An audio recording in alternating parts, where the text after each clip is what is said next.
Chapter 1. The Sinister Youth. Bow to heaven and earth, the harmony of yin and yang, with heaven and earth as witnesses. Bow again to parents, for the grace of nurturing, never to be forgotten by their offspring. The couple bows to each other, united as one, regardless of wealth or status. A gaunt old man, his few remaining teeth barely visible, called out with fervor as two young people held red burlap and bowed in turn. The bride wore a somewhat worn garment, her head covered with a piece of red cloth, though exceedingly simple. Her attire bore no conspicuous patches. The groom's attire was a different story, his common clothes marred by numerous haphazard patches, hastily concealed beneath borrowed fabric.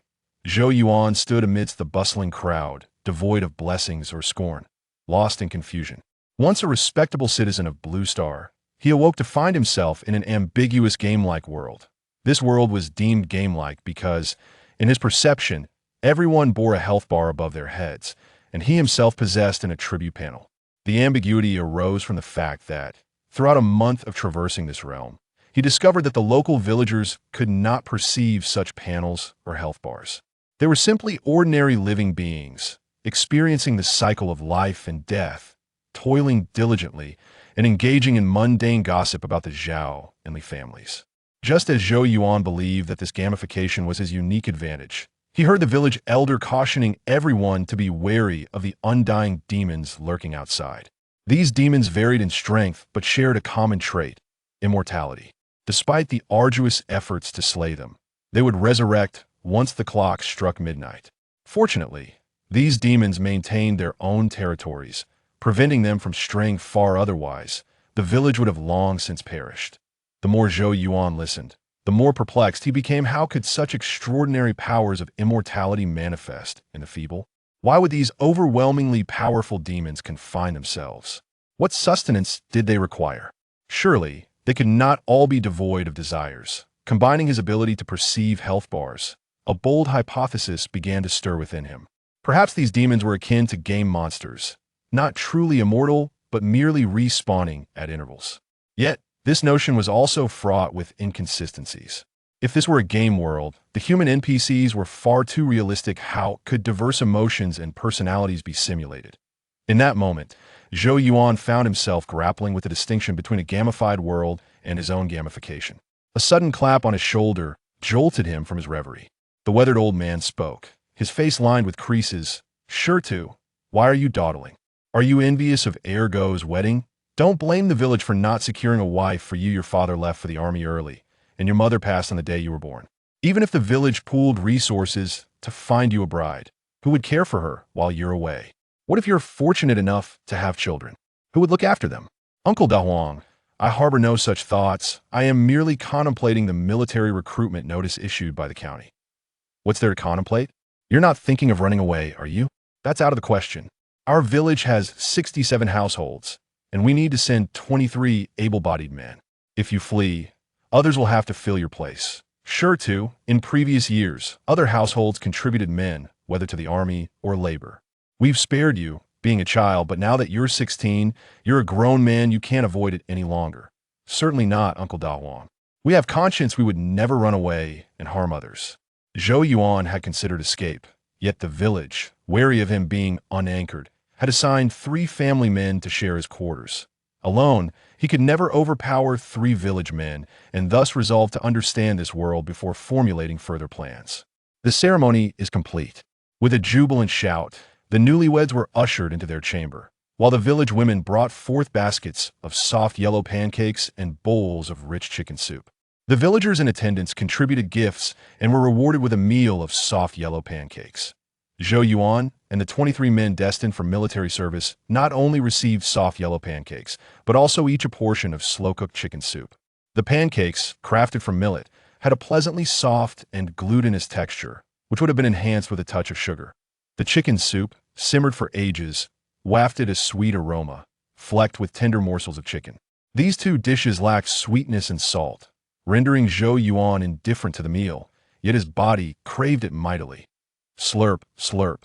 Drinking the soup and eating the pancakes, Zhou Yuan would dare say this was the most flavorless yet delectable meal he had ever consumed.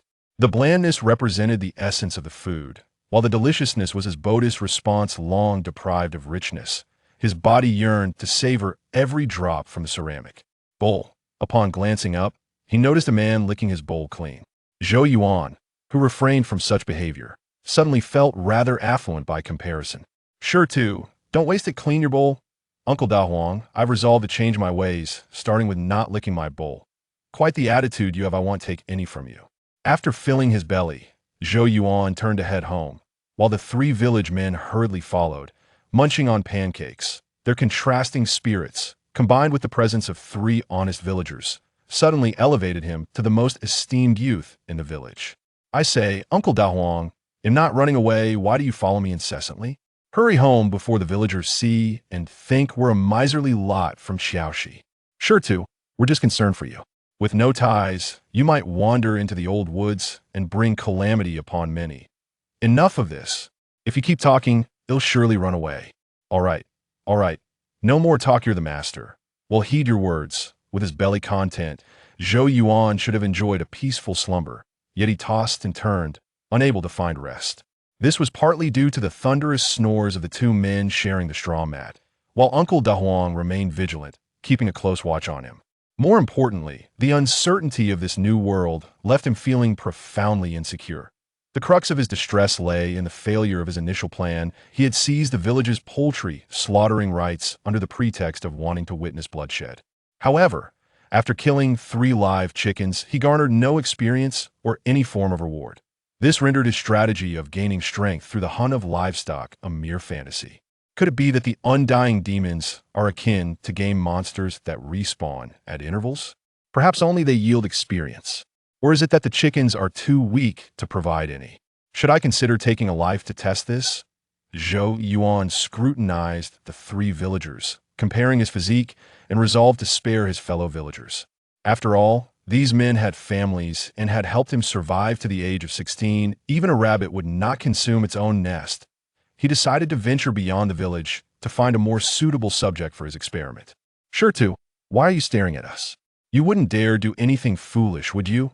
It would be a great embarrassment if old and young alike fell not in battle, but at the hands of their own. Not at all. Uncle Daoist, why don't you sleep in my bed? They'll keep watch for a while. That I dare not ever since I heard the recruitment notice. You've been behaving most strangely. I still hope to send my own child to the army. I cannot allow you to cause trouble.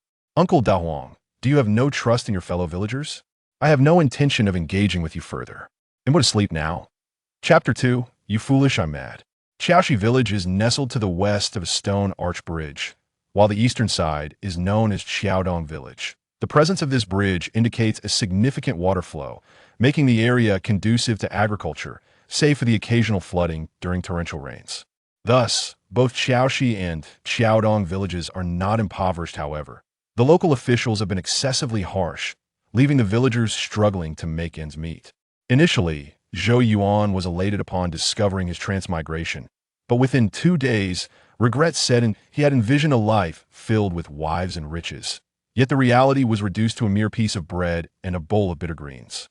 Fortunately, the game-like perspective offered him an unprecedented glimmer of hope, allowing him to begrudgingly accept this peculiar world.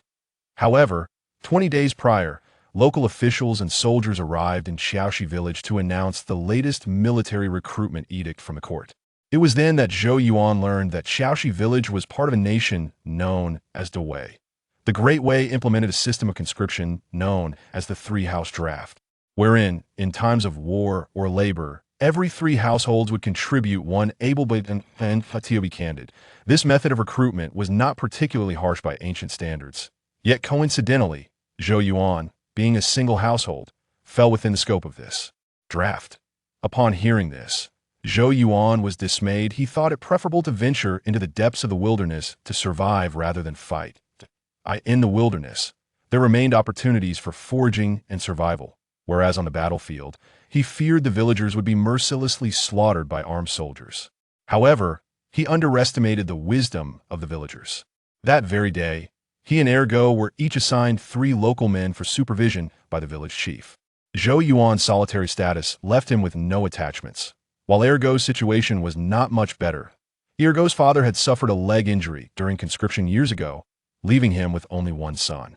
When he learned that his household was to be conscripted, he insisted on dragging his injured leg to take Ergo's place. But alas, this was military service, not labor, and the village chief would not permit it. Ultimately, the villagers pooled some funds to acquire a bride for Ergo from the neighboring village of Qiaodong. Now, the entire village hoped that Ergo would prove himself and leave an heir for the Zhao family before he went off to war to Daoist for Zhou Yuan. He harbored no ambitions for progeny, and the villagers had no intention of helping this orphaned individual find a wife. They were concerned about the potential harm to any girl, and those with a modicum of decency would not willingly entrust their daughters to a solitary man with no one to care for them. Thus, while Ergo married and enjoyed the comforts of home, Zhou Yuan found himself surrounded by 3 scruffy villagers. In this comparison, Ergo emerged as the victor, while Zhou Yuan's plight was truly lamentable. Contemplating this disparity only added to his insomnia, prompting him to rise and check if Uncle De Huang, on watch duty, was dozing. "Uncle De Huang, I've changed my mind. Please find me a wife as well. Get lost. Who would look at you? I wouldn't mind if she were from a less reputable family. I've heard their daughters are often more beautiful." Nonsense.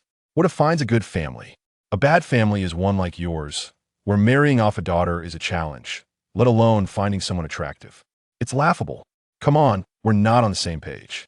I'm talking about enchanting spirits or alluring demons, not respectable maidens. Good heavens. What's come over you? You're daring to pursue demons? Thankfully, we leave for the army soon, where you might wreak havoc on the village, leaving behind a trail of bastards. Uncle De Huang, whose full name was Zhao De Huang, was a relative of the newlywed Zhao Ergo. Villagers often had rather unrefined names, and Zhou Yuan was known as Shurtu in Xiaoxi village. While not particularly grand, it was certainly a step above the likes of Ergo and De Huang. Unable to sleep, he pulled out his attribute panel to scrutinize it in hopes of uncovering a hidden path to advancement. Name: Zhou Yuan. Life, 98. Vitality, 1. Qi, 1. Spirit, 1. Skills, none. Experience, none. His attribute panel was strikingly simplistic, devoid of traditional levels, yet contained the essential data. Still, so balanced, my rigorous training over the past days has yielded no discernible change. Is the effect too subtle to manifest, or has the time been too brief to produce noticeable results? Ever since the announcement of conscription, Zhou Yuan had diligently exercised, and so too had the other men of the village, each striving for improvement, even if it was just a fraction of strength. Yet, reality proved harsh. Apart from the distraction of Ergo's wedding that had consumed half a day, Zhou Yuan had been training for over 20 days, and rather than showing improvement, his vitality had actually decreased by 2. The situation was dire. Muscle strains and hunger plagued him, and whether his efforts bore fruit remained uncertain, though he had certainly sweated profusely.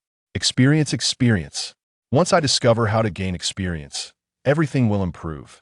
Eventually, Zhou Yuan succumbed to sleep, yet Uncle De Huang and the other villagers remained vigilant, taking turns to keep a close watch on this peculiar individual. The following noon, after a restful slumber, Zhou Yuan hurried to the latrine. "Good morning, Uncle De Huang. It's hardly morning, it's nearly lunchtime. You might as well take another nap. It'll wake you when it's time to eat." Zhou Yuan was enjoying the privileges of a landlord. Meals were prepared for him, and water was fetched. The 3 villagers were quite efficient, allowing him to revel in the highest treatment afforded in Xiaoxi village. "No, I must fetch my axe. I cannot feel at ease without practicing." "All right, wait here." Uncle De Huang handed him an axe and casually placed 2 pieces of dry wood beside him. "Hurry up, we need to gather firewood soon. Don't lose yourself in those fanciful sword techniques. Once you've chopped the wood, you can ponder your training for as long as you wish. It won't ruin anything. Once I master the technique of splitting mountains, I'll share it with our village as a martial art." The 3 villagers exchanged glances, their expressions wary as they clutched nearby wooden sticks. Old Huang has grown careless if he hands over the axe. What if splitting mountains turns into splitting men? Thankfully, Shurtu isn't entirely mad otherwise. One of us would surely fall victim. Next time we practice, we should remind ourselves not to let this fellow have the upper hand. What nonsense! Can we speak of shittest madness so casually? If he hears and informs the authorities, we'll be in trouble, forced to provide a replacement for a madman. Indeed, we must be cautious in our words. Shurtu is quite clever. He is renowned for his wit across 10 villages. Anyone who dares to claim he is mad should be prepared to pay for their folly. How ironic, it was Zhou Yuan believed the villagers to be foolish, while they deemed him mad. Each party was engaged in a theatrical performance, where none could claim superiority in acting. Fortunately, Zhou Yuan was engrossed in chopping wood, oblivious to the villagers' whispers. Otherwise, he would have felt compelled to introduce his newfound skills to the authorities, seeking a transfer to a more normal individual for military service to prevent his peculiarities from escalating. Almost there, just a little more, and he'll break through. Zhou Yuan was determined not to disappoint the villagers' moniker of madman.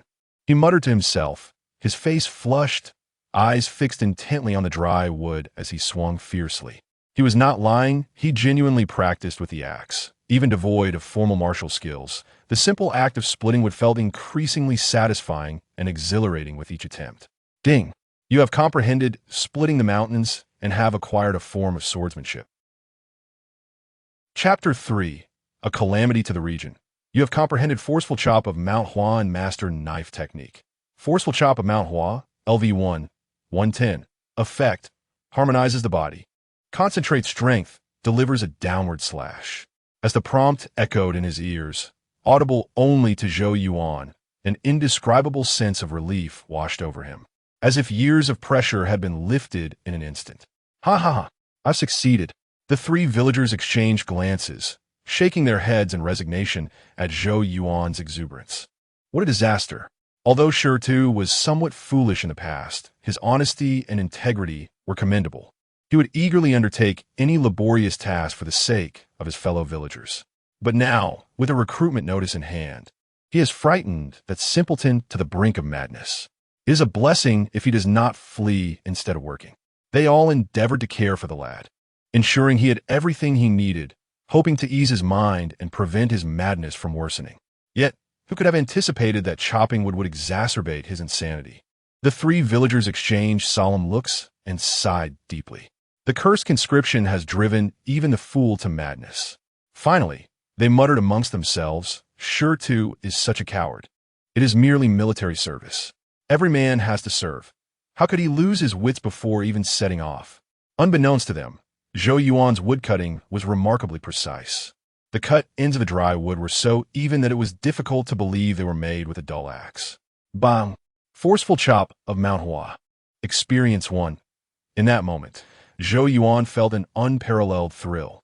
With each stroke, he swiftly completed his woodpile for the day, and his forceful chop of Mount Hua ascended to level 2.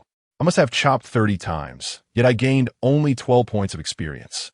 It seems not every stroke yields experience. However, this is still quite satisfactory. I understand how to acquire skills now. The key is to remain fully concentrated and continuously reflect and adapt. The emergence of skills and experience filled Zhou Yuan with exhilaration.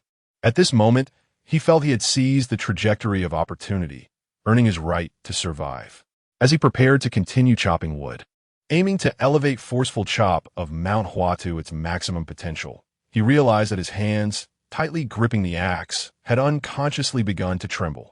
He was, after all, merely human, unable to emulate a tireless game character, indestructible as steel. Thus, he abandoned the axe, intending to leverage his previous success to hone a battlefield skill, running. It is well known that if one can outrun their comrades, the chances of survival significantly increase. After all, Zhou Yuan was but a villager. His life was no more precious than that of the other peasants. What's wrong, Shurtu? No more practice? I have mastered forceful chop of the mountain and am contemplating other martial techniques. Uncle Daoist, if you trust me, come to my courtyard to chop wood. I cannot promise much, but at the very least, I can teach you how to perform a perfect exchange. Huh, an exchange? Do I need you to instruct me? If someone pierces me with a spear, I shall not retreat, but return the favor.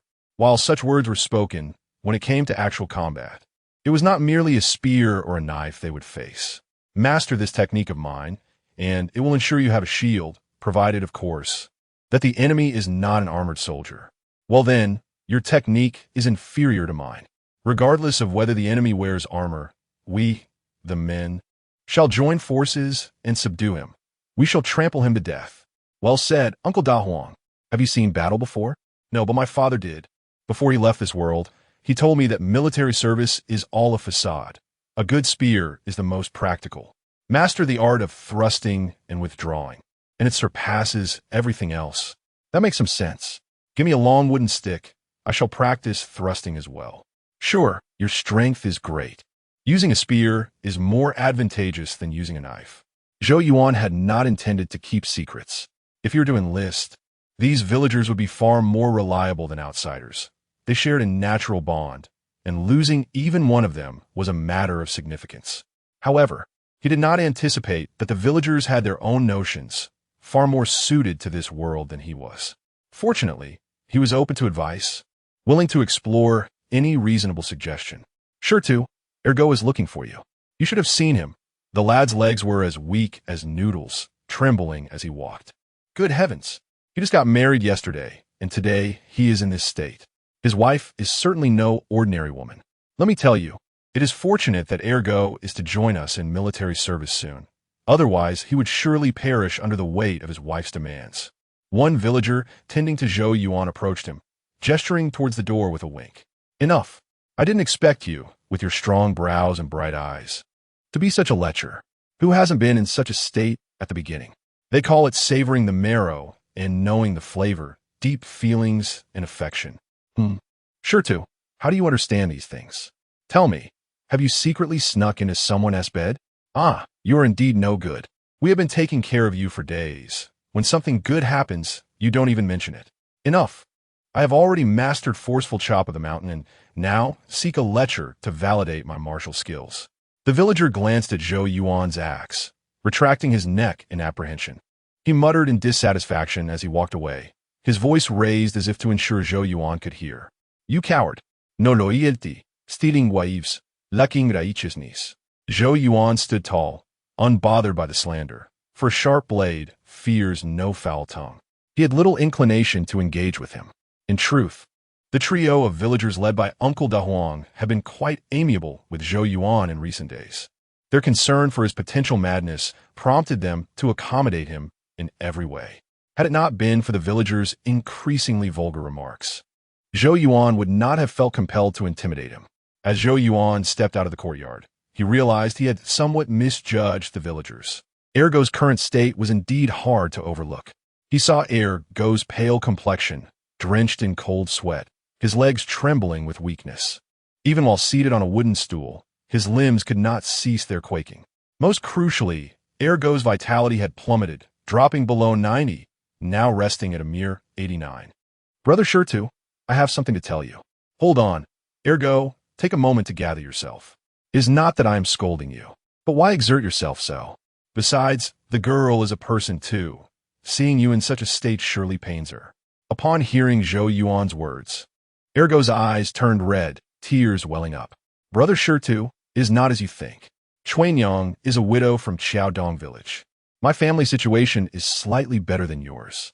What respectable girl would risk becoming a widow by entering my home?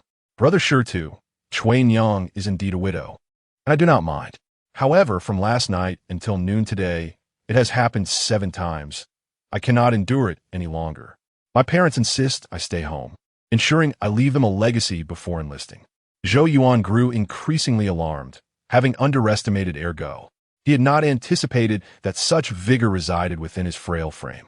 Ergo, you have suffered greatly. Perhaps you should endure just a bit longer. Chuanyang merely wishes to bear you a child. In our village, while I may hold some renown, this matter is beyond my control. Do not, Brother Shurtu, do you not always wish to delve into the depths of the forest, causing calamity to the region? Take me along. Let's depart immediately. I cannot fall prey to the conscription or Chuanyang. They all seek my life. Ergo's lament did not evoke Zhou Yuan's sympathy. Rather, it steeled his resolve. Whether we leave or not is yet to be determined. First, explain to me, what does it mean to cause calamity to the region? Chapter 4. A slightly infamous reputation that Brother Stone, I am rather inexperienced and lack eloquence. I hope you do not take offense. What I mean is, we must eradicate evil and protect our village. How can we harm our own when we are supposed to stand together? Surely, this is better than the oppressive officials who exploit the common folk. Do not deceive me. Egu. Uncle De Huang claims I am a scourge, and I can understand his perspective. After all, he is an elder who cares for my daily needs, and it is only natural for him to harbor some grievances. But apart from Uncle De Huang, whom have I wronged? Why am I labeled as a menace? Is it because I can no longer wield a blade, or are their skins simply itching for trouble? Since Zhou Yuan traversed into this alternate realm, he has assumed the guise of a reckless madman to escape the bullying that plagued his former self. The villagers still recall the scene from over 20 days ago when a madman brandished a cleaver, charging from the north of the village to the south. Although the one who was chased managed to flee unscathed, he still harbors vengeful thoughts against Zhou Yuan. Yet, Zhou Yuan is not one to be trifled with. He has haunted the vicinity of that villager's home day and night. Sometimes he leaps out from behind haystacks. Other times he lurks at street corners with a vacant stare. And on occasion, he bursts through doors in the dead of night. Since that incident, Zhou Yuan's name has resonated throughout Xiaoxi village. Everyone knows he speaks no idle threats. If he declares he will eliminate someone, he will indeed see it through. The villager who had once humiliated him was so terrified that he fled to relatives in other villages and has not dared to return. Zhou Yuan has thus established himself as a local tyrant, moving about with impunity. He had thought himself a renowned warrior, only to find that someone dared to speak the truth about him. This person understood him too well, and he felt compelled to teach a lesson. Egu, I have suffered greatly. I carry the burden of a bad reputation without having committed any misdeeds. How can this be? Tell me who is maligning my name, and once I settle the score, we shall remain good brothers. Brother Stone, please do not put me in a difficult position. It is not that I am unwilling to speak, but rather that there are too many people speaking ill of you. I cannot manage them all. Understood. Egu, let us discuss the matter of plundering the old forest. As the saying goes, a person is of little value away from home, while resources are precious when removed. Another saying states, the fertile waters should not flow into the fields of outsiders. We brothers are exceptional. Let us focus our efforts on Xiaoxi village, setting an example for others to understand what is good and what is bad. Brother Stone, it seems rather unseemly to harm our own kind. What is wrong with that? It is precisely because they are our own that we have experience. We are familiar with the terrain and can ensure a successful raid. Zhao Erge began to regret his previous thoughts. Initially, he only wanted to evade his wife and had entertained notions of dodging military service. However, Zhou Yuan's words pulled him back to reality. Indeed, a man of conscience like him could not conspire with Brother Stone to exploit their own village. That being said, Brother Stone, I suddenly remembered that I have a family and cannot evade military service. Otherwise, my father, mother, and wife would all face punishment. I must act with integrity. I truly cannot accompany you into the old forest.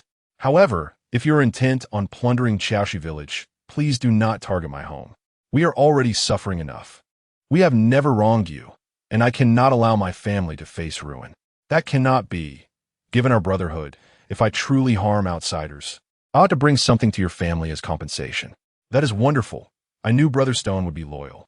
Amidst a goose flatterie, Zhou Yuan patted the cleaver at his waist, signaling that he had no further matters to attend to and intended to practice his skills. Zhao Ergu gritted his teeth and revealed another plan he had in mind. Brother Stone, I have discussed with Chuan Yang. I will work during the day, and you shall take care of things at night. Regardless of who is responsible, let us ensure that the Zhao family has a future. However, let me make this clear. If I return, my wife and children will be my responsibility. If I do not return, you shall take care of Chuan Yang and the children. Let us not quibble over details. It is a matter of luck. With a loud slap, Zhou Yuan struck Ergu on the shoulder, leaning down to fix his gaze intently on him. His serious expression was quite unsettling, akin to a portent of impending wrath or a silent inquiry. Brother Stone, you little rascal, are you trying to have me shield you from harm? Get up. For your sentiment, I too shall face the trials of military service, ensuring that when your time comes, someone will be there to collect your remains. That sounds splendid. If you can bring my remains back, my father and mother will treat you as their own son. Daoist. Just ensure you do not soil yourself in fear when the time comes. Zhou Yuan, not being native to this world, could not fully grasp Erge's spirit of sharing everything. Yet he understood that he was flesh and blood, and the people here were the same. Go now, Brother Stone. Remember to sneak into my home tonight. Get lost. Tend to your own affairs. You should not always be seeking shortcuts. It is best to engage in such matters personally. Brother Stone, you're acting strangely. Do you disdain me and Chuan Yang? No, I do not disdain you. Why not go? One need not procreate to experience manhood. It is far better than dying without achieving anything. Very well, I admit I do feel some disdain. My focus is solely on wreaking havoc on bewitching women. I hold no interest in virtuous individuals. Zhao Ergu and Zhou Yuan exchanged glances, and Ergu suddenly felt at a loss. He had laid bare his heart, only to be met with disdain in return. Yet he began to see the wisdom in Zhou Yuan's words. Bewitching women sounded formidable. Perhaps Brother Stone was not dismissing him, but rather aiming for greater ambitions. Well then, I shall take my leave. I will not leave the door open for you tonight, lest outsiders take advantage. Wait, what is it, Brother Stone? Are you having second thoughts? Second thoughts, you say? My resolve is unwavering. My intentions remain unchanged. Aside from the most malevolent forces, no one else can sway my attention. Ergo, you are now a married man, thus an adult. I have nothing to gift you, so I shall bestow upon you a name. Should you meet your end on the journey, at least you will have a proper marker. That sounds good. Let's call you Zhao Yang, Yang as in the sun, in hopes of countering the Yin that plagued your family. Zhao Yang.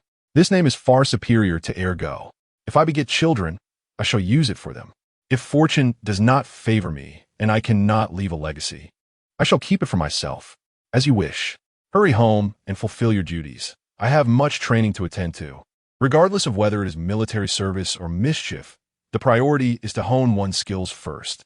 Ergo was sent home to procreate while Zhou Yuan focused on perfecting his abilities. In this moment, Ergo, the apparent winner, found himself the true loser. For he lacked the ease that Zhou Yuan possessed and could only charge forth in tears, utterly exhausted. The skill of cleaving may be honed, and surely running can be as well. What are the mundane necessities of eating and sleeping, which one must experience daily? Perhaps it is worth a try. Starting today, I shall eat less, but more frequently, aiming to consume only 3 bites of bread per meal, totaling 20 to 30 meals a day. Sleep shall not be neglected either. For every hour of training, I shall take a half-hour nap, striving to transform my daily life into a skillful endeavor. Let us go. It is time to run. Speed is the essence of survival. Chapter 5. A new epiphany ever since Zhou Yuan began to study the simple acts of eating and sleeping. His reputation for eccentricity grew even more pronounced. The villagers could hardly be blamed for their astonishment. Zhou Yuan's behavior had become exceedingly peculiar. Previously, although he spoke nonsensically and acted with great intensity, he was at least capable of normal conversation and led a seemingly ordinary life. Now, however, he treated a simple bun as a precious treasure, chewing slowly as if savoring a rare delicacy. If it were merely this, the villagers might have deemed him endearing. A simple soul at heart. Yet, his peculiar eating habits did not stop at leisurely meals. He consumed merely a few bites at a time, dining 20 to 30 times a day. This frequency alarmed the villagers tasked with his care, who feared that his madness had intensified, leaving him confused about hunger and satiety. Stone, don't be foolish. If you overindulge and bring harm upon yourself, even the ghosts in the underworld will mock you. If you desire better food, just say so. There is no need to frighten us with your strange habits. Uncle Daoist, you've lived long enough, yet you fail to understand the mindset of the less experienced. I am merely preparing for the worst, ensuring I eat sufficiently before enlisting, lest I find myself without even a bun to eat afterwards. Nonetheless, you make a valid point. Tomorrow, I shall prepare something more substantial. Perhaps after a few hearty meals, my cravings for buns will diminish. Bah, what nonsense you speak. Who's lived long enough? It's you who has had your fill. This is ridiculous. If the army provides not even a single bun, who in the world will fight for those lords? The king of hell is not in the business of starving ghosts. A vast military camp cannot afford to lack provisions for you. Not necessarily. If I were a general, I would send cavalry to burn their supplies, ensuring they starve in agony. Where did you acquire such absurd reasoning? We are serving in the military, not engaging in warfare. Do you understand military service? It involves replacing old soldiers, transporting supplies, digging ditches, and chopping wood to repair walls. There is plenty of work to be done. And to become a soldier, one must be selected. This is dire. I wondered why you seemed unconcerned. It turns out the village is full of able-bodied young men. So you need not stand at the forefront. Huh. This is the advantage of age. You young lads should take note. Seeing Zhou Yuan still capable of normal discourse. Without the signs of madness taking hold, Zhao Dahuang exhaled a great sigh of relief. This strange lad, with his eccentric thoughts, would be better off sent to the military camp sooner rather than later. Otherwise, he might cause serious trouble. The three villagers who looked after Zhou Yuan initially believed Zhao Dahuang had managed to reason with him. However, they were taken aback when Zhou Yuan spoke one way yet acted another, as if his mind could not control his body. At dawn the next day, Zhou Yuan not only repeated his previous antics, but had become even more abstract. Brothers, I pondered throughout the night and grasped the true essence of martial arts. The path of martial arts lies in the balance of tension and relaxation, stillness and movement. We have practiced our dynamic skills, but the true focus lies in stillness. Think about it. To be still and to rest. Aren't those the same as sleeping? From today onward, I shall practice my sword and spear while simultaneously sleeping. I assure you, I shall develop a strong physique. The three villagers exchanged glances, momentarily at a loss for words. Oh no, Uncle Dahuang, I find some truth in Stone-S words. Have I also lost my senses? Bang! Zhao Dahuang struck the villager's chest, his gaze fierce enough to intimidate. Nonsense! What foolishness is this? That is called cleverness, do you understand? Have you also turned clever? If you don't wish to become notorious in our villages for your cunning, control your foolish tongue. I understand now. I shall remain the most honest, devoid of any cleverness. Uncle Dahuang, why not assign someone else to watch over Stone? At this rate, we shall soon be embroiled in his antics. Look, Stone may be a bit clever, but his heart does not seem wicked. Noticing the three villagers deliberately distancing themselves, Zhou Yuan recognized that his methods had been overly intense. His lifestyle had transformed too rapidly and lacked any semblance of logic. Had it not been for the looming military service, the villagers would have surely kept their distance. Sighing, he encouraged himself, stay strong, brothers. With his excuses in place, Zhou Yuan formally began to abandon social norms. His daily rhythm became a cycle of running, eating, sleeping, practicing with the sword, eating, sleeping, practicing with the spear, eating, and sleeping. If he merely practiced during the day, the three villagers might have managed. But he also trained at night. The villagers simply could not comprehend. Did the clever ones not require sleep at night? It left them too afraid to rest. Unbeknownst to them, Zhou Yuan was also unaccustomed to his newly divided sleep schedule, his mind feeling as foggy as thick porridge. However, the existence of his attribute panel allowed him to monitor his health. His pursuit of skill imbued him with motivation. With singular focus, he swiftly altered his daily routine, gradually entering a peculiar state, not one of enlightenment, but rather an intense concentration on his goals, devoid of distractions from the outside world. His dedication soon bore fruit, first manifesting in his eating habits. You have comprehended nutritional enhancement, acquiring a life skill. Nutritional enhancement, LV1, 110. Effect, fine-tune consumption, allowing for greater nutrient absorption from food. When ingredients are rich in nutrition, a small amount can restore health. The ability to more efficiently absorb nutrition and recover a small amount of health was simply marvelous. The path of skillful living had indeed proven viable.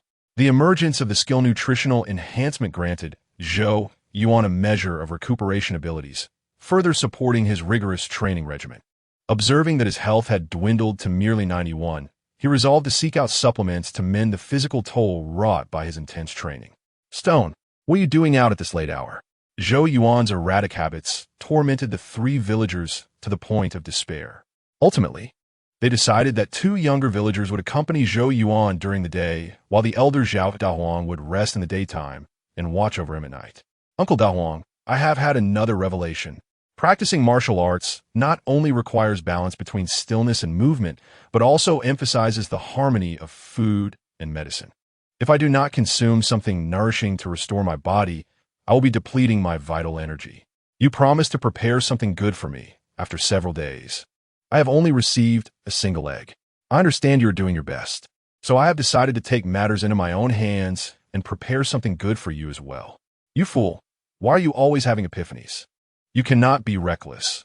The villagers are not well off, so do not bring misfortune upon them. I understand that the villagers have little, but some do have excess. Follow me. Today we shall feast. We will take from the rich to aid the poor and alleviate our hunger. Zhou Yuan licked his cracked lips, realizing that all was well at night. But hunger quickly turned his eyes green as he wrestled with his conscience. His body involuntarily followed Zhou Yuan outside in search of food. When they approached a courtyard with a tiled roof and earthen walls, Zhou Yuan snapped back to reality. Stone, this is the home of the village head. We cannot act recklessly. It's fine. Oli is quite well off. I shall borrow a chicken, and I will certainly return it in 100 or 80 years. 100 or 80 years. Surely that is theft. How can one call the practice of martial arts theft? This is merely borrowing. The village head has borrowed countless items. If he can, so can we. Chapter 6. The Midnight Escape. Although the village head was also a resident of Qiaoshi village, he held a semi-official status, which generally granted him the villagers' tolerance and acceptance of his management. However, Zhou Yuan was different. As an outsider to this world, he was not bound by local customs. Moreover, having been selected for military service, he would not linger in Qiaoshi village for long. Thus he had little regard for the head's preferences. After a few crows from a chicken, Zhou Yuan emerged from the courtyard, clutching a chicken with its neck twisted. Uncle Zhao, we are in for a treat tonight. You prepare this chicken, eat to your heart's content, and I will take the blame. You won't suffer a loss. Well, what? This is all you're doing? It has nothing to do with me. Zhao Dao, flustered, caught the chicken Zhou Yuan toss his way, wishing he could slap himself for being so greedy, falling into this rascal's trap so easily. Look at you so timid. If you keep this up, I'll eat it all myself and leave you nothing. Don't. We're already here. You can't possibly leave me out. Let us hurry to the earthen mound at the east. My teeth aren't great, so let us use a clay pot to stew it well. All right, you gather some salt and find a big piece of ginger. I'll go dig a fire pit. Under the cover of darkness, two shadowy figures darted from the north of the village to the east, using rudimentary tools to stew the chicken. In that moment, Zhao Dahu realized that Zhou Yuan was not mad after all. He was likely using his eccentricity to gain an advantage. Stone, I see now. Despite your peculiarities, you're far from foolish. Just the two of us now. After we eat, hand me a stick, and I'll feign a fall while you make your escape. That way, I want to feel guilty for what has happened. That one to do, Uncle Zhao. I genuinely intend to check out the military camp. What? You want to go and keep causing trouble, ruining your reputation, yet you still wish to serve? What on earth are you up to? You're acting strange. When did you become so conscientious? Come on, I've always been conscientious. As the saying goes, the squeaky will get the grease. If I don't stir things up, will the village care for me? Zhou Yuan's words were a mix of truth and deception. Initially, he had indeed considered fleeing. However, that thought had dissipated, not out of newfound conscience, but due to the continuous generation of skills.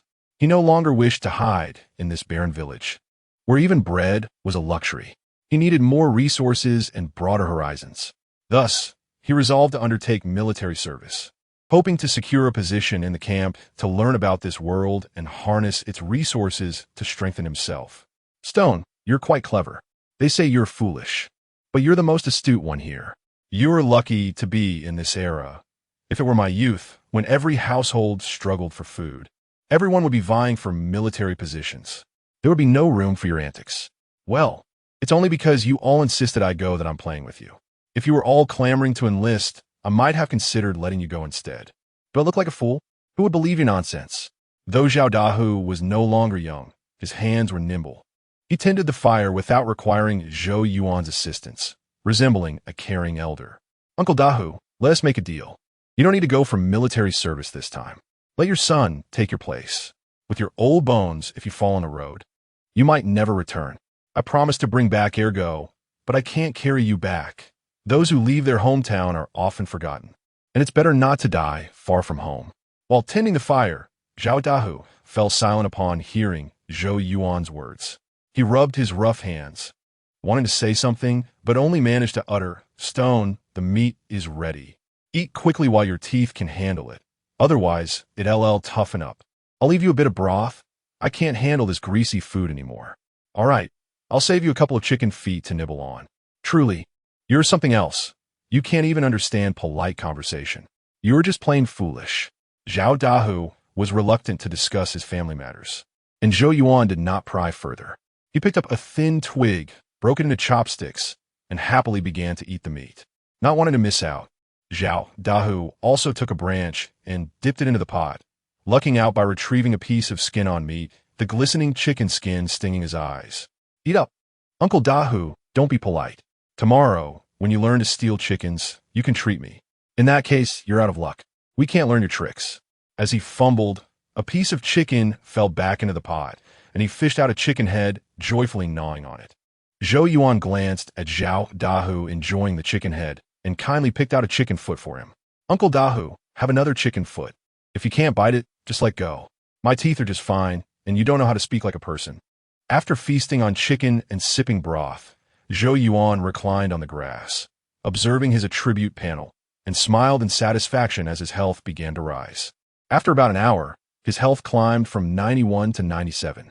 Although he consumed most of the chicken, the recovery was minimal and sluggish due to the chicken's meagerness and his low skill level. Suddenly, Zhou Yuan sat up, noticing something at the riverbank to the east. "What is wrong, Stone? Didn't he fill up enough? Want a couple more pieces? Uncle Dahu, please tidy up the scene after I leave. I'm going to wash up in the river. Why are you running off again? Didn't we agree on serving together? Hurry and give me a stick. I need to explain myself. I'll be back shortly. There is no need to worry." Zhao Dahu watched Zhou Yuan blend into the night, letting out a heavy sigh before slowly resuming his meal. Zhou Yuan had not lied. He had just caught sight of two fragmented health bars moving towards the stone arch bridge. The shapes of the health bars were distinctly human, not the short, thin bars of poultry. In the dead of night, what could two wounded individuals be doing by the river? Were they preparing for a duel or contemplating a plunge into the water? After a moment of hesitation, Zhou Yuan decided to follow them, not out of nosiness, but because he was the only one in Xiaoxi village who had spoken of killing and had taken tangible action. He was concerned that someone might use his name to clandestinely commit murder, ultimately leaving him to bear the blame.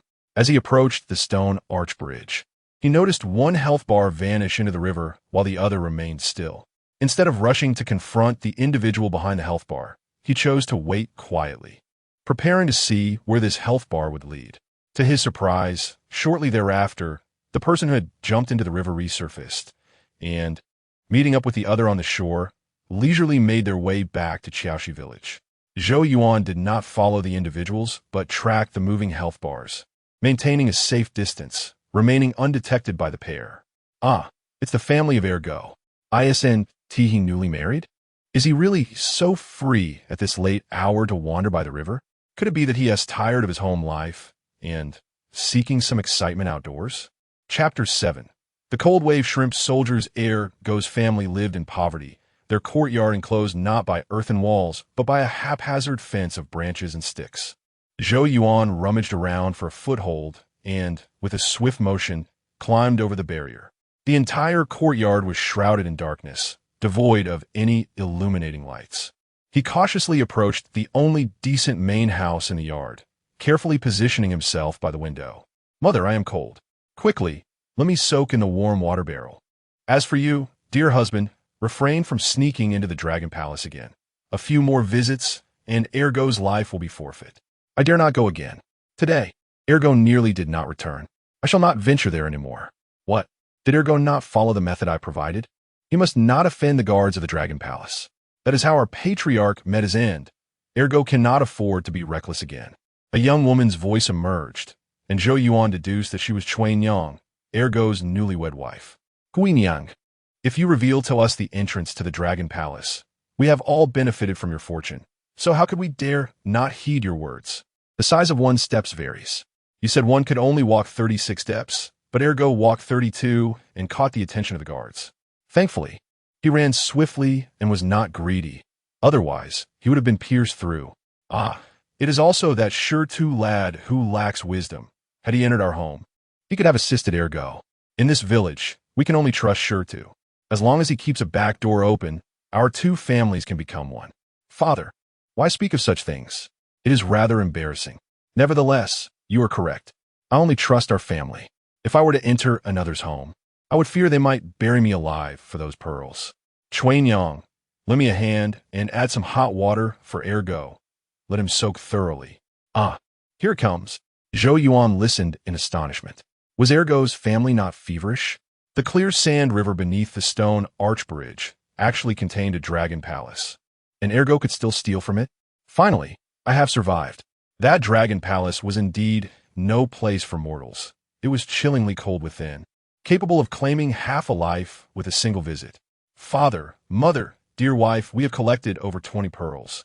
We are wealthy now, but they cannot be exposed to light. If I return from military service, we will claim them as my spoils of war. If I do not return, when sure-to comes back, you shall say they are my relics. Fine. What nonsense. You will certainly return. When you do, we shall move to the city and live well. That cannot be, father. If we all leave, who will mark the spot? If another torrential rain alters the river's course, future generations will be unable to find the entrance to the Dragon Palace. Indeed, we must leave a path for the next generation. Wait until you return with Chuan Yang. I shall remain behind with your mother. After waiting a while longer, surrounded by his family's yearning for a better life, Zhou Yuan quietly slipped away from ergo's courtyard. He had underestimated ergo. It seemed his family was not without its schemes. He had thought ergo genuinely wished to share everything, but it appeared he was merely drawn to Zhou Yuan's unprotected background, seeking to cultivate a connection. Chuan Yang was also clever. It was unfortunate that ergo's family had no better options. In a household with many brothers, the lure of the so-called Dragon Palace could very well lead to her demise. Zhou Yuan was uncertain whether the Dragon Palace was real or not. Yet there must be something in the clear sand river that produced pearls and posed manageable risks, allowing ergo's family to reap benefits.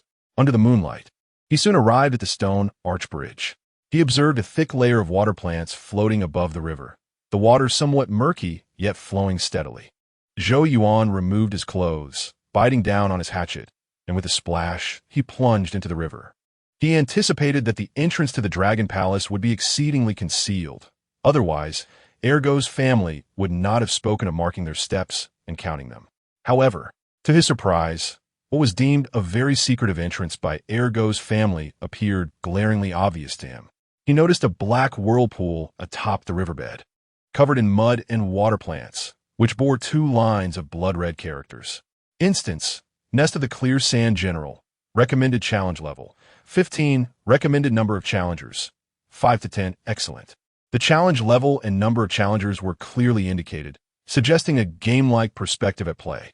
However, a minor issue arose. Zhou Yuan's attribute panel did not display a character level. Is there a bug? What does this challenge level even mean?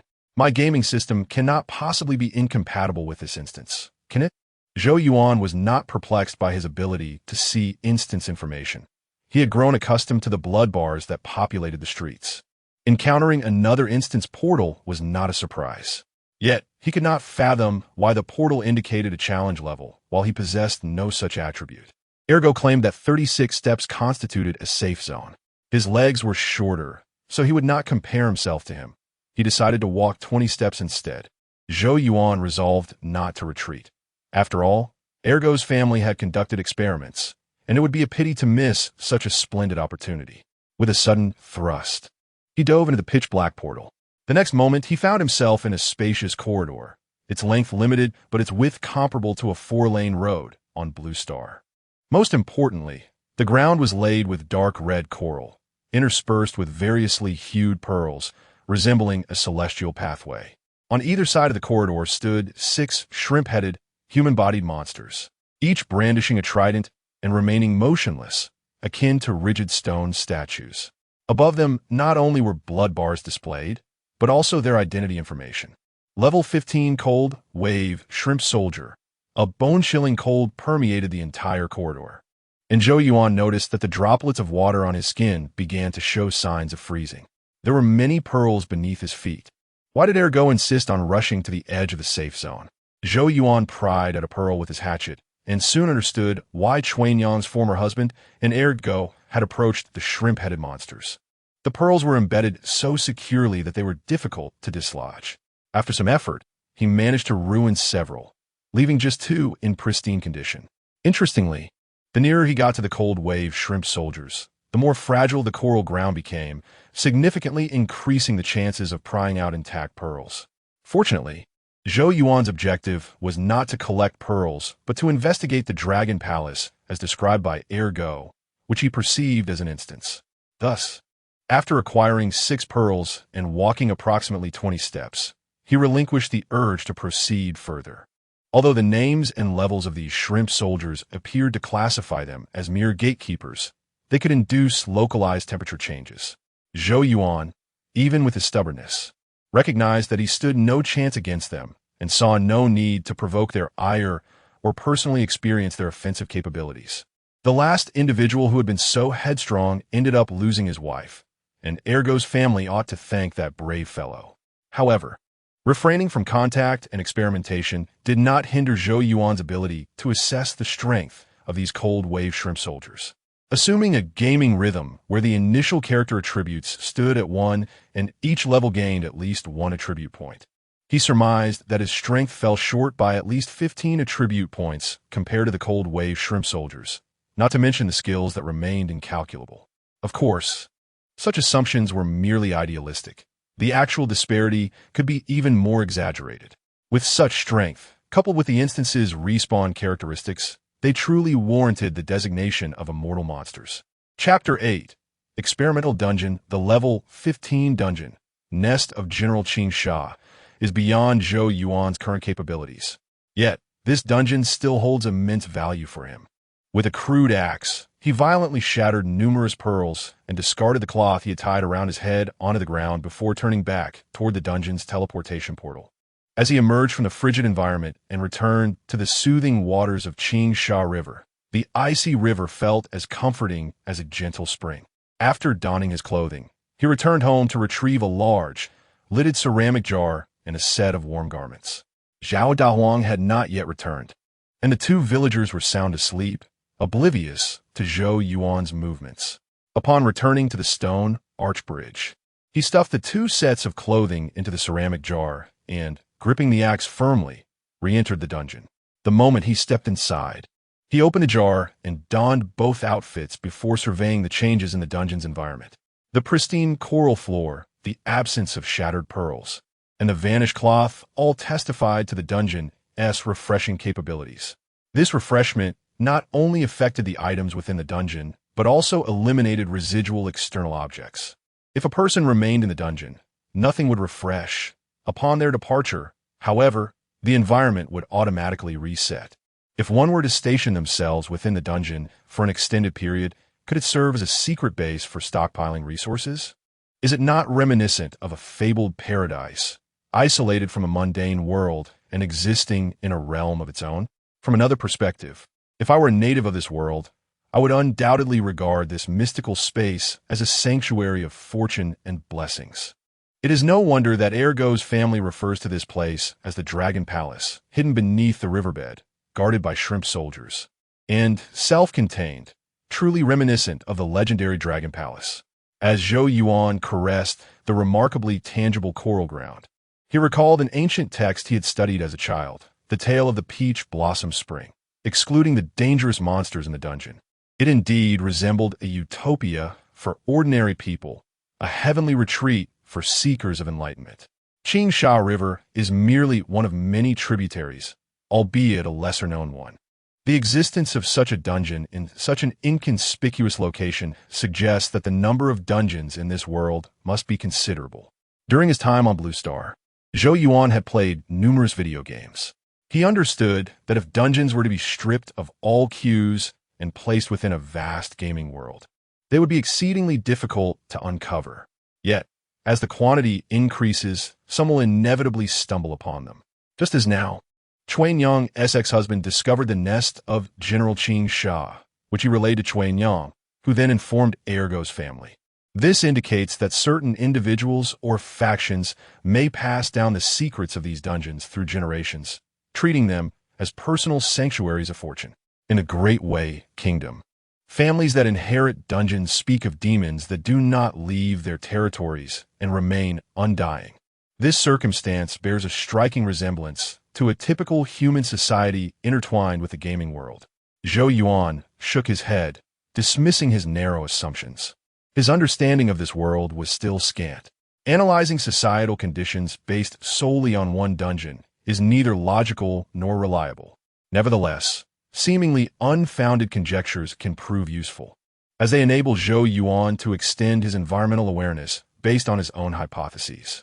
According to conventional gaming logic, the intelligence of wild monsters should be comparable to that of dungeon monsters. The behavior of the 6 frost-tide shrimp soldiers certainly resembled that of game monsters with aggro ranges. If you were to provoke them solely with sound while remaining outside their attack range, would it trigger their aggression? Leaning against the teleportation portal, Zhou Yuan began to strike the coral floor with his axe while calling out loudly, "Hey, over here!" The 6 frost-tide shrimp soldiers did not even glance his way, standing still like lifelike statues. This phenomenon is exceedingly misleading. Locals might let their guard down and be caught unawares when they step within the monster's attack range, only to be skewered by the frost-tide shrimp soldiers. Faced with the rigid and unyielding frost-tide shrimp soldiers, Zhou Yuan instantly contemplated strategies such as digging pits, setting fires, or poisoning. However, the coral ground was remarkably hard, and both fire and poison would require verification of the frost-tide shrimp soldiers' judgment and defensive capabilities. Zhou Yuan resolved to ignite a fire and observe whether the smoke would provoke the frost-tide shrimp soldiers to attack the source of the smoke and its igniter, and whether flames could diminish their health points. The nest of General Qing Sha serves as an excellent experimental ground. Zhou Yuan was determined not to leave without acquiring valuable intelligence. Thus, he returned to the riverbank, filled the ceramic jar with twigs and leaves, and re-entered the dungeon.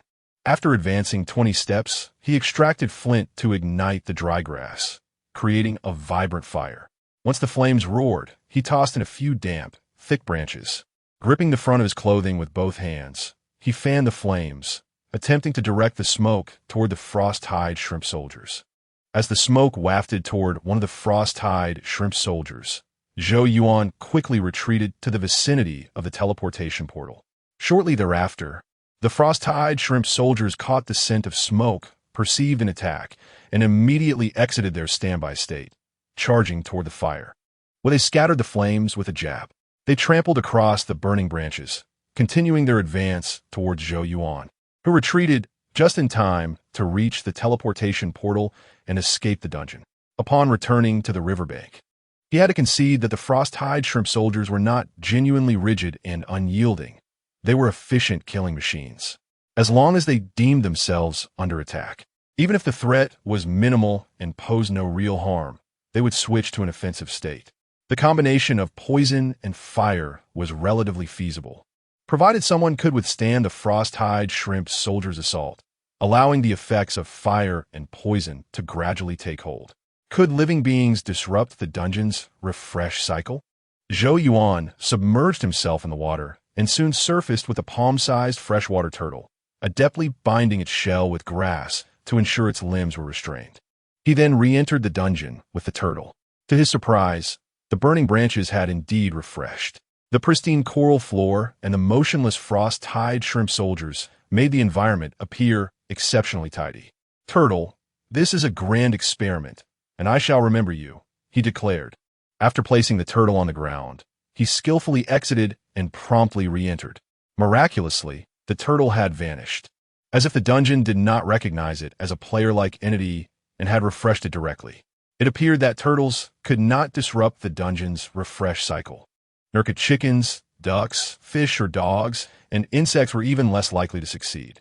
It seemed my plan to use cockroaches for poisoning would not work.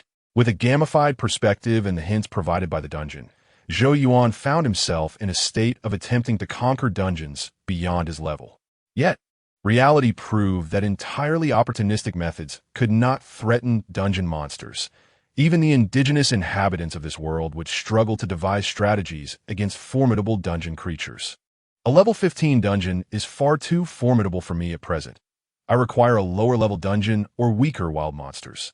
However, the more inferior the dungeon, the more susceptible it is to being breached, thus increasing its value to the locals. Inquiring about or exploring such lower-level dungeons would likely prove challenging.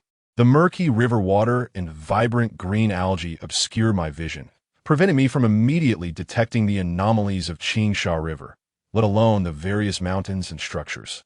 Wait, structures, illogical structures, manors in the mountains, boat forts on the water, and even temples and Taoist shrines, all built without regard to advantageous terrain. Any unreasonable construction may very well be erected to conceal a dungeon. Chapter 9. Skills and Recovery. The dungeon of General Qingsha's nest provided Zhou Yuan with a new perspective. The village elder's instructions and the tragic fate of Chuan Yang's ex-husband indicated that the game monsters and dungeons did not merely emerge with Zhou Yuan's arrival, but were phenomena intertwined with history. This revelation led him to contemplate the locations of cities, fortresses, temples, and Taoist monasteries. In a normal world, cities would likely be established in areas of convenient transportation or formidable terrain, while temples and monasteries would naturally gravitate towards renowned mountains and picturesque landscapes. However, in this world, the presence of game monsters and dungeons added an additional layer of consideration regarding the placement of such structures. If he were a local, upon discovering a dungeon, he would essentially have two choices: to keep it a secret or to protect it. Yet, the option of secrecy was inherently unreliable. If neglected, others would inevitably stumble upon it. Choosing to guard the dungeon, while labor-intensive, would deter unauthorized intrusions into private spaces such as manors, shrines, and libraries, provided one possessed adequate strength. As Zhou Yuan contemplated the historical implications of game dungeons, he arrived at a dual-edged conclusion. The favorable aspect was that he would no longer have to roam aimlessly in search of dungeons. Those that had persisted throughout history likely had their own guardians or proprietors. The unfavorable aspect was that factions inheriting these dungeons would probably treat them as their most prized possessions, going to great lengths to conceal and protect them. The Great Wei Kingdom, along with its preceding dynasties, had inherited a substantial accumulation of game dungeons, passed down through generations. Zhou Yuan realized that his purpose in serving in the military had expanded. Initially focused solely on obtaining resources from the barracks, he now had an additional motive: to infiltrate the court and investigate the game dungeons. For him, these dungeons represented not only a source of experience points, but also a means to rapidly enhance his abilities and possibly even encounter the legendary pursuit of immortality. Upon entering this world, he had felt a profound lack of security and social standing. Given the choice, he would not allow himself to languish in despondency. It was unclear how the inhabitants of this world would utilize game dungeons and what peculiar society might emerge from it. Zhou Yuan had previously inquired about the civil service examination system from the village elder, but the elder had claimed no knowledge of such a practice where one could attain official status through education and testing. The Great Wei employed a recommendation system, reminiscent of the Zhuxiaolian of the Han dynasty. Here, nobility and power were prerequisites for any chance at officialdom, as one could not ascend without a certain level of familial influence. Zhou Yuan had initially thought this system arose from low productivity and limited avenues for knowledge dissemination. However, the existence of game dungeons suggested that powerful families may have monopolized these resources, perpetuating their dominance through generations. After wringing out his damp clothes and securing a ceramic jar, Zhou Yuan wrapped 6 pearls in his belt and rose to return home. Upon seeing a shadow push open the courtyard door, Xiao Daohuang called out, "Sure to, still practicing? I'm done. My body is quite fatigued. Tonight, I intend to catch up on some sleep." "That's splendid. I'll feel at ease knowing you're resting." "Cool midon. I'll prepare some eggs to fill your stomach." "Absolutely. Just eating flatbreads won't suffice." Zhou Yuan knew Xiao Daohuang was eager for a piece of meat. Feeling somewhat guilty for taking advantage of his junior and planned to bring back something substantial in gratitude, he did not refuse Xiao Daohuang's kindness. casually agreeing before collapsing onto his bed. Perhaps realizing the direction in which he was headed, he fell into a deep, restful slumber. In his dreams, he ascended from a level 1 dungeon to a 100-level dungeon, not only becoming the strongest human, but also transcending the boundaries between mortals and immortals. However, just as he soared through the cosmic expanse, a brilliant blue planet appeared, unleashing a powerful gravitational force that yanked him from the sky. No, that's entirely unfair. Zhou Yuan executed a perfect somersault, crashing down from his wooden bed. Sunlight streamed through the window into the dim room, where a large earthen bowl rested on a wooden stool containing a solitary egg. Uncle Daoist is quite particular, opting for whole eggs. Zhou Yuan rose to wash his face, bit through a willow branch to cleanse his mouth, and then sat on the stool, cracking the egg while inspecting his attribute panel. The 3 attributes of vitality, spirit, and energy remained unchanged, harmoniously at 1. His health points had fluctuated. After consuming meat the previous night, his health had risen to 97%. However, after enduring the frigid conditions of the dungeon, it had dropped to 92%. Rounding off, the chicken from last night had effectively been wasted. Well, the chicken was wasted, which means I didn't eat it at all. The chicken that went missing from the village chief's home has nothing to do with me. Beyond that, the most significant change in the attribute panel was the addition of a new skill. You have comprehended recovery and acquired a life skill. Recovery, LV1, 110. Effect, restores fatigue. Nourishes the spirit, alleviates negative states. It is the essence of tranquility and the beginning of movement. The glaring skill description enlightened Zhou Yuan to the potency of this new ability. No wonder he awoke feeling revitalized and invigorated, devoid of any symptoms of cold. It turned out his slumber had transformed into a skill. Sleep and nourishment were the 2 life skills Zhou Yuan valued most. These abilities represented the most promising avenues for recovery he could currently explore, and, thankfully, both skills produced commendable effects, affording him some margin for trial and error. Now, with sore muscles and diminished health, he could no longer refrain from honing his skills. Relying on his nourishment and recovery skills, he aimed to restore his physical condition. As for ergo, he had nothing at all. How would he recover his health points after such depletion? Zhou Yuan gazed at his attribute panel and suddenly thought of ergo. That lad must have ventured into the General Qing Shah's nest on the night of his marriage. Otherwise, his health points wouldn't have plummeted to 89%. Reflecting on their last encounter, it was clear that ergo had appeared weak and pale, likely suffering from a chill rather than engaging in any illicit activities. Last night, while at ergo's home, Zhou Yuan had heard him speaking, so he was not overly concerned about his health. What intrigued him more was how an ordinary person could restore their health points. Would excessive depletion lower their maximum health? Contemplating this, he could no longer remain still. Someone had to observe ergo's self-experimentation and gather data. Sure to. Are you going for a run? Yes. You 2 better hurry up. Otherwise, prepare to face Uncle Daoist's wrath. Sure to. Let's discuss something. Since you woke up late today, shall we skip the run? The idle men in the village have been mocking us, calling us cowards for not training our strength or marksmanship and only practicing how to escape. What are we waiting for? Bring a stick. When we catch up to them, they'll understand the benefits of running fast. Ah, finally, that's the spirit. Without your lead, we would know how to proceed. Chapter 10. The illusory blood bar strange. Why did those cowards not practice their escape today? Who knows? Perhaps they have been frightened into submission. I contend that Shurtu and his companions are simply timid. If our brotherhood were to enlist, we would undoubtedly face the challenge with unbridled enthusiasm and courage.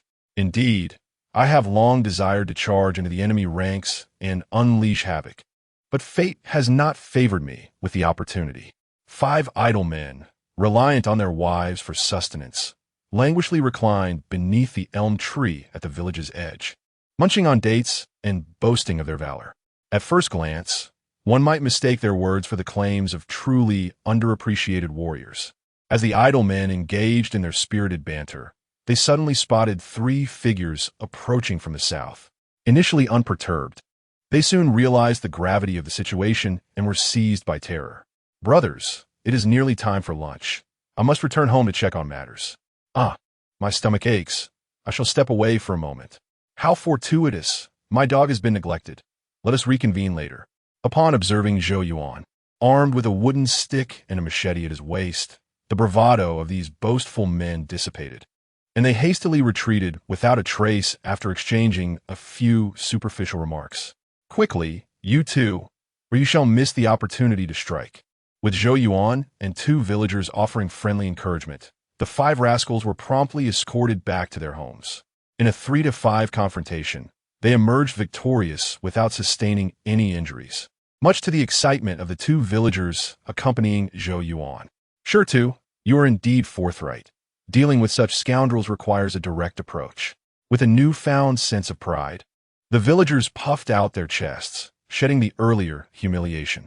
Come, let us make a brief visit to Ergo's home. That lad came to see me on the 2nd day of his marriage, and I cannot forget him. Upon entering Ergo's courtyard, Zhou Yuan soon realized that Ergo was in dire straits. Last night, Ergo was able to speak and move, yet by midday today, he was afflicted with a high fever. Peering through the window, Zhou Yuan noted that Ergo's health had deteriorated to a mere 77. Ergo's parents lamented in the yard, quietly wiping away tears, while Chuanyang busily washed cloths indoors to help lower Ergo's fever. Honestly, Zhou Yuan was not surprised by this scene.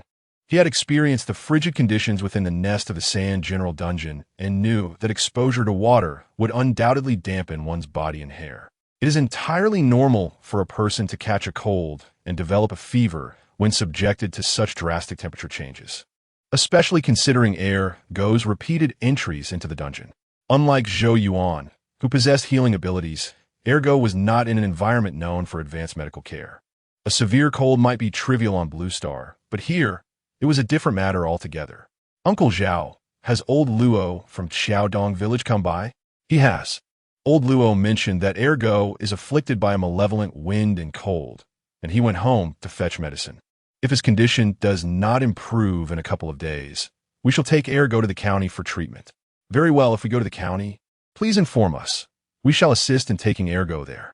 It is fortunate to have Shurtu. My legs are weak, and I have no brothers to help me. I am grateful for your reliability. Although Ergo's family had their own motives in dealing with Zhou Yuan, aiming to forge connections and establish a new generation of benefactors, Zhou Yuan harbored no ill feelings towards them. While comforting Ergo's parents, he observed Ergo's condition and soon noted that his health had declined further to 76. Cough, cough, cough. The sound of coughing emerged from within, as the frail Ergo demonstrated the consequences of a diminishing health bar. In most games, a character could remain lively even with their health bar reduced to 30, and instances of miraculous comebacks were not uncommon. Yet, in this tangible world, the swift decline of one's health bore severe consequences, loss of combat capability at best, and deteriorating health leading to death at worst. This implies that the health bar of an ordinary person is an illusory metric. It need not be fully depleted. Merely a 40 reduction could render their fighting condition untenable. Although Ergo's health bar appeared to be at 76, indicating no immediate crisis, the reality was that in just 10 to 15 days, either his condition would stabilize and improve, or the entire village would gather to mourn.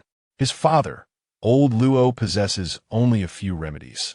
He prescribes the same medicine for every ailment, and it is doubtful it will alleviate Ergo's fever. Perhaps we should take him to the county while Shurtu is here. Let us wait and see. If by tomorrow, Ergo's fever persists, we will sell our land to take him to the county. Ergo's family was financially stable, yet the pearls produced within the dungeon were not to be exposed. Should they be hastily revealed, it could spell disaster at the hands of the local toughs. Thus, Ergo's father placed his hopes in old Luo from Xiaodong village, praying that both Ergo and their family could withstand this crisis. Alas, greed has its consequences. With a soft sigh, Ergo's father trembled, silently murmuring what resembled a prayer for his son's safety. Creak! The wooden gate of the courtyard was thrust open with force, and an old man clad in minimally patched clothing, accompanied by a simple young man, barged in. Is the water boiling? Quickly, prepare the medicine. Tonight, my son and I shall stay at your home. If no improvement is seen, we shall head into the city at dawn to consult with our old doctor. The group hastily prepared the medicine for Ergo, and now it was a matter of fate. Zhou Yuan, observing the unfolding events, intended to leave Ergo's home. However, Ergo's parents, fearing rejection should they seek his assistance again, insisted on gifting him 2 eggs. To appease their concerns and express his willingness to escort Ergo to the city, Zhou Yuan reluctantly accepted this token of goodwill. Although he received merely 2 eggs, the accompanying villagers bore no resentment. They divided one among themselves, leaving the remaining egg for Zhou Yuan. For them, aiding a fellow villager in need was only natural. With Ergo's family in such dire straits, none could fault them. Zhou Yuan, accepting the eggs graciously, approached old Luo, inquiring about remedies for replenishing vitality. "Uncle Luo, do you have any prescriptions for boosting energy and blood? Please prepare a couple of doses for me." With the responsibility of accompanying patients and liaising with the county's medical practitioners, old Luo was not without his own eggs. Upon hearing Zhou Yuan's request, he paused in his peeling, scrutinizing Zhou Yuan closely. "Sure too, your complexion is rosy, and your spirit seems robust. You do not appear to be lacking in vitality. Is there an underlying ailment you wish to confess? Do not hesitate. It is better to address it while you are young. Should you delay, it could become a chronic issue, and your life could be forever altered. Uncle Luo, I assure you, I'm merely preparing for military service. I have been intensifying my training, leading to some discomfort in my back and limbs. Ah, I see. I actually possess a remedy for invigorating the blood and enhancing vitality. However, such restorative concoctions are costly, and you may not be able to afford them. I can only provide you with some common and inexpensive herbs." "Very well, I shall try it. If it proves effective, I will order more doses." Chapter 11. The gun's precision. Ergu, a robust young man of merely 16, possessed ample physical vitality. After consuming 2 bowls of medicine and breaking into a profuse sweat, he remarkably reduced his fever. His family rejoiced, and the apothecary, old Luo, found a moment of respite to skillfully prepare a new batch of medicine for Zhou Yuan. "Sure too. Although this medicine is nourishing, do not indulge excessively. Remember, all remedies have their poisons," advised old Luo. "Rest assured, Uncle Luo, I merely require it in times of urgency. Should I need to consume it regularly, I would seek out more prestigious tonics," Zhou Yuan replied, undeterred. "Such esteemed tonics are worth more than you can afford. Ginseng, Reishi, and Hisho Wu are beyond your means," old Luo remarked, extracting 12 copper coins from Zhou Yuan's grasp while detailing how to brew the herbal concoction. Relying on his attribute panel, Zhou Yuan boldly experimented with the medicine's effects. The trustworthy old Luo's concoction did not deceive him. After downing a bowl of the bitter herbal brew, Zhou Yuan noted a fluctuation in his vitality. Initially, his health plummeted by 2%, only to later rise by 4%, yielding a net recovery of 2% health from a single bowl. Observing his vitality shift from 92 to 90, then to 94%, he grasped the concept of excessive nourishment. Though he currently brimmed with vigor, had he been of frail constitution, such an intense regimen could have caused more harm than healing. Zhou Yuan was convinced that gentle yet effective remedies existed in this world, albeit old Luo lacked access to the rarest tonics or superior prescriptions. What is sweet for one may be poison for another. With his skills in dietary supplementation and recuperation, he could absorb more restorative properties and mitigate the adverse effects of the herbal concoction. For him, this medicine served as a tonic, a small restorative brew, while for others, it might not yield the same benefits. The broth could be simmered twice, allowing for a recovery of 4% vitality in a single day, providing Zhou Yuan with a new method of recuperation beyond mere subterfuge. With the aid of the restorative medicine, he further honed his skills, soon reaping new rewards. You have comprehended thrusting spear, mastering a form of spear technique. Thrusting spear, LV1 110. Effect, forehand like a ring, backhand like a lock, energy condenses. The spear strikes true. The essence of the thrusting spear technique hinged on 2 elements, power and precision. Once the technique solidified, Zhou Yuan's thrusts transcended mere intention, greatly enhancing his accuracy. Clang! The blunt bamboo pole struck the copper coin, suspended by a grass rope with remarkable precision. The metallic clang caught the attention of 3 villagers, who initially believed Zhou Yuan was merely fortunate. However, as the clangs continued, They were astonished by his skill. Unbelievable. Uncle Daoist, Shurtu has truly grasped something significant. One exclaimed, I've spent days practicing with a stick, aiming for the eyes and hoping to strike the neck. Yet Shurtu can hit that tiny copper coin. Do not compare yourself to Shurtu. He has practiced countless times. Surely he must yield some genuine skill, another added. But this lad is becoming increasingly uncanny. He is at least 5 steps away from the coin, yet he strikes it with ease. The notion of striking a straight line may sound simple, yet executing it proved quite challenging. Zhou Yuan's thrust was not a slow, calculated release, but rather an explosive surge of energy with remarkable precision, rivaling that of seasoned practitioners. Impressive. If this lad becomes a warrior, with such accuracy, he could pierce many skulls. One villager mused, a fierce and lethal spear is essential. You too, fetch tea and refreshments and coax Shurtu into teaching you. Why not you? Uncle Daoist retorted. I am too frail in my old age to become a warrior. You should practice well. A quick thrust is worth more than anything. Initially reluctant, the villagers had been chosen to guard Zhou Yuan, harboring resentment. However, their sentiments shifted as they witnessed his boldness in driving away idlers, his spear commanding respect. Thus, they offered tea and towels, standing beside Zhou Yuan, eager to learn even a fraction of his prowess. After elevating his thrusting spear skill to level 2, Zhou Yuan finally set down the bamboo pole, stretching his sore arms. The benefits of skill enhancement were profound. The emergence of skills acted as a threshold, firmly establishing the minimum standard of his techniques. As his skill proficiency increased, so too did the baseline of his abilities, granting him a liberating sense of mastery over his spear. Shurtu, are you done practicing? Speak. What is there to say? I realized something once more. That phrase. Shurtu, you've comprehended it. You must surely understand its intricacies. Why not impart your knowledge to us? Well, I won't let you two go empty-handed.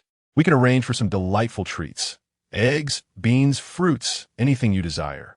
Fine, you practice a bit while I observe. Without a steadfast guarantee of reciprocity, rapidly honing martial skills proved daunting. Zhou Yuan spent another half-hour guiding the villagers, but their proficiency in thrusting the spear showed no marked improvement. Thankfully, his instructions were straightforward, and the techniques he conveyed were clear, leaving the villagers feeling enriched despite their lack of success. The tactile feedback from the thrusting skill was far more pronounced than that of mundane tasks. With the acquisition of a new skill, Zhou Yuan's aspirations for running intensified. He compressed his rest periods, dedicating every moment outside of skill training to running. Shurtu, running again? Wait for me to catch up. All right, has Ergu improved? He can now get out of bed, and the pain has subsided. He merely feels weak and keeps coughing. As Zhou Yuan passed by Ergu's home, he glanced at the young man basking in the sun on a wooden stump. His wife was overly cautious, forbidding him from exertion, insisting he rest. Ergu's vitality had risen from 76 to 80%. Being young, his recovery was swift upon the alleviation of his ailment. Rest well. I have some of old Luo's restorative medicine.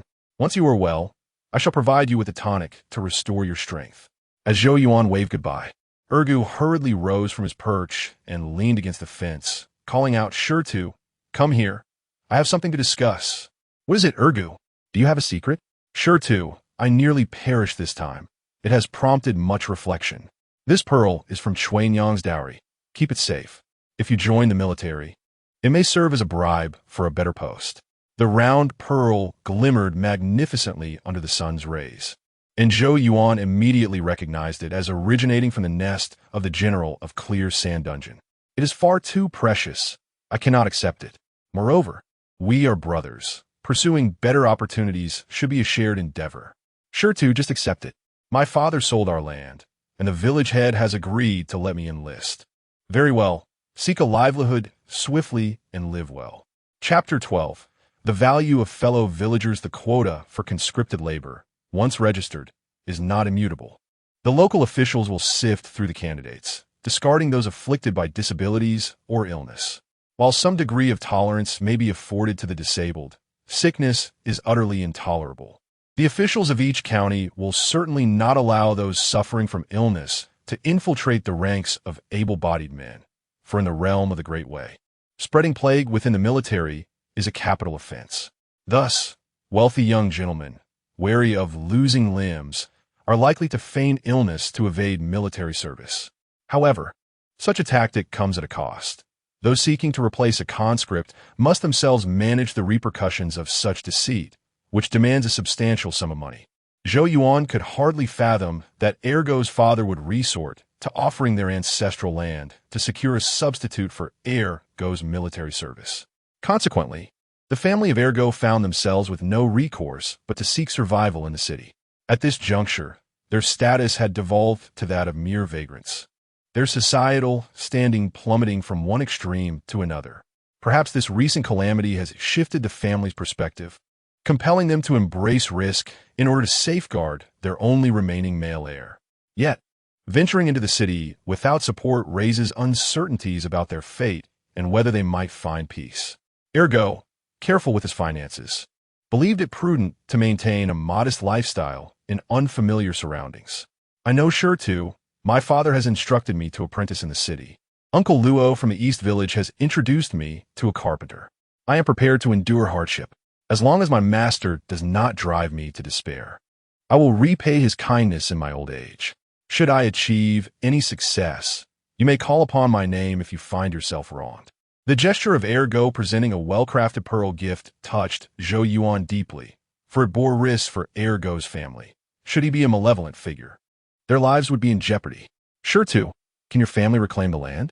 If not, perhaps you too could consider offering your land in lieu of service. So we might venture into the city together for mutual support. That option is not available to me, as you well know. The land deed explicitly states that only upon my marriage can I reclaim the property. Before my father went to war, fearing he might not return, he entrusted our private fields to the village head. This arrangement allowed me to grow up safely, and I have received rations from the headman each year. However, reclaiming the land has become increasingly difficult, as my past reputation precedes me, and neither respectable nor disreputable families wish to associate with me. Indeed, it would be more challenging for you to find a wife. Your land has likely been appropriated by the village head as his own property. He would never consent to you using it to evade service.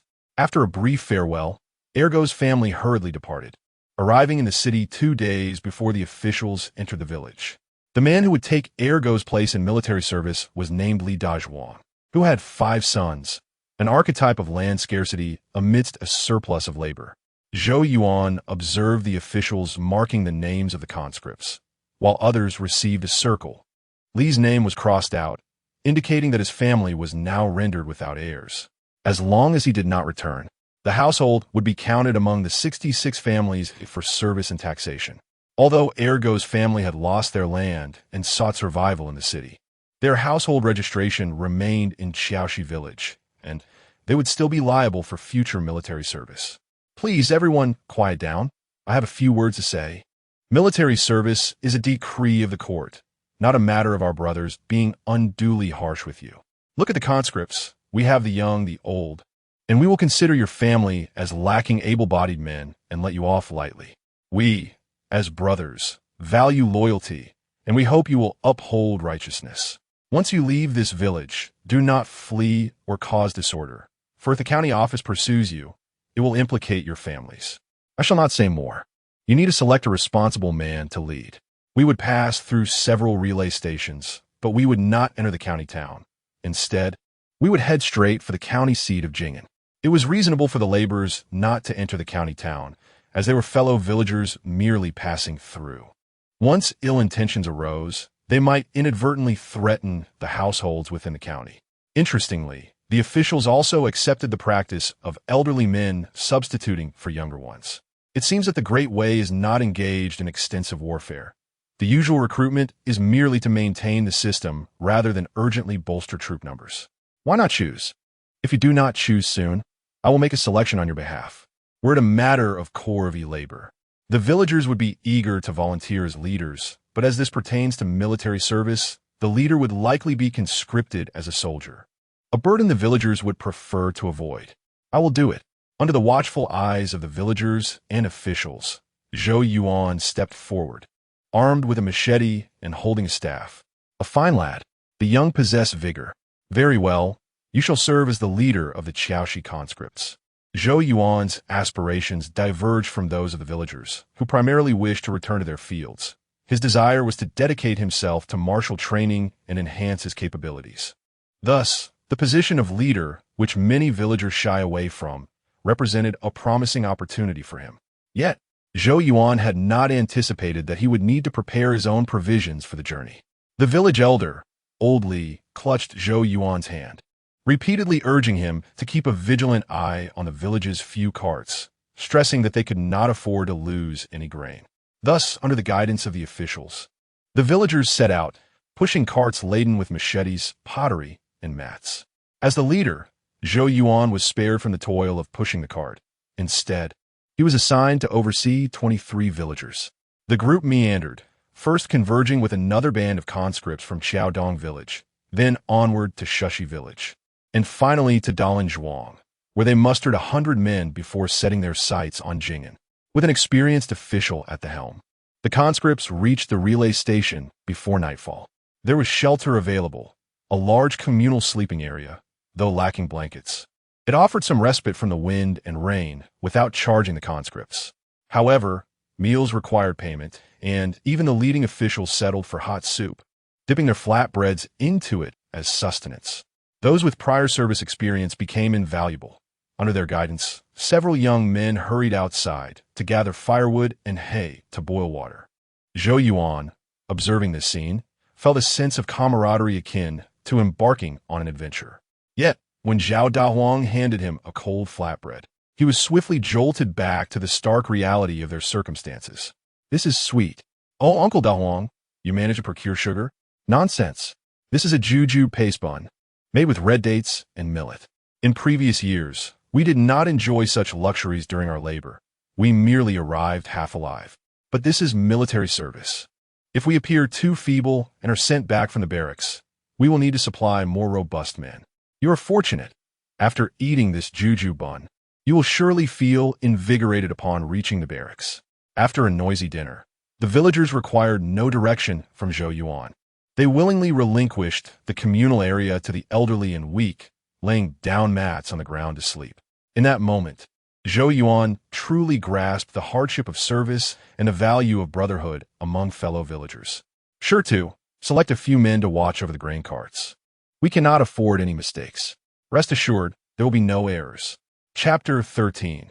The beasts of rank the journey, fraught with the hardships of braving the elements, proved to be arduous. Nonetheless, Zhou Yuan managed to reap benefits from it. After 3 days of travel, his running abilities finally became a skill, allowing him to gain rewards while in motion. You have comprehended Swift Stride, mastering a life skill. Swift Stride, LV1, 110. Effect: power emanates from the waist. Strength is met with the feet. Traveling cultivates endurance, and running enhances speed. The emergence of the Swift Stride skill had an immediate effect, markedly increasing Zhou Yuan's speed. More significantly, it endowed him with the ability to cultivate endurance. At this moment, Zhou Yuan possessed 3 life skills: nourishment, rest, and swift stride, along with 2 combat skills: break the mountain and spear thrust. Yet, his aspirations were not fully satisfied. Along the way, he gathered numerous small twigs, breaking them to the length of his fingers to practice throwing. Stone, stop hurling branches at me. If you have nothing to do, gather more firewood, so we don't have to search for it when we reach the next station. Uncle Dahuang, bear with it. The little branches barely hurt. Just consider it a playful jest. Qiaoshi Village's captain, are you honing your eyesight, hoping to learn archery? I must warn you, once you delve into archery, returning home becomes an elusive dream. Only the finest soldiers are permitted to draw the bow. The military will never release you before you are too frail to fight. The team of officers was surprisingly amiable in the wilderness, refraining from arbitrary reprimands of the laborers. Typically, when issues arose, they merely relayed them to the village captains, allowing them to resolve matters internally. Zhou Yuan discerned this was a deliberate attempt to manage potential conflicts within the community, and thus the officers maintained a harmonious relationship with him, often gathering to converse amicably. Being young and strong, I have become a leading laborer.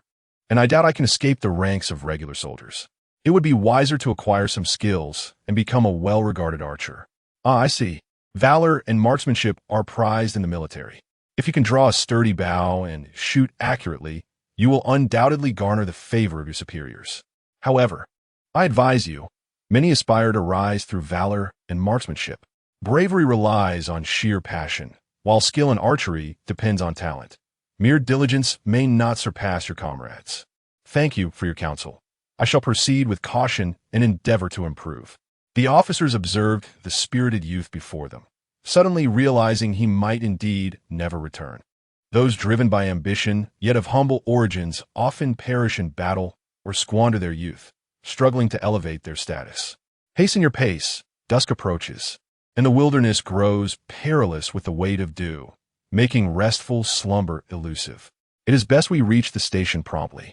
The group shared laughter amidst their trials, most conversing about their farmlands, while a few voiced their aspirations for military life. Only the officers understood that lacking a measure of bravery and vigor, serving in the military was a far less appealing endeavor than laboring. After all, within that military tent were men of battle, where power spoke louder than words. The weaker suffered, while the stronger thrived. Zhou Yuan walked alongside the throng of villagers, recognizing that these individuals were the most likely foundation he could cultivate. Auxiliary soldiers served 3 years, while regular soldiers committed for 10. Even if these villagers were all auxiliaries, they would still endure 3 years of service. They were his compatriots, and as long as he emerged as the strongest among them, they would naturally flock to his side, ready to heed his command and serve him. With a series of knocks, they finally arrived at the next station just before nightfall. However, the entrance remained tightly shut, devoid of light. The officers stepped forward to knock on the door. "Why do you arrive so late? Come in, though the food is gone. We have hot water, so make do." An elderly innkeeper opened the door, ushering the officers into the courtyard. "Where are the other innkeepers? They have long since departed. My old bones cannot keep up, so I have resigned myself to surviving on this official grain until death." The elderly innkeeper secured the door behind them, propping a stout wooden post against it. "Our inn does not keep lights at night. We close the gates at dusk. Once you enter the courtyard, do not venture out. Bears roam these woods. Though they are not as formidable as the great brown bears of the northern territories, they remain exceedingly dangerous. With so many of us, a bear would not dare approach if it were not blind." "Ah, you are mistaken. The more, the merrier for them. These bears are cunning, often appearing in packs of 5 or 6, striking one and fleeing with it. Should you attempt to pursue, they will ambush you." The innkeeper's words sent a chill down the officers' spines. This station, situated in the wilds for transit, offered no refuge should beasts attack. Doesn't the county office intervene when wild beasts threaten us? How can they? The moment soldiers arrive, the beasts flee. Once the soldiers leave, they return. It requires immense effort to close off the mountains and roads. It is far simpler to lock the doors and stay safe. Very well. We shall do our utmost to remain indoors tonight and secure the windows and doors. Though the inn's quarters were limited, 100 or so individuals could squeeze in, while the 20 or so wheelbarrows would have to remain in the courtyard. The villagers, far from foolish, heeded the advice and moved their belongings and provisions indoors. "I have said all I can. Take care tonight, and should harm befall you, do not blame me." The elderly innkeeper swayed back to his quarters, leaving the villagers in a state of uncertainty. "Stone, what shall we do? During the day, we might not fear those beasts, but at night, it becomes a different matter." The men from Shaoxi village instinctively passed the decision-making authority to Zhou Yuan, allowing him, their nominal leader, to decide their course of action. Zhou Yuan raised his hand for silence and approached the officers with a query. "Great officer, may I borrow your iron spear? Beasts do not discriminate in their hunting. We cannot all succumb to slumber. We must leave a few brave souls to keep watch." "Very well. Take it if you wish. Should you manage to wound a beast, it is yours to keep." In the territories plagued by wild beasts, the officers had little courage to keep watch, but they were willing to lend their blades. With their assistance, Zhou Yuan not only acquired an iron spear, but also organized a night watch team armed with clubs and knives. The other laborers prepared as well. At a moment's command, They would seize their weapons to drive away any encroaching beasts. The cool moonlight and brilliant stars cast a gentle glow, dispelling the darkness of the night. Zhou Yuan and his watchful companions hid within a large room, peering intently through the windows at the courtyard and beyond. Around the witching hour, the watchmen began to succumb to fatigue, yawning and blinking back sleep. Here they come, 6 bears. Where? We cannot see them. Sound a gong and awaken everyone. If we cannot scare them away, we shall have to fight for our lives tonight. Zhou Yuan's perception differed from that of the laborers. He discerned 6 health bars swiftly approaching the courtyard wall, 2 of which bore crimson markings. Level 3 mountain crescent bear. They even possess levels. Surely they can yield experience points. Chapter 14. Experience explosion. With the crisp sound of the gong resonating, the night watchmen in the other rooms were jolted awake, hastily banging their wooden sticks and hatchets. Due to the lurking danger of wild beasts, the laborers had been sleeping lightly, and this sudden noise sent them scrambling. Only the old postman remained unperturbed, casually peering outside before diving into a hidden underground chamber. Several guards attempted to follow, but the entrance was too small, and the old man stubbornly refused to open the cover, inciting a flurry of curses. "Brothers, arm yourselves. If that beast dares to intrude, we shall drive it back." Under Zhou Yuan's command, the laborers regained their composure, wielding their staffs to barricade the doors and windows. "Ay, oh, ay!" they shouted in unison, banging their wooden sticks together, striving to create a cacophony to intimidate the creatures of the night. Logically, the clamor of over 100 men should have been sufficient to deter any ordinary beast. Yet, the creatures outside seemed to discern between soldiers and laborers. Despite the thunderous shouts, they showed no inclination to retreat. The darkness cloaked the bears, rendering them nearly invisible to the laborers, but Zhou Yuan observed their movements with clarity. He spotted 2 level 3 forest crescent bears at the gate, incessantly banging against it. Gradually, they climbed the earthen wall, and only when they vaulted over did Zhou Yuan catch a glimpse of their features. The 2 black bears towered over the men, their chests adorned with a distinctive V-shaped white patch, their large heads and ears giving them a formidable presence.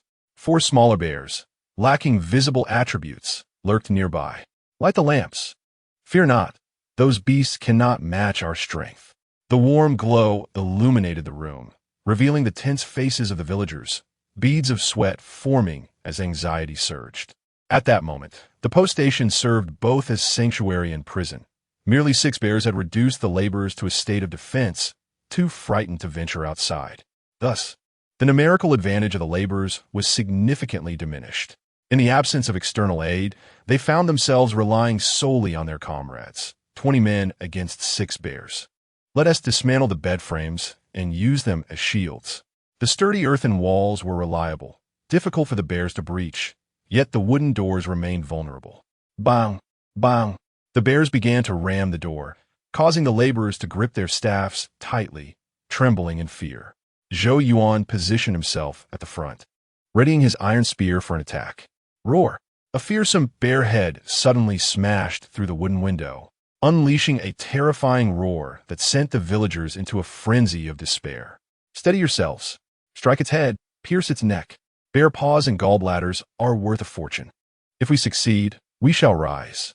Encouraged by Zhou Yuan's rallying cry, the villagers erupted in a frenzied assault against the bear attempting to enter. Such attacks only provoked the bear's ferocity. They could not slay it outright, but they needed to keep it at bay. However, the villagers soon lost their composure, and those holding the bed frames were compelled to drop them in fear. Zhou Yuan, though anxious, felt the power of his skills beginning to manifest.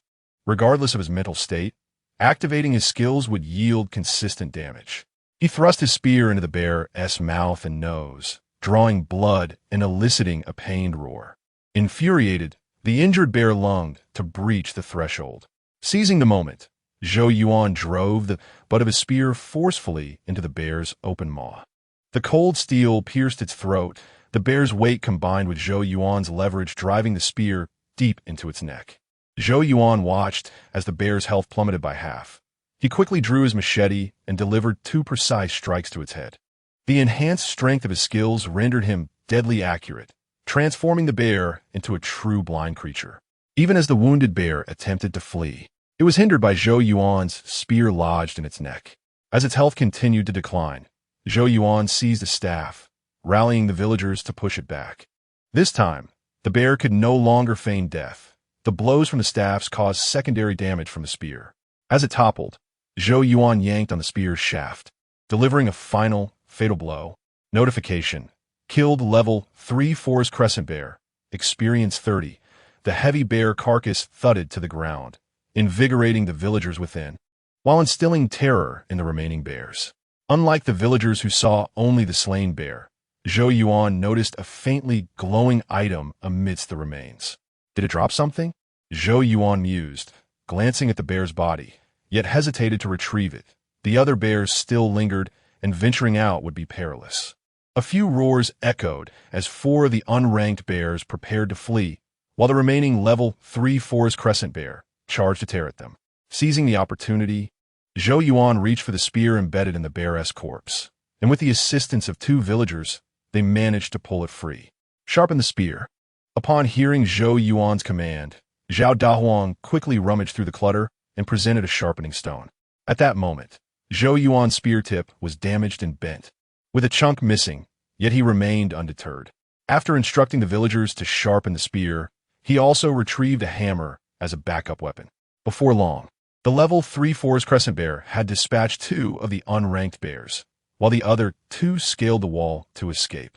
The fallen bears seemed significant to it. Disregarding the fleeing ones, it lunged once more at the shattered window. Brothers, this beast holds a grudge. We cannot let it in. Do not strike wildly. Use your staffs to push it back and exhaust its strength. If we can kill one, we can surely slay another. Having felled one bear, the villagers' confidence surged. Though still on edge, they refrained from reckless blows. Through the concerted efforts of a dozen strong men, every time the bear attempted to climb through the window, it was pushed back, turning the life-and-death struggle into a test of strength. Zhou Yuan, spear in hand, delivered several precise thrusts, piercing its eyes, mouth, and nose. By this point, the bear had lost much of its threat. In the midst of this exhausting struggle, Zhou Yuan managed to stab its ear canal, summoning the villagers to join him in delivering the fatal blow.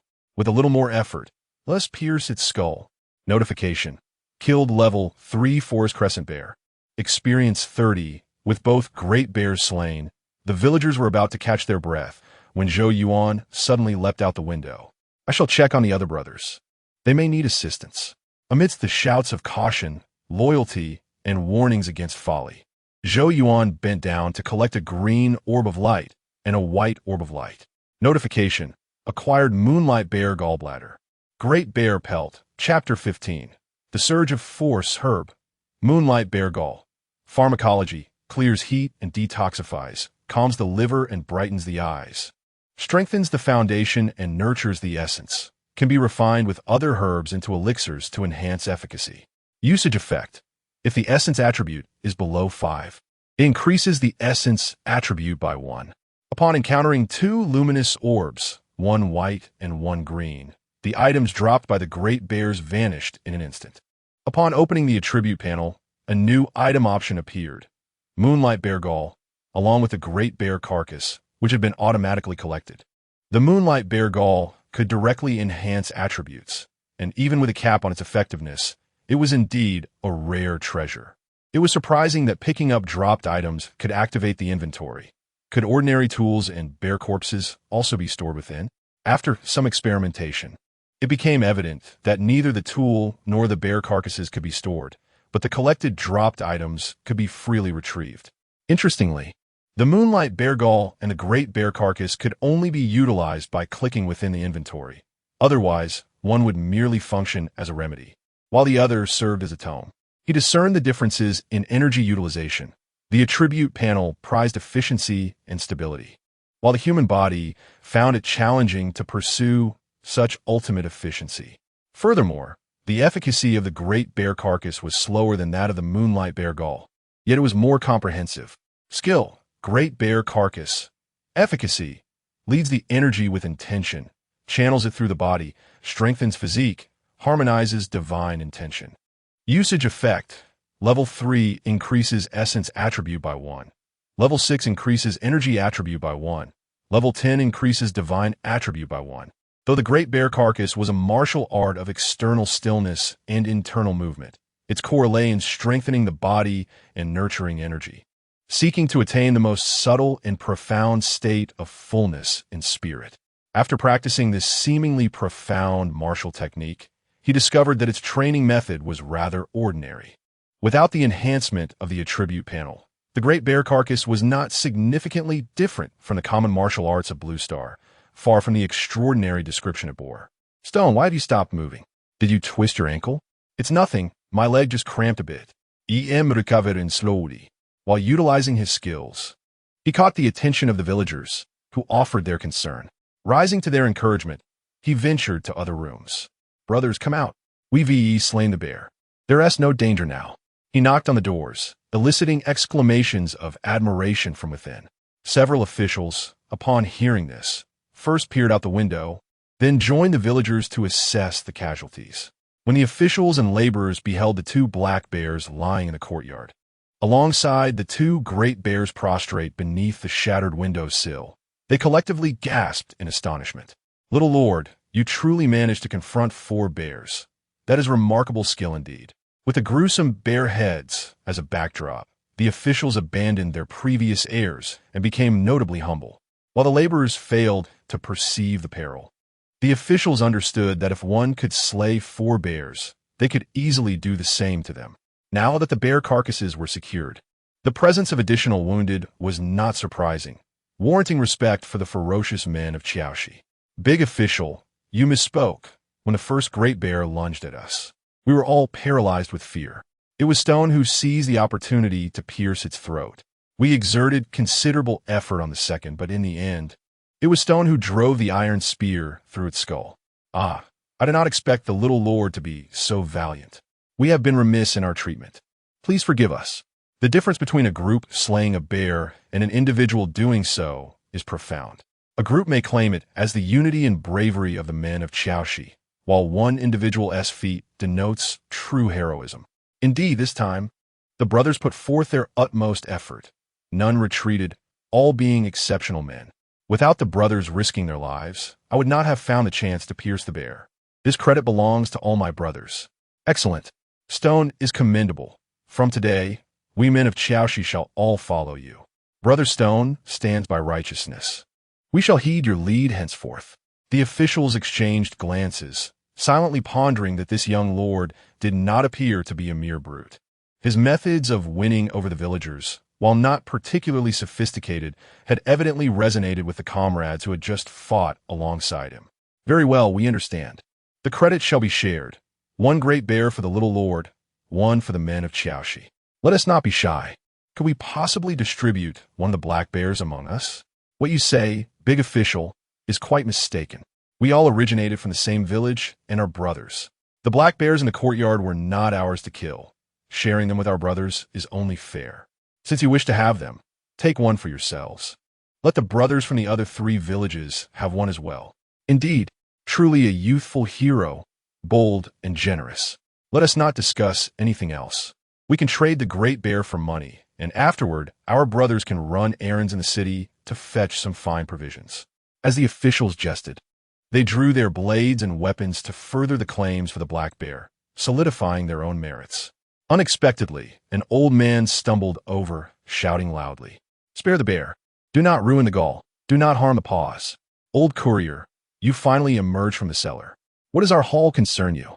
Do not be reckless, officials. Quickly load the bear and follow me to the city. We shall directly meet with the county magistrate. We can claim credit and rewards. The key is that only the county magistrate can consume all 4 bear carcasses in one go. Even if he cannot offer us favorable prices, he would not excessively exploit us. Hurry, the fresher the goods, the more valuable they are." Under the guidance of the old courier, 100 or so men hurried towards Leiji County, where the relay station was located. Upon arrival at the county town, dawn was just breaking, and the city gates had yet to be opened. The old courier approached the gates, rousing the sentinels with a knock. After a brief exchange, he returned to the group. "Wait here. With so many of us watching, the sentinels would not dare to act unscrupulously. I informed them that the soldiers of Jing and city hunted down 4 bears to present to the county magistrate. If the gall is not fresh, they will bear the consequences. Indeed, the group could be considered soldiers of Jing and city, though they had yet to formally enlist and had not anticipated raising such a banner. With this banner raised, the county magistrate would also be mindful of his actions, preventing the ignorant villagers from missing out on benefits, and then reporting to the military with distorted claims, stating that they intended to offer the bears to the military but were robbed by the county magistrate along the way. The county magistrate would not bear such a bad reputation, nor would he wish to offend the district commander over this matter. While waiting, Zhou Yuan used the Moonlight Bear Gall, adding the 60 experience points provided by the 2 level 3 Forest Crescent Bears to the martial skill Great Bear Carcass. The Great Bear Carcass required 10 experience points for level 1, 20 for level 2, and so forth. Thus, level 3 needed 30 experience points.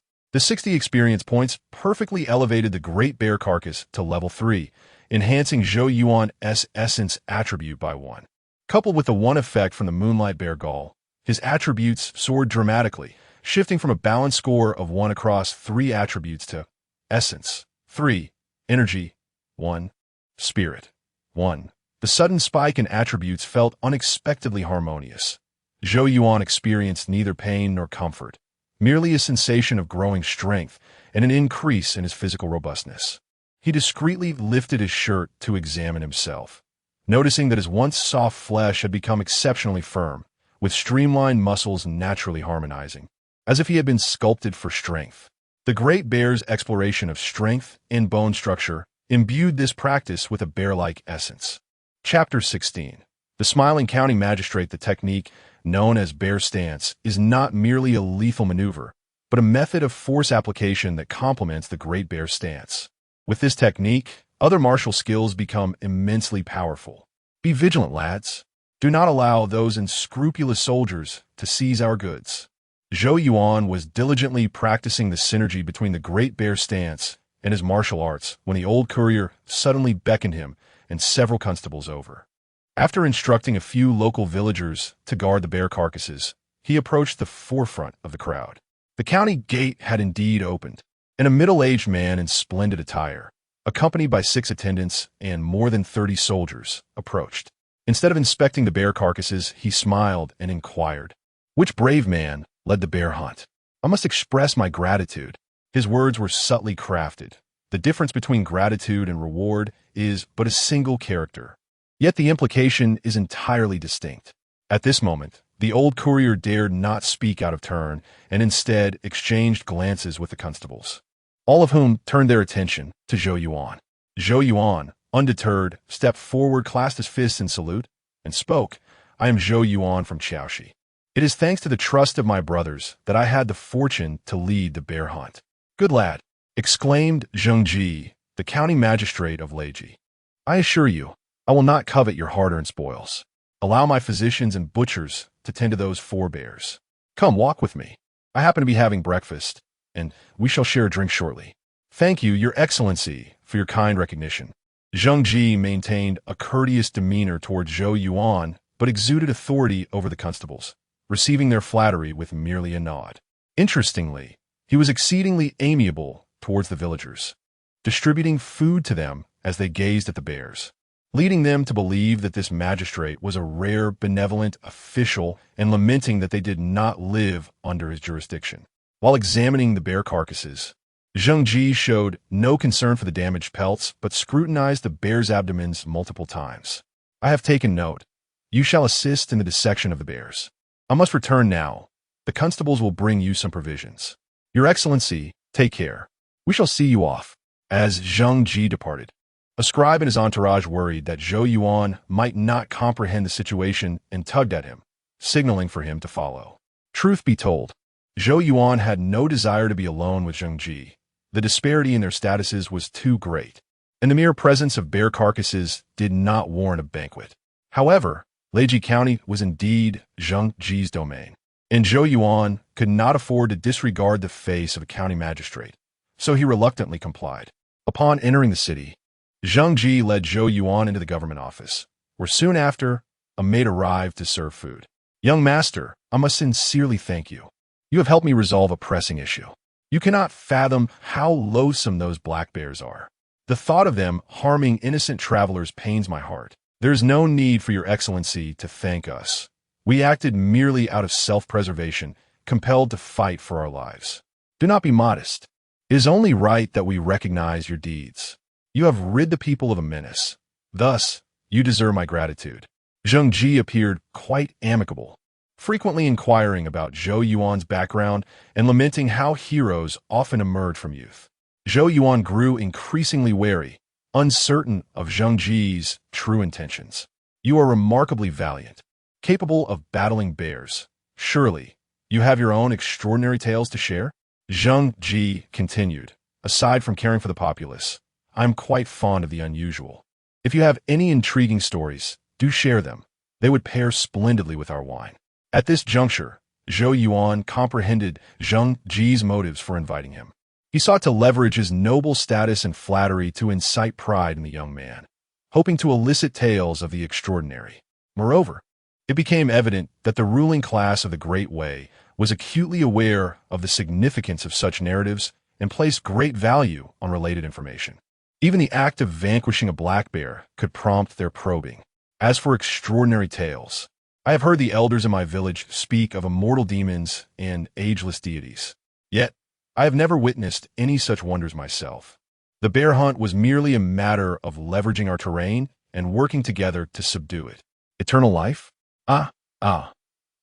Once Zheng Ji failed to extract any remarkable tales from Zhou Yuan, his interest waned. After a few bites of food, he stated he had governmental matters to attend to and excused himself from the office. When Zhou Yuan returned to the caravan with the escort, he learned that the county's constable had just inquired in detail about the bear hunt and was now hastening towards the relay station. The constable's aspirations for accolades were swiftly dashed, and even the old courier's whereabouts during the hunt were questioned. Indeed, Zheng Ji is a magistrate of strict governance. Credit is given where credit is due, unlike the bumbling fools found in tales. Indeed, he is a man of many faces, meticulous in his judgments. Zheng Ji's actions alerted Zhou Yuan to the dangers of this world. He realized he needed a more substantial stage to grow stronger openly under the sun. Otherwise, he would undoubtedly arouse suspicion. Fortunately, the bear hunt incident could withstand scrutiny, as the villagers' testimony sufficed to mitigate his peculiar situation. By late afternoon, the bear carcasses had been processed, and Zheng Ji finally arrived with 2 documents in hand. One was addressed to Zhou Yuan, certifying his role in defeating a bear in Leiji County. The other was for the villagers of Qiaoxi, acknowledging their collaborative efforts. The county officials distributed rewards, and after the allocation, Zhou Yuan received 500 coins, while each villager from Qiaoxi received 50 coins. The primary portion was the compensation for the bear carcasses. And this time, Zheng Ji did not divide it too finely. The funds were split into 4 shares for Zhou Yuan, the Qiaoxi villagers, the constables, and other villagers. Due to the differing numbers, the shares varied. Zhou Yuan held a small gold nugget. The constables received 200 coins each, the Qiaoxi villagers 60 coins each, and the other villagers only 20 coins each. This distribution model, while granting Zhou Yuan the greatest benefit, also rendered him a conspicuous wealthy individual. To bridge this stark disparity in wealth, Zhou Yuan proactively spoke up. "Your Excellency, I shall return to my camp. I have no use for this wealth. I wish to purchase some nourishing herbs to strengthen my body, and I hope you will accommodate my request." "Oh, a young man ambitious for self-improvement. Our meeting is indeed fated. I shall grant your wish. Here is a medicinal ginseng pill from the Zheng family of Linjiang. It is excellent for nourishment. With your gold nugget and 500 coins, I can offer you 5 pills, but since you have rid the county of a menace, I shall add 1 more to aid your martial training." "Thank you, Your Excellency. I shall forever remember today's kindness." Zheng Ji was adept at flattery, and Zhou Yuan reciprocated with equally fine words, creating an atmosphere of mutual appreciation. The villagers observed this exchange, puzzled by Zheng Ji's evident admiration for Zhou Yuan, and wondered why such a commendable magistrate did not recruit such a promising youth. As they prepared to depart, the villagers from Qiaoxi expressed their regrets.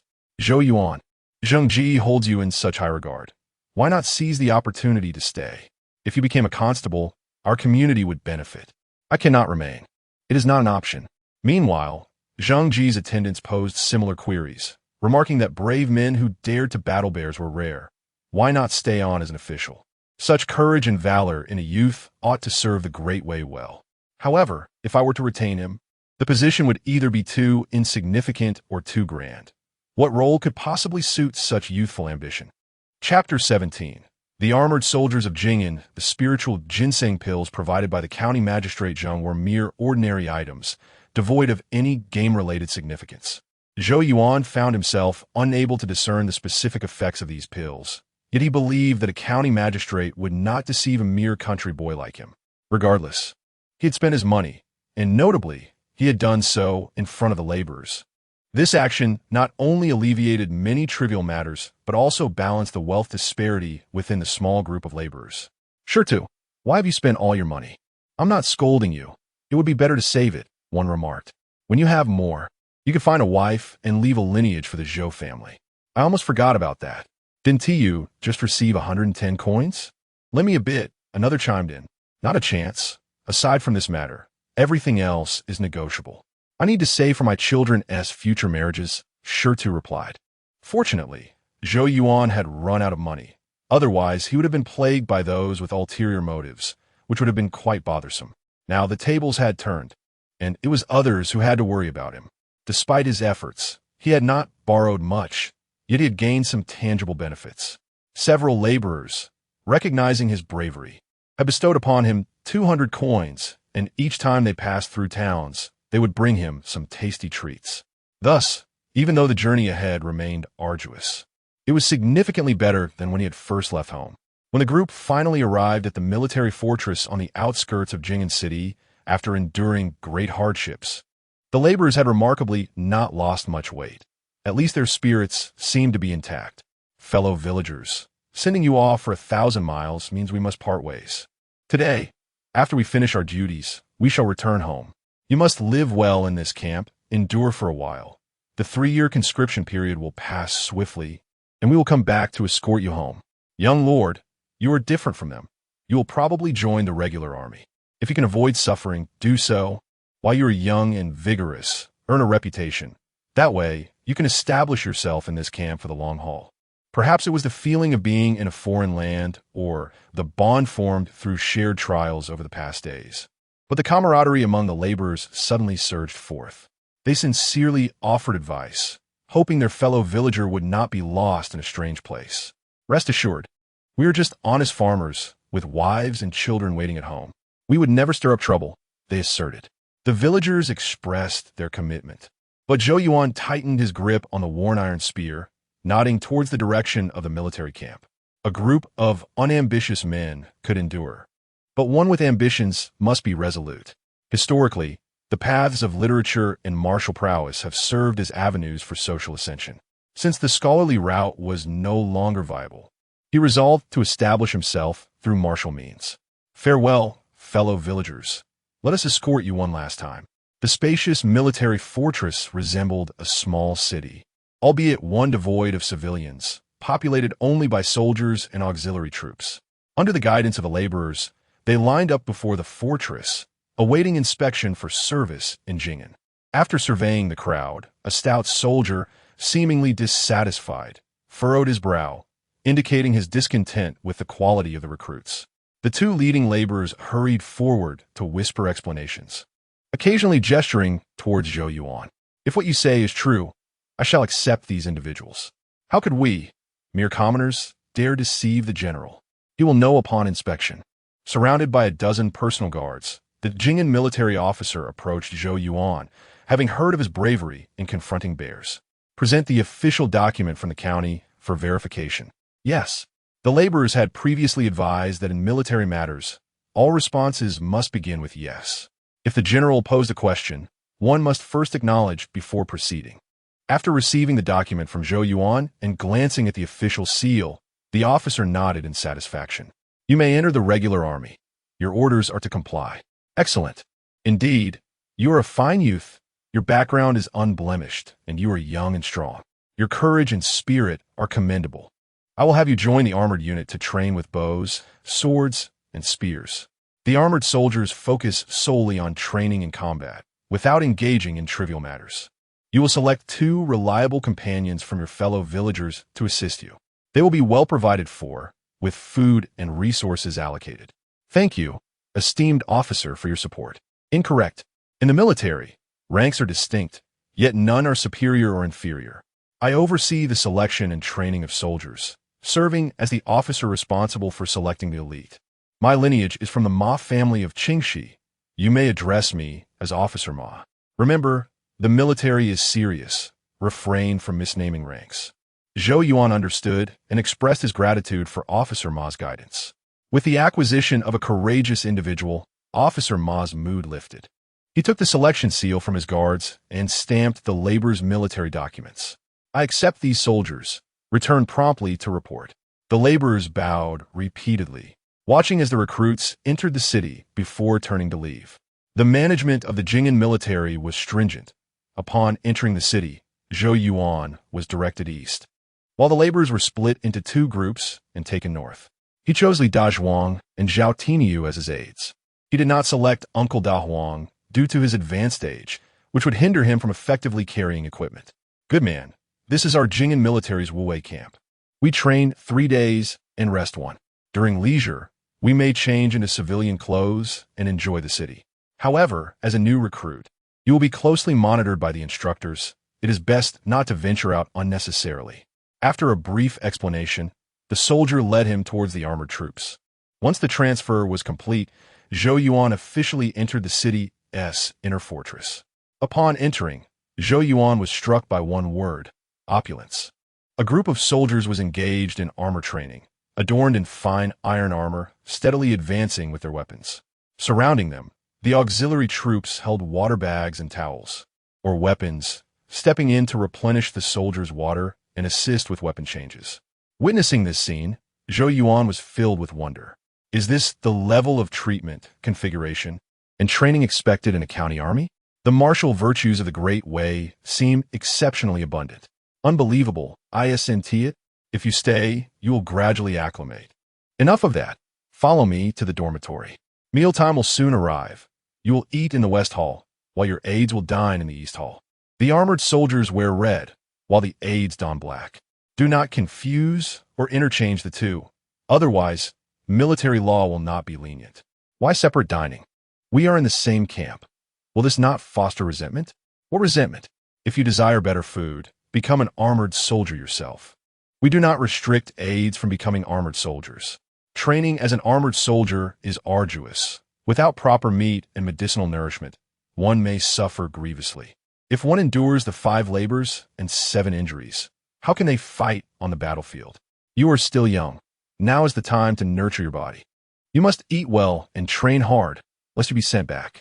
Upon reaching the dormitory, Zhou Yuan discovered the benefits of being an armored soldier were indeed substantial. The spacious room contained 4 large beds for bunk beds, wooden cabinets, armor racks, tables, and chairs, all in abundance. Quickly stow your belongings and follow me to report to the supply office. Initially, you will not be issued armor, but you may receive a bow, arrows, a steel knife, and a spear. Brother, I have a question. Is our Jing'an military quite wealthy? What do you mean by that? The children of noble families perceive it as lacking. The children of good families see it as affluent. Chapter 18. The Call of the Bow and the Grand Tapestry of Life. The phrase, the scion of a noble family, sees the humble, while the son of a good family sees the affluent, serves as a poignant reflection of the presence of aristocratic youth within the ranks of the Jing'an Army's Wuwei camp. After donning his crimson military attire, Zhou Yuan reported to the supply office, where the quartermaster diligently recorded his place of origin, age, and name, bestowing upon him a wooden military badge and informing him that he could collect his official copper badge in a couple of days. In terms of armaments, he received a yellow birch longbow, 30 spear-headed arrows, a refined steel sword, and a Qinggang iron spear. Such an assemblage, particularly the yellow birch longbow alone, was beyond the financial reach of an ordinary household, let alone the subsequent acquisition of fine armor. The youthful recruits were instructed that after 3 months of training and 100 days in armor, should they still remain in the camp, they could return with documentation to claim their armor. However, during this interim, it was imperative to expedite matters. Thus, Zhou Yuan was advised to send a subordinate to learn how to don and maintain the soldier's armor. Li Dazhuang, you stay, he commanded. After returning the equipment to the dormitory and neatly arranging it on the weapon rack, Zhou Yuan proceeded to the western hall of the camp. Upon his arrival, he found that many soldiers had already dined. The utensils were rather rudimentary. Most were rough clay bowls, with only a select few wielding more refined tableware. The latter group congregated on one side of the hall, and the passing soldiers made a concerted effort to avoid them, creating a clear demarcation. Zhou Yuan surmised that these individuals were either officers or the so-called scions of noble families, though it seemed likely that these categories frequently overlapped, as noble youth entering the military would inevitably aspire to become officers rather than mere soldiers. "Bring me a portion of food," he requested. "Newcomer, you may only take 1 bowl of meat. For everything else, you may take as much as you like, lest you incur a penalty on your rations." The fare in the Western Hall was not particularly varied, yet the availability of meat was paramount. As he settled down with his meal and a bowl of dark brown, medicinal soup, Zhou Yuan felt a sense of disbelief. The Jing'an army was astonishingly affluent, or rather, their logistical support was unreasonably generous. Though Zhou Yuan hailed from the modern era, he recognized the challenge of providing ample meat for a local army given ancient production capabilities. What a treat it was! He flipped his bowl with chopsticks, expecting a modern-style serving of meat atop vegetables, only to discover a bowl brimming with meat, with the soup as the sole exception. In stark contrast, the villagers of Qiaoshi led lives devoid of such abundance. The very dishes they seldom enjoyed during festivals were commonplace in this Wu-Wei camp. With a bounty of meat, Zhou Yuan's nourishment skill could finally be employed. While others consumed it for sustenance, he absorbed it for restoration. Gurgle, gurgle. The bowl of dark brown, medicinal soup, although lacking in flavor, bore a blend of spicy sweetness reminiscent of herbal concoctions. It was unlikely to be a restorative remedy, as many soldiers scarcely glanced at it, opting instead for the solid dishes.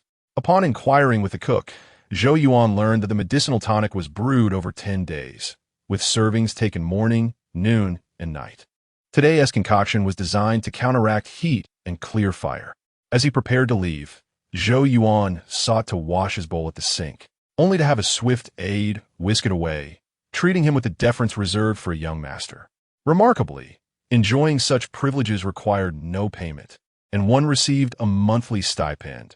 If one were not to see battle, it could well be deemed a welfare establishment. When the new recruits assembled in the afternoon, Zhou Yuan soon realized that such benefits were not easily earned. After the instructors outlined the camp regulations and introduced themselves, they instructed the new recruits to line up and draw their bows. While merely drawing bows and shooting arrows posed no challenge for those who had made it to Wu-Wei camp, Chief Instructor Hong demanded they practice drawing without arrows, warning that any who dared to release an arrow would be liable for damages to the bow or string. Zhou Yuan's yellow birch longbow was a 1-stone bow, possessing 3 points of agility, coupled with a martial skill big bear stance. He found drawing the bow to be a mere trifle. In stark contrast, the other new recruits struggled, their arms aching and trembling, some unable to bend their fingers. Chief Instructor Hong paid no heed to their suffering, instead approaching Zhou Yuan. "This bow is too light for you. I shall exchange it for a 3-stone hard bow." Understood. In the context of the Daoist military, a 1-stone bow equated to 60 kilograms. Thus, a 3-stone bow demanded an impressive 180 kilograms of force. Chief Instructor Hong had intended to temper Zhou Yuan's enthusiasm, imparting the lesson that mere physical prowess held little weight in the military. Yet to his astonishment, Zhou Yuan successfully drew the 3-stone hard bow. "Well, that is more like it. Continue your practice. Given the weight of your bow, I grant you the right to adapt your technique. Should you find it overwhelming, ease the tension and return the string. Do not overexert yourself and risk injury." With a stern demeanor, Chief Instructor Hong departed, only to shed his seriousness upon encountering his fellow instructors. "Gentlemen, how are your new recruits faring?" I've encountered one who is exceptionally difficult to manage. What shall we do? That lad is quite extraordinary. On his very first day in camp, he can draw a 3-stone hard bow. Although Chief Instructor Hong lamented the situation, a smile betrayed his true feelings. How long has it been since a youth of such caliber emerged from the ranks of humble farmers? Indeed, a 3-stone hard bow's arrows could not merely be classified as feathered arrows. They resembled spear-shaped projectiles. In the presence of such formidable equipment, it mattered not whether one was a soldier or not. With armor-piercing arrows, a single shot would suffice. Old Hong, how did such a promising talent fall into your hands? Wait here. I shall report to Captain Lee of the shooting sound camp to recommend that this young man be carefully cultivated. Not yet. I have not fully satisfied my curiosity. At least grant me a couple of days to train him and observe whether he possesses any talent for archery. What if he merely has strength but lacks accuracy? Your reasoning is flawed. Accuracy is honed through practice. As long as he possesses strength, stamina, and sound vision, it is only a matter of time before he develops commendable precision. Very well, you may report, but I shall continue training him. Among the new recruits, there was but this one standout. Were it not for Captain Lee, I would have had no reason to confide in you. Indeed, we must cultivate this young man to showcase that even among the sons of good families, there are exceptional talents. The captains of the shooting sound camp and the Wu-Wei camp were not the same. Their demands of soldiers varied. The Wu-Wei camp sought brave warriors, while the shooting sound camp required exceptional strength and endurance, preferably coupled with archery talent. Zhou Yuan could not have anticipated that upon his arrival at Wu-Wei camp, he would soon attract the attention of the shooting sound camp's instructors. As dusk approached, the new recruits gradually dispersed, leaving only Zhou Yuan behind under Chief Instructor Hong's guidance. Young man, do you aspire to be an ordinary soldier, or would you prefer to become an officer within the camp? Naturally, I aim for the officer's rank. Who would wish to remain a mere soldier? Precisely. You can draw a hard bow, and your stamina is commendable. I have recommended you to Captain Lee of the shooting sound camp. Within a couple of days, your transfer orders should arrive. Given your ability to draw the 3-stone hard bow, you will likely secure a position as a squad leader in the shooting sound camp. Should you exhibit any archery talent, the rank of a captain is not beyond your reach. The captain represents the most junior officer rank in Daoist, commanding 50 soldiers. Below the captain are the soldiers, and above are the officers, with an officer's title and entry into the official ranks. This young man would ascend to great heights. What a splendid opportunity to seize. Thank you, Chief Instructor Hong, for your recommendation. I could not wish for more, nor harbor any fear. Chapter 19. The secret realm within the camp. The military structure of the Great Way is meticulously organized, and not all commanders are high-ranking officers. Positions such as squad leaders, team captains, and various military roles serve as the framework for military governance. Below the rank of team captain, soldiers are classified into military households, while those above are registered as officers, with only those who attain the rank of lieutenant considered part of the ruling class of the Great Way. Others are merely subordinates acting on orders. However, this does not imply that the position of lieutenant is insignificant. On the contrary, within the military, lieutenants wield the power of life and death over their battalions. Zhou Yuan was surprised that Lieutenant Lee of the archery camp would personally meet him, leading the soldiers of the Wu-Wei camp to believe he was a hidden scion of a noble family. Let us test this bow.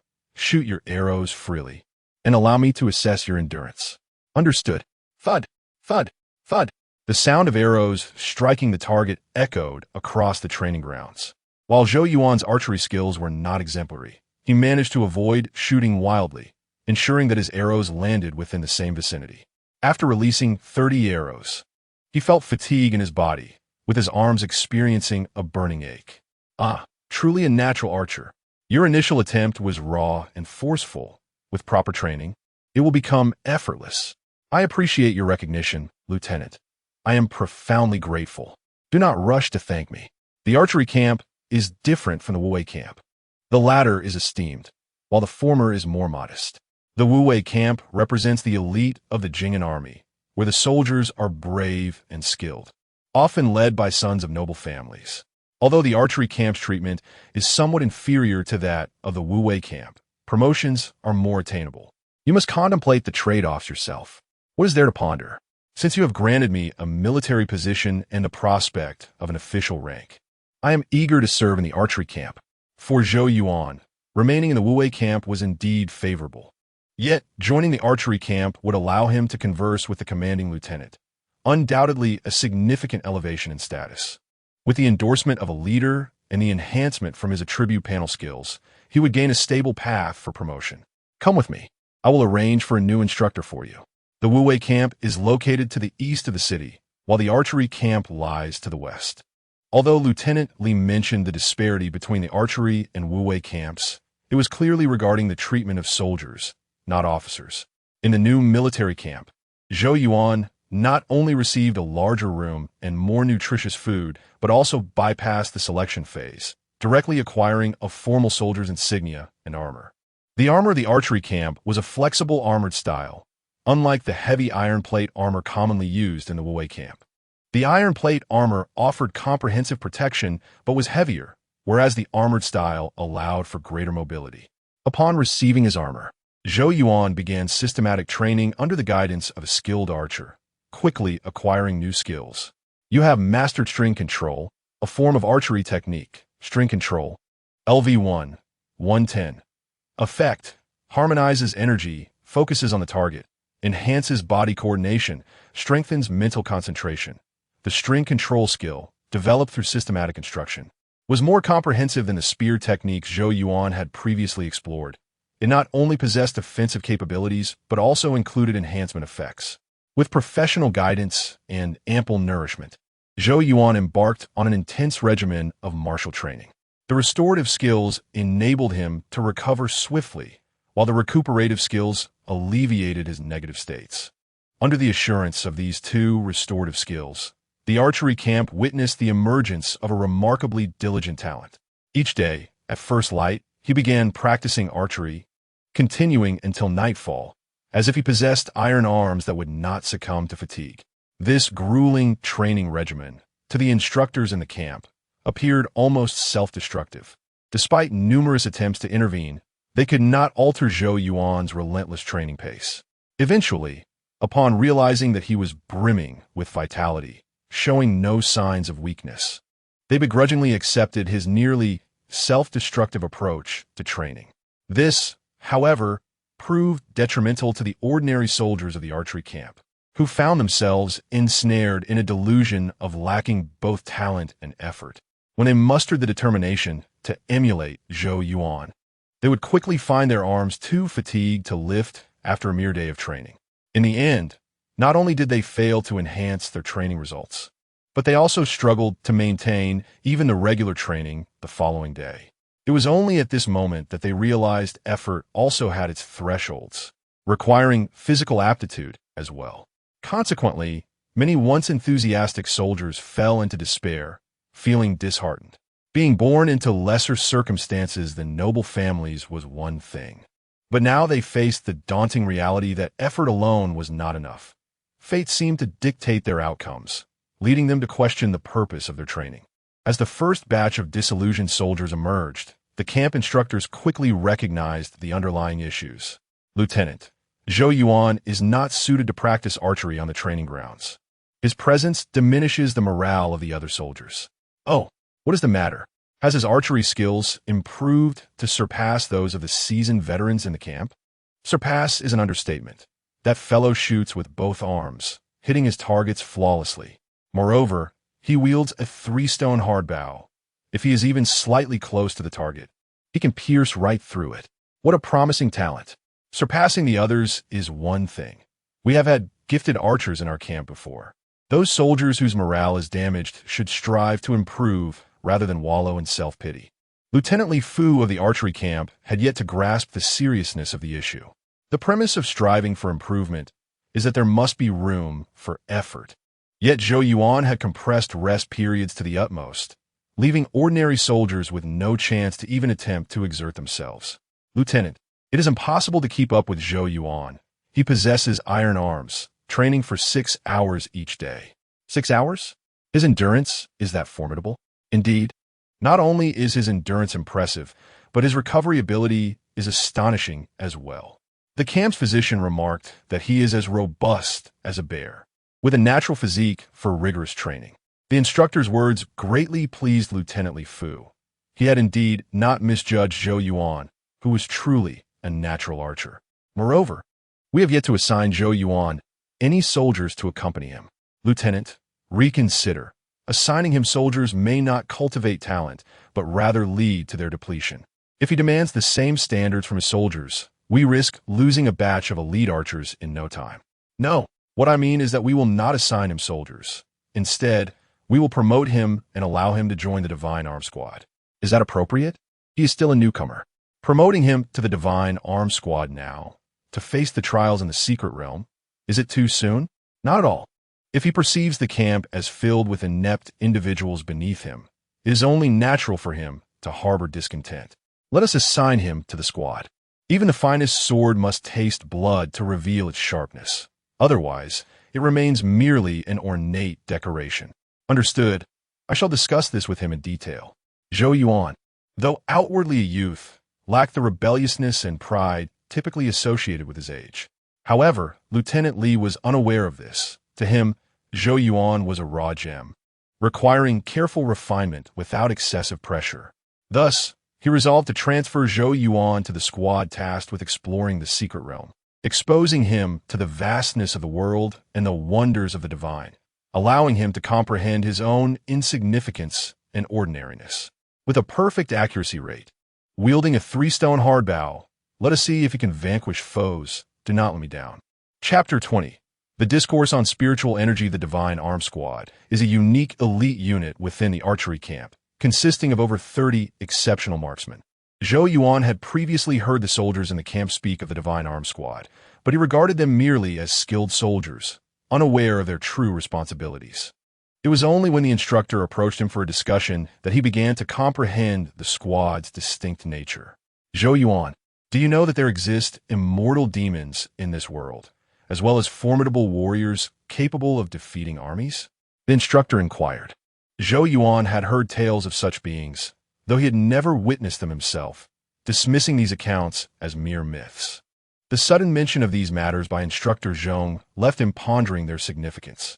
As he observed Zhou Yuan's earnest expression, Instructor Zhong was reminded of his humble origins and lamented the tragic fate of those from rural backgrounds who live in ignorance of the vast world. I had forgotten your background. Information is scarce in remote villages, making it difficult to grasp the expanse of the universe. I recognize your innate talent and exceptional physique, and I know that, sooner or later, you will aspire to test your skills against the world's elite.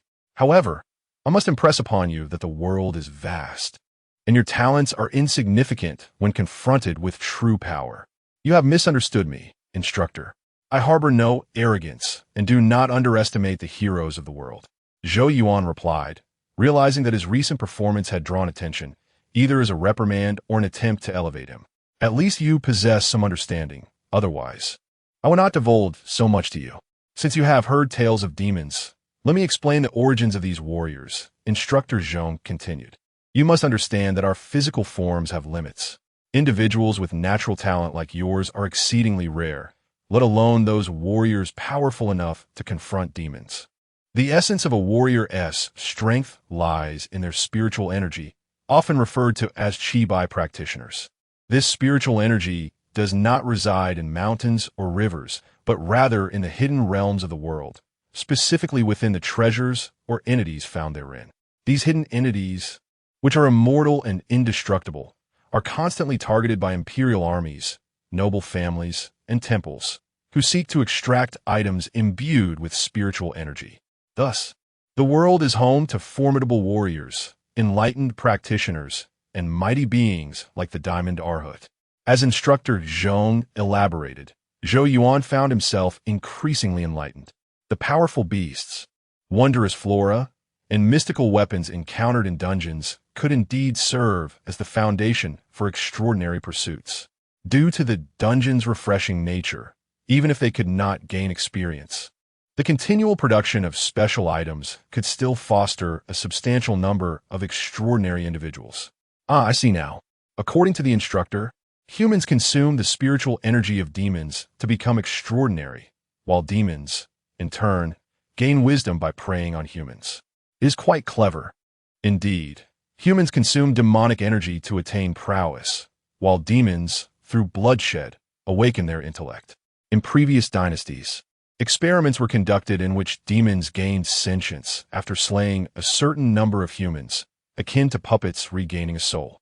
However, the more powerful the demon, the more challenging it becomes for them to achieve intelligence. Weaker demons may gain sentience after a few kills, while stronger ones remain akin to marionettes despite slaughtering countless lives. Zhou Yuan was astonished to learn that monsters could acquire intelligence through murder, reminiscent of the legendary demons that devour humans to gain form. However, he reasoned that the awakening of gaming monsters shouldn't pose a significant issue. Otherwise, the bustling city of Wei would not thrive so. Yet, he remained curious and decided to inquire further about humanity's predicament. If demons are immortal and gain intelligence, how do we have a chance to survive? That is indeed the case, but their immortality applies only to their physical forms, not their souls. Even if they become enlightened, should they be vanquished, they revert to mere puppets. This is part of the reason for our flourishing humanity. Thank you, instructor, for your guidance. Today, I have come to understand the vastness and intricacies of the world. I shall diligently practice martial arts and guard against arrogance. Zhou Yuan expressed his heartfelt gratitude, recognizing that without instructor Zhong's explanations, he might have taken a long time to grasp the realities of this world. In retrospect, the game dungeons and their creatures brought far more than calamity. They also offered myriad wondrous opportunities. You are aware that the captain is preparing to assign you to the Divine Arm Squad. This squad, alongside the Xuanjia Squad, is specifically tasked with the extermination of threats within hidden realms. The majority of our camp's provisions come from these mystical domains. Without the efforts of the Divine Arm and Xuanjia squads, the city of Jing'an could not support such a formidable force. What are your thoughts? Are you willing to witness the marvels of the world? That would be an unparalleled opportunity. I humbly request you to guide me. You are still young and have ample time to accumulate merits. Should you achieve notable accomplishments in the future, you might indeed earn rewards in the form of spiritual treasures, allowing you to explore the realm of warriors. Although Instructor Zhong's words were reassuring, he understood that a person of Zhou Yuan's humble background would likely face insurmountable obstacles to such opportunities. After all, why would the scions of noble families join the military when they could wait for their families to allocate resources? The limited production of spiritual treasures meant that, even with continuous output, only a select few could partake, especially considering that the stronger one became, the more treasures one required. Some families struggled to support even 2 warriors, perpetually fearing a shortage of spiritual resources, which could lead to the starvation of those in need. Instructor Zhong, also from a noble family, knew this reality all too well. He still remembered his family head's words. If there were enough spiritual resources for one person, there would be insufficient supply for 2, forcing them to prioritize one over the other. This world, alas, is fraught with inequity. It is disheartening to witness others soar like great eagles while one remains grounded like a chicken. What troubles you, instructor? Why this lamentation? Ha ha! You are still young and have seen little of the world. Perhaps it is for the best that you remain oblivious. Otherwise, you may inevitably become ensnared in the tumultuous dreams of ambition. Ultimately, one may find themselves in a state of disquiet, lost between realms. Zhou Yuan cast a glance at Instructor Zhong, but refrained from offering any words of comfort. Each person carries their own narrative. Perhaps Instructor Zhong's life was filled with regrets. Yet, he was merely an outsider, and it was best not to delve too deeply into the feelings of others. With a somber Instructor Zhong leading the way, Zhou Yuan exited the archery camp. It was only then that he realized the Divine Arm Squad's base was not located within the camp. The 2 walked in silence, each lost in their own thoughts, until they arrived at the central government office of the city. After the guards examined their orders, they waved the 2 men through. Passing through a series of long corridors, they soon found themselves before an expansive and remarkable training ground. It boasted a medical hall, an auditing chamber, taverns, and beautiful flower houses resembling a well-organized small town. Additionally, Zhou Yuan spotted a familiar black vortex in a room marked warehouse. Dungeon, Bullhead Village, recommended challenge level, 3. Recommended number of challengers, 10 to 15. How about visiting the flower house? The ladies there are the dancers of Jing'an City. Both the Divine Arm and Xuanjia elite units can enter to seek amusement and listen to music, alleviating the burdens of their deadly tasks. Chapter 21. Warriors enter the secret realm. The essence of Master Zhong's discourse on spiritual energy can be distilled into a single term: supply and demand. The more formidable the warrior, the greater their need for spiritual energy. Without a sufficient supply, ordinary resources cannot sustain a powerful martial artist. Zhou Yuan perceived a centralized system wherein a vast array of resources is funneled towards the warriors, creating an extraordinary echelon that amalgamates wealth and power at the top, while extending downwards to entrenched aristocratic families that dominate local territories. This represents a unique paradigm of extraordinary beings ruling over the common populace. Superficially akin to ancient times on Blue Star, its core essence lies in the inability of ordinary people to resist. The fate of dynasties rests solely in the hands of these exceptional warriors. Zhou Yuan recognized that these issues were not distant from him. Having entered the Great Wei military camp, he would inevitably confront the limitations imposed by his origins. His intuition proved correct when Master Zhong escorted him to the inner hall of the Divine Arm Brigade. Although the members welcomed the newcomer, inquiries regarding his background soon followed. "Brother, what is your bow's draw weight?" 3 stones. "Can you shoot accurately?" "I can hit a stationary target 100 times out of 100, and in motion, 8 or 9 times out of 10. "Excellent. Good lad, what is your background?" "From a respectable farming family." "That's rather humble with your skills. You ought not to be from a respectable household. Strive to slay enemies. If you can claim 100 lives, you may secure a position of rank." Members of the Divine Arm Brigade typically held at least the rank of squad leader, with many attaining higher military titles. Thus, it could be said that most here were officers rather than mere soldiers. Fortunately, most had ascended through combat, valuing ability alongside heritage. Otherwise, Zhou Yuan would have struggled to integrate into a unit where officers outnumbered soldiers. As he conversed with the veterans beside him, he observed the members of the Divine Arm Brigade within the hall. Their health bars were all diminished, the highest at 93 and the lowest at 86. Most were equipped with 2 bows. One appeared to be a 2-stone short bow, while the other was a 3-stone long bow. Their secondary weapons included both long and short blades, and their armor primarily consisted of half-plate, surprisingly lighter than that of the archery division. "Brother Wu, is there a specific reason our armor is so light? It seems to offer less protection." "Do not emulate us. We are seasoned veterans, accustomed to the perils of the secret realm, and have developed our own combat styles. As a newcomer, it is prudent to play it safe. However, I suggest you also carry a bow capable of rapid shots. The creatures in this realm vary in strength, and while the 3-stone bow is taxing to wield for extended periods, the 2-stone bow is just right. Thank you for your guidance, Brother Wu. Should I practice any formations?" "No need. Once you enter the secret realm, you will understand. The armored brigade requires formations.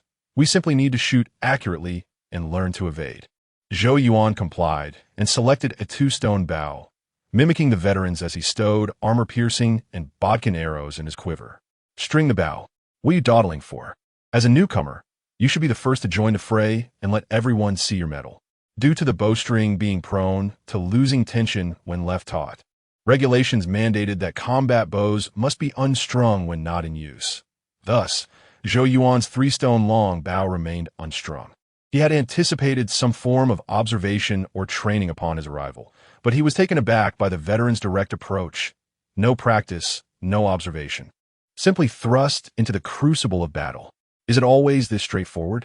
I thought one would first undergo training before being assessed for retention. Training? What good is training if you haven't proven yourself? Only the scions of noble families are afforded such luxuries. Those from respectable backgrounds must seize every opportunity to fight. Otherwise, by the time your training concludes, there will be no rewards left to claim. Within the spacious inner hall, archers hurriedly strung their bows, inspected arrow quality, and adjusted the fit of their armor. At that moment, the atmosphere resembled a camp prepared for imminent battle rather than a resting area. As the drumbeats echoed, the archers began to file out one by one, reminding Zhou Yuan, "We're deploying. Make haste." 36 archers formed a line of 5 in front of the storeroom, accompanied by over 100 armored warriors. A stern-faced man clad in gleaming armor swiftly inspected the ranks, pausing briefly to nod at Zhou Yuan upon noticing him. "Newcomers, step forward. I am Kai Chung, the military officer of this camp, and from now on, I shall be your direct superior." Zhou Yuan was nudged forward by the veteran behind him, and 2 heavily armored men, wielding large shields, stepped forward from the armor brigade.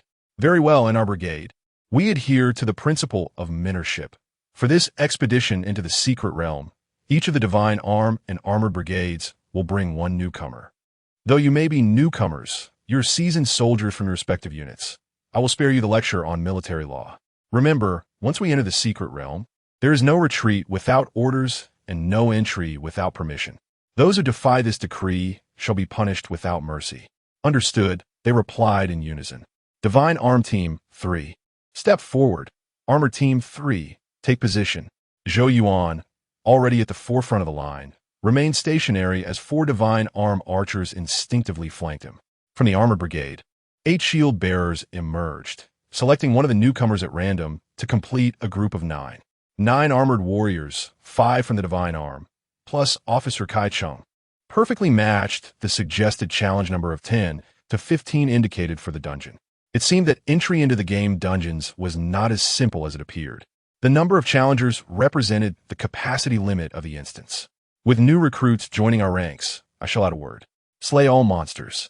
Resources will be compensated in cash, healing potions provided for the injured, and all spiritual medicines must be surrendered.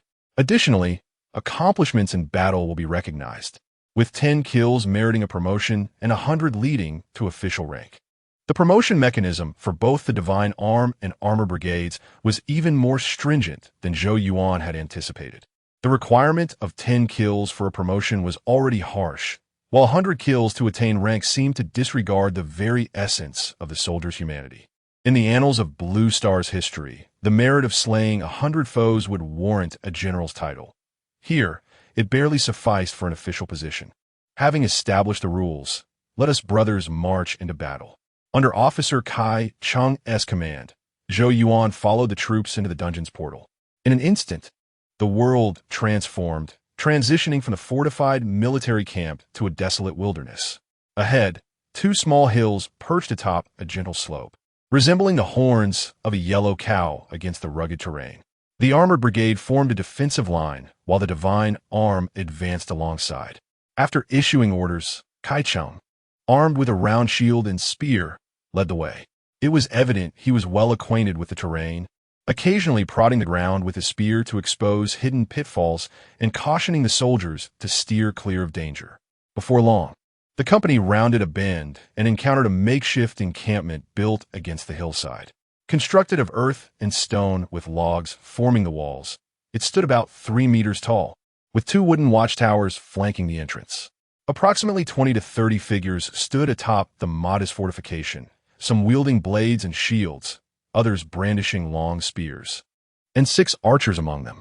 Their health bars displayed identifiers as Level 3 Bandit Swordsman, Level 3 Bandit Spearman, and Level 3 Bandit Archer. Ray shields. In that moment, without needing Kai Cheng's command, the experienced soldiers instinctively lifted their thick leather shields. Thud, thud, thud. The Level 3 Bandit Archers were quite accurate, landing several arrows upon the leather shields. Seizing the opportunity, the Divine Arm Brigade targeted the archers. Zhou Yuan switched to his 3-stone-long bow and aimed at one of the Level 3 Bandit Archers, releasing an arrow that depleted 70 of its health. A second shot finished off the bandit clad in leather armor. Ding! You have slain a Level 3 Bandit Archer. Experience 30. Chapter 22. Team cooperation. The archers of the Divine Arm Brigade proved to be elite, swiftly clearing the Level 3 Bandit Archers from the stockade walls in no time. During this process, Zhou Yuan received 2 experience notifications, with the second assisting kill yielding 20 experience points. Advancing 10 steps to the right, He eliminated the archers stationed in the arrow towers. General Kai Chung pointed a spear, and the Xuanjia troops immediately moved in concert with the Divine Arm Brigade. Each of the 2 wooden arrow towers housed 2 level 3 bandit archers, who, from their elevated positions, unleashed a barrage of arrows upon the shield formation, their powerful shots nearly piercing through the leather shields. In a mere exchange of fire, even with the Divine Arm Brigade shooting at a higher angle, they would not be suppressed. The crucial factor was the presence of shooting apertures in the towers, while the other areas were fortified with sturdy logs. Thus, the Divine Arm Brigade could not eliminate their foes swiftly and had to remain vigilant in search of an opportunity. For Zhou Yuan, however, this predicament posed no challenge. The enhancement from his skills ensured his shots were remarkably accurate, unaffected by the pressing shield formation. Seizing an opportunity, he released 2 arrows that pierced the arms of 2 archers, significantly alleviating the pressure on the Divine Arm Brigade. With his impressive shots, the others focused their fire on the left arrow tower, while the newcomers dealt with the injured archers. The wounded bandit archers did not retreat. Instead, they drew short blades, preparing to descend from the towers and continue the fight. Zhou Yuan, observing the latter's direction, lay in wait and dispatched the 2 injured archers. Ding! Killed level 3 bandit archer X2, experience 60. Meanwhile, the archers in the left tower succumbed one after another to the assault of 4 Divine Arm Brigade members. The Xuanjia troops adjusted their formation, preparing for close combat, while the Divine Arm Brigade ascended the slope to rain down arrows. There were no explanations, no questions raised. The veterans transitioned seamlessly, while the new recruits of the Xuanjia troops needed only to coordinate with their comrades. Zhou Yuan, however, mimicked the veterans' movements and climbed a steep slope nearby. Creak! Before long, accompanied by the sound of wooden stakes rubbing against each other, the stockade's main gate swung open from within. Over 20 melee bandits burst forth from the stockade, roaring fiercely. Zhou Yuan noticed that the veterans had swiftly switched to rapid-fire bows, some even opting for the faster-firing 2-stone bows. Whoosh, whoosh, whoosh. An incessant rain of arrows fell upon the bandits, while the steadfast Xuanjia troops held their ground with shields and spears. The sound of experience notifications rang out continuously.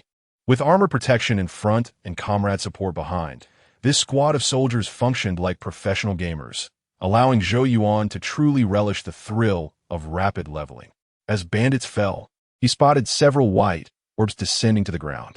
The satisfaction of gaining experience and the anticipation of dropped items invigorated him, causing him to instinctively quicken his shooting.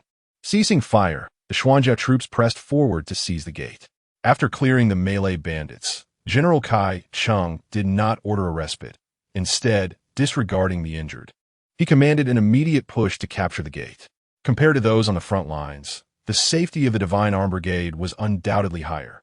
As they passed through the previous battlefield, Zhou Yuan intentionally lowered his head to observe, as if contemplating the differences between the demons of the secret realm and humanity. In reality, he was stepping on each orb to collect the drops. Ding! Acquired long sword X3, spear X2, rice balls X8, healing salve X2. The quantity of drops varied within each orb. Some contained only a single item, while others held multiple types, with rice balls being the most abundant and healing salves being the most valuable. Zhou Yuan didn't linger over the details of the other drops. After a few steps by the bandit corpses, he quickly rejoined his comrades. It was indeed peculiar. The demons in the secret realm were, in fact, human. Somewhat astonishing. I had thought I was merely attacking ordinary mountain bandits. Hee, you'll get used to it. When you return and see them resurrecting as usual, you won't think of them as human anymore. The veteran sought to impress Zhou Yuan, the newcomer, and Zhou Yuan played along, feigning ignorance.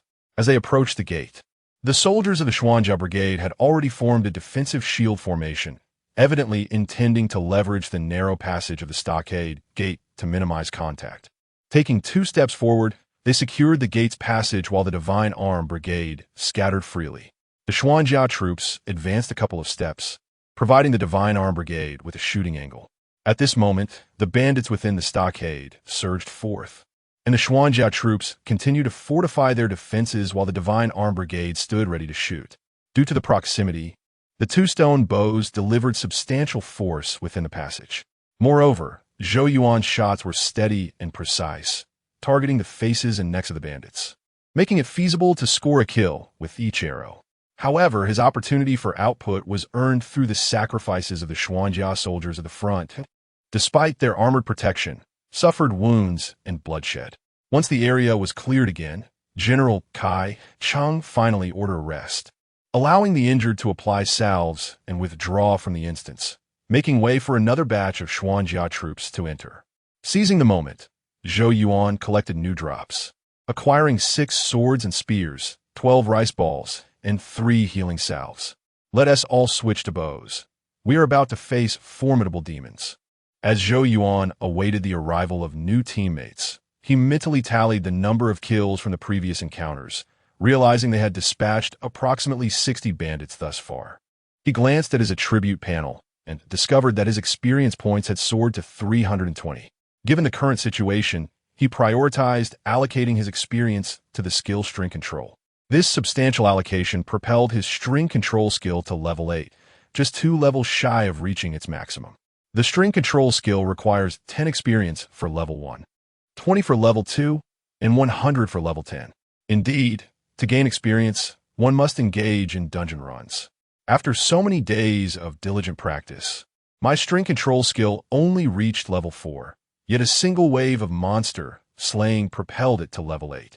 Observing the rapid ascent of his skill level filled Zhou Yuan's heart with exhilaration.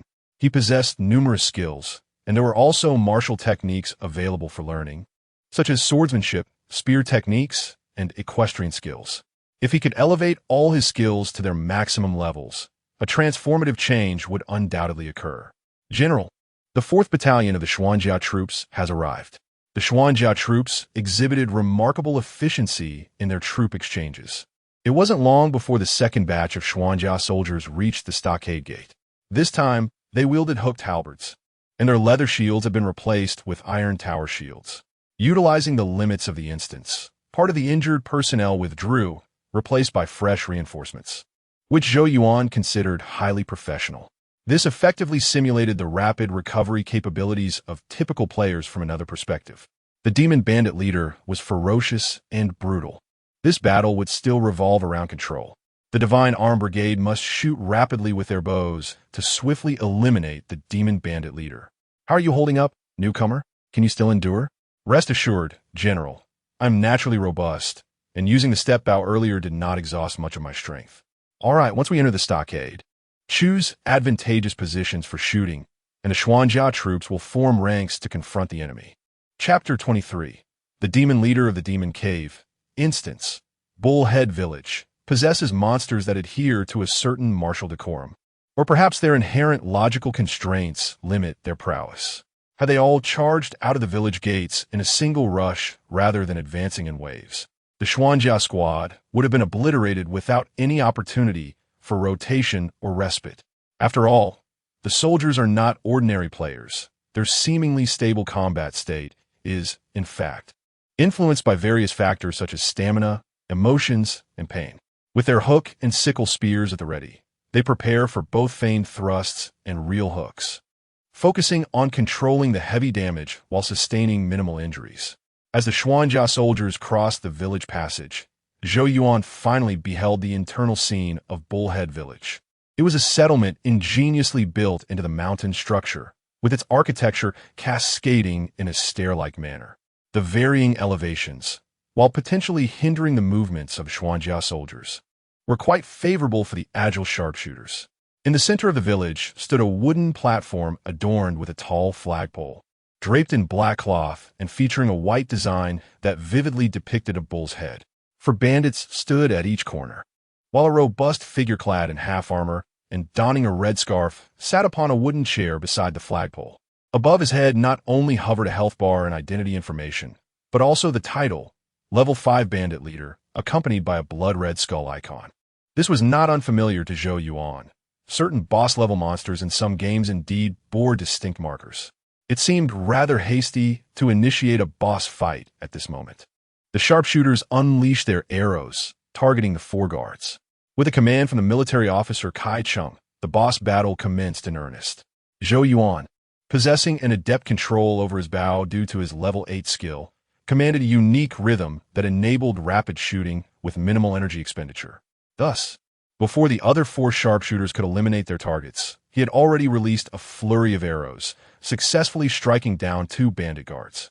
However, his overwhelming output drew the ire of the bandit leader, who brandished a hefty broadsword and leapt from the platform, charging directly at Zhou Yuan.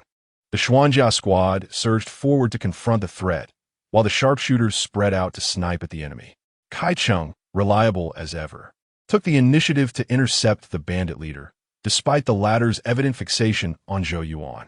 With a resounding impact, the heavy broadsword struck the metal tower's shield, cleaving a deep gash into the sturdy barrier. At this moment, Zhou Yuan could no longer afford to concern himself with the other sharpshooters. He ascended to a higher vantage point and unleashed a relentless barrage of arrows. The armor-piercing arrows from his 3-stone-hard bow flew swiftly and accurately, aimed straight at the bandit leader's skull. Remarkably, the leader's cranium proved extraordinarily resilient, with the arrows failing to penetrate, merely tearing flesh or embedding themselves within the bone. In light of such a fierce assault, the bandit leader grew infuriated, disregarding the nearby Xuanjia soldiers and pivoting to lunge at Zhou Yuan. The hook and sickle spears made their presence felt as 10 of them exerted force to drag the bandit leader back. This shift in momentum altered the tide of battle. The leader's focus shifted once more to the Xuanjia squad behind him, and he retaliated with a powerful slash. 2 Xuanjia soldiers were forced to stagger back, struggling to maintain their grip on their shields, while nearby comrades rushed in to fill the gap and reinforce their defensive line. In that moment, though the bandit leader retained his imposing presence, he had already been bested. The rhythm of combat established by the Xuanjia and sharpshooters left him with little room to maneuver.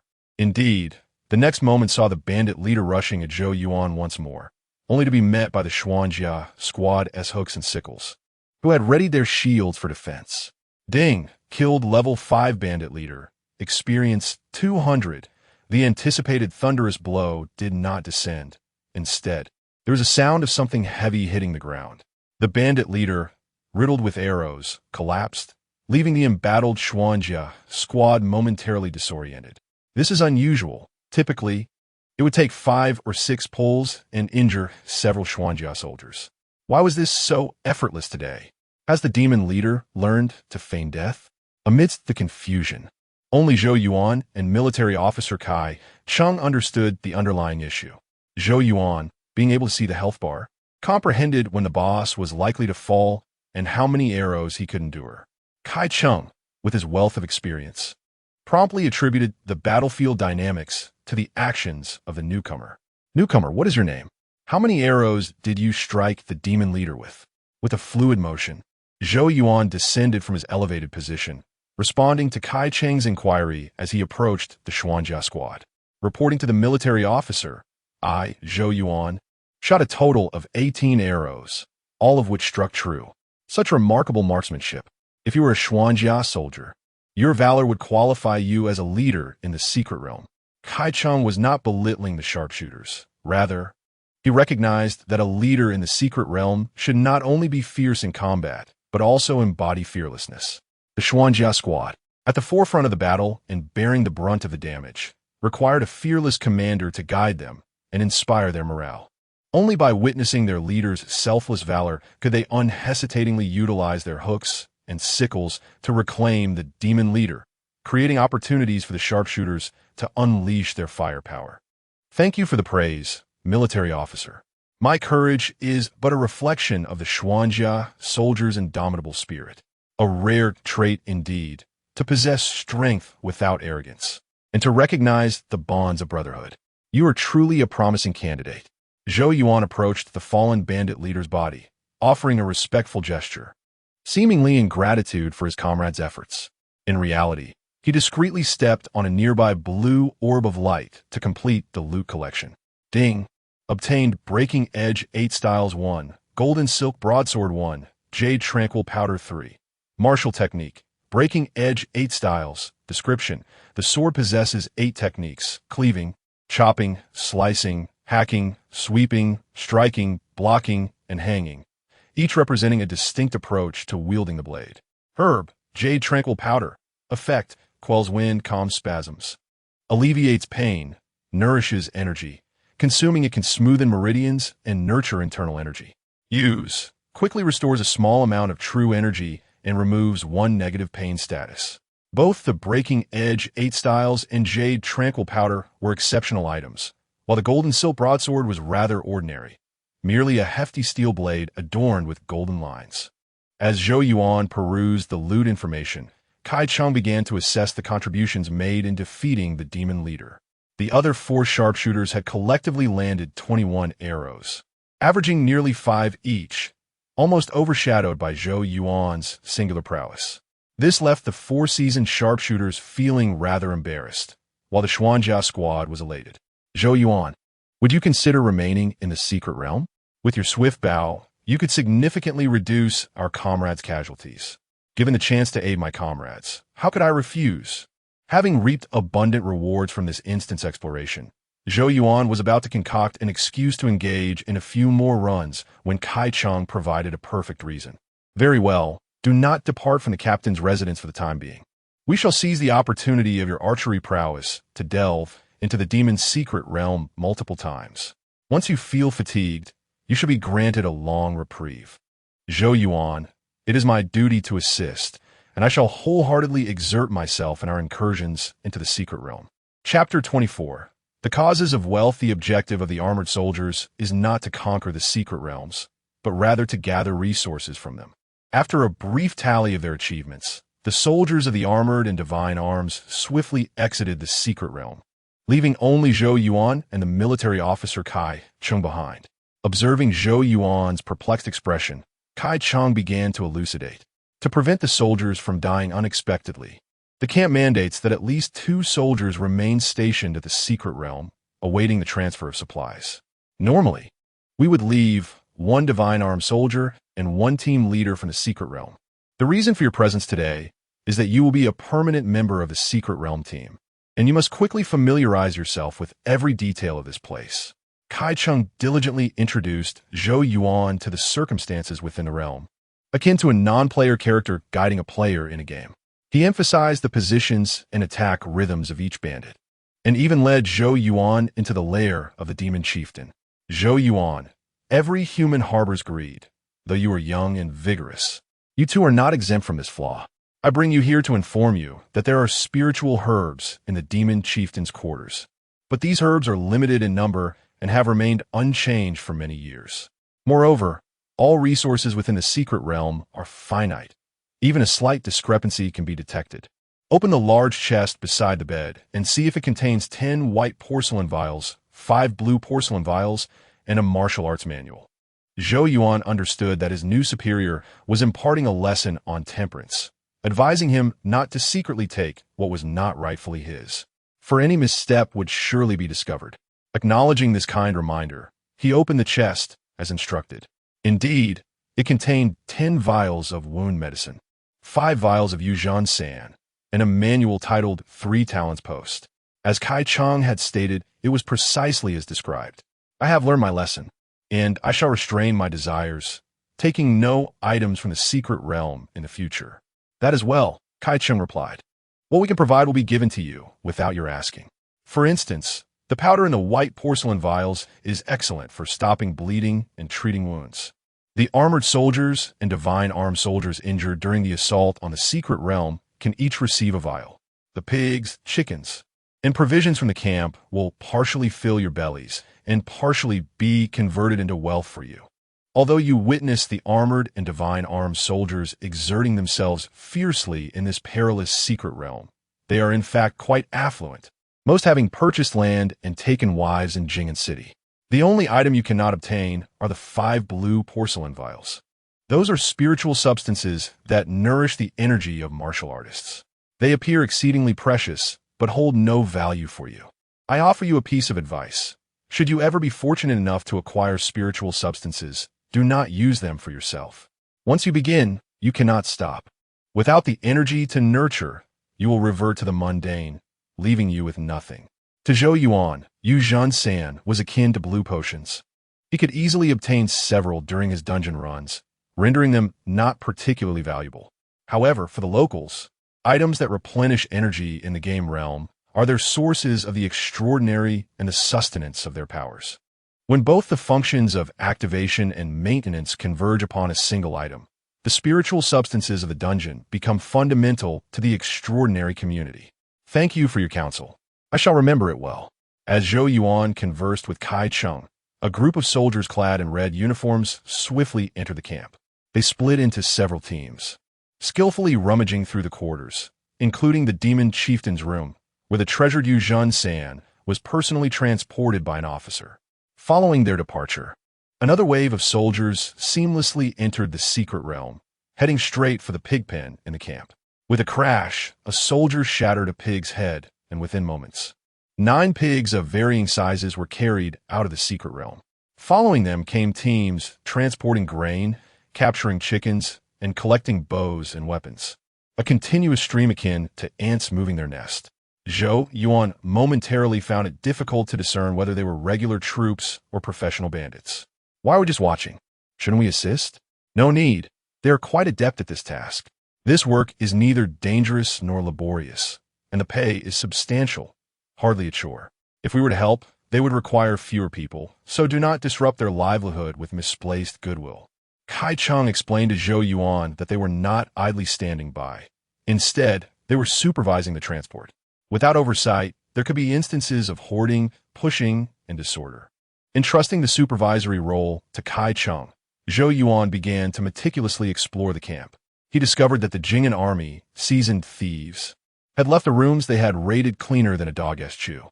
Bedding and fabrics had been taken, treasure chests removed, and even the kitchen's knives and pots had been pilfered.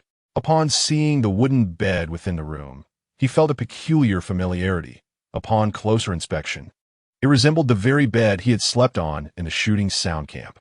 It was no wonder the Jing'an army was extraordinarily affluent. With the ever-replenishing bounty of the Bullhead camp, they could never truly be impoverished. Seizing the opportunity during this lull, Zhou Yuan allocated the 200 experience points gained from defeating the boss to his string control skill.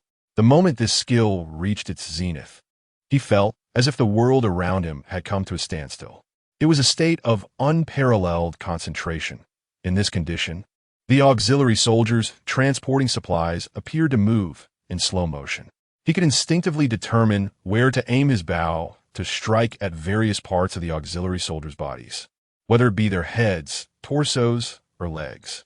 The sturdy 3-stone bow became as flexible as a 2-stone short bow. His fingers glided over the bowstring, naturally channeling his strength. Whoosh, bang, bang. 3 arrows flew in rapid succession towards the wooden wall of the camp. The first landed, the second tore through its shaft, and the third followed closely behind, striking the same point with precision. 3 stars aligned, multiple arrows united in purpose.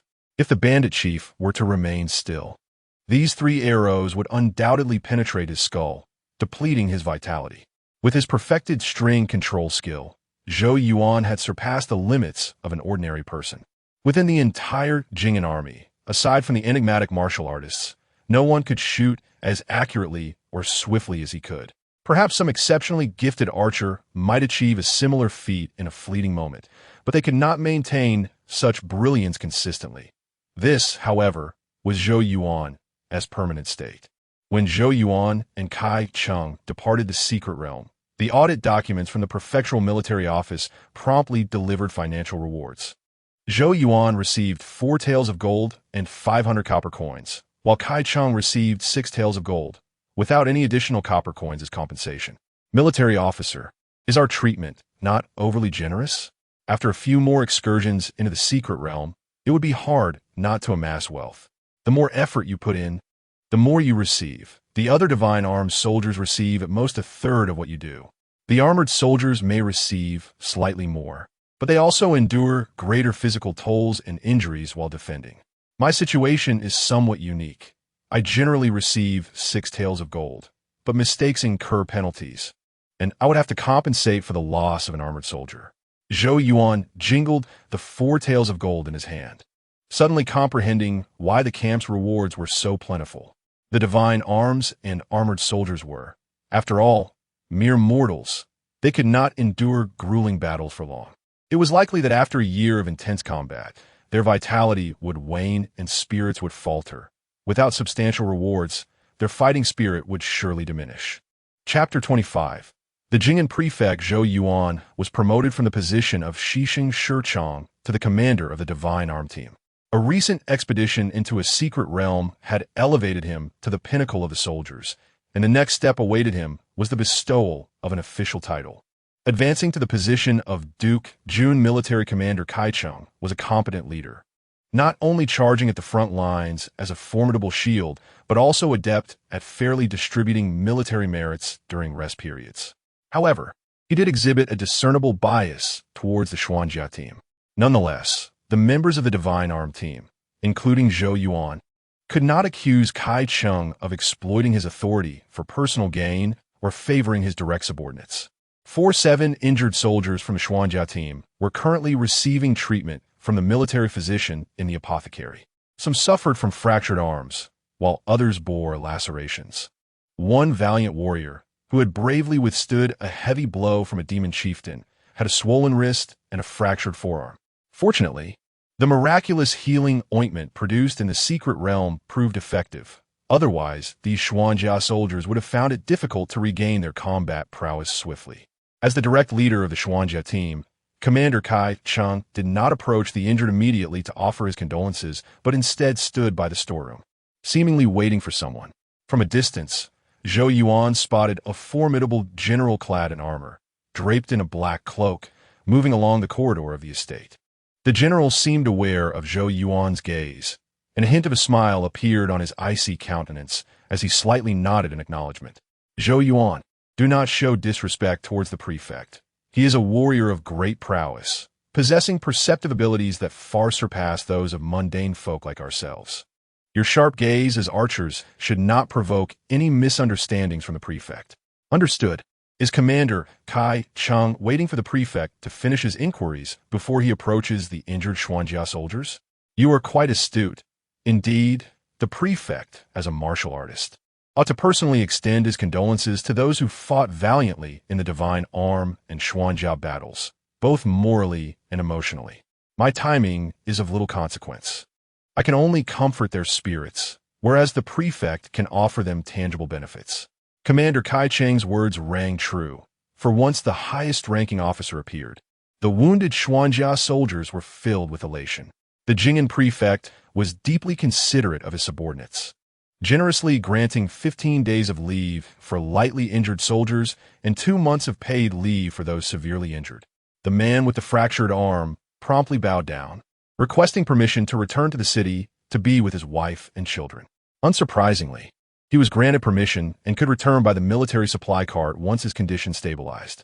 After the Jing'an prefect concluded his visit, he nodded towards the storeroom before departing with his personal guards.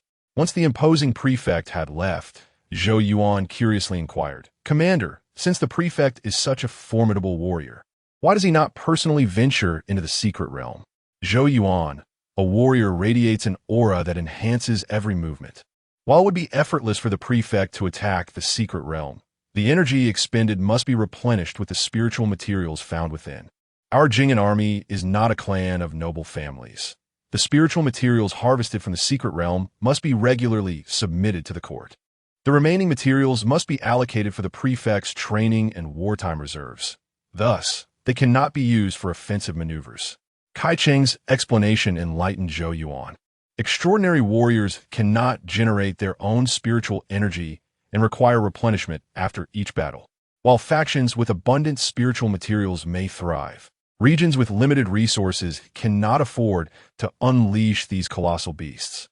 For instance, despite having a martial prefect at the helm, the Jing'an army could not easily deploy such formidable power. Follow me. I will comfort the soldiers, and you shall accompany me to make your presence known. Once the brothers recognize your camaraderie, you can request a new residence through the appropriate channels. Under Commander Kai Cheng's guidance, Zhou Yuan visited the injured Xuanjia soldiers. During this time, he received numerous compliments, with many expressing their eagerness to fight alongside him again once they recovered. It was evident that the Xuanjia soldiers held a high regard for skilled archers. These shields, unable to enhance their own defenses, wished fervently that archers could sprout an extra pair of arms to swiftly vanquish the demons of the secret realm. As a result, members of the Divine Arm team might find themselves facing higher expectations. Previously, when Zhou Yuan was absent, the soldiers were unaware that an archer could unleash rapid shots with a 3-stone hardbow. Now, with Zhou Yuan raising the bar, the previously protected archers would also be compelled to confront the pressure of competition. Rest assured, my brothers, I will remain in the secret realm for the time being. With your valiant shields and my swift hardbow, we shall support one another. Those who had fought alongside Zhou Yuan shared a natural bond of camaraderie, and they conversed joyfully, planning a feast before allowing him to depart. Upon entering the audit hall, Zhou Yuan discovered that he not only had a new residence, but also the authority to customize weapons and modify armor. Considering the Xuanjia team's robust warriors required a reduction in weight for increased agility, he opted for half armor and a round helmet for head protection, eliminating the leg and arm armor while retaining a pair of iron-plated wrist guards. Commander Zhou, do you have any specific requirements for your weapon? We will do our utmost to provide you with an excellent bow. The Metallurgy Office, having reviewed the military achievements from the recent expedition, recognized that this individual was exceptional and required superior weaponry to maximize his archery prowess. Is there a 4-stone strong bow available in the camp? Zhou Yuan inquired. The demon chieftain possesses a physique as sturdy as iron. It would be challenging to swiftly eliminate him with a 3-stone hard bow. I wish to try the 4-stone bow. Commander Zhou, you jest. We truly do not have that, the Metallurgy Office replied, nearly choked by Zhou Yuan's request. A 4-stone strong bow is a concept of immense magnitude. 1 stone weighs 120 pounds, totaling 480 pounds. Such weight is equivalent to that of 2 heavily armored men. Could any mere mortal draw such a weight with one hand? The camp standards only permitted the issuance of 3-stone hardbows to the Divine Armed soldiers. Beyond that, it fell under the purview of martial artists, and the Metallurgy Office had no access to secret realm artifacts. Thus, Zhou Yuan ultimately could not procure such a formidable weapon as the 4-stone strong bow. However, the Metallurgy Office did mention the availability of a 5-stone crossbow. If Zhou Yuan did not mind its excessive weight and length, they were willing to remove the bow arms for his use, considering that his string control skill, though maxed out, only had a precision attribute of 3, he declined the Metallurgy Office's suggestion for the crossbow. If you truly desire a 4-stone bow, we could commission a master craftsman to create one. However, crafting such a strong bow is no simple feat. You may have to wait several years. Let us not complicate matters. Several years is too long. I shall make do with the 3-stone bow. When Zhou Yuan arrived at his new residence, guided by the camp's clerks, he found over 30 members of the Divine Arm team already waiting for him. Young lord, our brothers forewent the brothels just to catch a glimpse of your splendor. Gulme, we have reserved a table at the tavern to celebrate your promotion and to hear your teachings on archery. My brothers jest. My skills rely entirely on my innate strength, far inferior to your refined archery techniques. Do not be modest. In our Divine Arm team, performance speaks volumes. We may not match the valor of the Xuanjia, but our expertise lies in archery. You are superior to us, and we acknowledge your prowess. We hope you will guide us in sharpening our skills.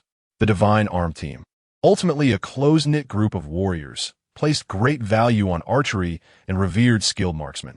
With his remarkable archery abilities, Zhou Yuan seamlessly integrated into this small circle, transforming from an unknown newcomer into a recognized comrade in arms.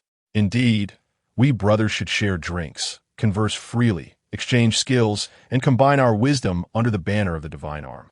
Chapter 26. Blood Battle and Loyalty. After an evening of revelry, Zhou Yuan became quite familiar with the men of the Divine Arm Brigade. Although he had yet to discern each individual's true character, they were no longer strangers, having exchanged names. Intriguingly, among this seemingly fierce group of warriors, there were scions of noble families. Unlike the sons of well-to-do families who sought official titles and salaries, these noble scions pursued military achievements and aspired for opportunities to ascend within the imperial court. Zhou Yuan learned that within the Great Wei court, There existed a path to extraordinary accomplishments, though this road was exceedingly narrow, with the spear examination held only once every 4 years and the selection of candidates limited to a handful. The existence of such a path was enough to entice those overlooked by their families to serve the court fervently. One of the soldiers, hailing from the Ma family of Qingxi, divulged that their kin had sent a member to join the brigade. In addition to the court's examinations, renowned Daoist temples and monasteries would also recruit disciples, selecting the most virtuous among many to inherit true teachings and cultivate their spirits. Despite each temple possessing its own secrets, none could compare to the vast power of Great Way, which controlled numerous secret realms for fortification and construction. Thus, only the Great Way Court could consistently hold spirit examinations every 4 years. Other organizations, be they temples or noble families, had limited slots for spirit cultivation.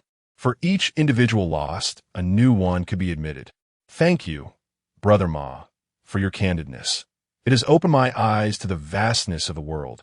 Zhou Yuan expressed, there is no need for gratitude. You would eventually learn this.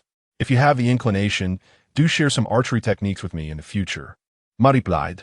The soldiers of the Divine Arm Brigade had their eyes set on Zhou Yuan's archery skills, eager to have him become their instructor. Fortunately, the military officer Kai Chung had also taken notice of him and informed him the next morning to prepare for an assault on a secret realm. How are your arms? Have they recovered? Steady as ever. Rapid shooting poses no issue, Zhou Yuan replied. Excellent. Follow me to rally the troops. The sooner we complete our quota for the month, the sooner we can rest, Kai Chung commanded. The urgency of military affairs was paramount, and the soldiers of the Divine Arm Brigade shared this sentiment. Kai Chung wished to keep the soldiers from dwelling on the risks and losses. He sought continuous engagement to accumulate the required spiritual items swiftly. Zhou Yuan was, of course, in agreement, as he had many skills awaiting enhancement and was in dire need of experience. Boom, boom, boom. The resonant drum beats echoed across the training ground as the soldiers of the Divine Arm Brigade swiftly assembled before the storeroom. Just yesterday, Zhou Yuan was among their ranks. Today, he stood alongside Kai Chung. Many of the armored soldiers were unaware of his reputation as a sharpshooter, assuming him merely a noble youth seeking military glory. Divine Arm Brigade, Armor Brigade, step forward. Brothers, follow me into battle. A day later, as they re-entered the Bullhead Village instance, Zhou Yuan's feelings were markedly different. While he had felt some trepidation the previous day, today he was imbued with confidence and calm. With his fully leveled string control skill and yesterday's thorough understanding of Bullhead Village, he possessed the ability to make long-distance shots. With just a glance, he could gauge the drop zone and accurately pin down the bandits atop the village walls. Raise shields. Eliminate the archers first. As Kai Chung issued the command, Zhou Yuan swiftly loosed 3 arrows, taking down 3 enemy archers. He did not keep all the glory for himself, leaving another 3 archers for his 4 fellow Divine Arm soldiers. Upon reaching the wooden arrow tower, without needing Kai Cheng's guidance, he shot 4 arrows, piercing the arms of 4 bandit archers and completely neutralizing the ranged threat. Due to the overwhelming number of bandits in the outer skirmish and at the village gate, Zhou Yuan held nothing back, firing in rapid succession to claim 20 lives. Military officer, today's battle went exceptionally well. Most of the brothers emerged unscathed. Shall we change our gear and continue without swapping out personnel? At this moment, a sensation of ease enveloped the soldiers. They had never imagined that the perilous venture of battling within a secret realm could unfold so smoothly. The armored soldiers believed that today's Divine Arm warriors were particularly skilled. However, Kai Chung and a few of the Divine Arm soldiers understood that a true sharpshooter had joined their ranks, one endowed with extraordinary talent. We must rotate. We cannot abandon our protocols, lest the armored soldiers grow complacent. If we continue to engage them in battle, they may become overconfident and fearful, Kai Chung insisted. Understood. The armored brigade complied without further words and quickly exited the instance, allowing another team equipped with hooked spears and iron shields to enter. Zhou Yuan, your marksmanship is almost superhuman. In the future, temper your prowess. Do not allow the soldiers to develop a reliance on you. In the event of a true battle, their morale may falter, Kai Cheng cautioned. Moreover, there is a limit to the number of assaults we can undertake each month. If we increase our efficiency and output, the court may perceive us as having room for improvement. When that happens, a decree could come down, and the soldiers may find themselves bereft of rest, enduring relentless conflict and suffering grave losses. Kai Cheng's meaning was clear. One must not push oneself to the limits in the service of duty. For once one exceeds their peak state, the consequences could be dire. An equally crucial point that Kai Cheng did not voice was the matter of loyalty. Each time they returned from a secret realm without sustaining a few injuries among the soldiers, how could the martial officer, Jing'an, comprehend the sacrifices made by the soldiers in their bloodshed? Would he continue to treat them well? Perhaps not, for without bloodshed, how could there be any gratitude? Thank you, military officer, for your guidance. I shall be mindful of my archery frequency to maintain our established rhythm of assault, Zhou Yuan replied. I'm glad you understand. As your direct superior, it is my duty to ensure your well-being, Kai Cheng affirmed. Fighting for one's life is a command, yet stable treatment is the foundation of a soldier's survival. After the second team of armored soldiers arrived, Zhou Yuan moderated his pace, refraining from seeking opportunities to unleash a barrage of arrows to deplete the boss's health. Consequently, this team sustained a few injuries, but when the bandit leader fell, the victorious soldiers erupted in fervent cheers. They celebrated their triumph and valor, embodying the spirit of fearless warriors. Indeed, if we do not return with some bloodshed, how can we claim the title of blood battle armored? In this instance assault, while Zhou Yuan did not unleash his full power, he upheld the essential value of loyalty that the Divine Armed Brigade relied upon for survival. Kai Cheng regarded him as a perceptive young man and seized the opportunity to grasp some of the camp's underlying rules. Nevertheless, his rewards from this instance surpassed those of the previous one. Last time, he earned a total of 520 experience points, 5 healing salves, 3 jade essence powders, and various other items. This time, however, he amassed 780 experience points, 9 healing salves, 3 jade essence powders, and an abundance of miscellaneous items. With this experience, he would be able to elevate his level 3 Great Bear Stake to its maximum level, also acquiring 1 point of Chi attribute from the 6th level enhancement and 1 point of Divine attribute from the 10th level enhancement. The Chi attribute was crucial. It determined whether a blue bar would automatically generate upon surpassing a certain threshold or if it required the learning of a relevant skill. Chapter 27. Awakening the Spirit, the enhancement of the essence attribute yields immediate and tangible effects. One can intuitively perceive the augmentation in strength, agility, and vitality. The fortification of the Chi attribute, however, is particularly peculiar, bordering on the supernatural. When the Great Bear Post ascended to level 6, granting a modicum of Chi attribute, Zhou Yuan felt an unprecedented clarity enveloping him, as if countless pores had unsealed, liberating him from prior internal congestion. Furthermore, his physical coordination improved, and his stamina flourished, eradicating the suffocating sensation of breathlessness that accompanied exhaustion. Nevertheless, his attribute panel did not reflect a blue bar, indicating that some catalyst was still required to transmute the wondrous Chi from internal to external manifestation. The essence of the Great Bear Post revolves around strengthening the body, nurturing Chi, and awakening the spirit. Though I could not acquire the 3 talents post from the dungeon chest, its nomenclature suggests a path akin to the harmonious integration of heaven, earth, and humanity, an alignment of essence, Chi, and spirit. Ordinary individuals predominantly rely on vitality, whereas extraordinary warriors fundamentally harness Chi. What, then, of the divine attribute? What transformations would its augmentation usher forth? Are there indeed individuals in this world whose essence centers around the divine attribute? As the Great Bear Post reached level 10 and the divine attribute increased, certain queries began to resolve themselves. In that fleeting moment of enhancement, Zhou Yuan sensed an oppressive constraint as though clad in a heavy suit of iron. This armor served both as a protector and as a confining prison, stifling his freedom. His eyes sparkled with an unprecedented brilliance, unveiling a more intricate and colorless realm before him. In this ethereal landscape, he could discern the very shape of the wind and the trajectory of light. At that moment, he resembled a cicada, poised to shed its rigid shell and unfold its wings for unfettered flight. This must be the perspective of the soul. Though Zhou Yuan posed the question, the answer had already crystallized within him. The essence of the Great Bear Post is not merely a vague concept of martial divinity, but a profoundly pure awakening of the spirit.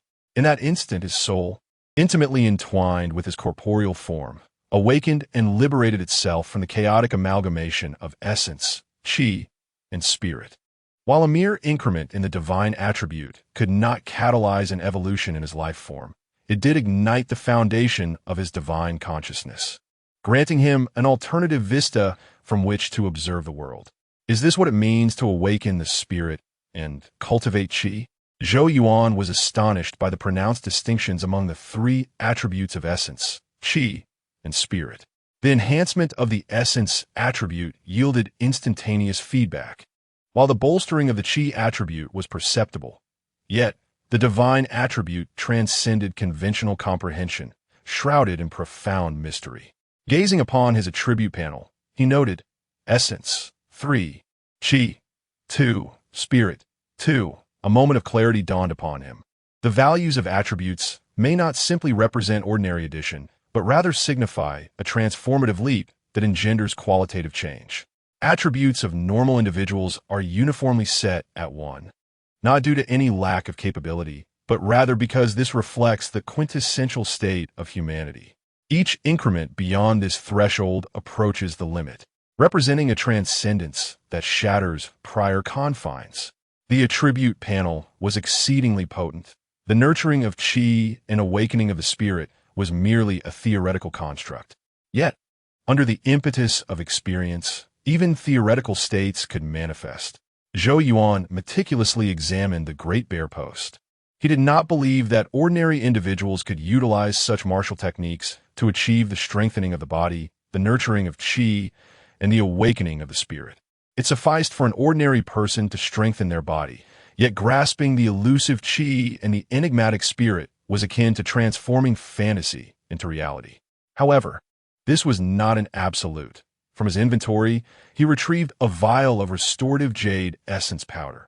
If one were to first cultivate qi, the subsequent nurturing and training of qi would likely become significantly easier. To validate his hypothesis, he consumed a vial of jade essence powder. Indeed, its restorative properties resembled a replenishment. Upon usage, a blue bar appeared on his attribute panel. However, this blue bar was not static. It continuously diminished, presumably illustrating the phenomenon of qi dispersing back to the mundane, as noted by the military advisor Kai Cheng. Zhou Yuan remained unaware of the extravagance of his actions. To consume qi directly without a foundational method, allowing it to dissipate freely, this would invoke a remark of luxury even from the esteemed military officer Jingen. After approximately an hour, the forcibly activated blue bar vanished. Yet, Zhou Yuan, now enhanced in qi attribute, could discern that this disappearance was not a mere evaporation into the ether, but rather a gentle infusion that nourished his being. No wonder the populace referred to the blue medicine as a spiritual substance. It was indeed remarkable, akin to a highly absorbable superior energy. Having discerned the effects of the enhancements to the qi and divine attributes, Zhou Yuan closed his eyes to rest, awaiting the next round of secret realm incursions. To the soldiers of the divine arm, his actions appeared as diligent recuperation, preserving the stamina required for relentless assaults. Consequently, several soldiers, reluctant to linger in the flower house, emulated his example, foregoing their leisure engagements to cultivate their strength.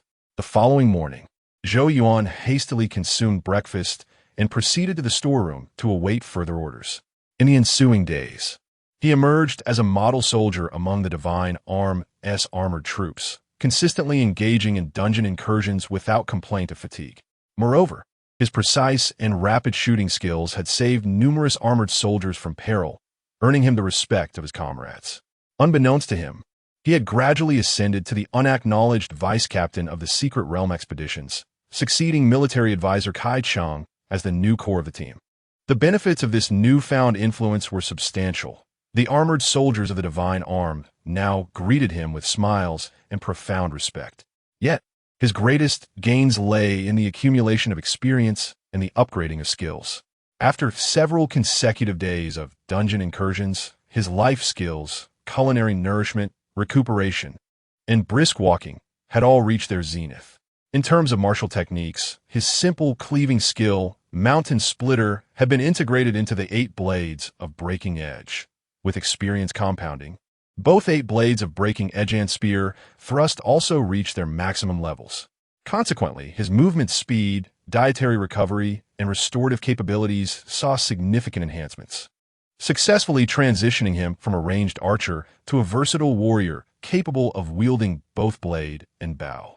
One day, just as he intended to request leave to pursue horsemanship and spear techniques, military advisor Kai Cheng mysteriously beckoned him to the official hall of the Jing'an commander to address matters of state. Military advisor, what business do we have in the official hall? Is a commander perhaps going to commend our achievements? It is not us who shall be commended, but you, my friend, are likely the fastest to gain promotion among us. The auditing office had initially intended to delay matters, but the commander had decided to act with fairness. Zhou Yuan, this fairness does not equate to mere impartiality. It carries the intention of favor and support. Be sure to express your gratitude to the commander later. Kai Cheng's words led Zhou Yuan to surmise the purpose of their visit to the commander's hall. Indeed, upon entering, the stern yet dignified commander managed a slight smile, personally descending to present Zhou Yuan with an official document and a bronze plaque. What a fine young man you are, indeed striking and extraordinary. This is your official document. Your household registration has been transferred from the countryside to the Jing'an County office. From this day forth, you shall no longer be merely a farmer, but an official of the Great Way. Thank you for your promotion, Commander. I shall dedicate myself wholeheartedly to repay your support. As Zhou Yuan expressed his gratitude, he accepted the document and plaque, which bore the inscription Jing'an capital in bold characters. Below, the engraved words indicated the official seal of the Great Way's military officers, accompanied by 2 lines of smaller text. Jing'an Divine Arm, Duke Zhou Yuan. In the future, if anyone inquires about your background, you may respond with Jing'an capital. While it may not compare to the prestige of noble families or the powerful elite, the common folk will respect you, and the officials will protect you, thus providing you with a solid foundation for your identity. So how do you feel? Are you not brimming with ambition? Chapter 28. The Painted-Skin Demon City. The Jing'an prefect inquired if Zhou Yuan felt a surge of ambition, to which he likely had a hint of it. In the realm of Daoist, lineage is held in high esteem.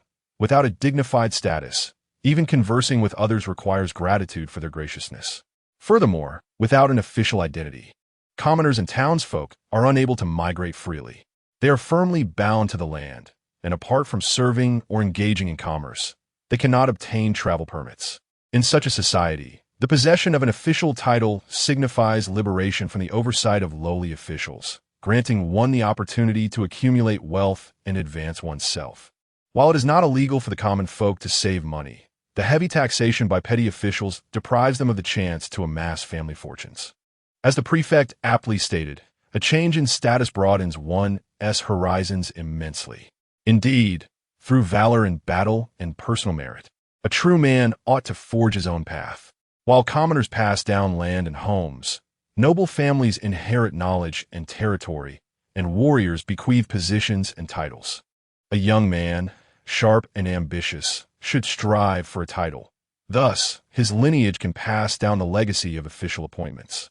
After receiving the official documents and insignia, Zhou Yuan departed the administrative hall with the military officer Kai Cheng.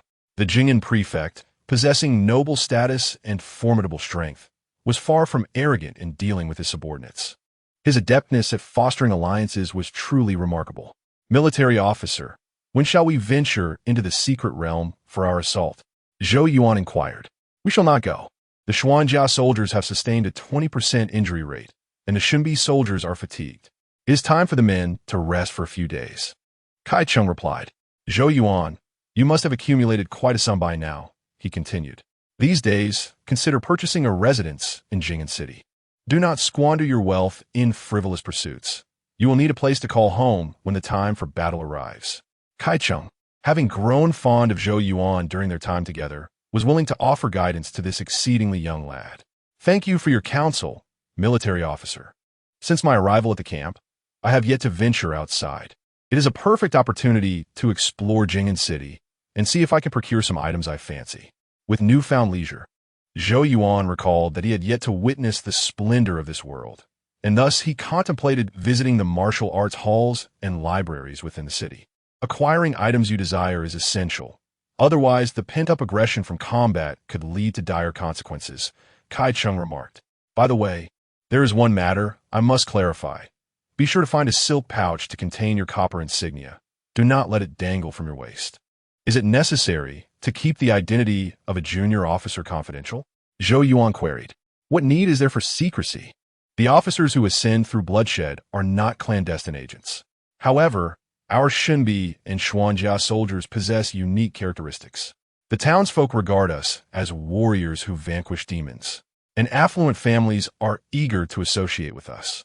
Many claim to admire our reputation and wish to host us, but their true intentions often revolve around marrying off daughters, hoping to secure our protection in times of demonic disturbances.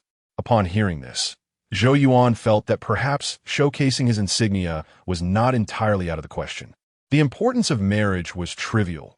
Being invited by the wealthy families of the city was far more enticing, for he relished good food and the company of friends. Do not act recklessly. Should there be no demons in the city, I would not admonish you for enjoying the benefits of your title. However, if there truly are demons lurking among the populace, flaunting your power could lead to catastrophic repercussions. Are we not responsible for dealing with the demons in Jing'an? Zhou Yuan asked in surprise. How novel. Where can one find a place devoid of a few hidden rat holes? Once they gain intelligence, they conceal themselves with great care. Who could possibly find them? Indeed, but during my time in Shaoxi village, I never heard of demons infiltrating the village. Intelligent demons are cautious of entering the Jing'an military camp, which is understandable. Yet, it is perplexing that they would spare a village with such weak defenses. Zhou Yuan, do not perceive demons as mere beasts. Many among them possess human forms and, upon gaining intelligence, indulge in pleasures of life. Villages are impoverished, lacking in delectable food and beauty, while villagers fear the elements, hesitant to cleanse themselves regularly. For various reasons, intelligent demons prefer bustling cities over villages. Zhou Yuan could hardly fathom that demons exhibited a form of class discrimination, driven by hedonism. It appeared that without intelligence, they were devoid of desires, yet with intelligence, they were burdened by insatiable cravings. Kaicheng's assertion struck a chord. Intelligent, humanoid demons bore a resemblance to human beings. Have you not encountered demons in the secret realm? If they possess intelligence, who could differentiate them from humans? Kaicheng's words were somewhat flawed. Zhou Yuan, who could perceive health bars and identity information of creatures, was indeed capable of distinguishing between them. However, he resolved to keep his unique abilities concealed, lest others view him as an anomaly and harbor ill intentions. Gome, I shall accompany you and reveal the vibrant world outside the camp. As Kaicheng intended to return to the city to be with his family, he invited Zhou Yuan along. To Zhou Yuan's surprise, Kaicheng had personal guards, and they were elite warriors from the Wuwei camp. Under the escort of 10 personal soldiers, they arrived in Jing'an City in no time. This city dwarfed the military fortress of Jing'an, with bustling gates constantly frequented by pedestrians and merchants, creating a lively atmosphere. Upon entering the city, Kaicheng promptly returned home with his guards, leaving Zhou Yuan with an address, instructing him to refrain from staying at an inn and to come to his house for lodging that night. With the constraints of military law lifted and his official insignia safeguarding him, Zhou Yuan found himself momentarily free. Yet, he could not revel in this newfound liberty, for he had uncovered a grave concern. Kaicheng had not deceived him. Demons indeed revel in indulgence. As he wandered through the thriving streets, Zhou Yuan observed several enchanting courtesans beckoning from the railings, among whom were a few marked with health bars and identity information. Level 6 painted skin green servant. Level 5 painted skin courtesan. level 8 painted skin dancer. This was no mere flower house. It was likely a den of demons. If this were all, it would not be alarming. The Xunbi and Xuanjia soldiers, along with the martial officers, could easily cleanse these painted skins from the city. Yet, even some women leisurely riding in carriages and noble ladies entering grand estates bore similar issues.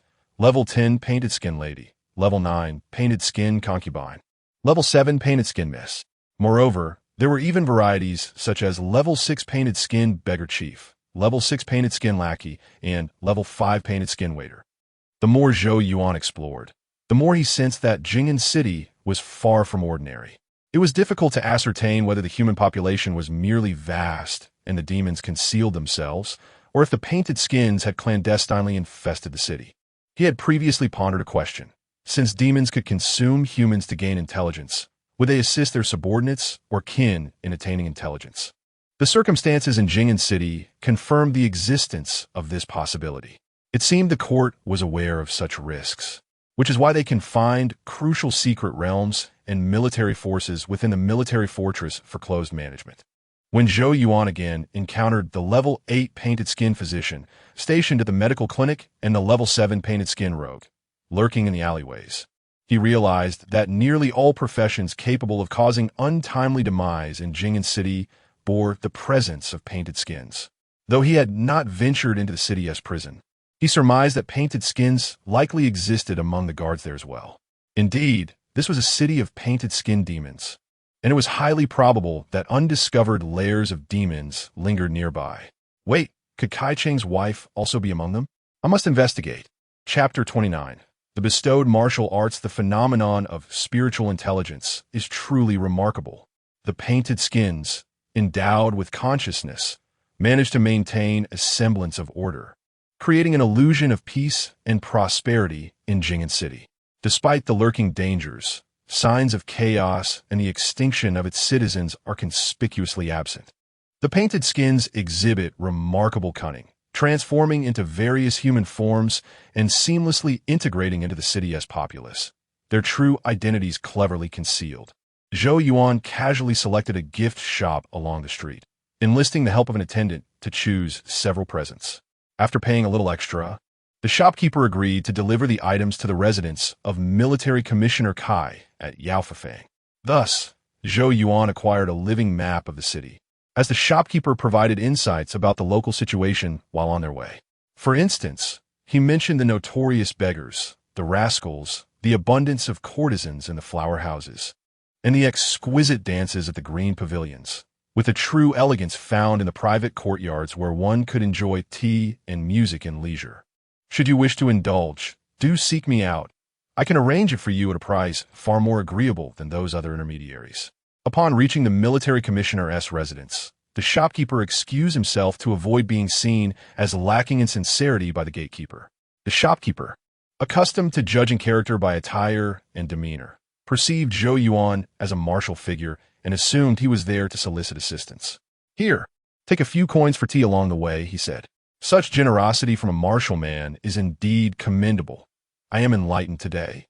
After the shopkeeper departed, Zhou Yuan, cradling the gifts, proceeded towards the military commissioner Kai's residence. The military commissioner, a fifth-rank military official of the Great Way, was a trusted confidant of Jing and S-Captain Kai Cheng, who was responsible for leading expeditions into secret realms and offering spiritual tributes. Consequently, Kai Cheng was a man of considerable wealth, and his estate was expansive, complete with guards, gatekeepers, and stewards. The guards, unfamiliar with Zhou Yuan, initially considered consulting the steward but promptly opened the gate upon seeing the copper seal in his hand. A gatekeeper rushed over to assist with the gifts and led him toward the main hall. Young master, you have finally arrived. The Lord mentioned he wishes to host a banquet for the dignitaries of Jing'an today. The household is bustling with preparations, so I shall take you to the main hall for tea. Not in a hurry. I've been wandering the city all day and could use a rest. Zhou Yuan replied. Kai Cheng's residence was impeccably tidy, and the servants and maids who passed by were ordinary people, devoid of any trace of painted skins. Zhou Yuan's visit was not solely due to Kai Cheng's status as a superior, but also because Kai Cheng had treated him well, often imparting knowledge. and their shared experiences in battle had forged a bond of camaraderie. Zhou Yuan was reluctant to witness harm befall his friend, which compelled him to attend the banquet at Kai Cheng's home. It was evident that both regarded each other as friends. Before Zhou Yuan had finished a cup of tea in the main hall, Kai Cheng arrived with his wife and children. Although the martial culture of the Great Way was open and valorous, the introduction of family members held significant meaning, symbolizing goodwill between the two families and respect for the guest. For martial men, it carried an additional layer of significance, as it indicated mutual recognition of one another's kin, ensuring that should one fall in battle, their families would be cared for. It is no wonder my husband spoke so highly of you upon his return. Jing is indeed fortunate to have such a fine young man, remarked Kai Cheng's wife. In the past, those who served as personal guards would leave without taking anything, let alone bringing gifts. Madam, you flatter me. You and my husband share a bond forged in the fires of battle. Consider this place your own, and there is no need for gifts, Zhou Yuan replied graciously. Having met the lady and the military commissioner, Zhou Yuan noted that Kai Cheng's wife was tall and slender, and their two children were quite endearing, clearly not painted skins. Brother, I have introduced my family to you. Why still refer to me by my military title? If it pleases you, simply call me Kai brother. If I am in good spirits, I shall have my wife introduce you to a lady of good standing. Kai Cheng zestet? Ah, do not trouble yourself with that. I shall keep an eye out for suitable young ladies as well, Zhou Yuan replied, amused. The two children, unaware of the adult conversation, tugged at their sleeves, curiously observing Zhou Yuan. After a period of light conversation, Kai Cheng's wife departed with the children, leaving Zhou Yuan and Kai Cheng to engage in deeper discussions. Brother Yuan, what my wife said holds true. You should avoid entanglements in personal matters while in the military. She intends to find you a suitable young lady and help you secure a good residence. You need not worry about money, as I can lend you some until you can repay me. This generous offer from Kai Cheng was invaluable, revealing not only his regard for Zhou Yuan's potential, but also his genuine brotherly affection. After a brief exchange, Zhou Yuan politely declined the matchmaking proposal, expressing his ambition to participate in the court's spiritual awakening examination. Very well, you possess the talent for martial arts and the vigor of youth. It is indeed prudent to accumulate merit and attempt the spiritual awakening examination, lest you live with regret, Kai Cheng acknowledged. I possess a martial technique called the Three Talents Posture, a manual derived from the treasure chests of the secret realms. Take it and see if you can master it. Kai Cheng rose and shortly returned with the martial arts manual. Brother Yuan, do not underestimate the Three Talents Posture. It is an excellent method for enhancing one's physical prowess. The soldiers of the Jing and army practice its strengthening techniques. Given your unique circumstances, having entered the Divine Armed Brigade without prior training, this is an opportune moment to borrow the original version and remedy the gap in your training. However, I must caution you, the initial sections are quite substantive, while the latter portions may be somewhat obscure. Focus on mastering the strengthening techniques and do not be misled by the more esoteric elements. Thank you, Brother Kai, for your generous gift. I am deeply grateful. Zhou Yuan received the Three Talents Posture, which was indeed the original version complete with detailed explanations. He could not openly integrate the Three Talents Posture into his attribute panel in front of Kai Cheng, so he patiently perused the manual. As expected, the items derived from level 3 dungeons and level 5 bosses proved far more reliable than the Great Bear Posture. This martial technique was categorized into 3 components: heaven, earth, and man, each corresponding to the guidance of spirit, the sensation of qi, and the enhancement of the body. It was far more pragmatic than the vaguely conceptual Great Bear Posture and did not require the immediate cultivation of qi or awakening of the spirit. Instead, it belonged to a category of body techniques focused on guidance and perception. The purpose of the entire martial technique was not merely to practice but to guide, relying on essence as the foundation, qi as the source, and spirit as the beacon, ultimately achieving the unity of the 3 talents to form the 3 Talents Seal. The accompanying information indicated that the 3 Talents Seal simultaneously activated the attributes of essence, qi, and spirit, unleashing a unique offensive capability. Brother Kai, have you mastered the 3 Talents Seal? Zhou Yuan inquired. Is merely an overcomplicated ruse. Who can truly achieve such a thing? Kai Cheng replied dismissively. Chapter 30. Anomaly. In the manner, the inability of the military officer Kai Cheng to master certain skills does not imply that Zhou Yuan cannot succeed.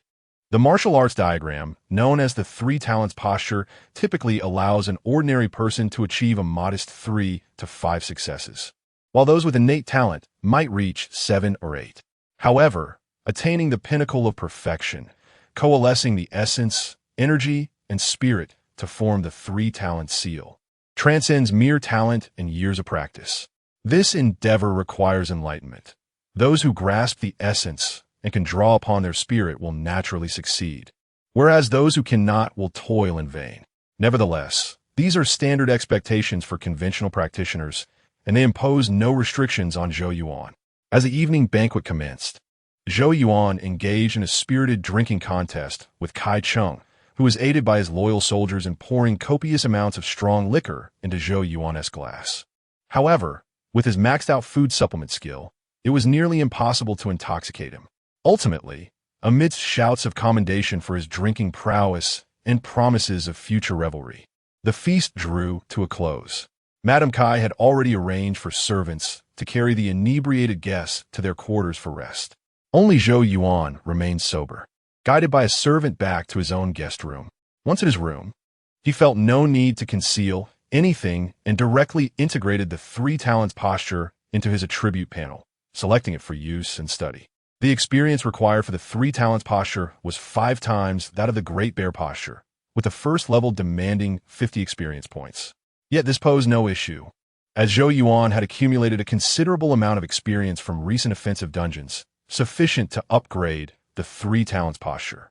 With continuous investment of experience points, the three talents posture swiftly reached its maximum level. However, due to the core focus of the three talents posture being on enhancing the body, sensing energy, and drawing upon spirit, rather than the Great Bear posture, which emphasized nurturing energy and awakening spirit, it did not provide Zhou Yuan with additional attributes of energy and spirit, only augmenting his essence slightly. This does not imply that the three talents posture is inferior. The differences merely stem from their respective training objectives. At its maximum level, the three talents posture granted Zhou Yuan a passive skill called sensing energy and drawing spirit, along with an active skill known as three talent seal. After the skills reached their peak, he glanced at his attribute panel. Health, 100. Essence, 4. Energy, 2. Spirit, 2. Excellent, my condition is optimal. Let me test the power of the three talent seal. Cognizant of the fact that he was in someone else's home and should not make excessive noise, Zhou Yuan sought out a flower bed to conduct a test on his way to the restroom. He bent down to find a sufficiently large and flat patch of soil. Extending his palm upward with fingers aligned, pressing his thumb against his little finger to form the three talent seal. In the next instant, the essence, energy, and spirit converged. His palm flushed a deep red, as if a rush of vitality had coalesced within. Through the lens of his soul's perception, the colorless world suddenly shimmered, revealing a hand enveloped in red, blue, and yellow radiance, solidifying into the seal. The effect of the three talent seal exceeded Zhou Yuan's expectations. It was not merely a controllable technique, but rather an explosive means of gathering energy and strength. In this state, the three talent seal could not maintain its form for long. The quicker it was unleashed, the lesser the damage inflicted upon oneself. Furthermore, this skill did not allow for a gentle touch. The moment it was executed, it was a full-powered eruption. Thus, Zhou Yuan merely savored the sensation of sealing before directing a strike at the shadowy soil. Boom! With a muffled thud, a small crater was formed in the shadowy ground, the surrounding soil exploding outward, vibrations radiating outwards, kicking up a cloud of dust. The earth around the pit was overturned. The center compacted, indicating that a heavy impact had solidified the structure. Gazing at the basin-sized depression before him and his palm, which was now bruised and swollen, Zhou Yuan truly felt the violent force of the three talent seal. This brutality not only impacted the target, but also inflicted damage upon the practitioner. Yet, The release of this strike was extraordinarily exhilarating, as described in the three talents posture. The gathering of the three treasures and the emergence of the three talents serve as both a protective technique and a path to enlightenment. Upon executing the three talent seal, he could indeed perceive more directly the elusive energy and the ethereal spirit. It could be considered a skill that, through violence, attempts to master the forces of energy and spirit. Noticing his health had dropped to 95, Zhou Yuan picked up a hoe from the flower bed to remedy the marks he had left. He then returned to his guest room, consumed a healing rice ball from his inventory, and fell into a deep slumber. The next morning, upon awakening, not only was his health fully restored, but the negative status on his arm had also completely vanished, leaving no trace of injury. Just as he was about to have breakfast and take his leave, he spotted an elderly woman trimming the flowers in the garden where he had tested his skill the previous day. Though the elderly woman's demeanor appeared entirely ordinary, the identity information above her health bar revealed her true nature. Level 8 painted skin old woman. Who could this elderly woman be? Is there such an aged servant in Brother Kai's household? Young man, do not be rude. That is the matriarch of the household. She is a devout follower of Buddhism, living a frugal life, never donning fineries except on significant occasions. What kind of flowers does the old lady enjoy? The master is concerned she may tire herself, so he has replaced the flowers with easier-to-care-for varieties for her enjoyment. So, it is indeed the matriarch. I sincerely apologize for my oversight. Emiya Mashademin, judged by appearances, failing to recognize her status due to the absence of luxurious garments and attendants, which was indeed a grave mistake. Let's not disturb the old lady's tranquility. I shall first go and offer my apologies to Brother Kai. The servants thought little of it and directly guided Zhou Yuan to the main hall to take his seat. Come, eat while it's hot. Do not wait for those lazy fellows. After yesterday's drinking, they will likely take quite some time to awaken. Kai Qing appeared quite pleased, and Zhou Yuan was aware of the distinctions between familiarity and distance. If there were any issues concerning the matriarch, raising them would not elicit gratitude, but rather sever ties. Thus, he refrained from hastily disclosing his discovery. Since this painted skin demon was hidden within the military officer's estate, it would undoubtedly not act recklessly. Otherwise, Kai Cheng's wife and children would have perished long ago.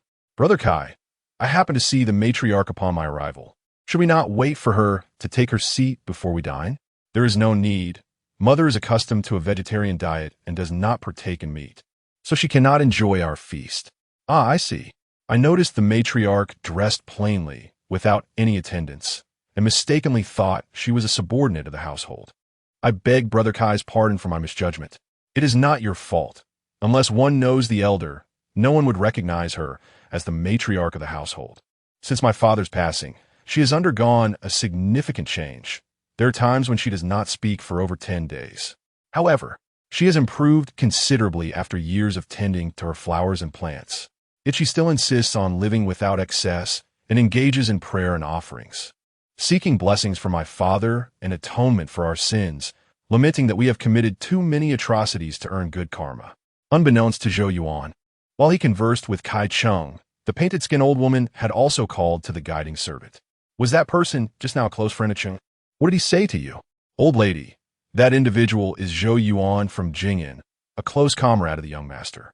He mistook your plain attire for that of a subordinate and has gone to apologize to the young master. Apologies should be directed to me, not to Chinger. He is likely one who only recognizes official robes. It is better not to associate with such a hypocritical figure, steeped in bloodshed and guilt. Chapter 31. The notion of malevolence, the disguised old woman, cloaked in deception, had meticulously crafted a new persona for herself. She had long devoted herself to Buddhist practices, abhorred acts of violence, and thus garnered the reputation of a devout practitioner among the household. Yet, unbeknownst to all, this seemingly serene figure was in fact a covert spy lurking within the military command of the city. The painted skins, imbued with intelligence, displayed varying degrees of cunning. Some were astute, while others were rather clumsy. Nevertheless, they were acutely aware of who posed a genuine threat to them in Jing'an City, or, more accurately, who could vanquish the malevolent forces plaguing its citizens. It required little contemplation to identify the martial officer, along with his renowned soldiers, as the primary threats. Thus, monitoring the movements of this officer and his formidable troops became paramount. In this precarious situation, the painted skins discerned an almost flawless target, the military commander Kai Cheng. Kai Cheng was a trusted confidant of the Jing'an officer, responsible for the supply of mystical resources, and also served as the direct superior of the elite soldiers. Given the impossibility of substituting the officer's family, replacing Kai Cheng's family became the most prudent choice. The rationale behind targeting the elderly matriarch rather than Kai Cheng's wife lay in the former seniority, which endowed her with the privilege to move about freely and gather intelligence without raising suspicion. During a banquet the previous night, the disguised old woman had returned to the reception hall, tending to the bougainvillea in the corner while eavesdropping on the conversations within. A group of boisterous warriors, fueled by drink, spoke freely, revealing that the Jing'an army had gained a skilled archer who was of great importance to Kai Cheng. Typically, such revelations would not warrant concern, provided they did not involve significant matters such as the officer's entry into the city. However, the spy chosen to infiltrate the military command was remarkably patient, and this patience complemented her disguise as an elderly woman, enabling her to extract valuable intelligence repeatedly. This occasion proved no exception. Even after Zhou Yuan and Kai Cheng had departed to retire and recuperate, she remained undeterred. Composed and deliberate, she arranged her potted plants, wielding a small trowel to tend to the garden while eavesdropping on the drunken ramblings. Her patience soon bore fruit as she encountered an unusual visitor. The darkness did not hinder her keen sight. She observed a young man squatting on the ground, performing a hand seal. His palm, seemingly supple yet firm, suddenly turned crimson, exuding a blood-red aura that sent shivers down her spine. A thunderous roar echoed, nearly shattering the old woman's nerve.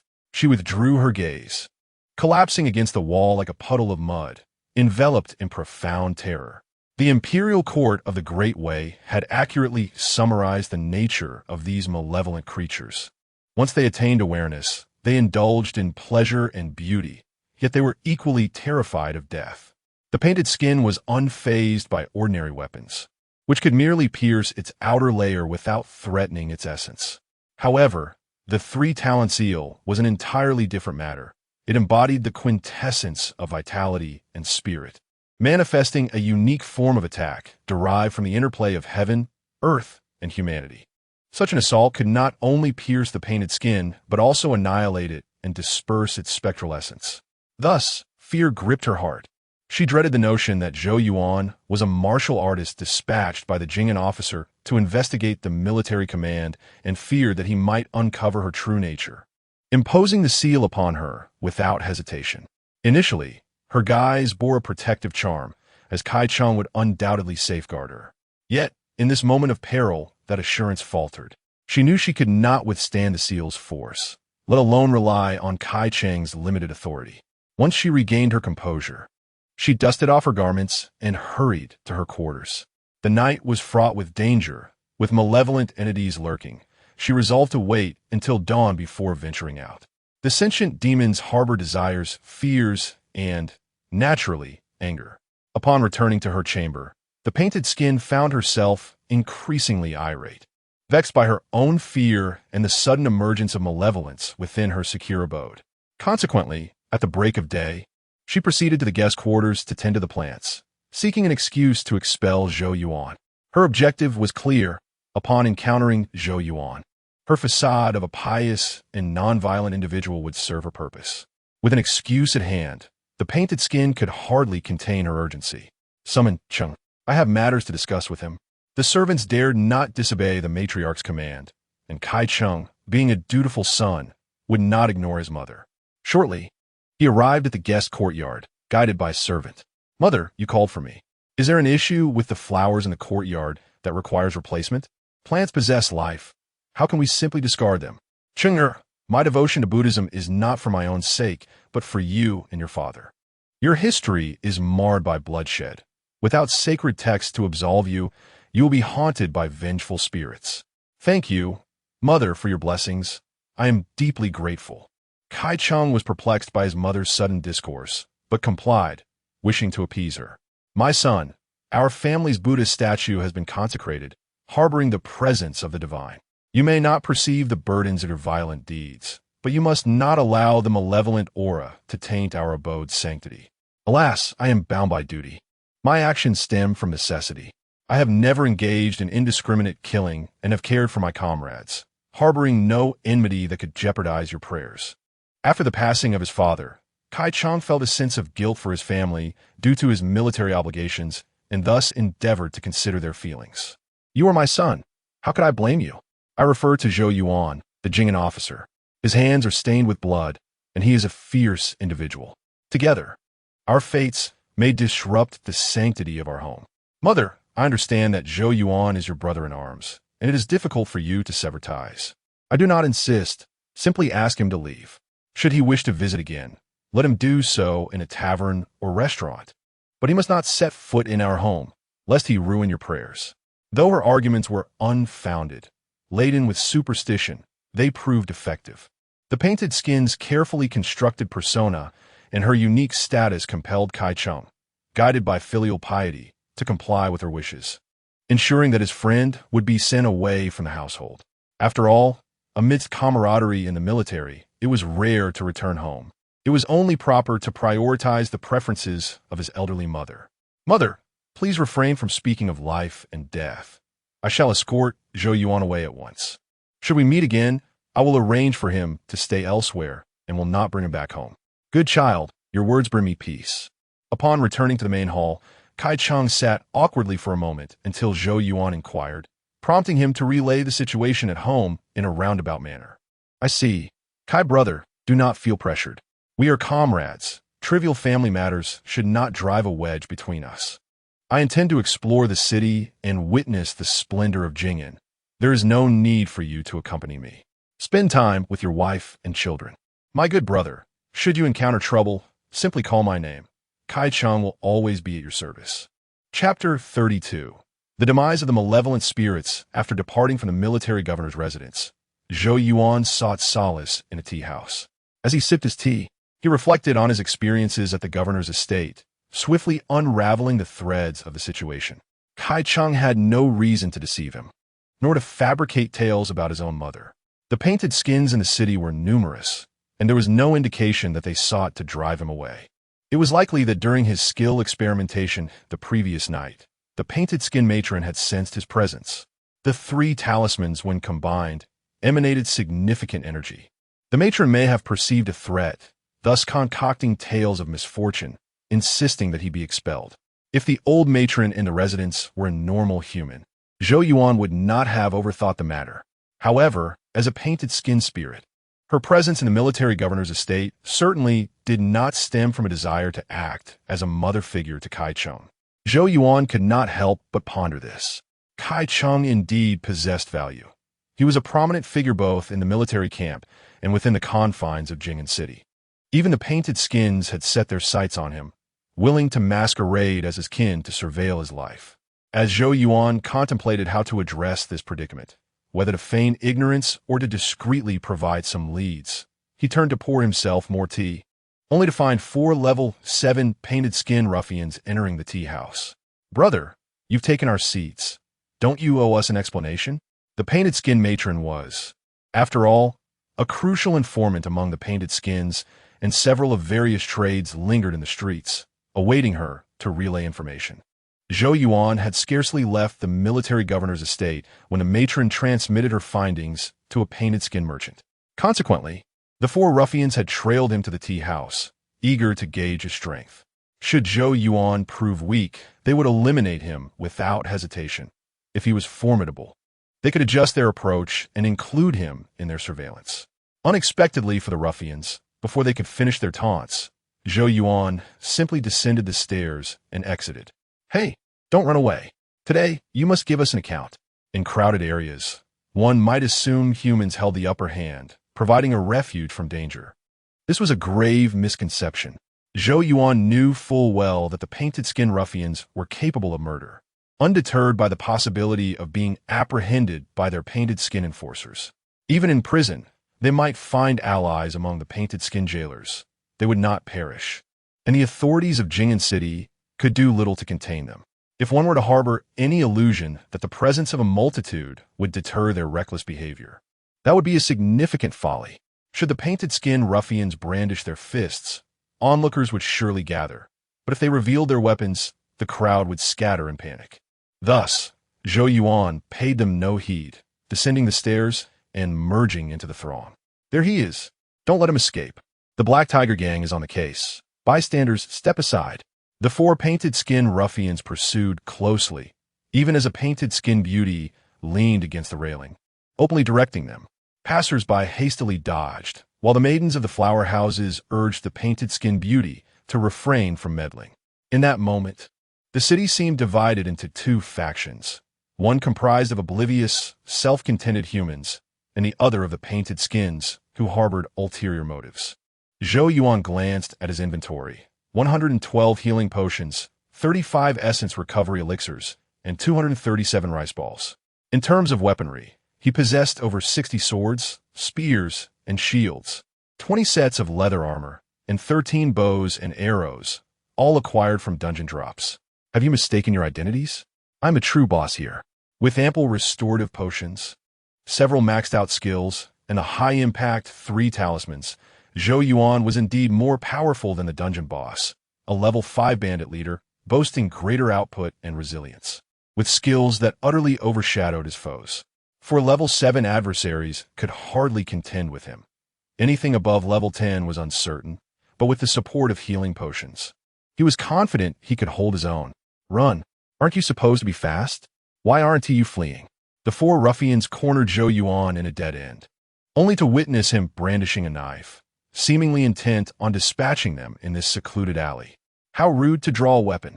Mind your manners, or I might just skin you alive. Do you know who I am? One ruffian scoffed. Haha, do you really think this is your military fortress? Just a little Jing'an, and you believe we won't dare to take you down? Come, let me see if your skin is as tough as you claim. Zhou Yuan had intended to elicit information, but the ruffians were unrelenting, drawing daggers and skinning knives as they closed in. It appeared there would be no negotiation. Very well. I shall attempt to leave one alive for questioning. Zhou Yuan's words elicited laughter from the ruffians. Has this fellow been dazed in the military camp? Without shield or armor, and no comrades at his side, he'll perish after a couple of strikes. Where does he find the confidence to confront us? Clearly, the painted skin that had sent them did not inform them that Zhou Yuan might be a martial artist. They were only instructed to kill. Enough with the bluster. You're as good as dead. As the four ruffians closed in, Zhou Yuan consumed a bottle of essence recovery elixir. He then executed a sweeping strike from the 8 styles of breaking edge, while simultaneously delivering the 3 talismans imprint to one ruffian's head. With 4 points of energy attribute, Zhou Yuan's strike was swift and powerful, knocking 2 ruffians to the ground. These adversaries were not as formidable as level 7 monsters. Their attack methods resembled those of the bandit knife wielders encountered in the dungeons. It seemed that the painted skin was not only their disguise, but also a limitation on their powers. No, the battle erupted in an instant, and the enemy faltered just as rapidly. By utilizing the essence recovery potion, Zhou Yuan activated a momentary surge of power, fully unleashing the 3 talismans, which were rooted in strength and fueled by energy. In that very moment, the left palm of Zhou Yuan, bearing the talisman, blazed with a deep crimson hue, igniting with a visible flame of vitality. Boom! The blood-tinged 3 talismans struck heavily upon one level 7 painted skin ruffian. In the next moment, the ruffian exploded like a balloon, its skin fragments scattering in all directions. A dark wraith emerged from the remnants, its health bar plummeting drastically. After a mournful wail, it darted towards the corner shadow. With the support of the essence recovery, the skills proved immensely powerful. The blood flame unleashed by the 3 talismans seared the wraith's ephemeral form. Ah, it hurts. Give me my skin back. I demand a piece of skin. All of this transpired within the blink of an eye. The 4 ruffians, brimming with confidence, could never have anticipated that in a mere exchange, one of their own would be gravely injured, perhaps even fatally so. You are a martial artist. I am not. Do not speak foolishly. You know too much, Zhou Yuan interjected, having disrupted the ruffian's words. It was he who shattered the painted skin and unveiled the lurking spirit. How had it turned into them, knowing too much? Boom! Another ruffian was obliterated. The wail of the spirit and the soul-consuming blood flame striking terror into the remaining two ruffians. Stay away. Help. Murder. Chapter 33. Inhuman, yet human, the painted skin ruffians, though appearing fierce, are inherently weak-willed. Despite their elevated status, their fighting spirit pales in comparison to the steadfast soldiers of the Jing'an army. This disparity does not stem from a lack of combat prowess, but rather from their existence as predators since the moment they acquired sentience. They have witnessed the pleas and wails of humans, unleashed their own cruelty, yet have never endured a desperate battle to the death. Sentience grants them the ability to think, but it does not bestow upon them the courage of conviction. In their pre-sentient state, they fought without fear. However, upon gaining awareness, they became cognizant and timid. Thus, when they witnessed a companion being obliterated, terror gripped them, compelling them to instinctively cry out for help. Run, quickly, find the officials to apprehend this brute.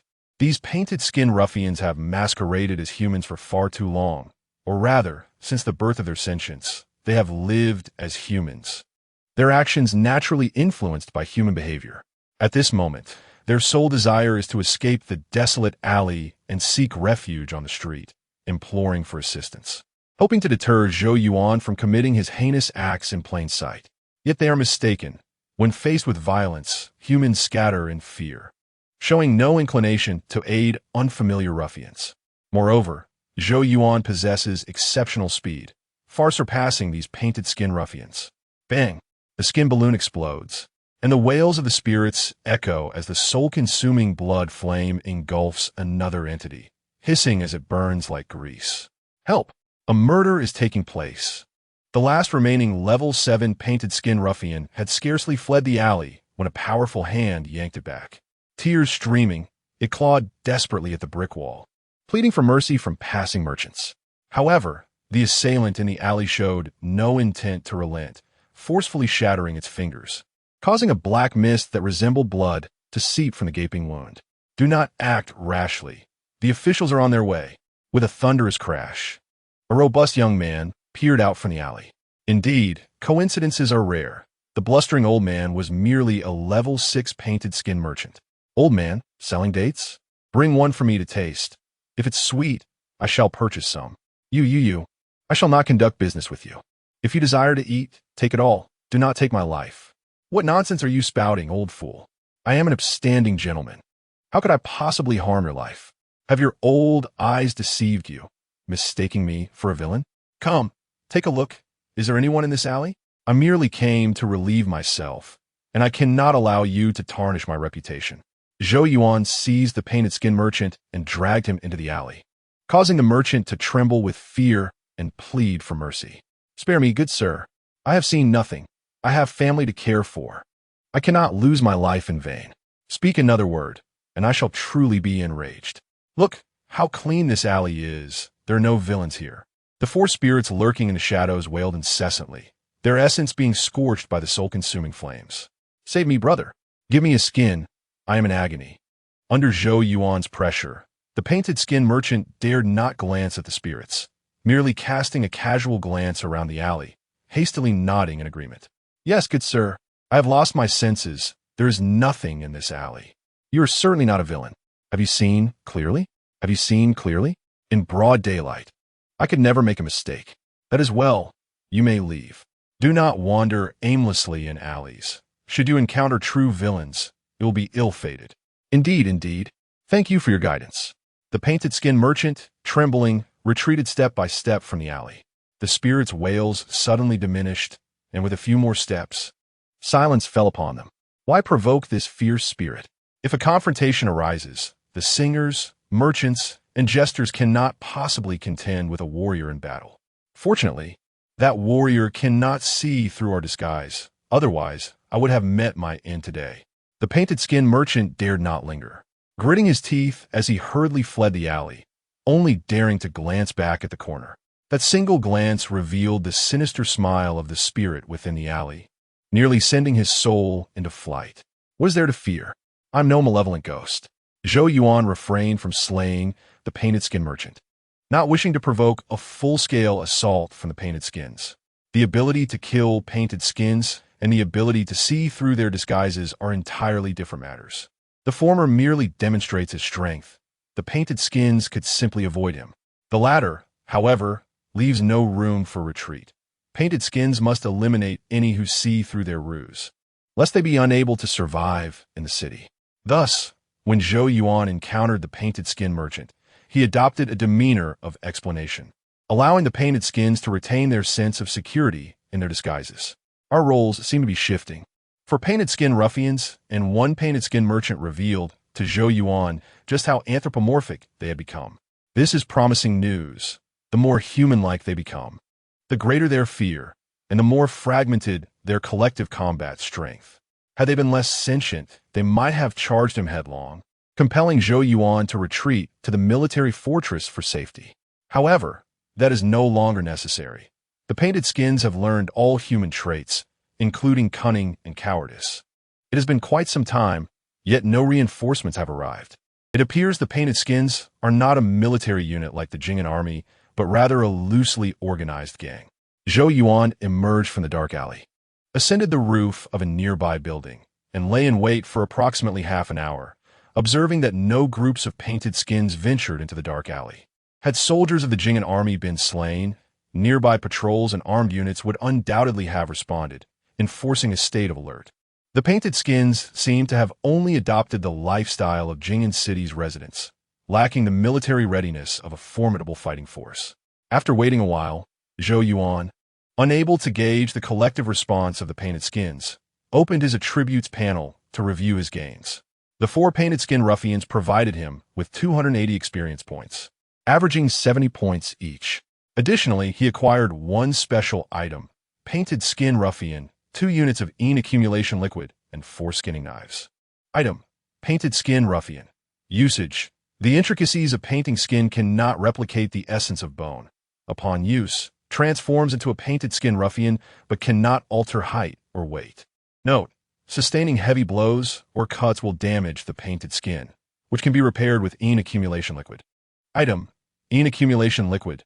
Description, a liquid formed from spirits entering skin, resembling blood and flesh, filling the skin pouch.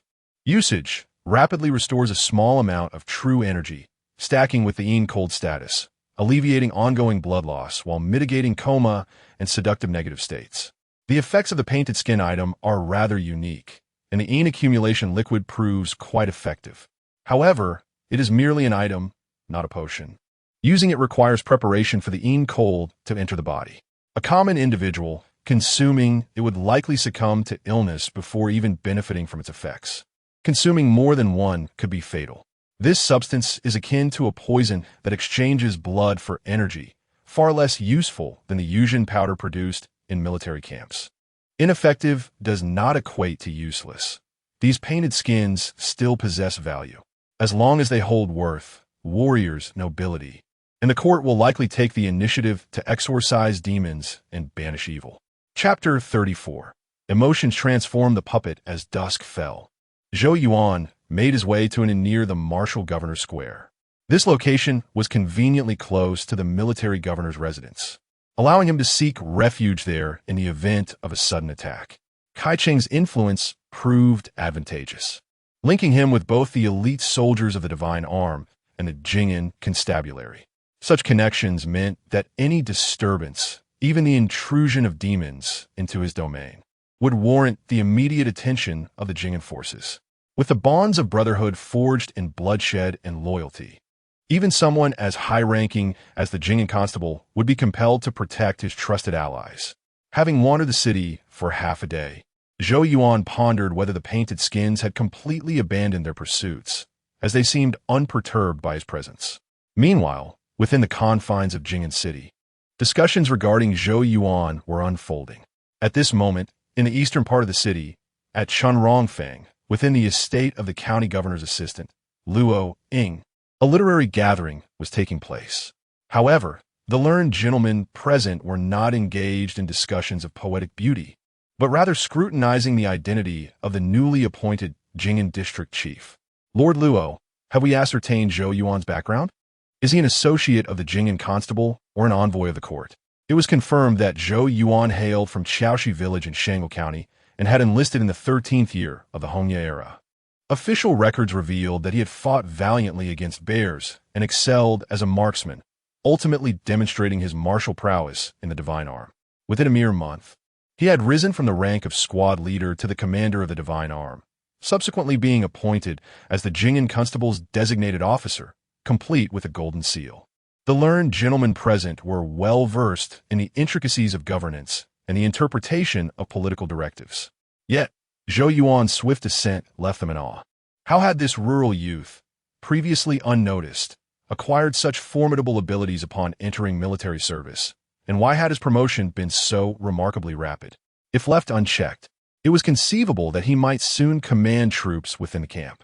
Nevertheless, rather than suppressing him, the Jing'an constable seemed to actively promote his advancement, an action that puzzled the painted skins. Lord Luo, Zhou Yuan's capabilities are far beyond those of an ordinary villager. He is likely a covert agent of the court masquerading under a guise of innocence.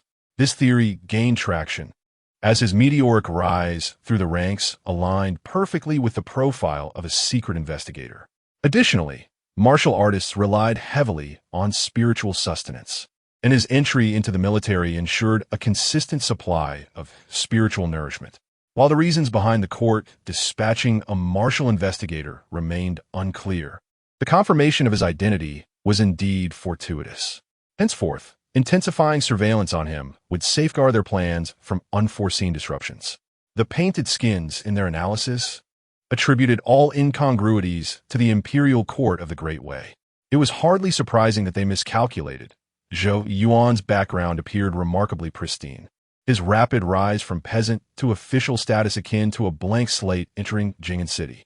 Undoubtedly, such a rise was possible for some rural youths, but none had ascended so swiftly or wielded magical seals to vanquish malevolent spirits. Lord Luo, might it be possible that his father transmitted a secret letter to the court, prompting them to dispatch an investigator to Jing'an City? Absolutely impossible. His father is surrounded by our people, and with his mother present, he has no opportunity to convey any messages. Moreover, if the court had truly received a secret missive, it would not have been Zhou Yuan entering the city, but rather the Jing'an constable accompanied by his elite soldiers. Indeed, I had overlooked that detail. Given the authority of the Great Way's edicts, commanding the Jing'an constable and the local martial artist to eliminate demons would be a simple task, unnecessary for any covert operations. Although the painted skins held lowly official positions, they were adept at understanding the martial ethos of the Great Way. Suddenly, Luo furrowed his brow and decisively struck the table a few times. I shall assign Man Ning to approach Zhou Yuan. It would be best to orchestrate a romantic entanglement to bind him emotionally. Only then can we firmly control this fierce youth and prevent him from causing chaos. How shall we achieve this? Man Ning is a paragon of beauty, graceful and delicate, as if crafted by the heavens. Such a lure should be reserved for the scions of esteemed families in the city. How can we allow a mere investigator to benefit from her charms? Matters must be prioritized. Zhou Yuan is sharp and can sever our garments. We must first stabilize him before contemplating future developments. Luo concluded, and the other painted skins ceased their discourse, recognizing that a marriage alliance could benefit anyone involved. With the principal matter settled, the painted skins resumed their revelries, summoning a host of maidens to dance and indulge in pleasures. Luo however, excused himself to a tranquil courtyard within the estate. Mother, I wish to use Man Ning to ensnare that enchanting youth, turning him from foe to puppet. A beautiful woman tenderly attended to a sickly young man, her demeanor reminiscent of a devoted lover. Yet the youth remained ungrateful, oscillating between fits of laughter and tears. My identity and status weigh lightly. The essence of a ghost transforms into the greed of the human heart. Let the evil spirit strip me bare, that I may become a demon and devour the wicked. Alas, the young master is speaking nonsense again. Luo, Go fetch a bowl of calming soup from the kitchen. Do not let your father suffer. Understood. After receiving her orders, Luo Ying closed the door, the echoes of roaring madness and nonsensical utterances resonating behind her. The cacophony was irksome, akin to witnessing a frenzied dog barking without respite, yet unable to silence it. Oh, such a useless wretch. What right does he have to be our father? Were it not for that facade, I would have stripped him of his skin long ago. To teach him that while demons exist in this world, it is not something he can simply aspire to. Zhou Yuan remained oblivious to the fact that the painted skins were preparing to stage a drama. Their intent was to ensnare this impetuous youth in the throes of passion, weaving a web of affection that would transform him into a loyal hound, a puppet of love. Fortunately, he possessed the ability to perceive health bars and the identities of monsters. No matter how exquisite their disguises, they could not cloud his judgment. Bang, bang. Jing'an District Chief, I have procured the scriptures you requested, Daoist and Buddhist texts, totaling 320 coins. Would you prefer to settle the account with us? Or shall we go to the military governor's residence to reconcile? Do not rush. Who carries over 100 coins while traveling? Allow me to provide you with a receipt, and you may send someone to retrieve the payment from the military fort. I shall not send you on a fruitless errand. I will add an extra 100 coins for your travel expenses. The privileges of official status are indeed advantageous. Once Zhou Yuan's funds were depleted, he could utilize an official seal as a form of currency. Earlier in the day, he had entrusted the innkeeper with the task of acquiring religious texts, and within a few hours, they were delivered to him. Jing'an District Chief, take your time to peruse the materials. I shall attend to the other guests. Once the innkeeper departed, Zhou Yuan eagerly opened the volumes, hoping to uncover useful skills within. It became evident that these religious texts contained genuine wisdom, beyond mere philosophies. Some offered practical techniques. From the Songhe Longevity Scripture, he discovered a method of breathing, while the Great Golden Radiance King's Sutra revealed a spell for subduing demons. Although other scriptures contained incantations, they primarily focused on application rather than cultivation, making it unlikely that skills could be derived from them. Thus, Zhou Yuan set aside those texts and selected two relatively complete scriptures for his skill conversion experiment. Songhe Breathing, Radiance King Demon Subduing. Let me test whether the essence of these scriptures can manifest into reality. Chapter 35. The play of painted skins. The bustling city of Jing'an starkly contrasts with the seclusion of military fortresses. Here, a myriad of professions and diverse crafts flourish. If Zhou Yuan were inclined to invest more time, he could certainly master several skills. However, he places greater value on the widely circulated Buddhist and Daoist scriptures, as well as the well-structured medical texts. Compared to the meticulous teachings of medical theory, the scriptures with a didactic purpose are far more accessible.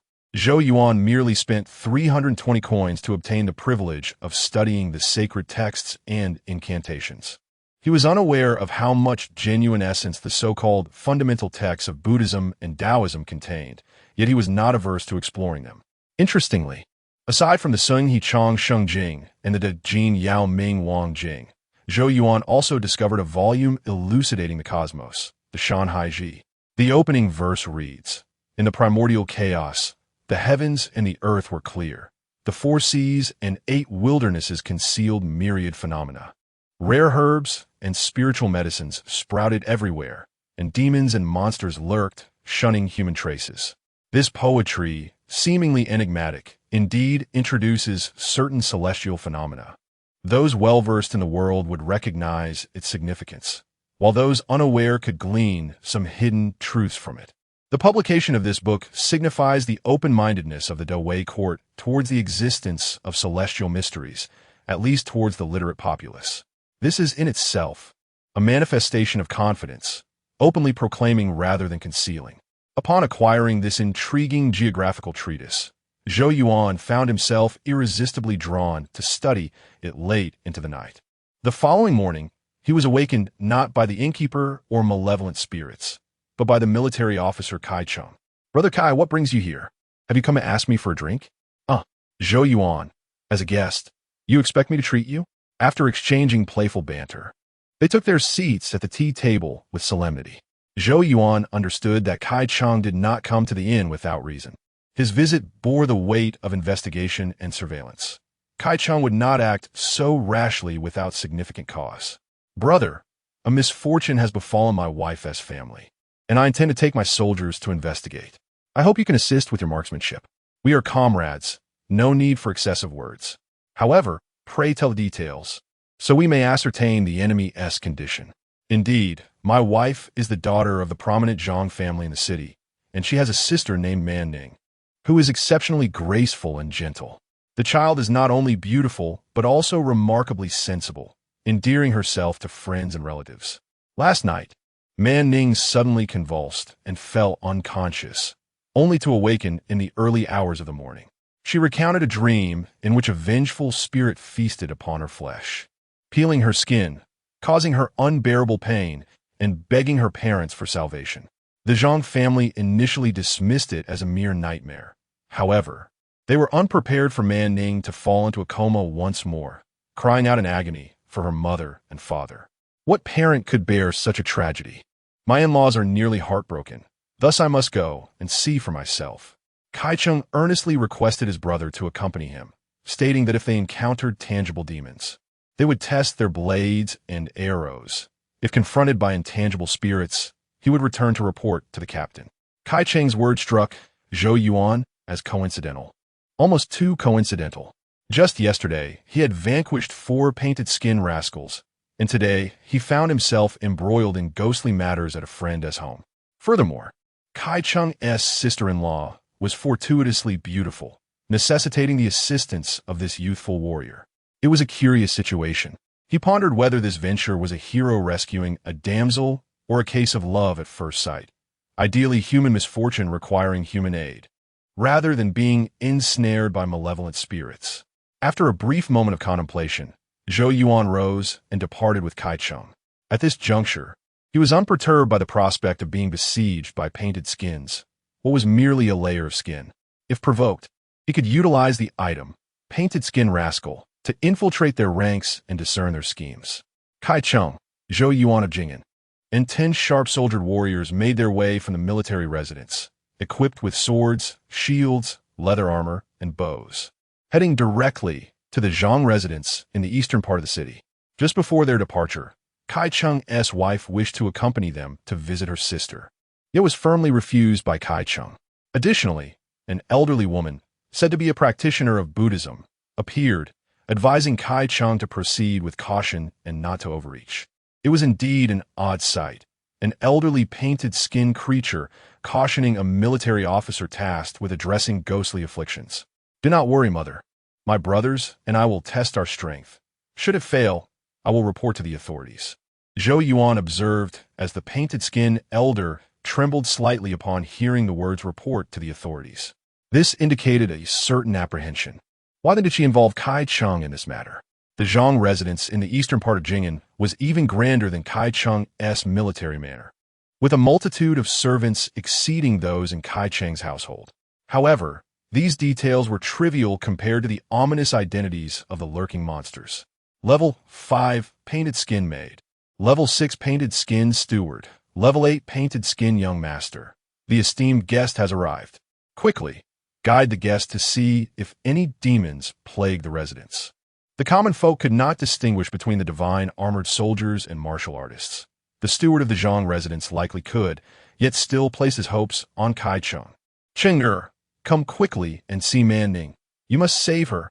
Kai Cheng's father-in-law appeared to be in great distress, promising generous rewards before any action had even commenced. Upon crossing a threshold, Zhou Yuan and the 10 soldiers were taken aback, though for different reasons. The 10 soldiers were captivated by the beauty of Zhang Man Ning, whose exquisite, sorrowful demeanor stirred their hearts. Zhou Yuan, however, was astonished to behold a named elite monster, level 15 Painted Skin Man Ning. Sang'er, have you discerned anything? Before the elder Zhang could finish his sentence, 3 shadows emerged from beneath the bed of Painted Skin Man Ning, level 5 Een spirits. They clawed at her form, eliciting faint, helpless moans from her. This skin is mine. Do not fight me for it. Nonsense. I discover it first. Get away. Do not tear my skin. If you do, I shall lend you both. The three spirits engaged in a fierce struggle, creating the illusion that they could not peel off the human skin. Kai Cheng and the 10 soldiers, of course, could not perceive the spirits nor hear their spectral discourse. At this moment, all concealed painted skins in the Zhang residence, including the feigned unconscious painted skin man Ning, awaited Zhou Yuan to act. Quickly, take action. You can see the spirits that were vanquished yesterday. Swiftly eliminate those few.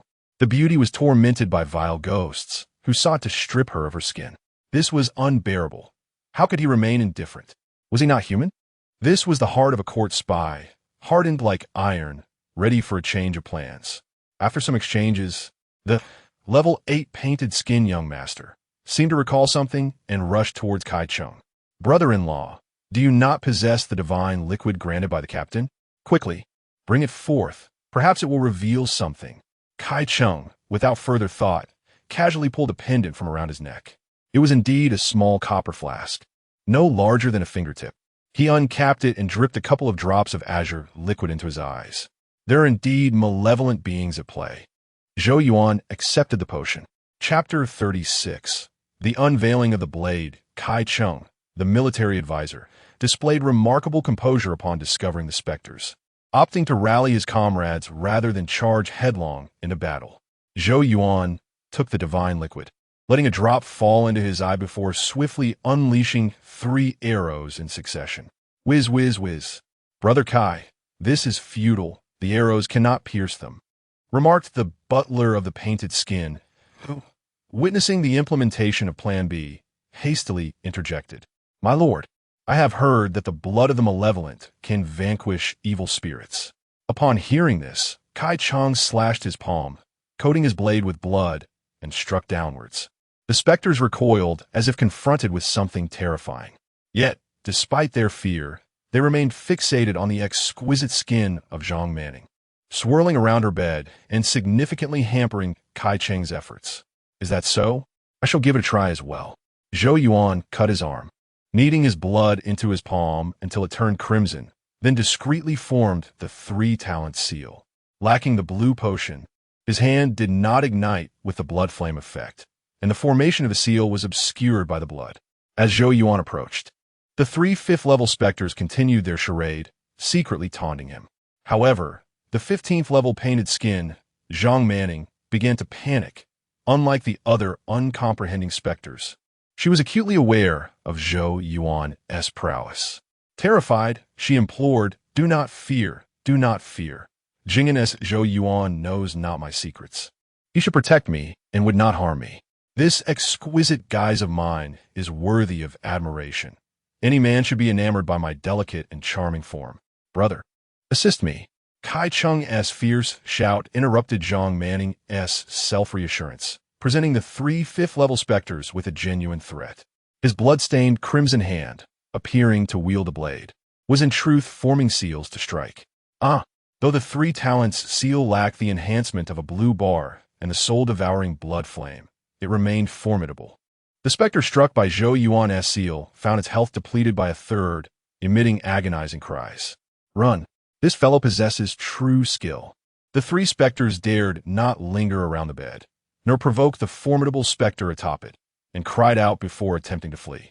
At this juncture, the play was drawing to a close. Soon, the painted skin of Zhang Manning would awaken, captivated by the valiant youth, developing tender feelings.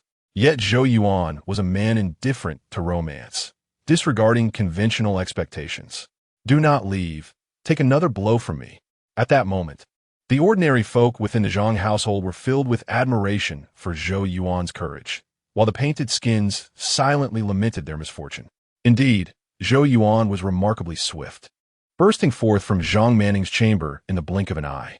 When Zhang Manning opened her eyes as expected, there was no sign of the youthful warrior. Instead, she beheld a group of robust soldiers, including Kai Cheng.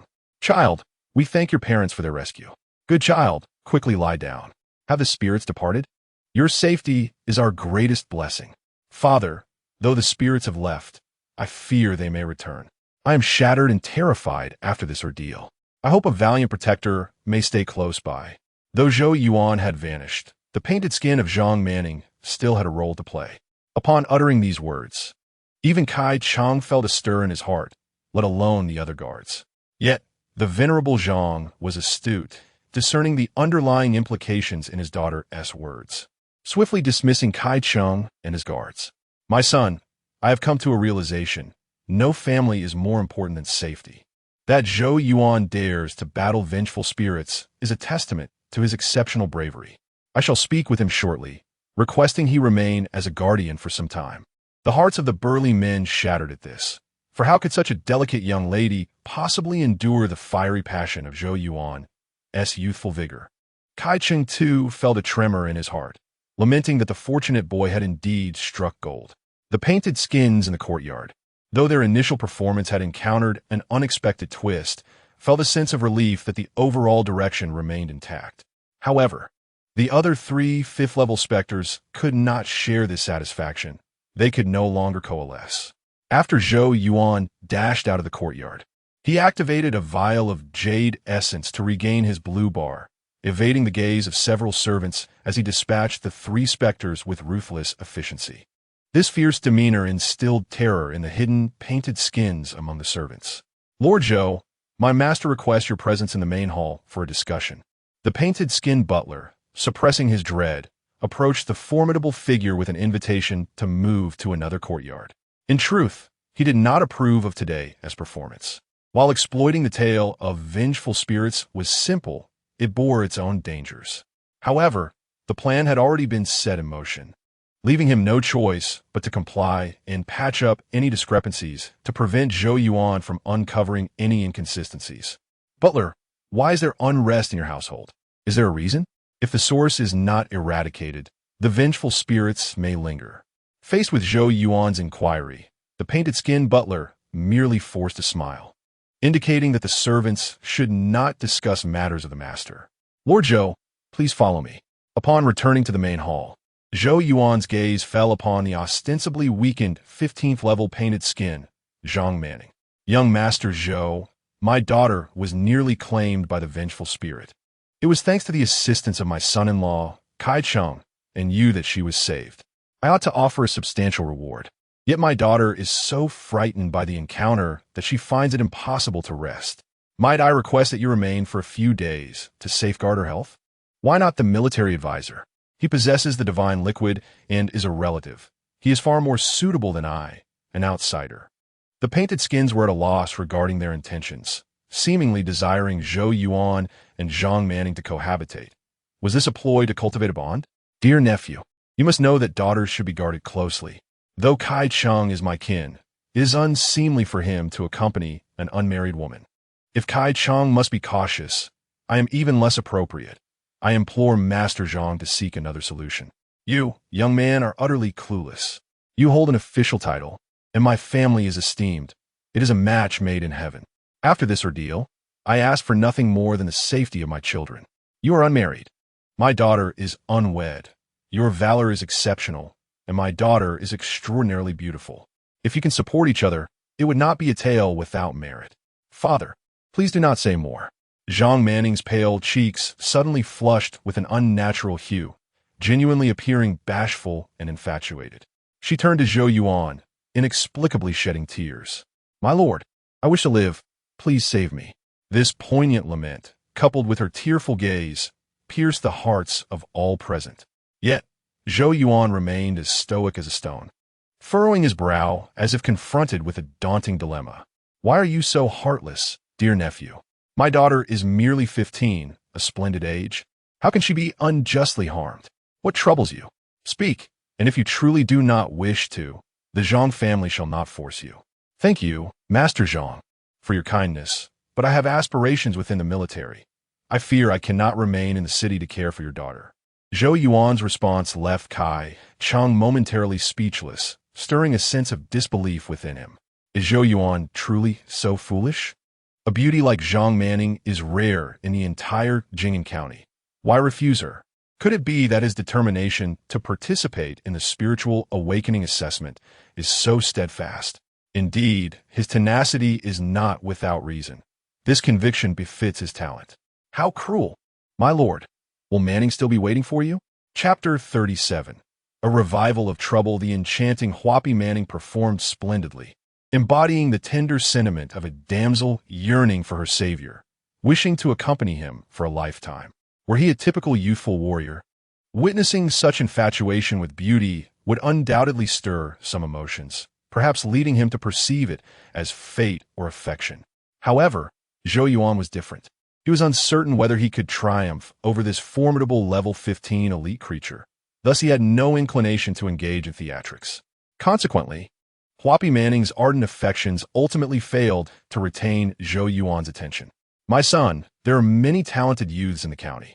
That boy is but a simpleton. Let us seek someone better," the father remarked. "Father, I desire no one but him," the daughter insisted. "When a girl first finds her heart's desire, it becomes impossible to entertain the trivialities of others. I shall wait for my beloved to change his mind. He is the only one I shall wed." Ah, such a fateful bond! Were it not for my daughter's infatuation, how could a mere Jingyan find its way into our family? Yet he remains unsatisfied, repeatedly declining. Such a fool is best left aside. My daughter, wait a while, and perhaps time will ease your heart. How could I forget? How could I dare to forget? Leaning against the crimson doorframe, a sorrowful girl gazed longingly into the distance, resembling a heartbroken maiden bidding farewell to her lover. Zhou Yuan cast a backward glance, perceiving a hidden intent and an allure of emotions, while the soldiers around him saw only deep affection and pure love from the young lady. "Brother, you possess a heart of stone. It is not too late to reconsider. If you leave now, regret may follow, and the gates of Zhang Manor may not welcome you back." "Kai, brother, do you truly believe that a fleeting encounter can ignite genuine feelings?" "I do not. Yet my sister by you is kind-hearted. What could she hope to gain from you? And what could you possibly gain from her?" "That is difficult to ascertain. Perhaps she seeks the allure of my exterior." "Nonsense. Though you possess a valiant appearance, there are plenty of noble sons who are equally handsome. If Manning were to judge by looks, she would have married long ago." Kai Chung remained unaware that the exquisite Zhang Manning was, in fact, a creature of false skin. As he had stated, his sister Manning, adorned with beauty, was cherished by friends and family alike. Such beauty could indeed enchant the heart and obscure flaws, leading the accompanying soldiers to believe that Zhang Manning's affections for Zhou Yuan were genuine, devoid of ulterior motives, especially considering Kai Cheng's familial bias. "Zhou Yuan, I previously thought you possessed ambition, yet I did not realize how resolute you truly are. As your superior and Manning's brother, it is not my place to interfere in the affections of a younger generation. However, I must advise you, resisting temptation is wise. Your position is not high, and residing in the military camp, while entrusting a flower-like beauty to solitude, is fraught with peril. Kai brother understands me well. Beauty is but beauty. It serves me no purpose. What good is it?" Upon reaching Yawu Square, Zhou Yuan bid farewell to Kai Chung and the others as they returned to the military governor's residence, while he made his way back to the inn. The promised goods from Zhang Manor would be sent directly to the military governor's residence. Kai Chung intended to deliver Zhou Yuan's share to the military camp, to avoid incurring interest from the moneylender. Thus, this matter appeared to conclude on the surface. Yet Zhou Yuan harbored doubts that the creatures of false skin would relent so easily. As long as he remained within the city, they would undoubtedly orchestrate further incidents to manipulate his actions. Upon returning to his room, he decisively employed a special tool, the unruly Huapi. He was eager to discover whether, after donning this facade, the creatures of false skin would still recognize him, and what actions they would undertake upon losing their target. The moment the special tool took effect, Zhou Yuan felt enveloped in a comprehensive layer of skin armor. He tugged at the outer layer, testing it, and discovered that this tool did not merely alter his appearance. It also possessed a degree of defensive capability. The abilities of the creatures of false skin primarily resided within this guise. Without it, they were merely formless spirits. With a resounding crash, Zhou Yuan flung open the window of his room and leaped for the second floor. After exiting the shaded alley, he headed straight for the nearest red mansion and green pavilion. There, the creatures of false skin would serve as the best test subjects. If they considered Zhou Yuan one of their own, the unruly Huapi tool would prove its efficacy. Come play with me. Good sir, take a look at me. A fan fell from the sky as Zhou Yuan approached the entrance of Xiuzhou Tower. The attendant inside retrieved the fan and thrust it into his hands, promptly directing him to the second floor. Zhou Yuan complied, ascending the wooden staircase and turning at the landing to reach the flower terrace on the second floor. A stunning level 5 Huapi beauty rushed toward him, resembling a lovesick maiden meeting her beloved. What brings you, you rascal? Has your mother sent for you? Oh, dear sister. There is no matter. I simply missed you. The Huapi beauty's reaction confirmed to Zhou Yuan that they possessed a means of recognizing kinship and regarded him as one of their kind. In light of this, he reached out to pinch the Huapi beauty, discovering that her texture felt indistinguishable from that of a real person. Oh, you naughty boy, if you desire me, come to my room tonight. While the guests are resting, I shall offer you a taste. Dear sister, we are family. Why must we wait for an opportunity? Why not let me wear your charm for a day? Bah, you good-for-nothings possess neither wealth nor spirit.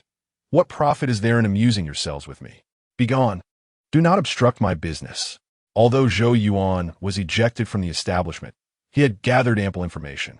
The Huapi beauty's touch, her strength in pushing him away, and the allure in her gaze were all indistinguishable from that of a normal person.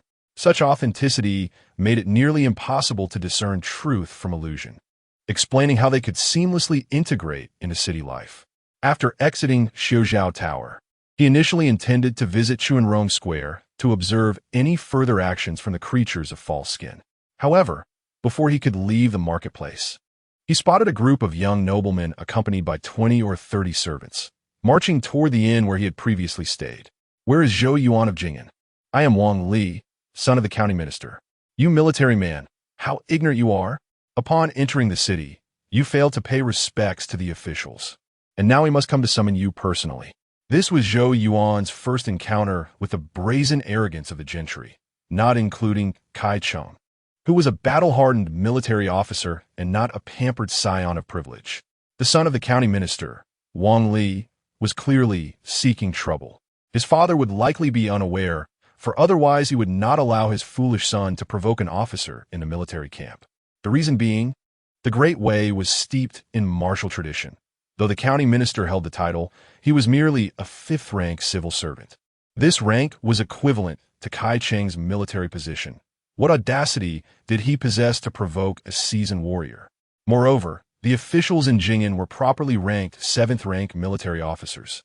Due to differing affiliations, even the county minister could not act with arrogance, let alone his son. Zhou Yuan, undeterred, boldly called out, "Come out and face me." The innkeeper appeared to plead desperately, yet he lacked the courage to step forward. When the guest room door was violently flung open, the innkeeper was left dumbfounded. What a calamity! My humble establishment has incited a conflict between civil and military factions. How could the son of the county minister be such a reckless fool? Surely, he has been manipulated into acting as a pawn. Some of the noble young men began to sense the gravity of the situation. All were men of status, and it was prudent to sit down and negotiate rather than recklessly escalate tensions. Wang brother, let us retreat. Should this continue, the military officers may become displeased. After all, they wield blades and armor, while you are but clad in fine silk. Hardly a fair contest. I do not care. For Manning, I would do anything. Why would Manning choose that emotionless warrior? My heart is torn asunder. How can I not feel rage? What is worse, he has rejected Manning. How could he dare to turn her away when she is too good for him? Chapter 38. The skin of the temple deity, the actions of Wang Li, the son of the county magistrate, are steeped in contradiction. He yearns for Zhang Manning, yet cannot bear the thought of others rejecting her. To most observers, he appears to be a lovesick young man, ensnared by his emotions, which drive him to reckless folly. However, in Zhou Yuan's eyes, Wang Li embodies a source of intelligence, his very state serving as a testament to the malevolence of the painted skin. For atop Wang Li's head not only lies a health bar, but also a peculiar identity tag, indicating him as Level 2 Emotion Puppet Wang Li. This is the weakest creature Zhou Yuan has encountered since his advent into this realm. He even harbors doubts that a mere slap could lead Wang Li to surrender experience points and fall into an eternal slumber. Yet, this audacious and pitiful creature has bestowed upon Zhou Yuan a piece of intelligence. The term emotion puppet is aptly coined. Emotion precedes puppet as the cause, while puppet follows as the consequence. Is it through emotion that one is led astray, becoming a puppet in the end? Zhou Yuan is uncertain of the validity of his speculation, but Wang Li's condition has already confirmed much. The term puppet signifies his loss of the ability to choose for himself. The crux of the matter lies in his low level, not to mention the formidable level 15 painted skin Zhang Manning. Even the level 5 painted skin courtesan from the Flower Tower could easily dispatch him.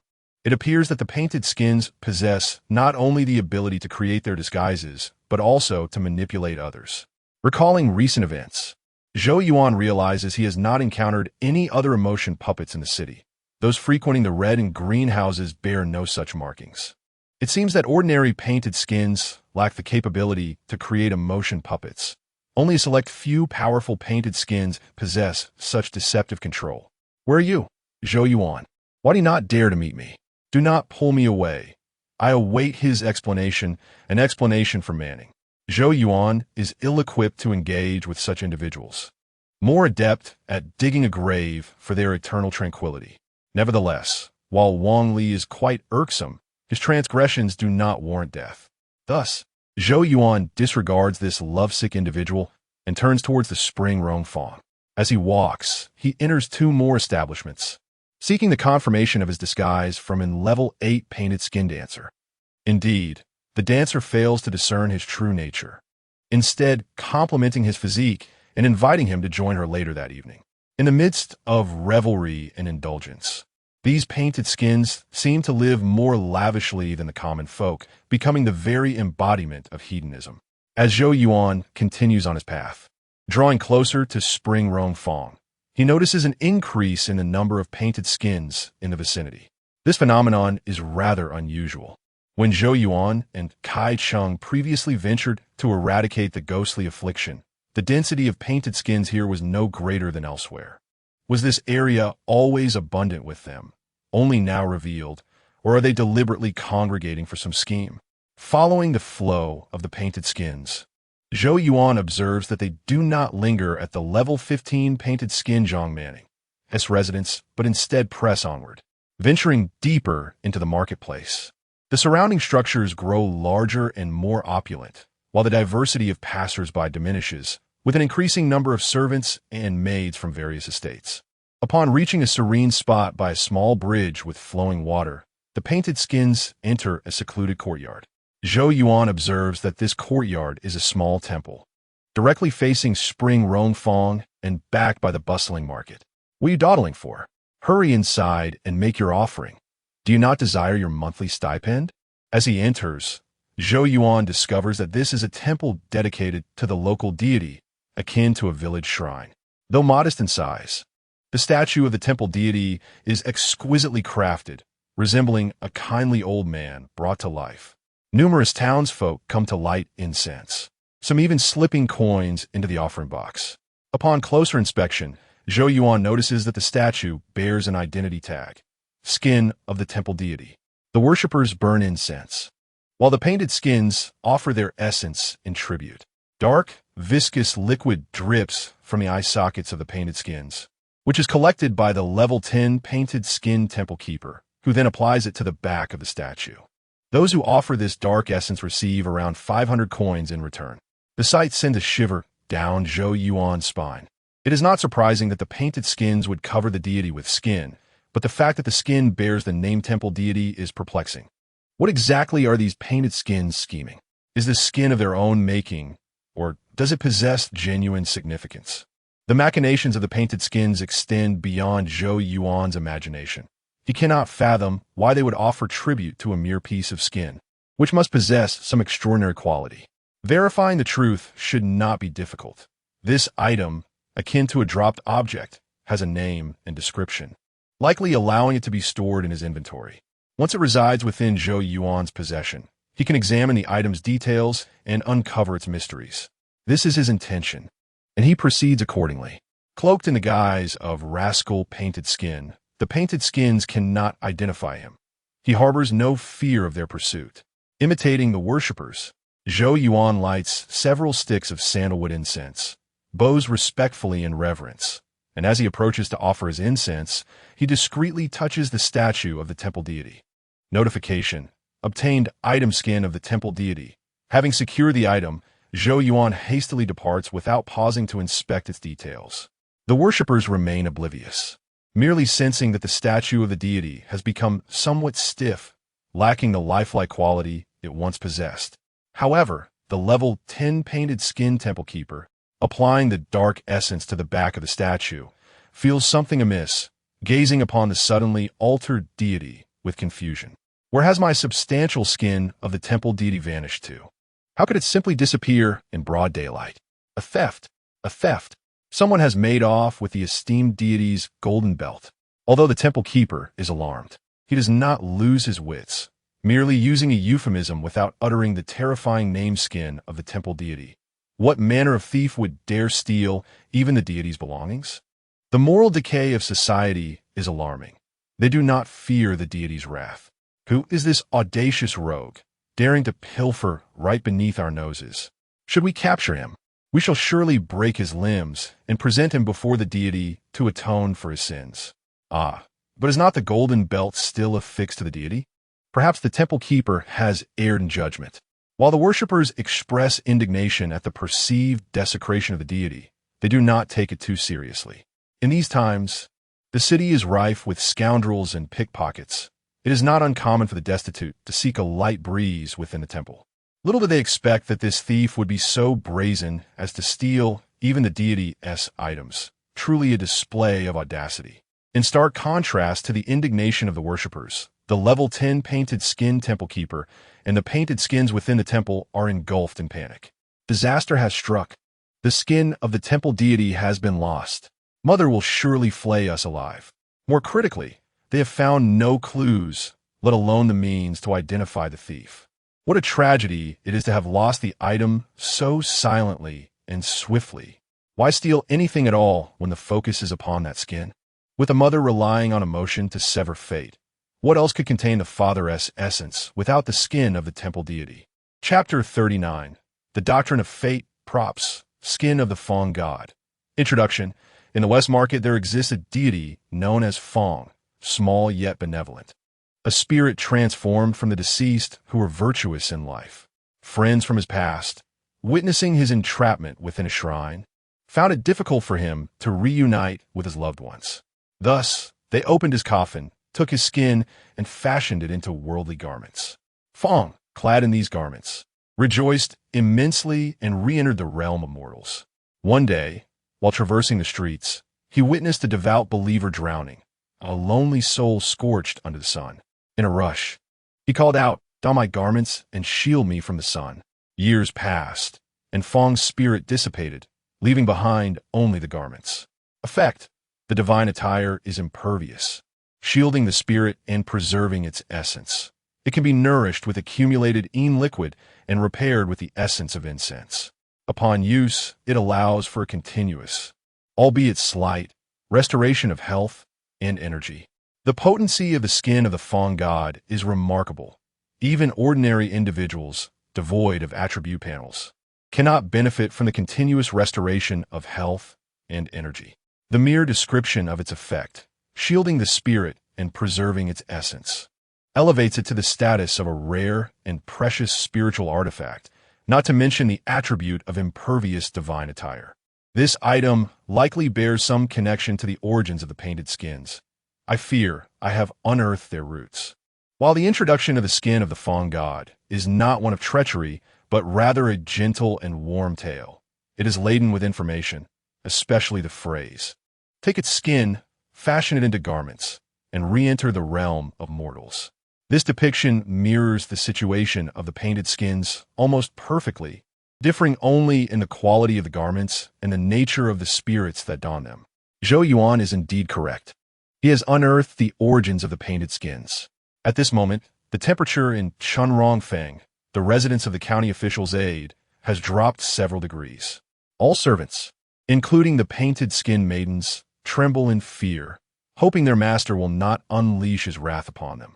Lord Luo, given the circumstances, it would be prudent to explain the situation to your mother at the earliest opportunity. Otherwise, when she seeks accountability, we shall all be implicated. I am well aware that this matter requires our mother's decision.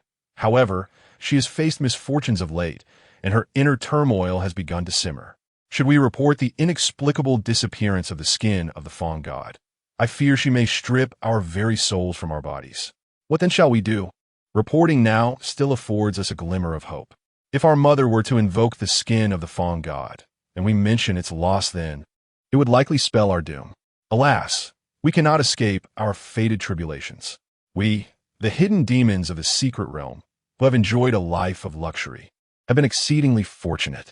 Why does our mother heed the words of that human sorcerer, insistent on claiming Luo Xing's fate?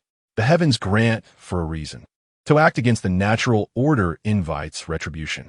Having resided in the city for over 20 years, Luo Ying has long adopted the philosophical doctrines of Confucianism.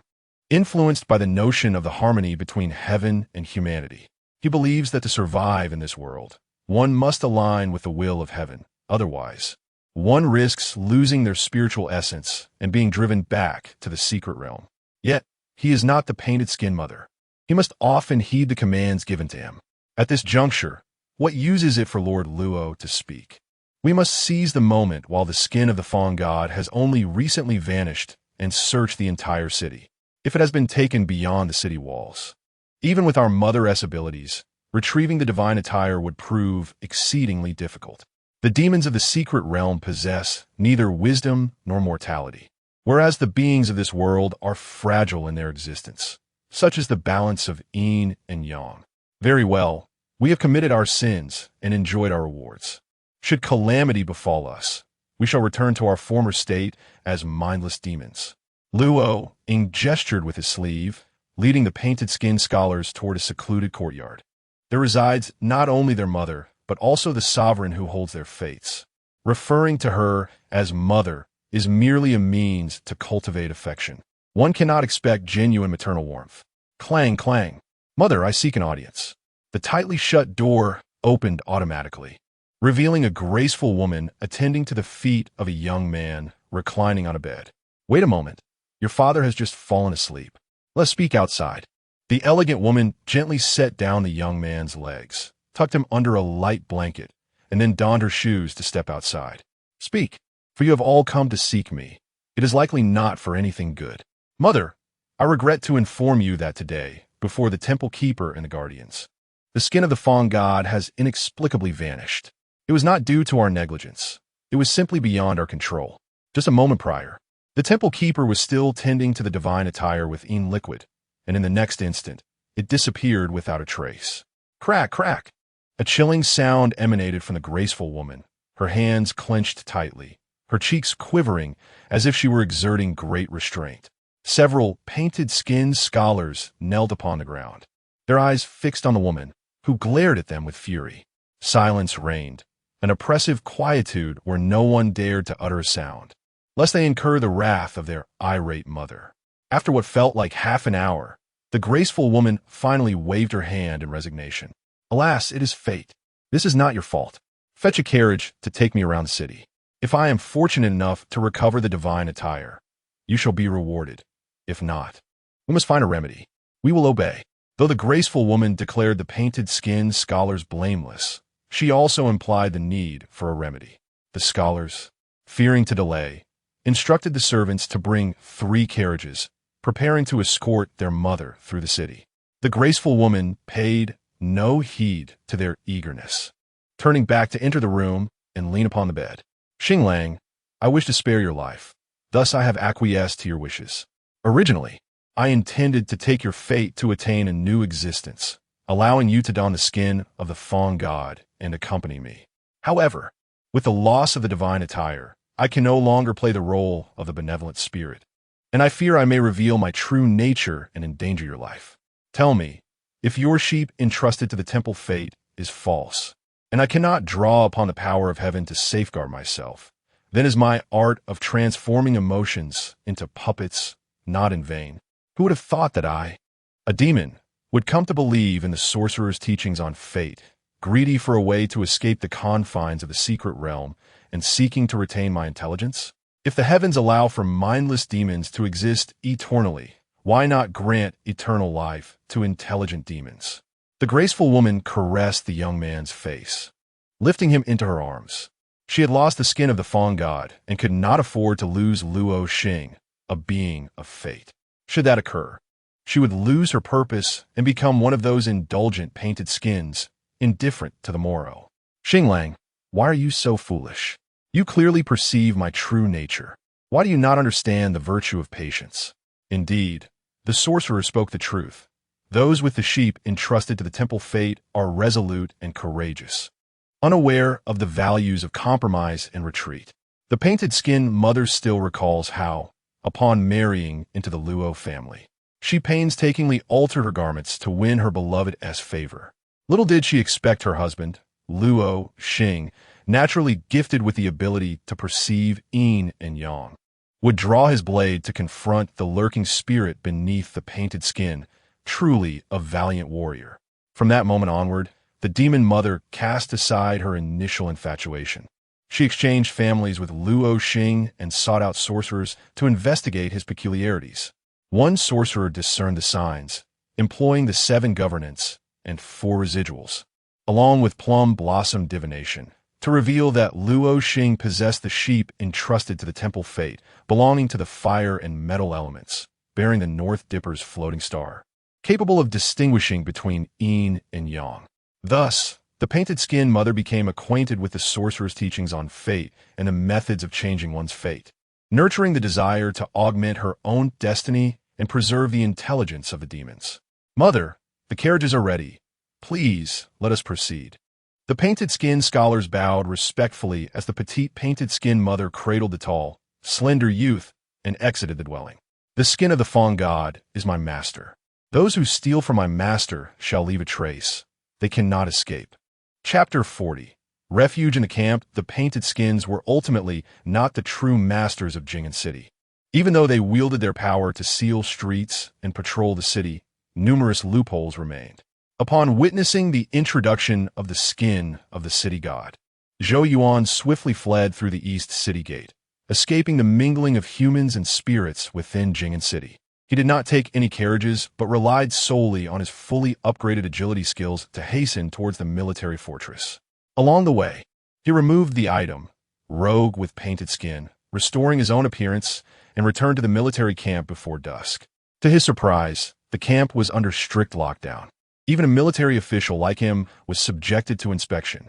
The inspection involved a blood test by the Jing'an commander, a blade thin yet sharp, which drew blood without pain, ensuring the brothers were not put in a difficult position. Zhou Yuan received the exquisitely crafted dagger, which turned out to be a secret realm treasure weapon, demon-breaking short blade, with an informational inscription. He followed the procedure, making a small incision on his left and right forearms, allowing crimson blood to flow. His identity was verified, and he was granted entry into the camp. An elderly guard at the gate wiped the blood from the dagger, tasted it, and then allowed Zhou Yuan to enter.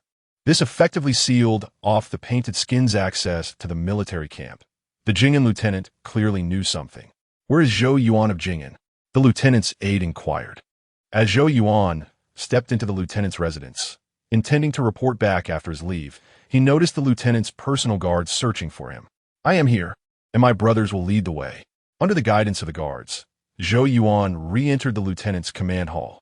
The stoic lieutenant sat in a commanding position, gesturing for the guards to provide Zhou Yuan with a chair. "Zhou Yuan, why have you returned to the camp so suddenly? Have you grown weary of the city?" Zhou Yuan sensed the gravity of the situation. It was evident that the Jing'an army had spies within the city. Otherwise, there would be no need for the lieutenant to discuss mundane city matters with him. Thus, he resolved to present substantial information to discern what the lieutenant wished to hear.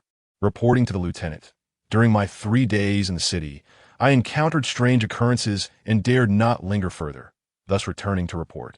"What strange occurrences? Pray, elaborate."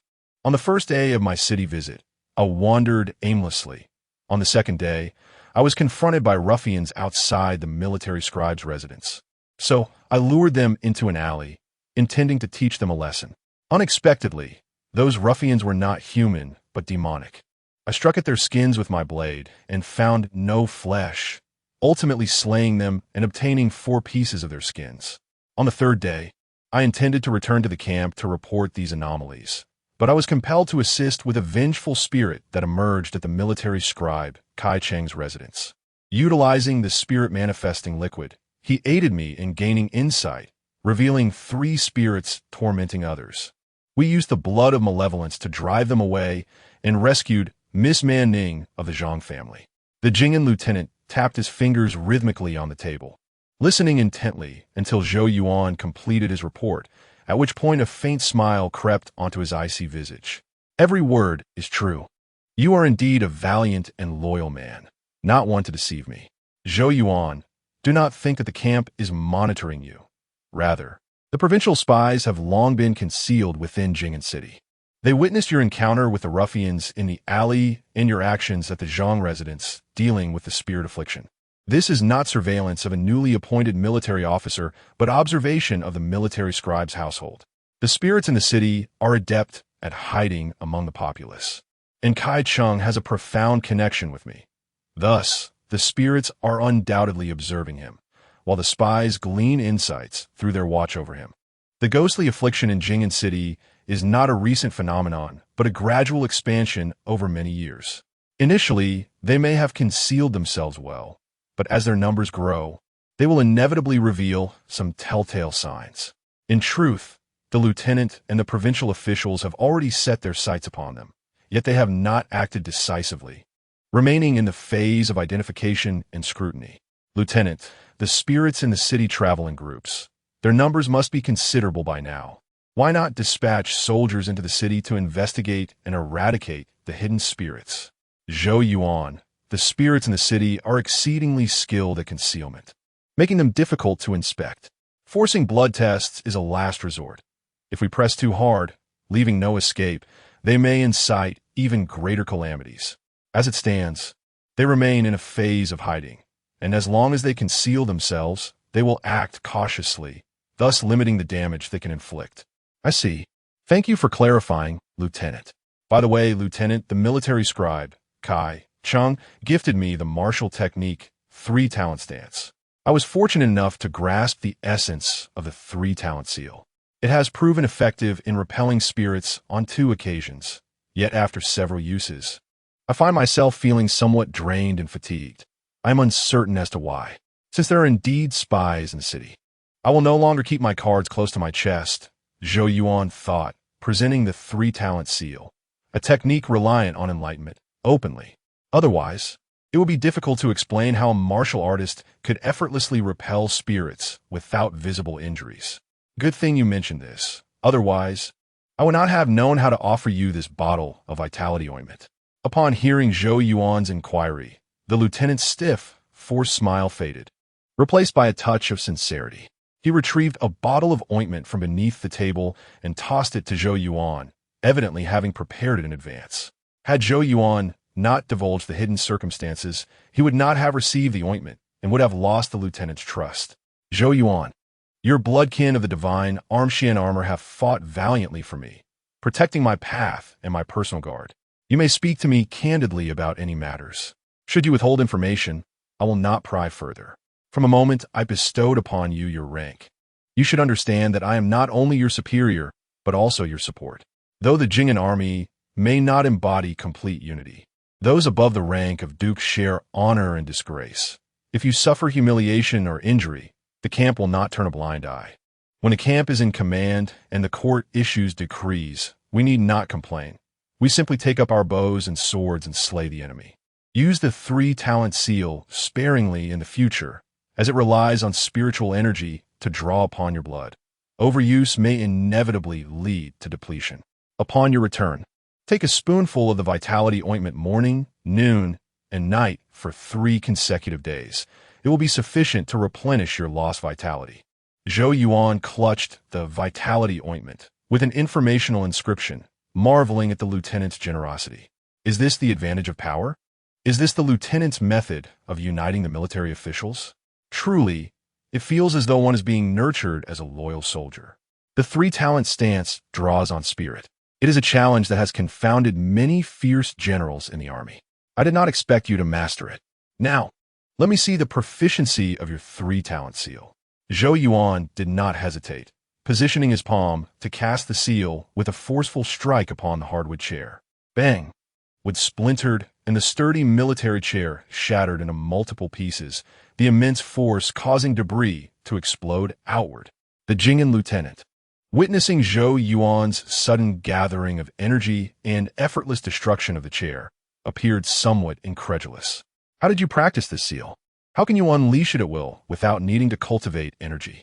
Isn't that how the 3-talent seal works? The martial technique manual states that it draws spirit to channel energy. Naturally, it should move with intention as the heart guides the flow of energy. Indeed, I never anticipated that you possess such a talent for martial cultivation. Do not become complacent. Continue to practice diligently. When the court conducts the spiritual examination, your talent may yield a reward. Thank you, Lieutenant, for your guidance. Only after Zhou Yuan departed did the Jing'an lieutenant let out a deep sigh. How many talented individuals exist in this world? I did not expect a dragon to emerge from the rural depths. Fortunately, he is mine. With this bond of loyalty, though he may not be selected as my fierce warrior, he will be chosen as my ally. Chapter 41. Preparing for war, Zhou Yuan sought refuge back at the military fort, while the painted skins in Jing'an City found themselves in a predicament. They were abruptly issued a curfew and began meticulously observing all suspicious individuals around them. However, Jing'an City was the seat of the county government, bustling with merchants, county officials, scholars, and performers, making it exceedingly difficult to identify a suspicious target among the throngs of people. Compounding their difficulties was the fact that the painted skins could not completely seal off the city's gates. Yet, the oppressive pressure from the painted skin matron and the painted skin scholar left them with no choice but to engage in the search. Consequently, the atmosphere in Jing'an City grew increasingly peculiar. Rogue patrols, noble women parading through the streets, dancers enjoying the spring, and even county officials, who typically maintain their distance, began to delve into the various markets to gauge public sentiment. As the saying goes, in times of crisis, remain calm. Great matters are achieved with composure. Amidst the painted skins' erratic behavior, the provincial spies managed to pinpoint several factions and groups within the city.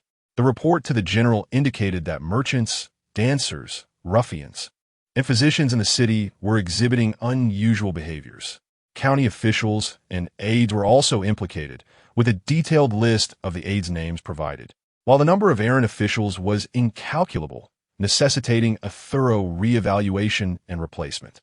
On July 12th of the 13th year of Hongya, the Jing'an captain received a confidential letter from the provincial spies. Upon reviewing the extensive list of aides, the captain was exceedingly pleased. Regardless of whether there were any innocents among them, the mere fact that the aides were under the influence of the painted skin entities meant the end of their official careers. This list represented not only an opportunity for the captain to showcase his accomplishments, but also a chance for the court to extend its grace. Capturing this group of county officials and dismissing the errant lower-level officers would naturally create vacancies to recruit a new cadre of aspiring youth. As for whether those implicated would harbor grievances, that was never a consideration for the court. The kingdom of Wei was governed by martial authority, and the officials in the court would only be somewhat lenient regarding military fort matters, but would not be so accommodating towards ordinary officials.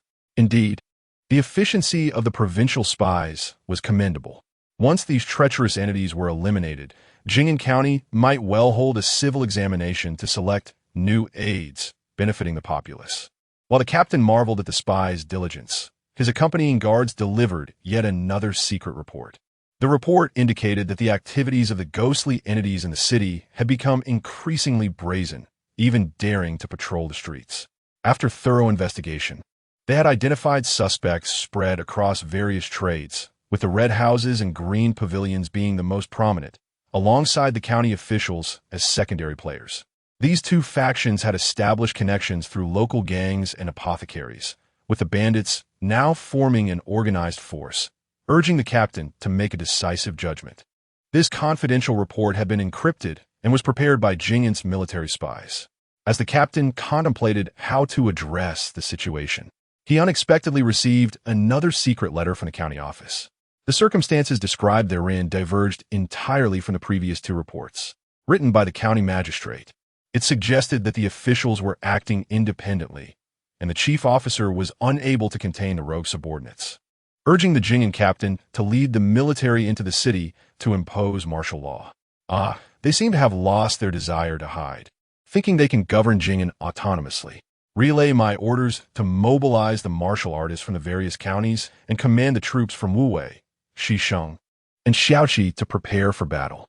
The soldiers are to be allowed to enter but not exit, and swift horses are to be dispatched to the provincial government to request reinforcements from Governor Huai. Urgent reports must reach the court regarding the ghostly threat, which has openly shown its ambitions towards the county city.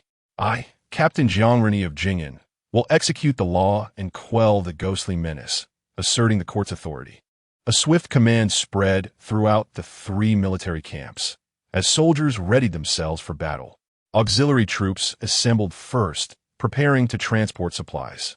The entire military fort rapidly sprang into action under Zhou Yuan's command, the war machine gearing up for the impending conflict. The captain ordered the armory opened, procuring spiritual items for the county's martial artists and equipping the brave soldiers with secret realm artifacts.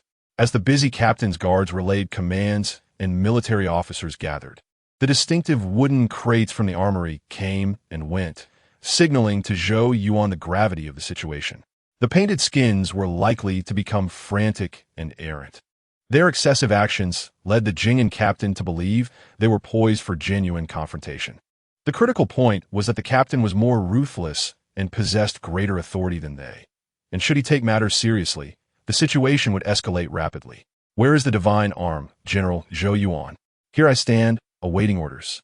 The captain commanded Zhou Yuan to temporarily oversee the divine arm squad, equipping him with 3 secret realm bows, 60 demon-slaying arrows, 3 blood-slaying arrows, and 20 manifestation elixirs, with 20 brave soldiers equipped with arrows and medicine. Zhou Yuan was tasked with preparing for battle. The Jing'an army was not an independent warlord faction, but a military force under the auspices of the Great Wei Court. Although the spiritual items produced in their camp were not abundant, the court would not neglect them, instead providing them with sufficient armaments for battle. At the moment Zhou Yuan received his orders, Kai Cheng, the military commissioner in Jing'an City, was still enjoying the comforts of home. In that moment, he suddenly became insignificant. Under the strict military orders, no one would dare disclose any information to him. Even so, the painted skins sensed something amiss. This unusual feeling was not due to their capability to scrutinize the comings and goings of personnel across the county or to have spies within the military camp. Rather, it stemmed from the remarkable ease with which they conducted their patrols. The county officials had merely offered a few suggestions and tacitly approved their actions. After several days of patrolling the city, the painted skin scholars had shed their initial panic and regained their composure. Mother, due to the loss of the garments of the city deity, we have dispatched too many of our kin to investigate, resulting in a mix of strengths and weaknesses, inevitably exposing certain issues. There should be quite a few spies within the city. They might compile and analyze the situation to report to the officials. Mother, our actions do not align with those of city officials. We have gone too far and may be perceived as provocation or a declaration of war. The painted skin scholars surveyed the bustling Jing'an city, sensing that the human military might soon be unable to contain itself. Their ability to indulge in joy depended on their ability to blend in like humans. Should they be exposed, the court would undoubtedly not allow them to remain. Should we retreat to the secret realm for a respite and wait for a while before infiltrating the city again? No, that is not permissible. 2 dissenting voices emerged, one from the county official Luo Ying and the other from the painted skin matron. There are countless spies in the city, and we do not know how many have been exposed. If we retreat to our lair to evade disaster, it is likely that the spies will discover the location of our secret realm. In such a case, once we are eradicated, we shall have no opportunity to re-enter the world. Luo Ying was correct. Avoiding today as calamity would surely lead to future misfortunes. Regardless of how formidable the Jing'an captain may be, he cannot massacre the citizens of the city. At most, he will eliminate a few exposed entities and return to report. And once he withdraws, the city will still belong to us. Mother's wise. We request a halt to the street patrols, allowing our kin to blend back into the populace. The painted-skinned matron shook her head, gently caressing the slender young man in her arms, letting out a soft sigh. In 3 days, it will be the Zhou Yuan festival, the day the gates of the underworld open, and also my time of life exchange. Let them draw the Jing'an captain's attention. I will lead them into the human realm to enjoy years of joy. Surely, some repayment is due. Chapter 42. The Ghost Festival. The Ghost Festival, also known as the Festival of the Dead, the Yulan Pen Festival, and the Living Sacrifice Festival, is a time for burning paper offerings, honoring the souls of the deceased, and releasing floating lanterns as tokens of remembrance. On the 12th day of the 7th month in the 13th year of the Daoist dynasty, Commander Zhang Yuan of Jing'an issued a military mobilization order. Merely 2 days later, he gathered 13 martial artists from various counties. By the 15th of July, the day of the Ghost Festival, Commander Jiang did not wait for reinforcements from the state government and led 3,000 soldiers into Jing'an City. Among his troops were 500 from the Wuwei camp, 300 from the Xisheng camp, 300 from the Shaoqi camp, 1,800 supporting soldiers, and over 100 with divine arms and dark armor. Zhou Yuan, holding a secret treasure in his hand, sensed that a great battle was imminent. Weapon: tiger shooting bow. Description: the signboard at the door showcases exquisite craftsmanship, inviting skilled archers. Riddles are akin to shooting tigers, with the solution being to shoot the tiger. Effect: the bow draws 5 stones, 600 pounds, upon locking onto a target. It grants a stealth-breaking effect. The target shall undergo a stealth-breaking judgment based on their remaining health and level. Weapon: evil-repelling arrow. Description: wealth is the source of life, while evil is the source of harm. Repel evil to avert disaster. Effect: the arrow dispels demons, eliminates malevolent spirits, purifies the aura, and can directly attack spectral entities, inflicting additional damage on evil spirits. The combination of the tiger shooting bow and evil-repelling arrows was exceptionally effective against skinwalking spirits. The presence of such targeted weapons in the Jing'an army's arsenal indicated that Commander Jiang had long been prepared for the extermination of malevolent spirits. Previously, the state government and military spies had identified few suspects, allowing him to remain patient. However, the recent actions of the skinwalking spirits, which openly patrolled the streets and undermined authority, exceeded Commander Jiang's tolerance. He feared that if no action was taken, the skinwalkers would exploit governmental measures to replace the citizens of the city en masse. Today, on the Ghost Festival, the gates to the underworld swung wide open for wandering souls, regardless of why the spirits in the city had suddenly revealed themselves. Today was destined to be their day of rampant activity. In truth, Commander Jiang was most concerned not merely with the ghostly menace in the city, but with the potential intersection of this threat with the unique timing of the Ghost Festival. The records of Wei Du Town state that during the Ghost Festival, the spirits are released from their secret realms. This implies that on this day, the secret realms would temporarily lose their hold over the spirits, granting them the freedom to enter the human realm. In the past, Jing'an City had never experienced a disaster involving spirits, but this time, with the unusual movements of the entities coupled with the impending festival, Commander Jiang could not afford to be complacent. Consequently, he not only summoned martial artists from various counties, but also sent a plea for assistance to the governor of Huai Prefecture. If the reinforcements from Huai Prefecture had arrived, Commander Jiang would not have hesitated to besiege the county seat and forcefully sever the connection between the festival and the ghostly threat. He commanded Zhou Yuan to hold the military flag, controlling 100 light cavalry to manage the city gates and welcome the central army inside. Zhou Yuan, possessing abilities akin to those of martial artists, was indeed well suited to serve as the vanguard of the central army. Upon receiving the order, he galloped into the Shaoqi camp, where he quickly gathered over 100 light cavalry and charged toward Jing'an City. As the galloping light cavalry approached the county seat, the guard stationed there began to notice the commotion. Expecting a swift response from these peacekeepers was unrealistic. The panicked crowd hurriedly cleared the thoroughfare, while alarmed guards attempted to usher the citizens both inside and outside the city gates, aiming to close them. Suddenly, two heavy arrows shot through the wooden bolt held by the guards, causing them to drop it in fright.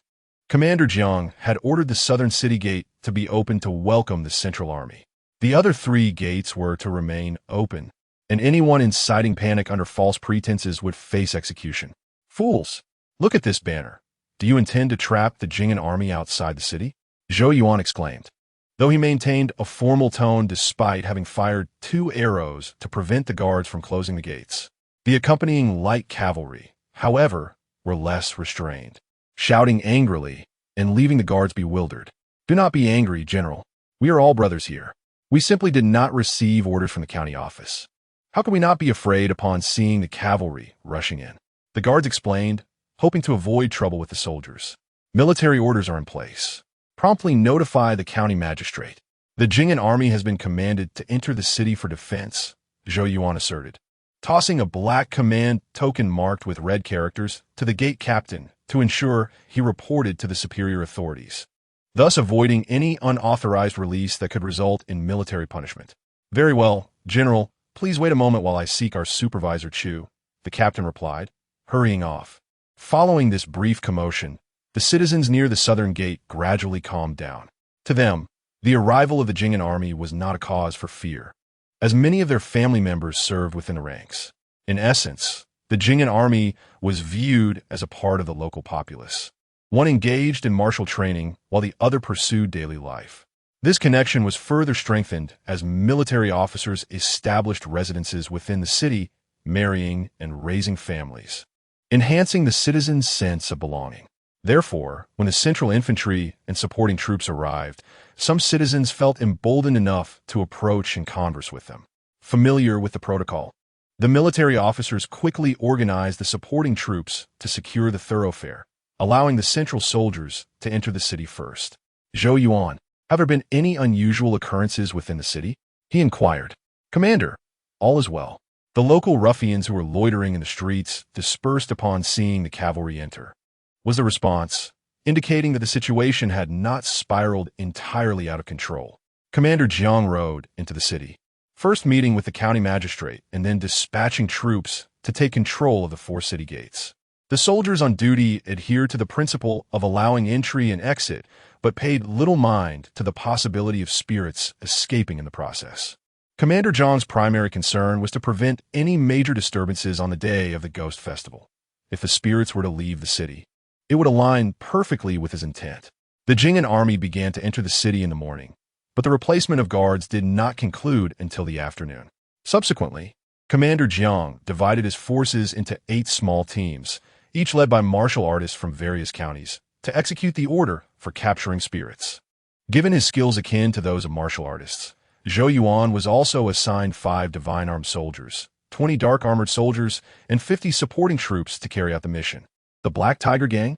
It appears the spies within the city are more focused on factions rather than individuals, Zhou Yuan mused. The military order he received involved investigating the Black Tiger Gang, which lacked specific names but noted numerous irregularities among its members, necessitating their capture and blood examination. The entire operation was concentrated on the mid-sized forces within the city's markets and did not extend to the hidden skinwalkers among the citizens or officials. Commander, should we not conduct a thorough investigation? Without the cooperation of officials, the spirits would not be able to patrol the streets, Zhou Yuan suggested. Without a detailed inquiry, we can dismantle the middle tier.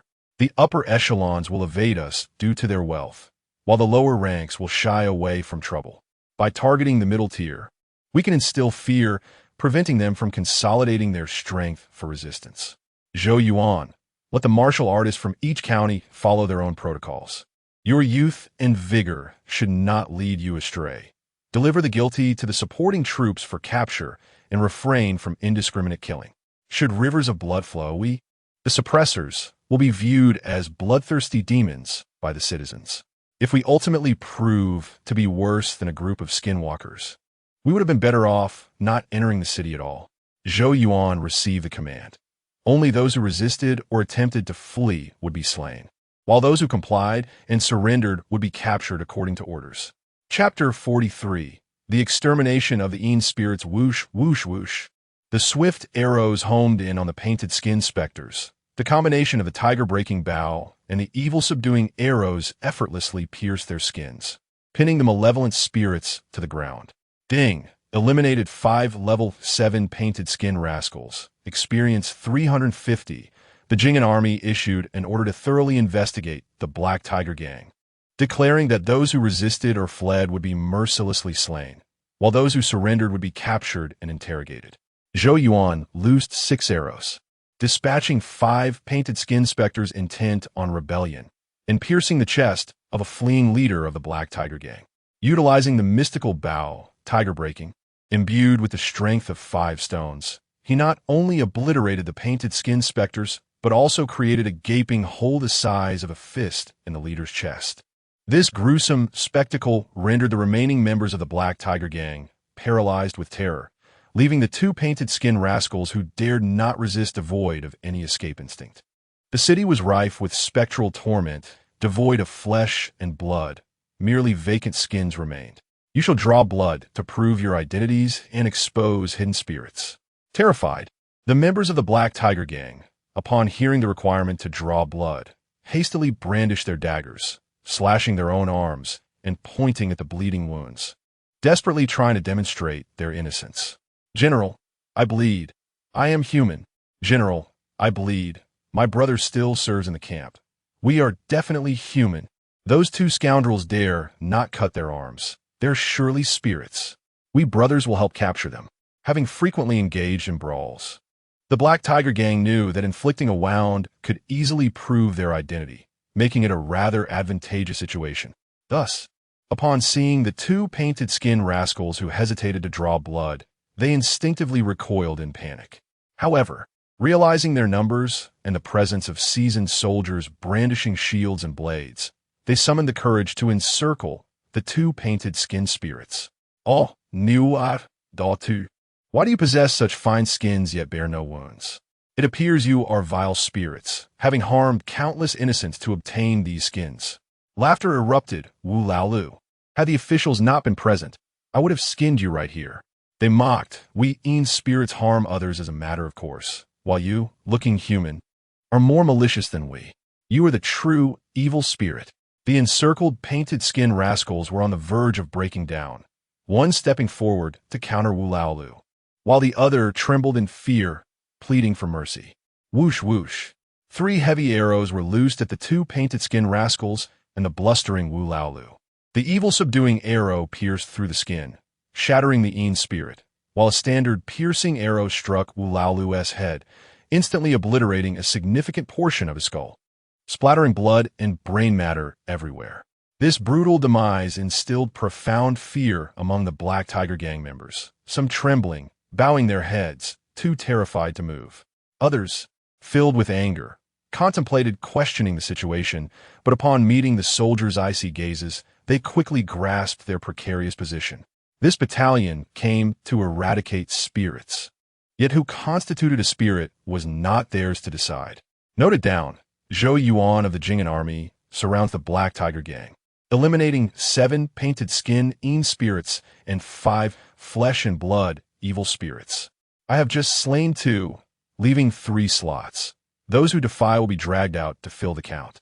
Understood. With his sacred bow in hand, Zhou Yuan's half-smile sent chills down the spines of the Black Tiger Gang members. This is dire. They're true killers. Angering him may result in even more flesh and blood spirits being added to the tally.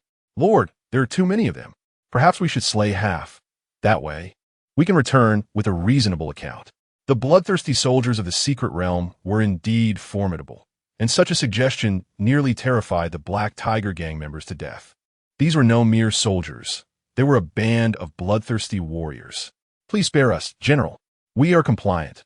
We will bind ourselves. Send a soldier to lead us wherever you wish, and we shall follow. Do not act rashly. We beseech you for our lives. We are strong and capable. We can serve diligently. What are you still lingering for? Quickly shed your garments and bind your hands. Otherwise, prepare to become flesh and blood evil spirits. In the face of the military's overwhelming ferocity, the Black Tiger Gang members became exceedingly obedient, almost eager to submit and display their compliance. "Look here. I promised the officer not to massacre indiscriminately. If you obey, you may be spared. If not, it shall not be delayed." "Fine. We shall heed what the officer says. We will wait for our chance." Zhou Yuan led the elite soldiers to the next target, 50 auxiliary soldiers clad in leather armor, brandishing sharp blades. Hurting the self-bound Black Tiger Gang members. Bold townsfolk opened their windows, spitting at the captured rascals. "Officials, you've captured them all. Do not let them return. This bunch is vile and has tormented the citizens endlessly." "Very well. I shall report to the officials, sending them to labor in the fields." "That sounds splendid. Let them dig canals for a few years. They will return tamed." The Black Tiger Gang was deeply despised, and as Zhou Yuan made his way through the streets, he encountered numerous citizens lamenting their grievances. Consequently, it was clear they could not be released. Otherwise, they would seek revenge upon their return. Hearing the complaints from their neighbors, the members of the Black Tiger Gang were dejected, contemplating harsh words, but too intimidated to voice them. Ultimately, they could only trudge away. Their reign of chaos brought to an untimely end. As they proceeded, emerging from the alleys into the marketplace, the townsfolk, upon spotting the ironclad soldiers, hurriedly retreated to the sides of the street. The soldiers surrounded the Xiaozhou Tower, searching for hidden spirits. At Zhou Yuan's command, 40 auxiliary soldiers swiftly encircled the front and back doors and windows of the tower, while the armored soldiers advanced with shields. "Sir, General, what is happening?" "We at Xiaozhou Tower conduct legitimate business, with official documents. By orders of the Jing'an army. We are to draw blood for identity verification due to the presence of painted skin spirits harming the populace. All suspicious targets must comply. You came forward first, thus. You shall begin." Zhou Yuan regarded the level 10 painted skin flower maiden before him. Recognizing an opportune moment, he could not allow her to escape. "General, you jest. We are delicate maidens, unaccustomed to the pain of blades. Furthermore, damaging our beauty would adversely affect business. Perhaps you should send your brothers inside to rest, where I could demonstrate some miraculous methods to verify identities. I possess certain skills that might interest you." The painted skin flower maiden inadvertently shed her outer garment, revealing her voluptuous form, inching closer to Zhou Yuan with an alluring demeanor. Zhou Yuan deftly retrieved an evil-subduing arrow from his quiver, readying to form the 3 talismans with his other hand. To draw blood or to face the blade, one must choose. Yet you are different from the moment you entered. I sensed something was amiss, and you are likely to face the blade. Realizing Zhou Yuan not only resisted her seduction, but also cautiously prepared his arrow. She understood she could not evade this confrontation.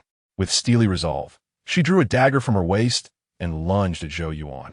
"Die, you corrupt official." Boom! The forceful 3 talismans shattered the painted skin maiden's disguise, and the evil-subduing arrow followed swiftly, pinning the malevolent spirit firmly to the floor. Zhou Yuan raised his hand, delivering 2 additional 3 talismans, completely depleting the painted skin maiden's life force. Ding! Eliminated level 10 painted skin flower maiden. Experience 100. Something is amiss at Xiaozhou Tower. We must conduct a thorough investigation of everyone within. Fear not if you are innocent. If you are Een spirit, prepare for battle. Chapter 44. Fighting separately within the Xiaozhou Tower. The painted skin demons vary in rank, including the level 5 painted skin beauty, level 6 painted skin servant, and level 8 painted skin dancer. However, they share a common trait, a lamentable lack of combat spirit. Ever since they gained sentience and donned their painted skins, they have indulged in hedonism, lacking both the requisite battle experience and the will to fight, save for their instinctual combat reflexes. Consequently, upon encountering the armored and armed soldiers, their only response, aside from their raucous commotion and frantic flailing, is to flee. As the sound of thuds reverberated, the hidden painted skins pushed open the doors and windows. Leaping from the second floor, when Zhou Yuan ascended to command the maidens to descend for bloodletting verification, the onlookers below were oblivious to the unfolding drama, only witnessing a horde of armored soldiers entering the building, followed shortly by several scantily clad women leaping to escape. The sight of their pale, voluptuous figures swinging through the air elicited gasps of excitement from the crowd. "Help! The soldiers are killing people! My lord, save me! Those soldiers have gone mad! They intend to slaughter us all! Silence! The Jing'an army has entered the city to eradicate the demon scourge. Be cautious. Those fleeing are undoubtedly malevolent spirits. Do not be deceived, lest you lose your lives. By military order, those who flee shall be met with merciless execution, and those who disrupt the ranks shall face severe punishment." Amidst the cries of the delicate beauties and the threats from the armed soldiers, the surrounding populace found it difficult to discern who was virtuous and who was wicked. Yet the allure of the soft, fair flesh was far more appealing than the blades and shields wielded by the soldiers, evoking greater sympathy. A few men were ready to speak up for justice, but were firmly restrained by those nearby. "Have you lost your mind? The military order has been issued. Do you think the Jing'an army would hesitate to execute you? So what if they can execute me? Even with their orders, they cannot act so brazenly." While some were held back, others were not so fortunate. A few impassioned men, emboldened to seek justice, were soon struck with terror and an even more audacious spectacle. From the second floor, the commanding officer and 5 archers drew their bows, unleashing a volley of arrows at the fleeing painted beauties. The arrows struck true, causing the painted skins to explode upon impact, scattering their ethereal forms into a cloud of dust. Those hit by the blood-killing arrows emitted a sound akin to a deflating balloon, their once robust appearances collapsing into a heap of crumpled flesh. Ghosts. They're indeed ghosts, and they wear human skin. Are those who jumped out accomplices? Capture them and verify their identities. Such skillful archery, General. Quickly, unleash your arrows to eradicate the demons. If they escape, who will dare to venture out at night? Before ascending to the tower, Zhou Yuan had imbibed a potion that granted him the ability to perceive the spectral entities, thus justifying his unyielding assault. He continued to shoot until every painted beauty that had leapt from the building lay slain, lowering his bow only when the last arrow was spent. Bring those raucous ones for bloodletting verification. Let us see whether they are bewitched or merely painted skins. Easy now, easy. I fear pain. I am human. I merely acted foolishly. Please do not hold this against me. Only when pinned to the ground for bloodletting verification did the raucous individuals come to understand the immutable nature of military law. The soldiers, robust in stature, restrained them without allowance for resistance. Just as it should be. You thought yourselves to be the champions of justice, while we are mere unruly soldiers. Your demand for fairness is rather presumptuous. The armored soldiers on the second floor found great satisfaction in this scene. Had they been stationed on the street, they would not have been so lenient. Even without drawing blades, they would have used their shields to enforce order. All demons on the second floor have been eliminated. Let us proceed to the first floor for verification. In truth, there were no painted skins among the women on the first floor. Yet the process of bloodletting verification was still necessary for their own vindication. After entrusting the verification to the armored soldiers, Zhou Yuan exited the Xiaozhou Tower, collecting his arrows and gathering the spoils of battle. This encounter yielded 5 vials of accumulated Yin liquid and 1 painted skin dancer and painted skin beauty each. Coupled with previous gains from the painted skin rogue and painted skin flower maiden, he now possessed 12 vials of accumulated Yin liquid. The onlookers, witnessing Zhou Yuan's retrieval of arrows, immediately recognized their worth as weapons capable of slaying spectral beings. However, the watchful soldiers deterred them from any rash actions, leaving them to lament their missed opportunity. My son serves in the military. Perhaps he could procure a demon-slaying arrow for our home. What are you thinking? The military officer is personally collecting arrows, which means they are in short supply. How could he spare one for your son? Not necessarily. Arrows can break. We don't need the finest. Even a damaged one will suffice. The crowd's hopes were unfounded. The blood-killing arrows were far too valuable to be distributed. Zhou Yuan's superior demon-slaying arrows were also coveted by the soldiers, who had already promised to repair any damaged ones before the city's entrance. These two appear unusable. Please take them. Here you go. The shafts are cracked, but the tips are intact. The spiritual energy, however, is likely depleted. Let be depleted. The tips are still good. With some repairs, they will be serviceable. After handing over the damaged arrows, Zhou Yuan ascended the flower tower once more, gazing towards the direction of Chuanrongfang. The unusual behavior of the painted skins raised his suspicions. They evidently possessed the ability to organize, yet allowed their subordinates to fight independently, even as the Jing'an army systematically eliminated them. Even if they could not triumph in direct combat against the Jing'an army, reinforced by martial artists, they should have concentrated their efforts to make a desperate stand.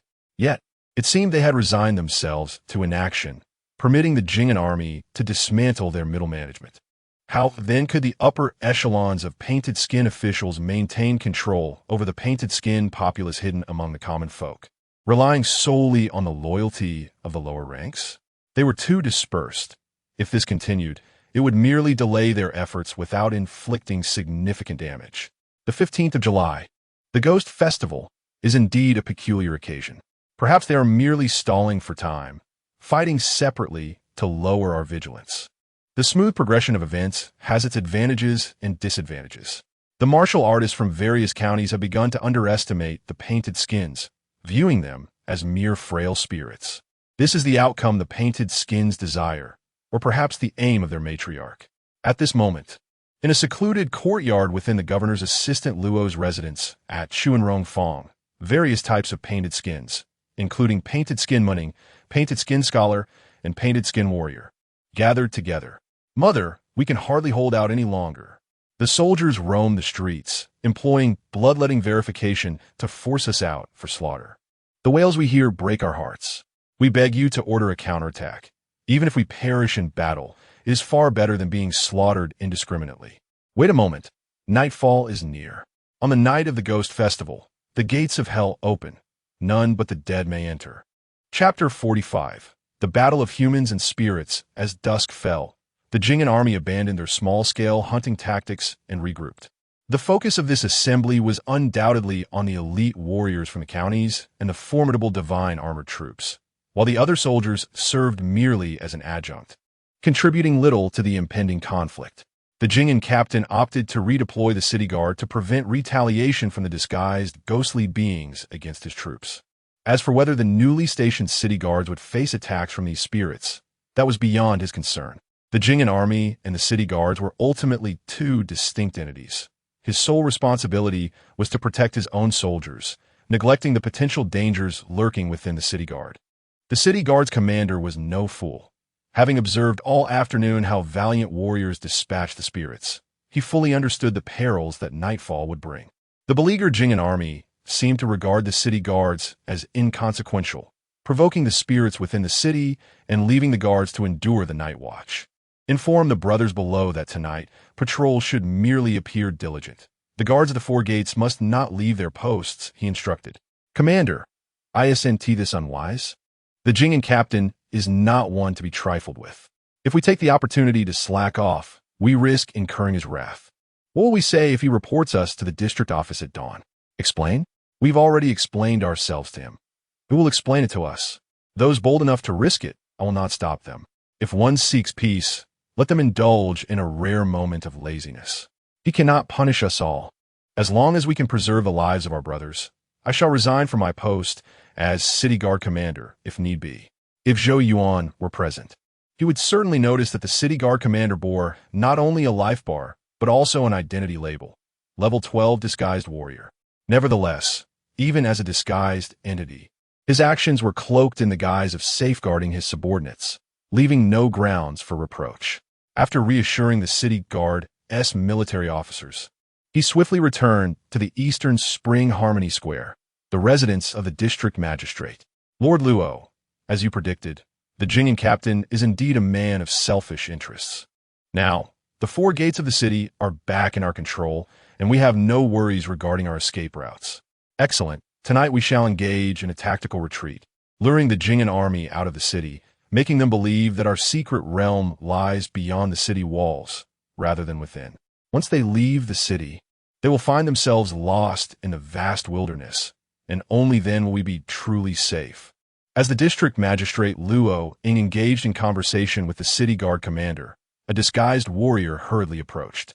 Lord Luo, The regrouped Jing'an army is heading straight for Spring Harmony Square, and the surrounding citizens have been driven westward by their soldiers.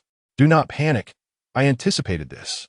They will not merely sweep away a few gangs. The brothels and the district officials are their true targets. Have our kin don armor. Although the city guard's armor is crude, it is far sturdier than mere cloth and skin.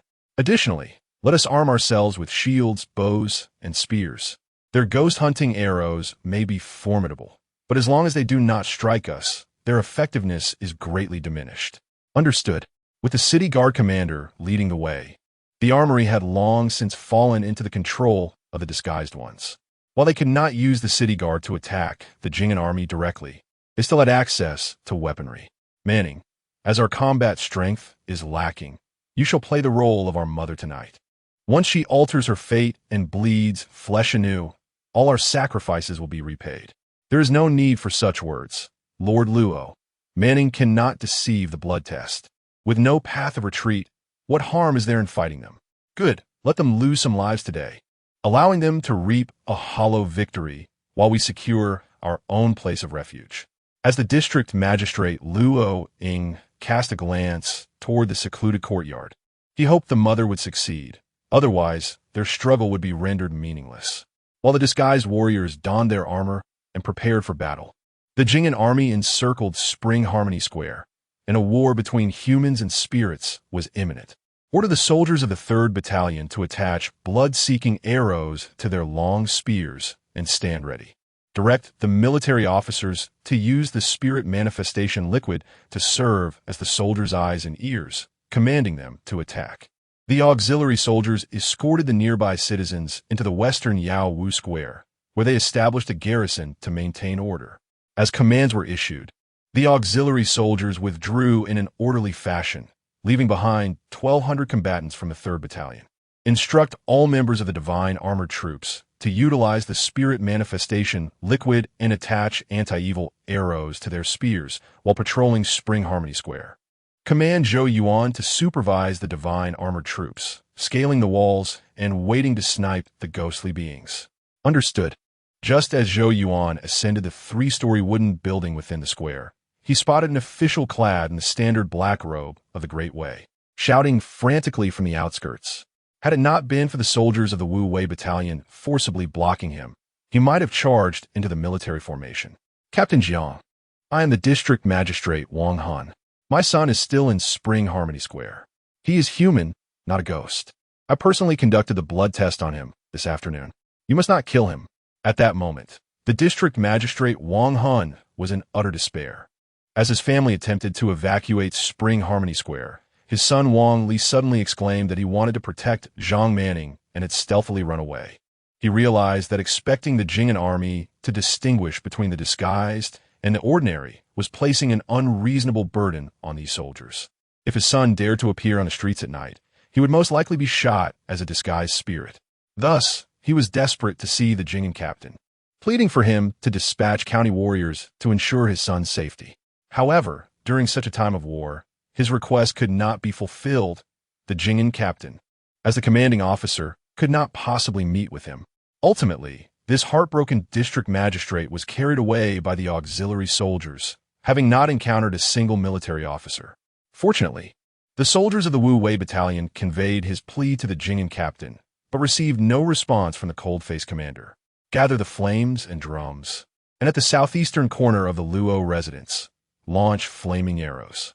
Once the military order was issued, the soldiers of the archery battalion ignited the oil-soaked arrows and unleashed a rain of fiery projectiles toward the Luo residence. The soldiers of the Wu Wei Battalion, equipped with various incendiary devices, advanced in small teams, continuously throwing them into the interior of the Luo residence. The Jing'an captain's actions were not only aimed at flushing out the disguised spirits within the residence, but also intended to create a stable source of light. As the deep, resounding drum beats reverberated, the capacity of the flames to spread was partially diminished, while their rapid combustion was somewhat enhanced. In just a quarter of an hour, the wooden structures within the Luo residence became a stable source of illumination, burning vigorously and producing significantly less smoke. Kill, break through the government troops' formation, and avenge our kin who died unjustly in broad daylight. Teams of disguised spirits surged forth, attacking the soldiers of the government. Let Wang Li take the lead. If the Jing'an army kills him, the district office and military stronghold will be thrown into disarray, making it difficult for them to re-enter the city. 5 teams of armored spirits charged out from various residences, each consisting of about 10 to 20 members, totaling fewer than 100. Yet their strength was not to be underestimated. They split into multiple teams to assault different targets, with 3 teams of spirits coordinating their efforts, inflicting some damage on the Wu Wei battalion upon initial contact. On the Jing'an captain's side, he quickly deployed 8 county warriors into the fray to stabilize the shaken military formation. However, the foremost spirit, Wang Li, perished. A mere second-tier creature, he was pitifully weak, pierced through the chest by one of the soldiers from the Wu Wei battalion. At such a moment of military confrontation, it was not just him. Even trusted officers like Kai Cheng would be slain by the soldiers of the Wu Wei battalion if they stood in opposition. Thus, Wang Li was doomed to lack protective measures, destined to serve as a disposable tool in exacerbating the conflict. Zhou Yuan, meanwhile, remained oblivious to his death, fully focused on launching arrows at the spirit squads. The divine armored troops unleashed a rapid barrage against the ethereal entities, clearing out non-corporeal targets. Chapter 46. The spectral incantation, the tiger shooting bow, imbued with its own stealth-breaking effects, vibrated with an urgency, unleashing the exorcising arrows that struck the spectral entities with the ferocity of a tempest. Zhou Yuan abandoned the strategy of outright extermination, opting instead for a tactic of suppression. Regardless of whether the spirits struck by the exorcising arrows perished or not, as long as he activated the stealth-breaking effect, he would shift his focus to a new target. Thus, he became a veritable harbinger of death on the battlefield. Any target he fixed his gaze upon was rendered incapacitated, if not entirely slain. Within a brief span of combat, he had unleashed 20 arrows, claiming the lives of 11 spectral beings and breaking the stealth of 8. A level 12 spirit, having evaded his initial attack, revealed its form after Zhou Yuan struck it with a follow-up arrow. Kill that archer, or we shall struggle to exploit our advantage over the spirits, commanded the level 12 entity. Those who dwell above are not benevolent. Drawing a bow in the shadows is devoid of humanity. I shall eliminate him. The call of the spirit further escalated the chaos of battle. Several concealed warriors, masters of disguise, emerged from various residences, charging towards the steadfast martial artists of the county. The local official, Luo Ying, had locked onto Zhou Yuan, who was approaching with an elegance that seemed out of place amidst the blood-soaked battlefield. Clad in silk and adorned with jade ornaments, her visage bore an expression of sorrow and longing, her form radiant like a fire sprite against the backdrop of flames. Yuan Lang, alas, I can no longer await your return. You may proceed ahead. Once I have skinned this captain, I shall fashion a garment for you, fulfilling our destined bond. Arrogant demon, Jiang, stand before you.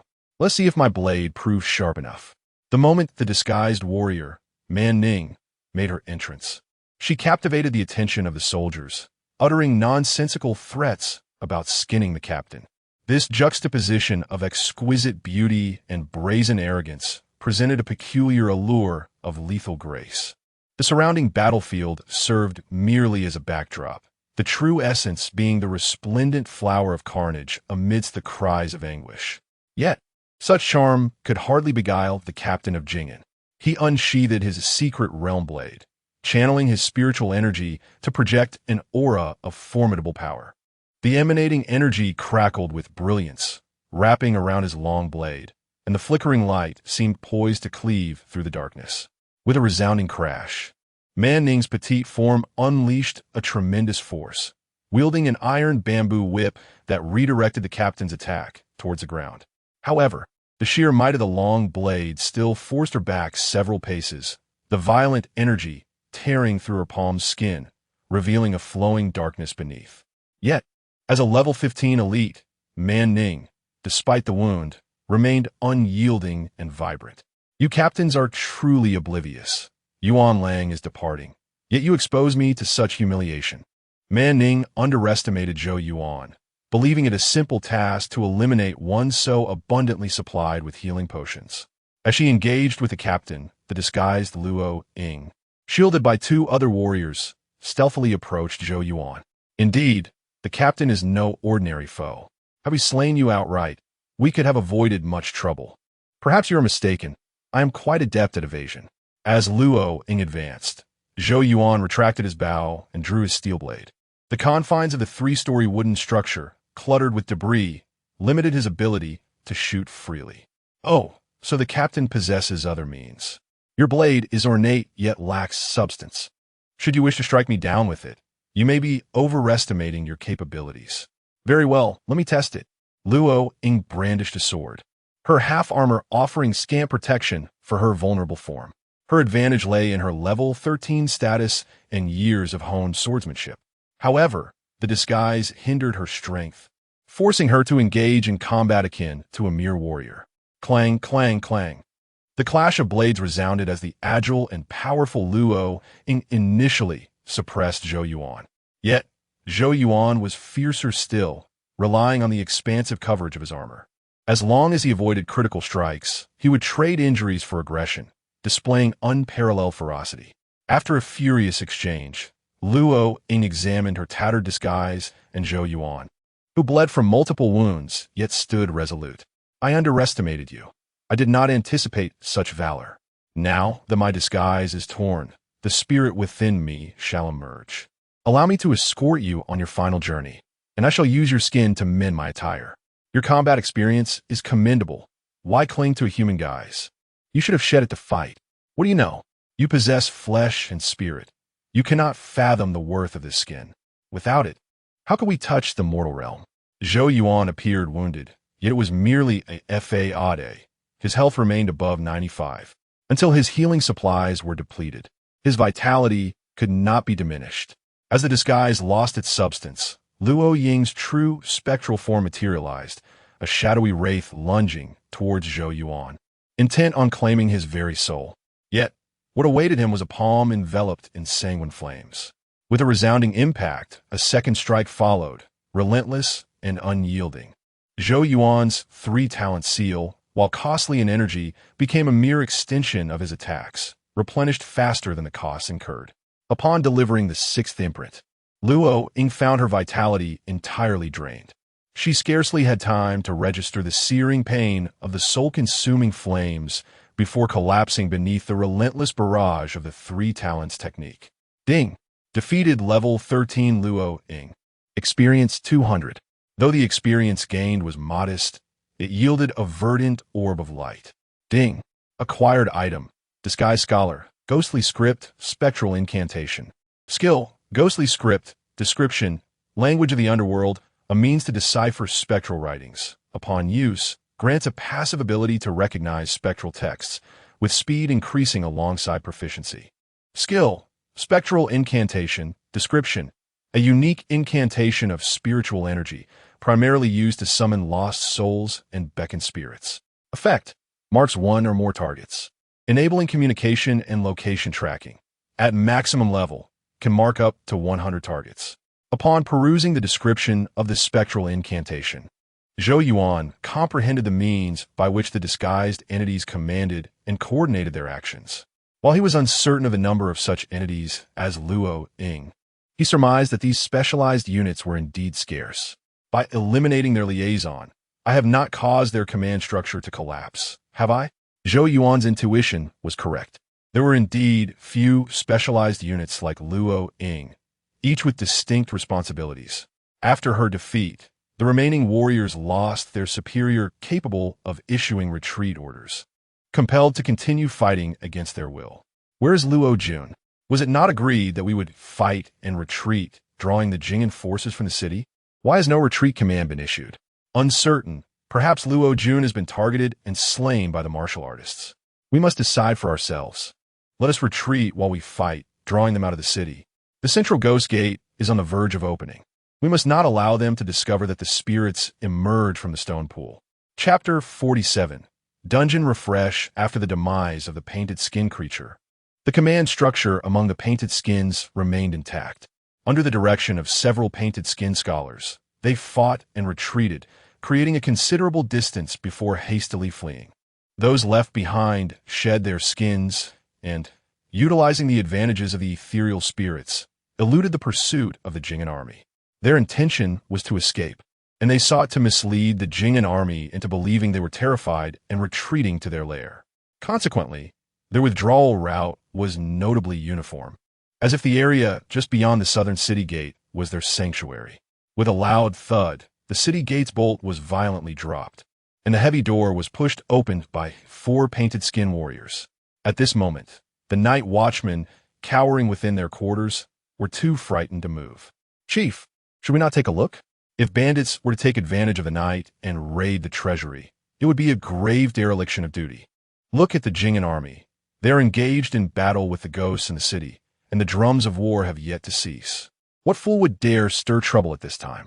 You're right, we are city guards managing bandits, not warriors dealing with demons and ghosts. Let them fight. As long as we do not interfere, all will be well." The city guards, paralyzed by fear, did not obstruct the Jing'an soldiers, who had no intention of troubling them. This was not due to the kindness of the Jing'an officer, but rather because his objective was to drive the specters out of the city, not to confine them within. The painted skin creatures aimed to lure the Jing'an army outside the city, while the Jing'an army sought to expel them on this day of the Ghost Festival, to prevent chaos from erupting. These two opposing strategies aligned perfectly, creating a scene of mutual cooperation. However, this tacit understanding was shattered at the southern city gate, where the valiant cavalry soldiers arrived first, followed closely by the archers. They remained stationed beneath the gate, showing no inclination to charge out and engage in battle. Only the Jing'an officer and the county warriors pursued, intent on driving them further and pinpointing the location of the painted skin lair. After several painted skins exited the city and ran for some distance, they realized the warriors were merely maintaining a safe distance, while the Jing'an army had vanished entirely. "Man Ning, what should we do now?" At this moment, painted skin Man Ning had lost much of her outer layer. The remaining skin was charred and cracked from the electric arcs, resembling a grotesque specter of withered black flesh. "Cowards! They dare not pursue us, even when they hold the advantage. If only my mother were here, she would slay them all." Unbeknownst to Man Ning, the Jing'an officer was conserving energy during the battle, while 3 county warriors remained hidden within the ranks, ever ready to strike in unison for rescue. Should we return and engage them again? No. If we go back to provoke them, the Jing'an officer will certainly notice something amiss. Stuck in a conundrum, the painted skin creatures found themselves unable to advance or retreat, while the warriors maintained their distance, both sides perplexed as to why the other had halted. At that moment, the sound of bells rang out from Jing'an City, signaling the observance of the Ghost Festival, a retreat bell prepared for this special occasion. The citizens within the city recognized the sound, knowing that midnight had arrived and all were to remain indoors, closing windows and extinguishing candles until dawn. The resounding chimes rang 12 times, and the painted skins, caught in indecision, finally breathed a sigh of relief. Midnight had come. The ghostly gates were wide open, and the spirits would soon roam the outskirts of the city. We shall use the ghostly incantations to guide them. As painted skin Man Ning was fervently speaking, she suddenly vanished, leaving behind only an iron bamboo whip. The other painted skin scholars and warriors experienced the same inexplicable disappearance, leaving a ground strewn with garments and withered skins.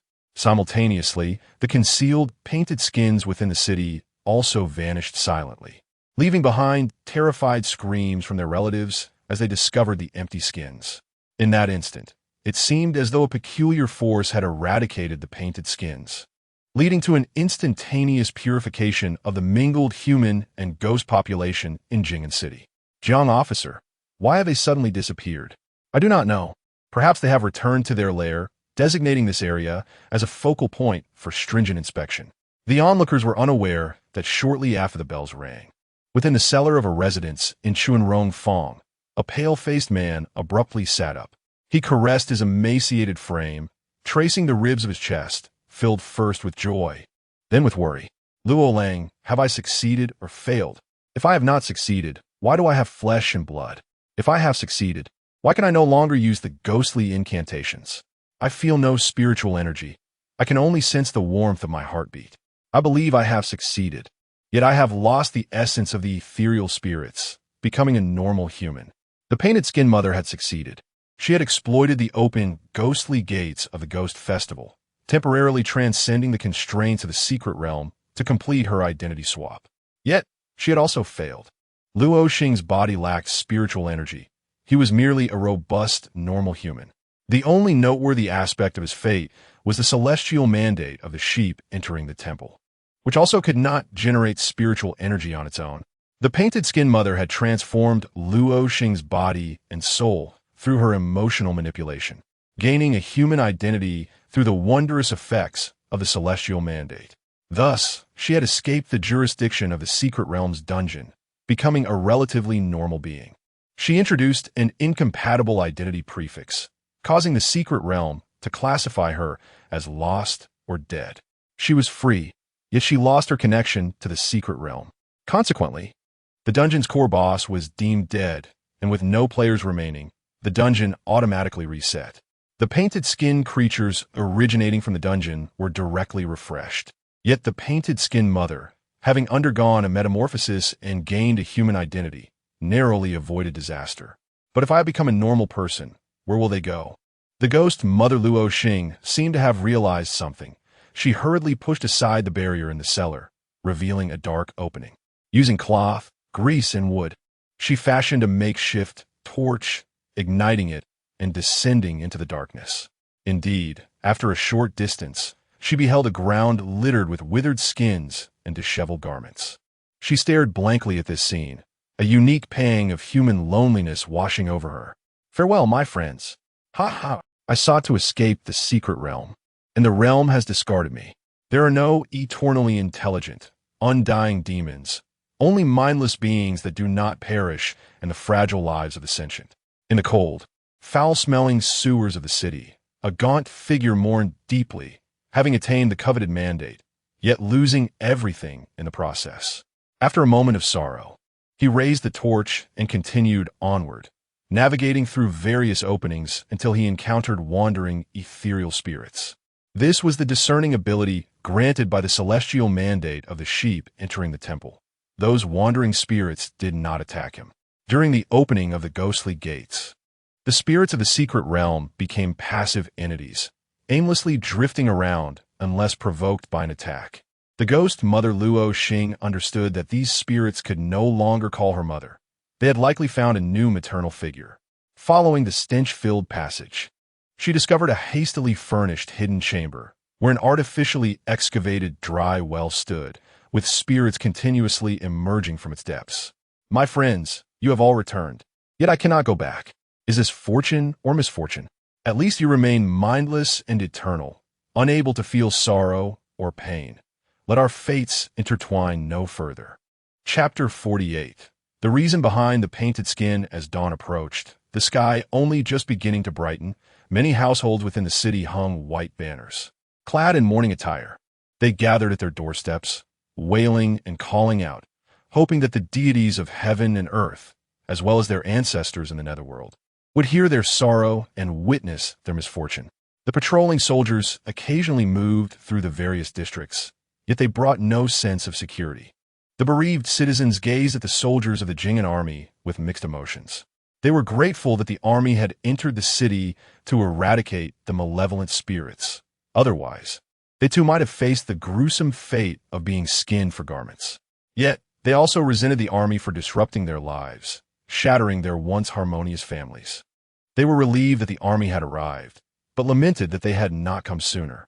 In this complex emotional landscape, the townsfolk who had lost loved ones regarded the Jing'an army with indifference, ignoring the funeral ceremony held by the soldiers. Indeed, during yesterday's battle, the army had suffered its own casualties, with 2 local warriors sustaining significant injuries. At daybreak, the governor arrived with attendants, bringing white cloth and mourning garments, along with offerings to pay respect to the fallen soldiers. The governor, Wang Hun, did not attend. He was grappling with the pain of losing his son while assessing the officials who had been replaced by the fiends. Nonetheless, this was intended to be a decisive victory in purging the malevolent spirits. Yet neither the grieving citizens nor the soldiers of the Jing'an army could find joy in their triumph. Only those unaffected in the city, the affluent households, spontaneously brought various gifts to the Chunrong district to reward the soldiers. Captain, this battle was utterly frustrating.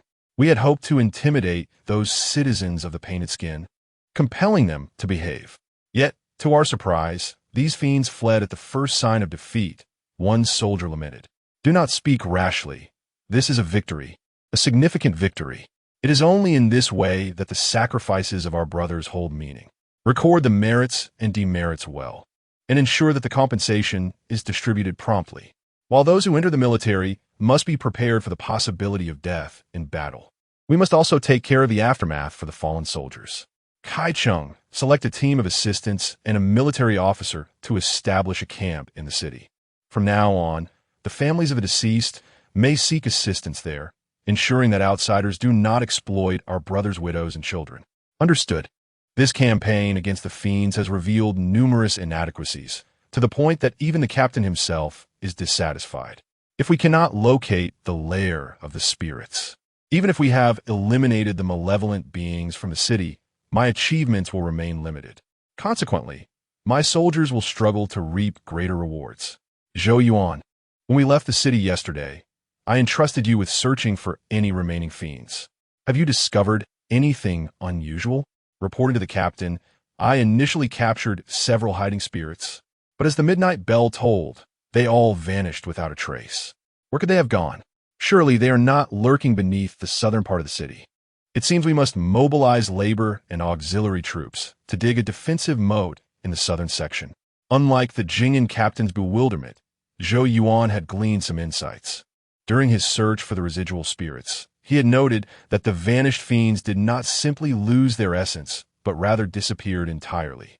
At that moment, he speculated that perhaps the core boss had been slain by the warriors, causing the unknown secret realm to reset. The morning's cries of the townsfolk paying their respects corroborated his theory, yet the Jing'an captain adamantly denied having slain the leading fiend. This was puzzling. Could it be that the painted skin boss had taken its own life? Or had a certain master secretly seen through its guise and killed it during the Ghost Festival night? Captain, the orphan Luo Xing from the Luo family requests an audience. He claims that the painted skin fiend once disguised itself as his wife, hollowing out the entire Luo household. He sensed something amiss, but was secretly imprisoned by the fiend. In desperation, he became a servant, flattering the fiend to preserve his life, and has managed to uncover some secrets about the painted skin spirits. Have you conducted a blood test? Yes, it is genuine, blood and flesh, entirely normal. Bring him in. In the face of such a valuable lead, the Jing'an captain had no reason to refuse. Zhou Yuan, seated beside him, was also curious about the kind of person who could survive within the lair of the fiends. Was he a skilled servant capable of satisfying the fiend's desires, or was he a cunning trickster intending to spread misinformation? As he pondered, he saw a soldier escorting a figure, whose title immediately captured his attention. Level 4 Emotion Master Luo Xing, the Sacrificial Ram Level 15 Painted Skin Fiend Matriarch. By heavens, that title is not only lengthy, but different in color as well. Level 4 Emotion Master Luo Xing, the Sacrificial Ram is in the normal blood red hue, whereas Level 15 Painted Skin Fiend Matriarch appears in gray, as if the latter title has lost its validity, leaving only the active identity of Emotion Master Luo Xing. Luo Xing bowed before the captain, trembling with gratitude for the assistance rendered. He was prepared to relay all he knew in repayment for his life being spared. The slender man knelt upon entering the hall, his overwhelming respect and gratitude appearing genuine rather than feigned. "Since you possess information, you're my guest. Please sit and let us discuss in detail. If you can elucidate the location of the fiend's lair and the reason for their proliferation, I shall ensure you are rewarded. I do not dare to seek credit. I only wish that once the general is satisfied, I may be allowed to join the camp. After this ordeal, I can no longer live alone and wish to learn the art of warfare to bolster my courage. Please speak frankly." The Jing'an captain was filled with anticipation, while Emotion Master Luo Xing displayed excitement, leaving Zhou Yuan with a knowing smile. "Ah, so that is how the secret realm resets. It seems you have transformed into a human, and the boss's identity has evidently expired." The captain, well versed in knowledge, must have heard of the most vicious methods employed by beggars. known as harvesting lives and mutilation. My painted-skin wife informed me that the entire incident originated from the beggar leader within the city. He routinely abducted children, leaving them mute or disabled, seeking profit in this city. However, when the local officials cracked down on him, he retreated into the underground drainage system. He then devised a plan to dig a well for drinking water within the drainage, intending to create a stronghold for himself. Evil breeds evil, and thus the lair of the fiends emerged. The beggar leader, upon reaching a certain depth, found he could dig no further, as the children he sent in would inexplicably vanish. He began to view that dry well as a portal to the spirit world, occasionally disposing of disobedient children and sickly infants. He was not mistaken. That dry well indeed led to the lair of the malevolent spirits, and the children he discarded inadvertently provided intelligence to the fiends within. Eventually, the spirits emerged, skinned the beggar leader, and used his flesh to continue feeding themselves. Over time, the spirits gained intelligence and began to infiltrate various professions in Jing'an City, creating chaos and deceiving the local populace, culminating in the rampant spirit problem we now face. With a resounding crash, the captain slammed his hand on the sturdy table, shattering it into pieces. The surrounding guards instantly rushed in, weapons drawn. Outrageous, bold and reckless. A crime of heinous proportions. Such a villain deserves to be slowly tortured to death. Even a simple skinning would be too lenient. Calm yourself, Captain. This is not solely the tragedy of Jing'an City. It was merely a coincidence that the beggar leader unearthed the fiend's lair that triggered this calamity. The beggars and vagrants, who were the last resort for the impoverished, never anticipated that someone would commit such atrocious deeds on this tragic path. Very well. Since we cannot guard against every misdeed, with wicked people on all sides, I shall sever their roots and put an end to their evil.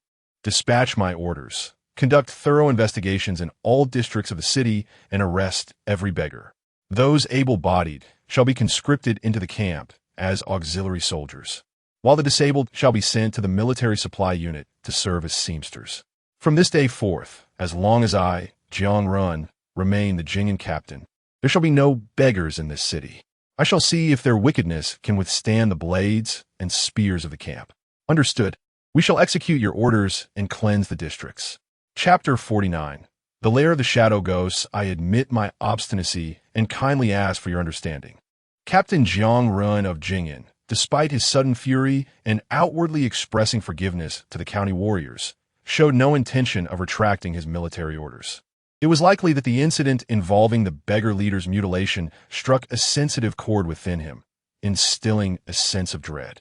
Although his wife and children resided far away in the capital, his concubine and daughter lived in Jing'an City. Due to the physical separation from his family, he channeled his paternal affection towards his daughter-born of the concubine. Upon hearing of the existence of child abductors in Jing'an City, employing such cruel methods, how could he remain unperturbed? Captain, your public spirit for the people and your care for the common folk is commendable. Praise the warriors from various counties. A captain like Zhou Yuan, who guarded a territory, possessed the capital to be headstrong. Even if he were to imprison beggars or shut down all the brothels and gambling houses in the city, none would dare challenge him. Therefore, none present deemed Zhou Yuan excessive. Rather, they perceived it as a righteous stand against corruption. Captain, the beggar leader is vile, and the shadow ghosts are malevolent. I wish to lead you into the stone channel to seal the lair of the shadow ghosts, preventing further afflictions, proposed Luo Xing, the leader of the beggars.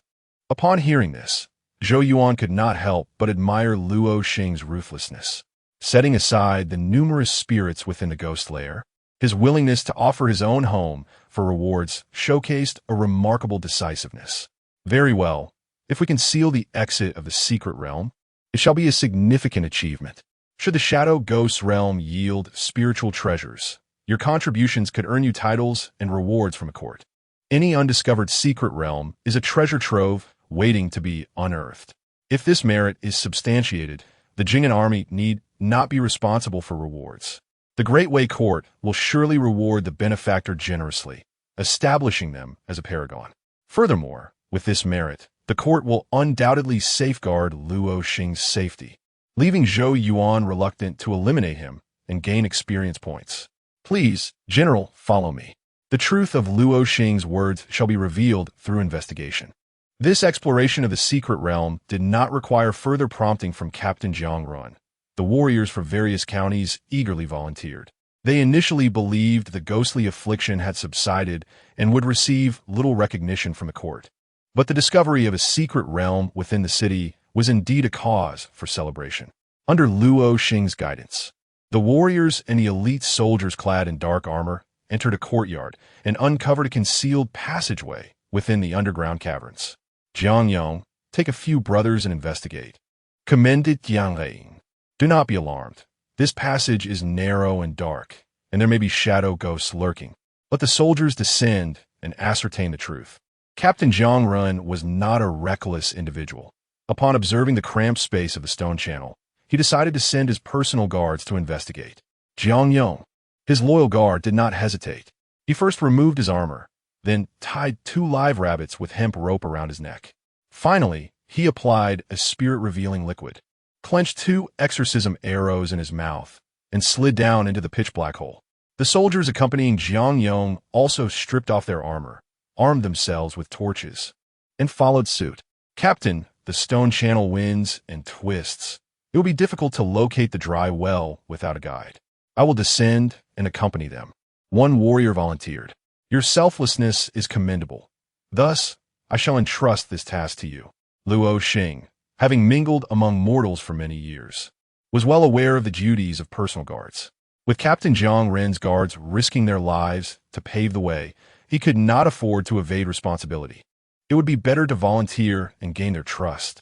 Zhou Yuan, clad in armor and holding a bow, stood ready to take decisive action should any unforeseen circumstances arise, prepared to eliminate Luo Xing and thwart his treachery. However, Luo Xing was genuinely committed, leading the guards and soldiers forward, offering his stronghold without reservation. Approximately 15 to 30 minutes later, Jiang Yong emerged first from the dark hole. Report to the captain. The stone channel is narrow and difficult to navigate, but there are no shadow ghosts wandering. Furthermore, there are 8 passageways, leading to a modest dark chamber containing a dry well. Upon throwing the rabbit inside, there were no remains, suggesting this is likely the entrance to the secret realm. Excellent. Proceed further to guide us. I will accompany you, said Captain Zhou Yuan, patting Jiang Yong's shoulder and assisting him to his feet. Jiang Yong drew an exorcism arrow across his arm, revealing a trickle of crimson blood, before diving back into the hole. Warriors, follow me. Zhou Yuan, you too. Understood. The matter of exploring the secret realm was of utmost importance, and Captain Jiang Ren ultimately chose to keep his elite forces close at hand for the next phase of verification. As Zhou Yuan and the others traversed the cavern into the stone channel, they finally understood why the beggar leader regarded this place as a sanctuary. The area was low and narrow, filled with numerous holes, dark and fetid, indeed suitable for harboring filth and evading capture by officials. After navigating through several passages and wading through the foul, damp waters and moss, they finally arrived at a relatively clean area. Luo Xing and the guards holding torches awaited outside a dim room. General, please inspect. The bottom of the dry well is where the secret realm lies. Allow us to enter and ascertain the truth. Captain Jiang Yuan and the county warriors approached the dark chamber's dry well, and Zhou Yuan seized the opportunity to glance down into its depths. Instance, the lair of the painted skin shadow ghosts, recommended challenge level 10, recommended number of participants 10 to 20. The blood-red inscription indicated the difficulty of this instance. What 10 to 20 level 10 players could accomplish, the same number of warriors with equivalent strength could not achieve. This was due to the fact that players, in a certain sense, possessed thicker health bars than bosses. As long as they had sufficient potions, even the most troublesome bosses would merely be a matter of health regeneration.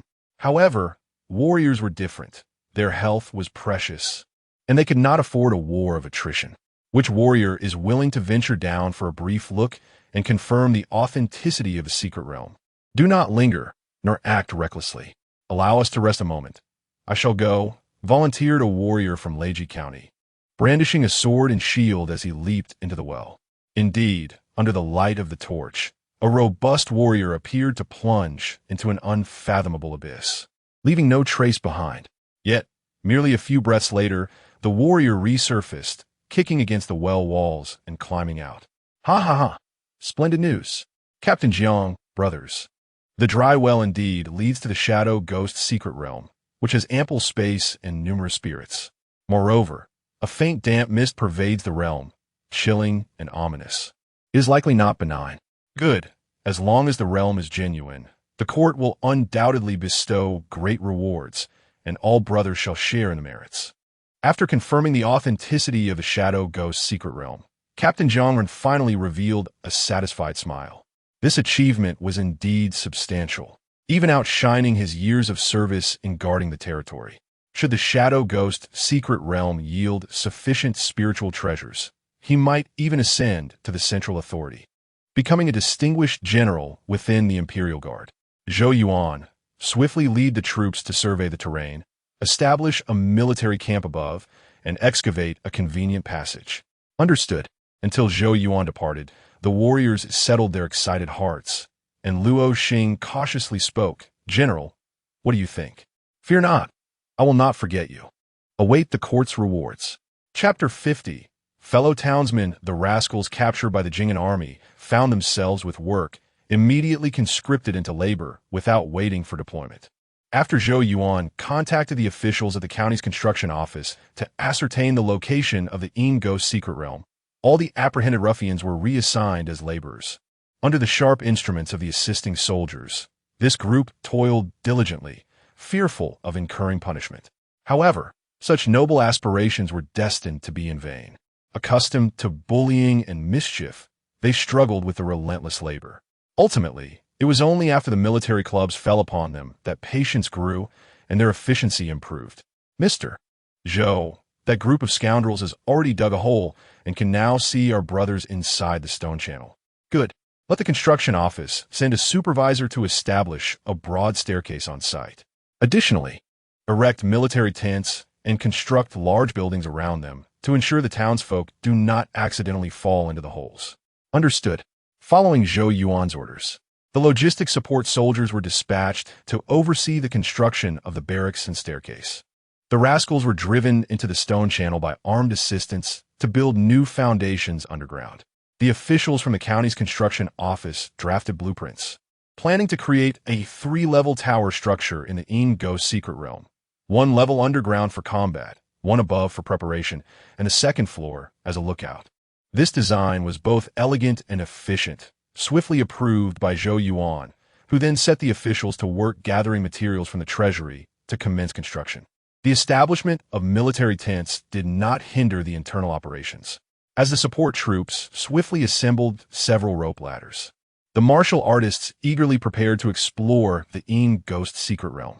Zhou Yuan, akin to a martial artist and an agile archer, was naturally included in the exploration team. However, he held reservations about these mage-like warriors. Firstly, the lack of a true tank in their ranks rendered their combat tolerance alarmingly low. Secondly, the painted skin demon mother was a level 15 boss. To defeat it within its lair would require either a blood exchange strategy or sufficient high explosive damage. Yet, the Jing'an lieutenant could scarcely defeat even the level 15 elite monsters, suggesting a lack of sustained high output damage. Lieutenant, the reinforcements from the state should arrive in a few days. Shouldn't we wait for them? Zhou Yuan, whether reinforcements come or not. We must employ this rudimentary method to investigate the secret realm. Our goal is to document the available resources within, ascertain the presence of spiritual materials, and evaluate the strength of the monsters. We do not necessarily need to breach the secret realm to verify the existence of spiritual items. Many formidable secret realms naturally cultivate spiritual materials. Even without encountering the realm's demonic lord, one can still reap considerable rewards. Zhou Yuan understood the lieutenant's words well.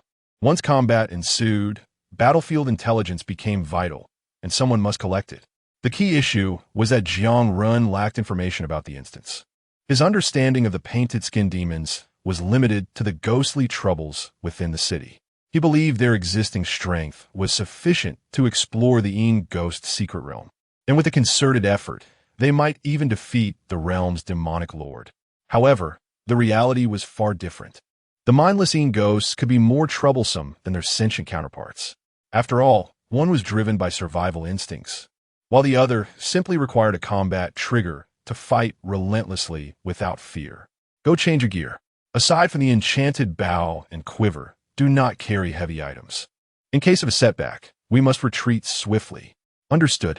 In the face of the lieutenant's command, Zhou Yuan had little room for discussion. With the mage-like warriors voluntarily assuming the role of tanks, he, as an archer, could not falter at this critical moment. Thus, he proceeded to the barracks, shedding his armor and donning warmer clothing, wearing only a short leather armor for protection. Mr. Zhou, were these boots? They are specially crafted short boots with copper nails, secured with hemp ropes for ease of movement and to prevent them from falling off. Also, take these deer-hide gloves to guard against the cold, preventing your hands from stiffening. In the exploration of the frigid secret realm, having suitable footwear was paramount to avoid dampness and frostbite that could impede movement. Consequently, the short boots provided were not standard military issue, but rather short leather boots wrapped with multiple strands of hemp around copper buckles. Zhou Yuan carefully donned the boots, securing the hemp ropes with caution.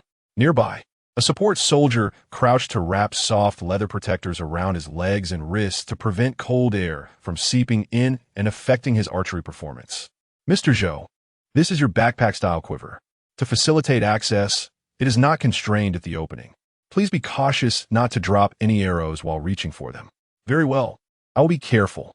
The conventional quiver was strapped to the waist, but such a design severely hindered mobility, making it unsuitable for dungeon exploration. Hence, the logistics officer specifically provided Zhou Yuan with a backpack-style quiver, replenishing it with 6 dozen anti-demon arrows. Although there were numerous blood slaughter arrows available, the logistics officer hesitated to provide more, fearing that excessive weight might impair the archer's performance. Finally, the logistics officer handed Zhou Yuan a pair of wind goggles, crafted from copper and secured with leather straps, featuring numerous tiny holes to allow for ventilation against strong winds and dust. After donning this ensemble, Zhou Yuan was left with a singular sensation: heat. The reconnaissance efforts of Lieutenant Shun Yu were not in vain. He brought news of the secret realm's icy chill and thin mist, prompting the camp officials to devise a response plan. Regardless of whether these items could withstand the cold of the Ingo secret realm, they were certainly more reliable than ordinary military boots and armor. However, the ensemble was somewhat unseemly, transforming Zhou Yuan from a valiant officer into a snowland hunter. Upon entering the military tent and descending the rope ladder into the stone channel, he discovered that his companions were similarly attired, the martial artist clad in snowland hunter garb. The only distinction was that among the martial artists, there was but one archer. The other 10 were melee fighters equipped with swords and shields. When the archer spotted Zhou Yuan's descent, he approached to engage in conversation. Zhou Yuan, I heard from Lieutenant Jiang that you hail from Qiaoshi village in Shangle County and recently attained official status, transferring to the Jing'an office. What a coincidence.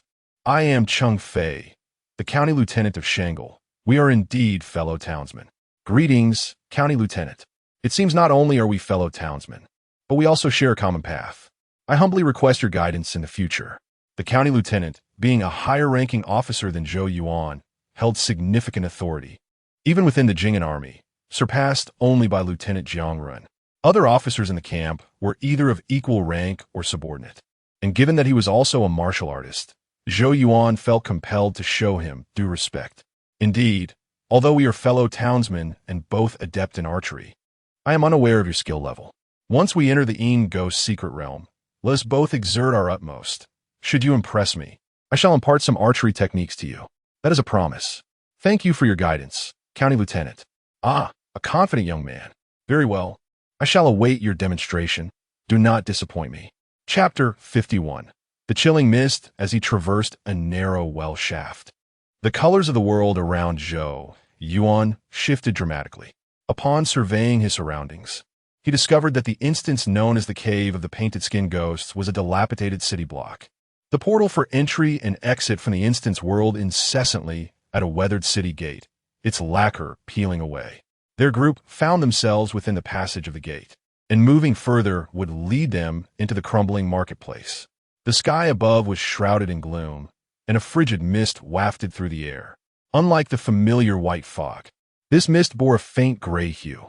From a distance, everything appeared enveloped in a dreary haze, as if draped with a somber filter, exuding an air of decay and desolation. The ground beneath their feet was exceedingly damp, showing signs of moisture seeping through. And the mist did not seem to be an illusion, but rather genuine vapor.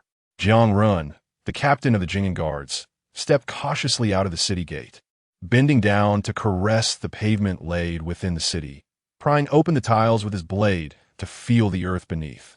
The chill and dampness he sensed in his hand led him to conclude that the mist was indeed a manifestation of moisture. Has no one else entered? It appears that although the cave of the painted skin ghosts is vast, it can only accommodate 20 individuals, Zhou Yuan mused.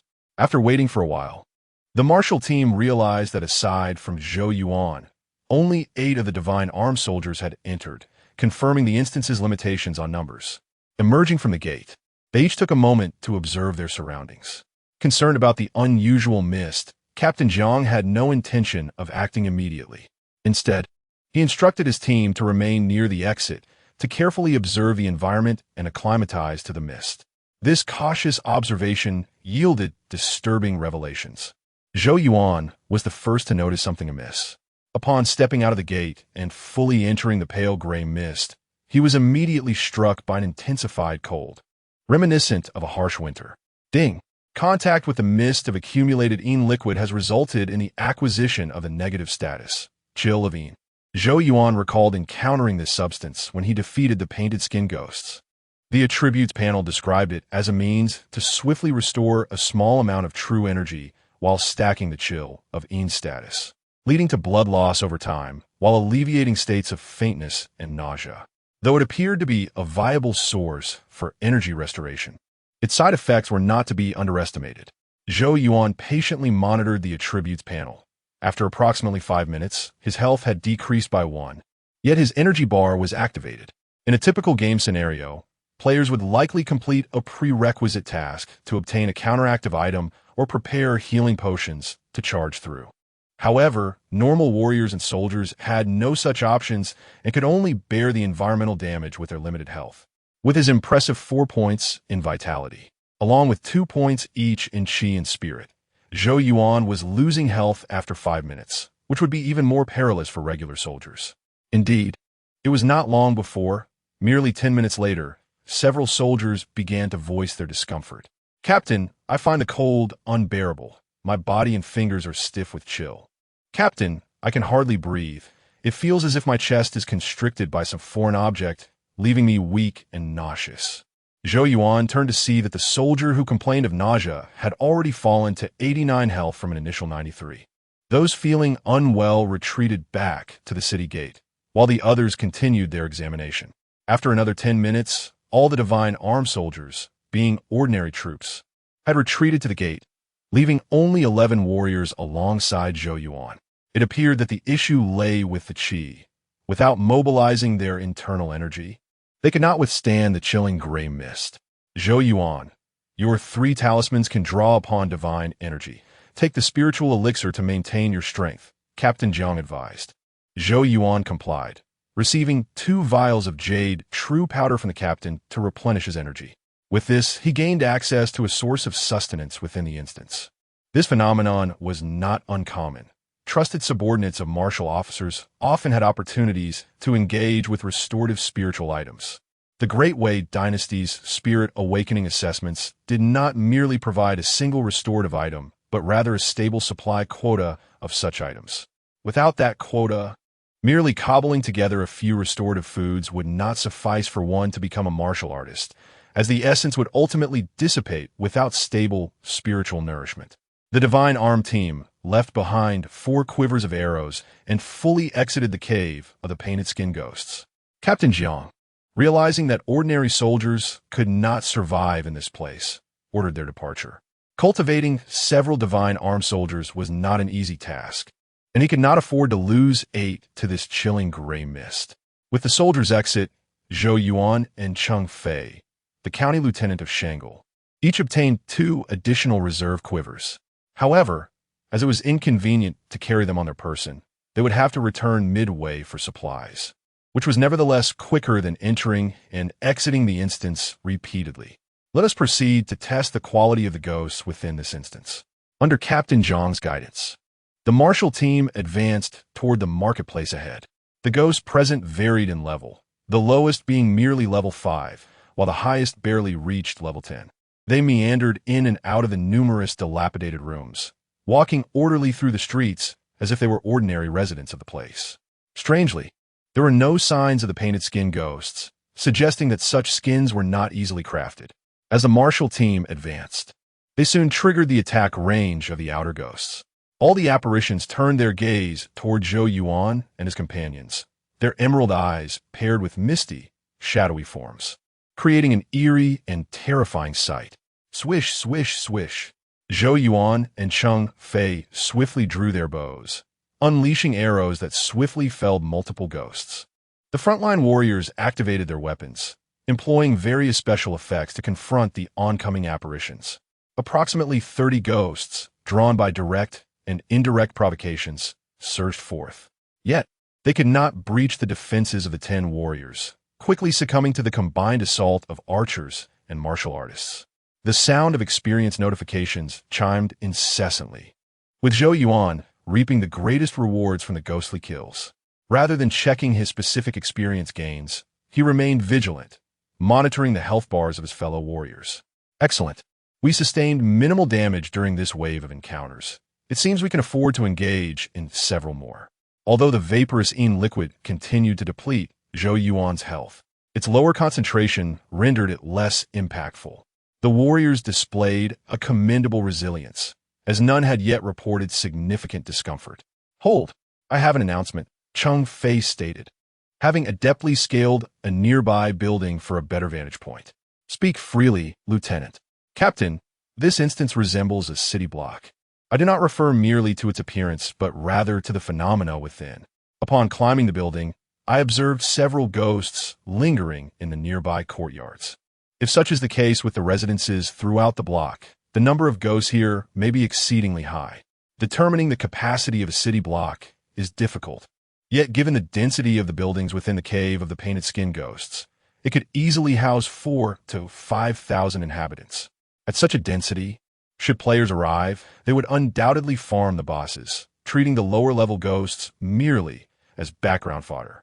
However, for the martial artists, such a high density would make it exceedingly challenging to push through to the demon overlord without exhausting a considerable amount of spiritual energy, likely rendering it a fruitless endeavor.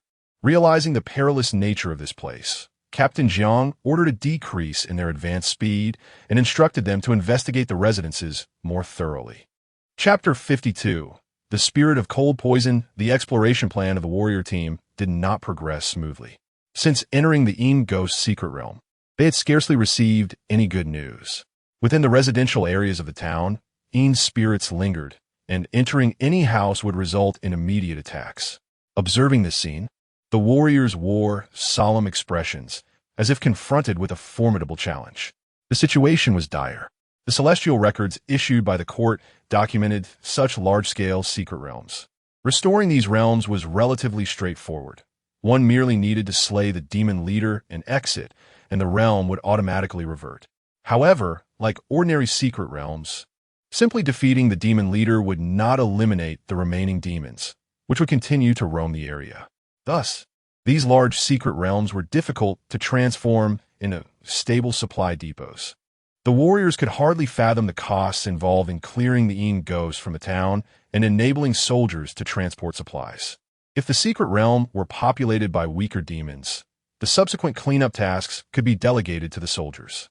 Yet, the demons within the Yin Ghost secret realm clearly exceeded the soldiers' capabilities. The warriors could not afford to expend their spiritual energy in cleansing the Yin ghosts within the residential areas. As a result, the ordinary resources of the Yin Ghost secret realm remained unusable, leaving only the value of treasure chests and hidden artifacts. It was hoped that the area would yield spiritual materials. Otherwise, they would have to clear the Yin ghosts, station guards, and transform it into a secret armory. The warriors of the Great Way had been attacking secret realms for many years, and any successfully conquered realm, no matter how barren, could be utilized effectively. However, stationing guards to prevent the realm from reverting was undoubtedly one of the least efficient methods of utilization. If given the choice, they would not allow a realm that continuously produced various resources to become merely a storage facility for weaponry. In contrast to the warrior's pessimism, Zhou Yuan held a different perspective. For him, the abundance of low-level monsters in the Ghost instance was ideally suited for farming experience and acquiring loot. The low mobility of the low-leveling ghosts allowed him to employ a kite tactic, drawing them in and eliminating them in batches. Moreover, equipped with the skin of the town god, which enabled him to continuously recover health and energy, he faced little difficulty in soloing the low-level monsters. The only concern was the potential depletion of arrows, necessitating sufficient logistical support. With this in mind, he decided to hint at the value of the Ghost instance, hoping to prevent the Jing'an County captain from deeming it a low-value secret realm. Captain, for some unknown reason, although the mist here unsettles me, it seems to enhance my sensitivity to qi. What? Is this true? Everyone, please attune yourselves to the sensations. My subordinate possesses a remarkable talent for sensing qi, having achieved the 3-talent seal without any spiritual artifacts. His diminished qi and heightened sensing ability rendered his perceptions largely credible. Upon hearing the Jing'an County captain praise Zhou Yuan, the other warriors began to take notice. They concentrated their qi, allowing more of the chilling gray mist to enter their breathing range. After approximately 15 minutes, the Jing'an County captain was the first to perceive something unusual. He discovered that while the chilling gray mist was harmful to the body, it mysteriously contained spiritual energy. However, the amount of spiritual energy within the mist was minimal. If it were to condense into liquid form, it might be crafted into a spiritual artifact that was both harmful and beneficial. With this thought, he became restless. Regardless of whether it was harmful, as long as it contained spiritual energy, it held intrinsic value. Esteemed county officials, this mist indeed possesses anomalies.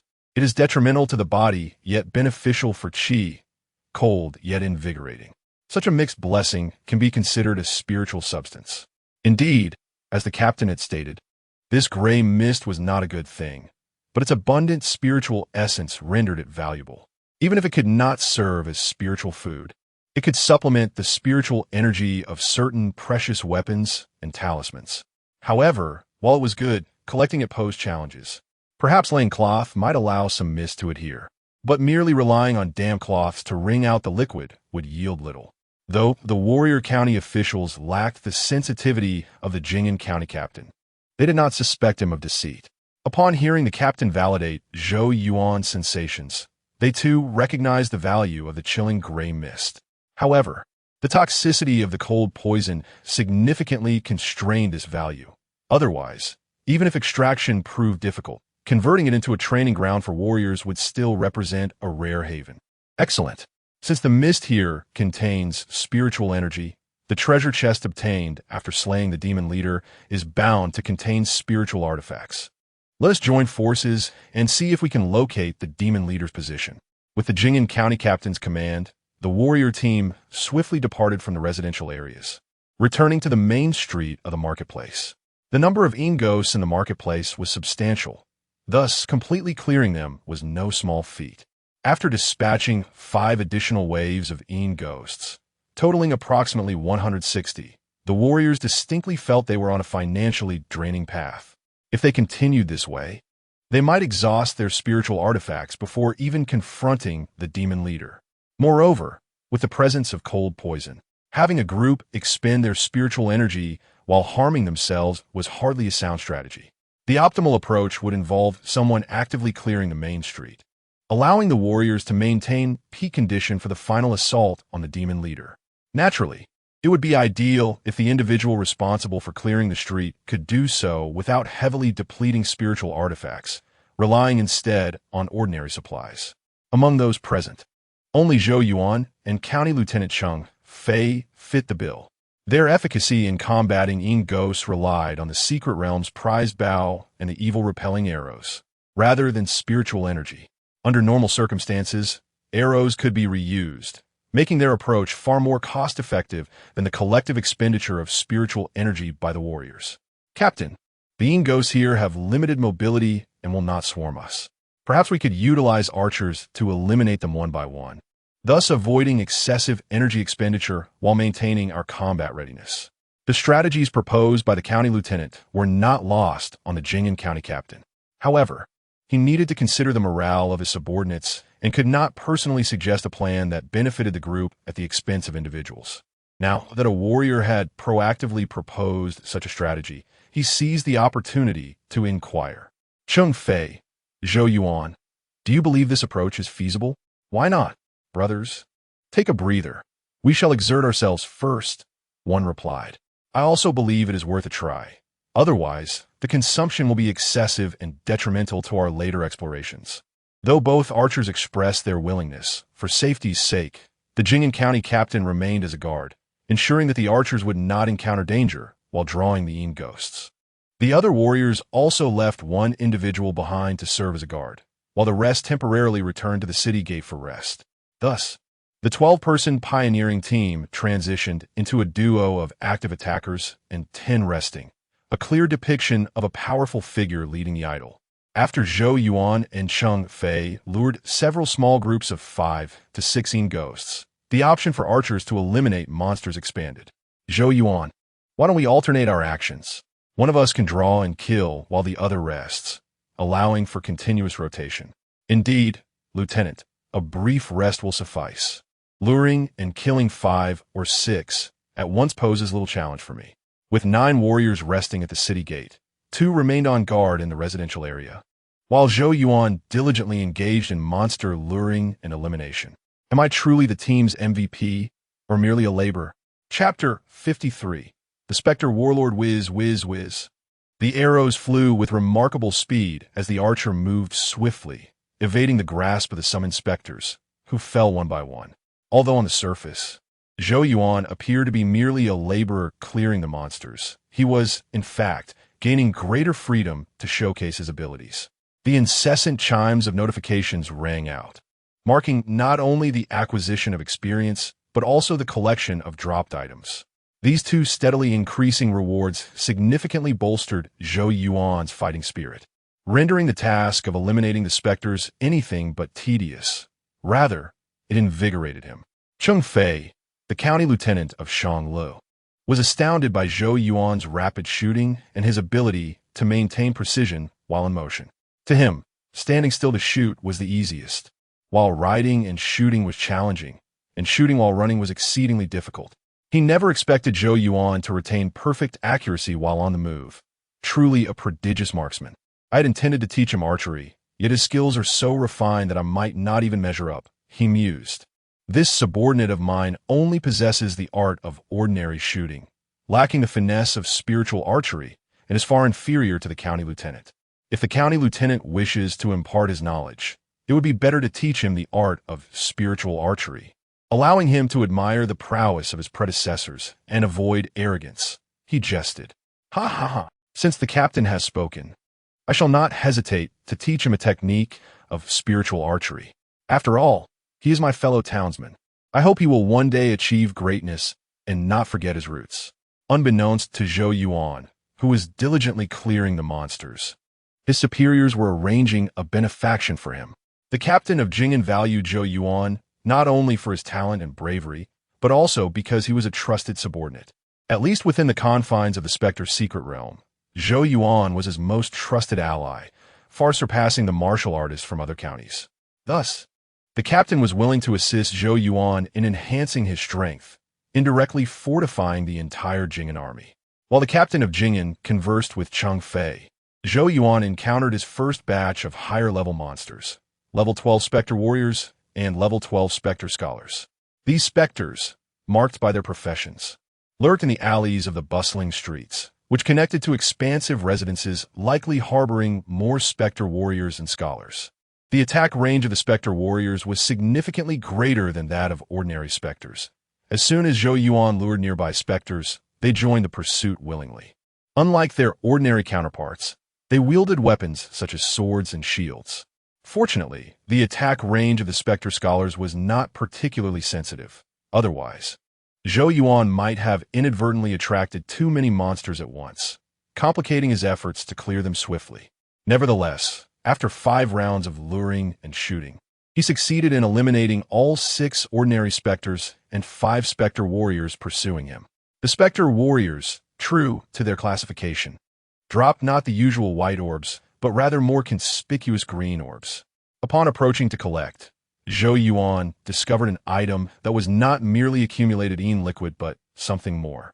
Weapon, Yin blade, spear. Description: crafted from dark iron infused with Yin energy, it possesses a tangible essence, capable of being wielded by both specters and humans. Note: once damaged, the Yin energy will leak, diminishing the accompanying effects of the cold poison. Item: Netherblood Dew. Description: murky waters of the Yellow Springs. Crimson liquid of the Nether River, resembling blood yet not blood, nourishes the soul, commonly seen in the underworld, a transformative elixir in the realm of the living. Effect: reduces a small amount of life upon use, slightly enhances spiritual energy, can be used for blood loss recovery, alchemy, and poisons, as well as healing for specters. The 5 specter warriors provided Zhou Yuan with 2 Yin blades and 1 portion of Netherblood Dew. The Yin blade, imbued with cold poison, was his first encounter with a weapon of such special effects. Its ominous black-red shaft, shrouded in a faint gray mist, was clearly not an ordinary item. The properties of the Netherblood Dew were even more astounding. Its attributes indicated its potential for poison-making, suggesting a formidable toxicity. However, it was ineffective against specters, serving instead as a restorative elixir for them. With the introduction of these 2 exceptional items, a weapon capable of poisoning and a restorative substance, Zhou Yuan's strategy for luring monsters underwent a dramatic transformation. He no longer contented himself with merely luring ordinary specters, but set his sights on the specter warriors in the alleys, frequently luring them into the pursuit. After 2 more rounds of this strategy, both Captain Jiang Ren of Jing'an and County Lieutenant Cheng Fei noticed the unusual activity. Lieutenant Cheng, we have encountered armed specters. It is likely that ahead lies either a demon leader or a powerful demon. Go summon the resting warriors. We must first clear the dangerous demons before employing our archers to eliminate them, Jiang commanded. Understood. With the order given, 9 warriors resting at the city gate swiftly arrived. Having previously exited the cold gray mist, they now felt the icy chill of the dilapidated market more acutely upon their second entry. This chill was not merely the cold of freezing water. It was a penetrating cold that drained warmth from within, leaving them both uncomfortable and alert. Everyone, Zhou Yuan has drawn 4th armed specters. Let us engage in combat and discover what treasures lie within their gathering place, the warrior team announced as they rejoined the fray, providing Zhou Yuan with the opportunity to focus on delivering powerful shots. This was indeed favorable news, as Zhou Yuan was eager to ascertain whether the residences of the Spectre Warriors concealed any elite monsters that might yield superior loot. Zhou Yuan, how formidable are the armed specters? He was asked. Reporting to the captain, ordinary specters fall to a single arrow, while armed specters require 2 to 3 arrows. Zhou Yuan replied, the disparity is indeed significant. It appears we are nearing the core area of the demon leaders, Jiang observed. Everyone form shields in advance. During the attack, do not break formation to avoid being flanked by the specters. Understood. The military discipline of the warriors was commendable, even though they rarely coordinated in combat. The formation they formed was harmonious and efficient. With their involvement, the number of drawn specters increased, yet they lost the individual flexibility of their kiting tactics. However, the speed of clearing the monsters improved as they lured 3 to 4 dozen specters at a time, first retreating 20 paces and then executing a collective assault. With this ordered approach, the warrior team swiftly cleared the specters from the alleys and residences. It was not until they neared the residence of the Spectre Warriors that Zhou Yuan noticed 2 strange characters inscribed on a decayed wooden plaque. They were written in the language of the dead, not in the script of the living. Warlord. These 2 words, both audacious and worn, denoted the identity of the residence's owner. Indeed, as the warrior team entered the spacious dwelling, Zhou Yuan beheld a unique specter. This specter appeared neither robust nor imposing. Rather, it was somewhat diminutive, yet its misty, shadowy form was strikingly solid, resembling an aggregation of black water. Most noteworthy was its weapon, a 9-section iron whip akin to a flail. During the demon infestation in Jing'an, only one demon wielded such a weapon, the enchanting Huaping Munning. It was likely that this charming figure, having shatter guise, had transformed into this level 14 Spectre Warlord. Among those present, not only did Zhou Yuan speculate the identity of the Spectre, but Captain Jiangren also sensed something amiss. I recognize it. Although its current form differs greatly from before, that iron whip cannot be mistaken. Everyone, be cautious. This Spectre is dangerous, and we must avoid being struck by that iron whip. Let us surround it and eliminate the threat as swiftly as possible. Chapter 54. The literary genius surges. The shadowy specters, devoid of intellect and emotion, were indistinguishable in their gender. Zhou Yuan and the Jing'an captain surmised that the spectral warrior was none other than the enigmatic Manning. However, upon the initial confrontation, the captain realized that while the combat skills of this phantom warrior mirrored those of Manning, its fighting style was starkly different. One ghost embodied sheer brute force, while the other radiated agility and grace. In fact, the spectral warrior proved to be more formidable than Manning, exhibiting a complete disregard for injury, delivering devastating blows with each strike. Xinyu, a swordsman from Leiji County and a master of sword and shield, found himself severely injured after merely attempting to block a strike, his arm bruised and weakened. This predicament arose before the boss even exerted its full power. The elite monsters were already overwhelmed. Target its right arm and disarm that iron whip, Zhou Yuan commanded. Hearing this, the two archers, Zhou Yuan and Cheng Fei, ceased their conservation of energy and unleashed their most potent attacks. Cheng Fei, the captain from Shanglu County, replaced his conventional arrows with the less lethal Blood Fiend arrows. This seemingly illogical switch took a surprising turn as the Blood Fiend arrow ignited in a brilliant crimson flame, causing Cheng Fei's health to plummet by 2 in an instant. The arrow, imbued with the effects of blood flames, soared forth and struck the spectral warrior's arm with great force, staggering it back while momentarily stiffening its rapidly moving limb. At that precise moment, Zhou Yuan unleashed his tri-star arrow technique with lightning speed. Boom! Crack! Crack! The first arrow struck the spectral warrior's elbow, followed closely by 2 more arrows that shattered the first, embedding themselves deep into its arm. The resounding cracks echoed through the air as 2 arrowheads and 1 intact arrow pierced the spectral warrior's limb, nearly severing its forearm. Well done, my fellow sharpshooters. Witness our prowess. The archer's precise strikes dramatically shifted the tide of battle, allowing the Jing'an captain to seize the opportunity and strike the spectral warrior's arm. With his electrified blade, he sliced through the injury caused by Zhou Yuan's arrows, severing the iron whip from the phantom's grasp, with the weapon clattering to the ground. The spectral warrior lost all capacity for resistance. The warriors surged forward, mercilessly attacking, while Zhou Yuan and Cheng Fei replenished their ammunition with more arrows. Ding! Slain 14th level spectral warrior, experience 280.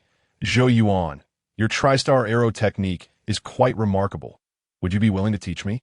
After the battle, Captain Cheng Fei approached Zhou Yuan, eager for instruction. Certainly, once we exit this secret realm, we can practice together.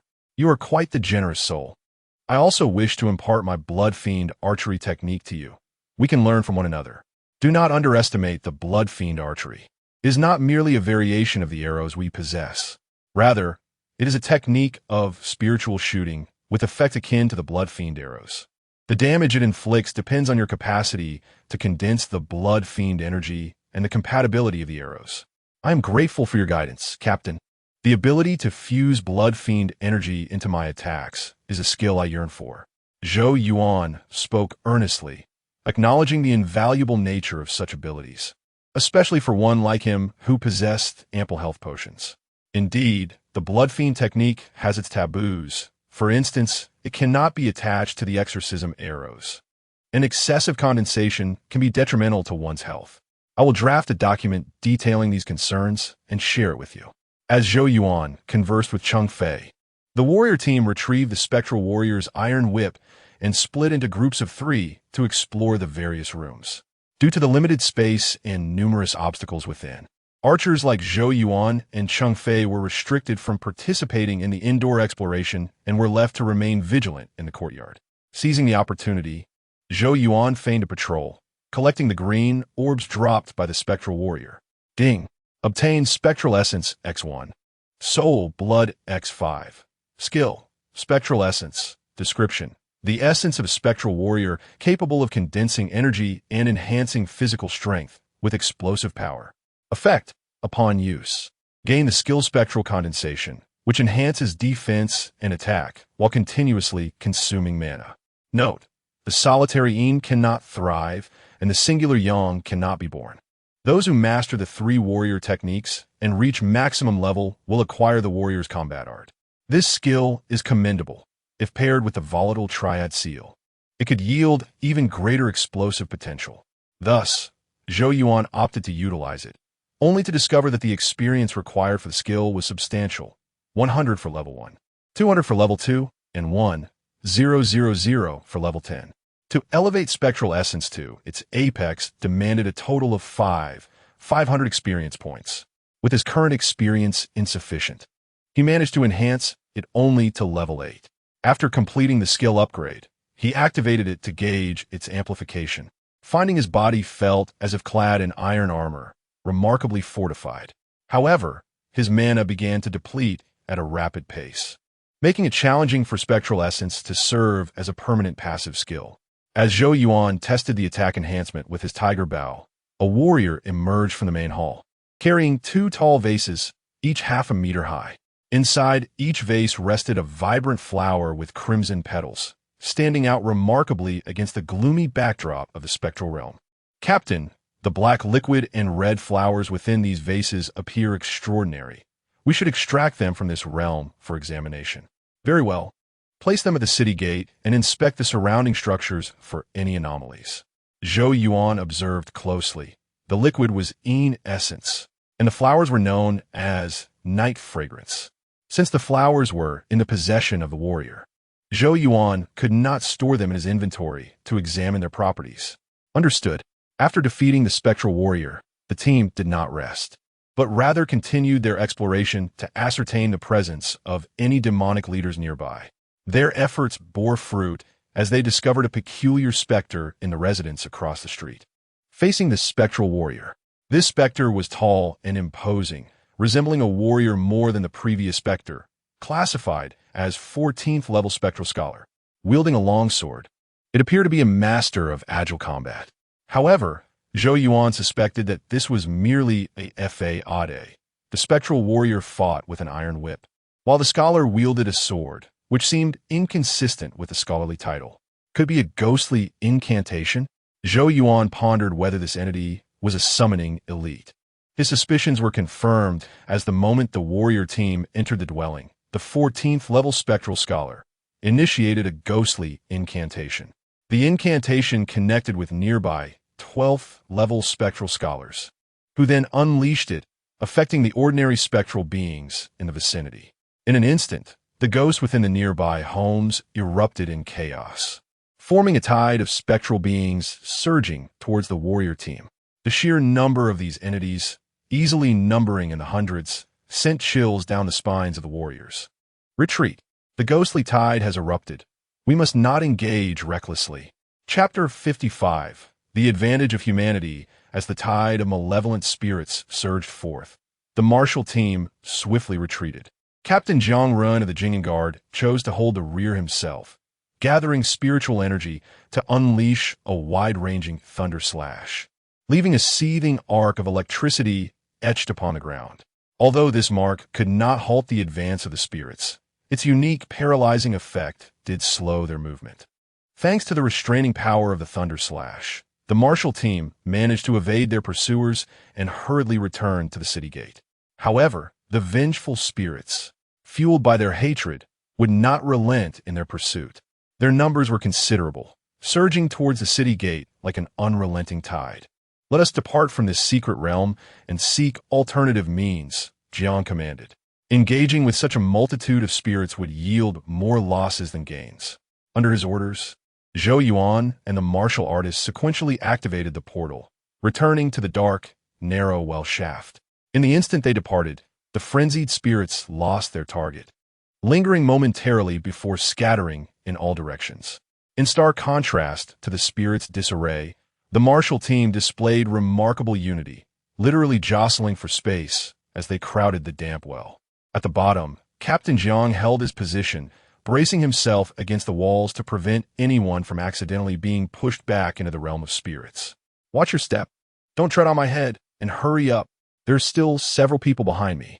The craftsmen in the construction office were moving at a sluggish pace. If Zhou Yuan ascended, he would surely turn this well into a pit. The martial artists had seemingly forgotten that while the architectural plans from the county office were meticulously drawn, the actual construction had only just begun. The excitement of entering the realm had swiftly turned into a scene of chaos upon their exit. With a series of thuds echoing through the narrow shaft, the way finally became clearer. One by one, the martial artists leveraged their strength to leap from the dry well, while Zhou Yuan was tossed by the county lieutenant Cheng Fei, using the momentum to grasp the edge. Upon their emergence, the camp's medics rushed forward, inquiring if any immediate bandaging or suturing was needed. The farcical exchange of complaints and concern concluded only when the mud-streaked Captain Jiang appeared. After a refreshing hot bath to dispel the lingering chill of dread, they gathered in the mess hall to discuss the events over drinks. Captain Jiang, now clad in a loose hemp robe with damp hair cascading down, bore an air of a carefree gentleman. "Although our exploration of the secret realm did not go as planned, we have gathered a wealth of valuable intelligence. Let us raise our glasses in celebration of our return and the bounty we bring. Indeed, the icy lair of the spirits requires warmth from our libations," the ghostly matron Luo Xing remarked, observing the scene of camaraderie and laughter before her, feeling a sense of relief from her earlier anxieties. It was true. While demons may be devoid of wisdom, humans, though frail, possess the capacity to retreat and rest. Regardless of the challenges faced within the secret realm, they could indulge in wine and conversation, brimming with hope. When the spirits are easily vanquished, they can revel in victory. When they prove formidable, humans can withdraw and reward themselves, contemplating alternative strategies. Yet the spirits, eternally confined within their limited spaces, are deprived of such joyous revelry. Hence, Luo Xing chose to embrace the festive gathering rather than linger in her cold domain. "Mr. Luo, why do you not drink? Is the wine too harsh for your throat?" Captain Jiang inquired. "Your contributions are commendable, and, as my esteemed guest, I have inadvertently overlooked your comfort. Bring Mr. Luo some fruit wine." Such a celebration should not leave him uncomfortable. "No need for a change," Luo Xing replied.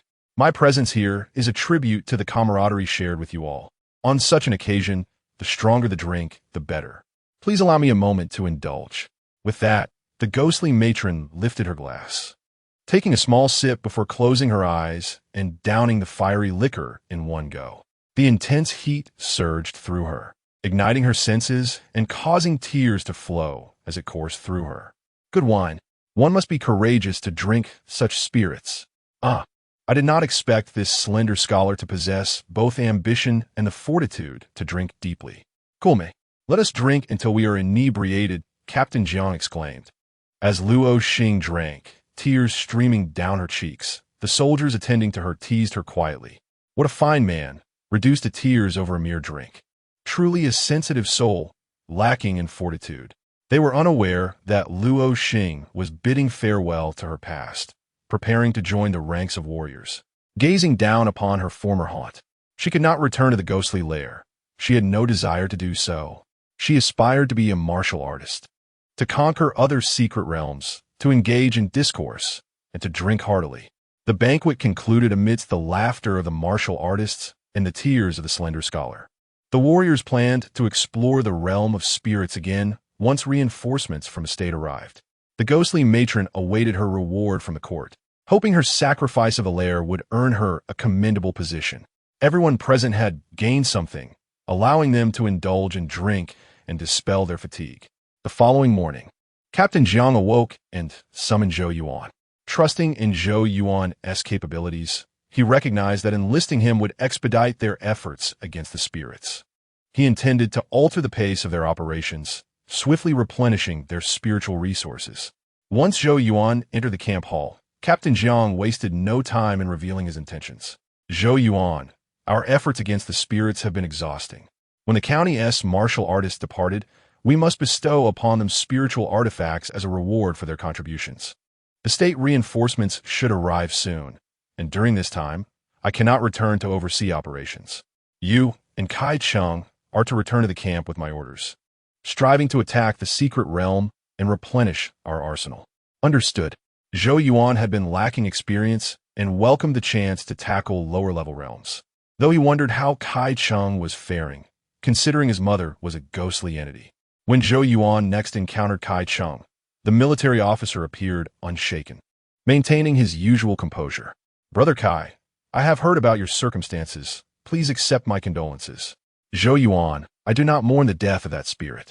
I only fear for my mother's pain and resent that I was absent when she needed me most. Come, let us return to the camp and engage in battle. Only through bloodshed can I assuage my sorrow. Kai Cheng had never anticipated that just a single leave of absence would lead to such turmoil. Fortunately, his wife and child were unharmed. Otherwise, he would have truly faltered. Upon returning to the military fortress, armed with his righteous fury, the campaign against the spirits resumed, albeit with a heightened sense of urgency. All elite soldiers were to minimize rest and immediately engage in the battle within the secret realm. Fortunately, with Zhou Yuan, an exceptional archer, among them, they were spared significant losses, even as they faced formidable foes. Form the shields and advance. Prepare the hooked spears. Zhou Yuan, with your tiger bow, can you eliminate the demon leader directly? This time, let's not conceal our strength. Dispatch the enemy swiftly. Very well. I shall take aim and strike him down. Chapter 56. The Blood Fiend Archery Technique. Since the full-scale assault on the secret realm of the encampment commenced, the soldiers of the Xuanjia Divine Arm entered a phase of continuous rotation in battle. Under such immense pressure, not only the soldiers, but even Kai Cheng could hardly endure for more than a few days. Consequently, the subsequent leader of the secret realm became Zhou Yuan, as he alone could persist in leading the fierce battles without showing signs of fatigue. Originally, in the secret realm of the assault encampment, known as the Bullhead Village, he would typically harvest around 780 experience points, 9 gold wound ointments, 3 jade true powders, and a variety of miscellaneous items. However, once the tempo of the assault was relaxed, he was able to unleash his full potential, resulting in a bounty of 1,000 experience points, 12 gold wound ointments, 3 jade true powders, and even more miscellaneous items. Thanks to this, on the very first day of his return to the camp, he upgraded his level 8 skill, Martial Champion's Concentration, to its maximum. Upon reaching full mastery of Martial Champion's Concentration, not only did his defensive and offensive capabilities see a significant increase, but his blue energy consumption also diminished. This aligned perfectly with the concept of concentration, enhancing the efficiency of his spiritual energy utilization.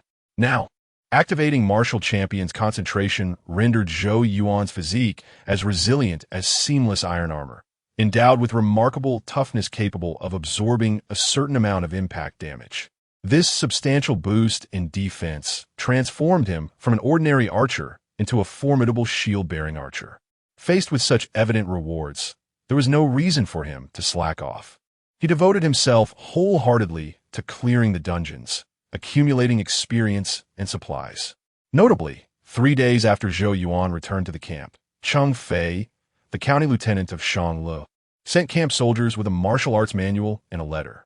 The martial arts manual contained the promised Blood Fiend archery technique, while the letter detailed the precautions for employing this technique. The messenger soldiers also brought along a message from Jiang Run, the captain of Jing, which conveyed that the provincial reinforcements had arrived in Jing City. Though they did not plan to assault the Ying Ghost secret realm immediately, actions will be forthcoming in the near future. The captain hoped that Zhou Yuan and his comrades would exert themselves and gather more spiritual items from the secret realm to bolster the martial artist's combat capabilities. After receiving the message, Zhou Yuan handed over his nighttime creation, the 3 stars aligned shooting technique, to the messenger, instructing him to deliver it to Cheng Fei. He then continued to assault the encampment dungeons, awaiting the new opportunity to explore the Yin Ghost's secret realm. Skill: Blood Fiend Archery Technique. Description: Blood Fiend brings death. Also known as blood support and bloodblade. As time flows, injuries occur. The lighter the wound, the more grievous the fate. Effect: blood condenses and energy gathers. The Blood Fiend rises, inflicting Blood Fiend damage on the target, with additional bleeding and chaotic effects. Note: the more life and spiritual energy consumed, the greater the Blood Fiend damage. At level 1, 1 of life can be consumed to create Blood Fiend. At level 10, 10 of life can be consumed to generate Blood Fiend. Cheng Fei was not wrong. This Blood Fiend archery technique was indeed far more formidable than the Blood Fiend arrows available in the camp. As long as one was willing to expend red and blue energy, this skill could unleash explosive damage within a short period and also trigger chaotic effects. There was a reason why Cheng Fei had only used the Blood Fiend archery technique once in the Yin Ghost secret realm. The skill not only harmed the user, but was also better suited for inflicting damage on living beings rather than the Yin Ghosts or evil spirits. In the Yin Ghost secret realm, it was far less effective than the suppression arrows, serving only as a last resort for explosive situations. The nature of the Blood Fiend archery technique made it ill-suited to be a standard method for martial artists. Otherwise, after a single battle, they might very well find themselves drained of vitality. However, Zhou Yuan was different. He had the support of healing potions and restorative skills, making him particularly fit to employ such a self-harming and ferocious technique. Thus, he directly utilized the martial arts manual and allocated his accumulated experience points to elevate it to the maximum level. In the following days, he diligently cleared dungeons, even dreaming of scenarios where he was clearing dungeons and collecting dropped items. He had anticipated that the recent actions mentioned by Captain Jiang would take no more than 3 to 5 days, yet he found himself waiting for half a month. It was not until August 2nd of the 13th year of Hongye that Captain Jiang's orders finally reached the military fortress. By that time, Zhou Yuan had amassed over 20,000 experience points, 320 gold wound ointments, 116 jade true powders, a substantial amount of rice balls, and various weapons. The captain's orders commanded the military Sima, Kai Cheng, to resume the frequency of assaults on the secret realm and directed the Divine Arm, General Zhou Yuan, to lead 200 elite cavalry soldiers, along with 3 boxes of spiritual items, into Jing'an City. Upon receiving the order, Yuan was ready to set forth. Upon reuniting with the elite cavalry soldiers, Zhou Yuan returned to Jing'an City. As soon as he entered the city, he noticed that it was not only bustling once more, but had also become even more prosperous than before. After inquiring with the accompanying messenger, he learned that the provincial government had approved the county office's request for civil service examinations and sent officials from the provincial office to jointly select the missing clerks with the county office. This move greatly stimulated both the impoverished and affluent families from surrounding counties, causing a surge of aspiring individuals to flock to Jing'an City. With the malevolent spirits eradicated, new beginnings emerged, and although there were still risks, the number of unexpected fatalities had certainly decreased. Once Zhou Yuan entered the encampment and delivered the guarded spiritual items, he encountered the reinforcements from the provincial government. 8 martial artists had arrived, commanding 3,000 soldiers. It was said that only 3 martial artists had arrived initially. After entering the Yin Ghost secret realm for inspection, the provincial government dispatched 5 more martial artists to assist. When Zhou Yuan entered the military hall, the martial artists were engaged in discussion. As he needed to enter the secret realm for an assault as well, he was invited to stay and participate in military matters. My colleagues, the cold black liquid has been tested on death row inmates. It is indeed harmful and toxic. Lieutenant Shun Yu of Leiji County, fearless and generous, personally drank a drop for experimentation, discovering that the cold black liquid invigorated yet harmed, akin to the mist of the secret realm. Captain Zhang Yuan of Jing and elaborated on the pros and cons of the Yin Ghost secret realm, while the martial artists from the provincial government expressed their opinions. Captain Zhang, although there are no military supplies or provisions visible in the Yin Ghost secret realm, its wooden structures are abundant and would serve excellently for charcoal production. If we were to secure further spiritual items, I suggest we fully engage in assaults without imposing any blockades. Lieutenant Lu's words ring true. It has been years since we added a new secret realm in Huai Prefecture. Since we have encountered one, there is no reason to restrict access. Why not deploy the archery signal soldiers armed with blood fiend arrows to enter in succession, each group entering the secret realm for 15 minutes and then rotating continuously?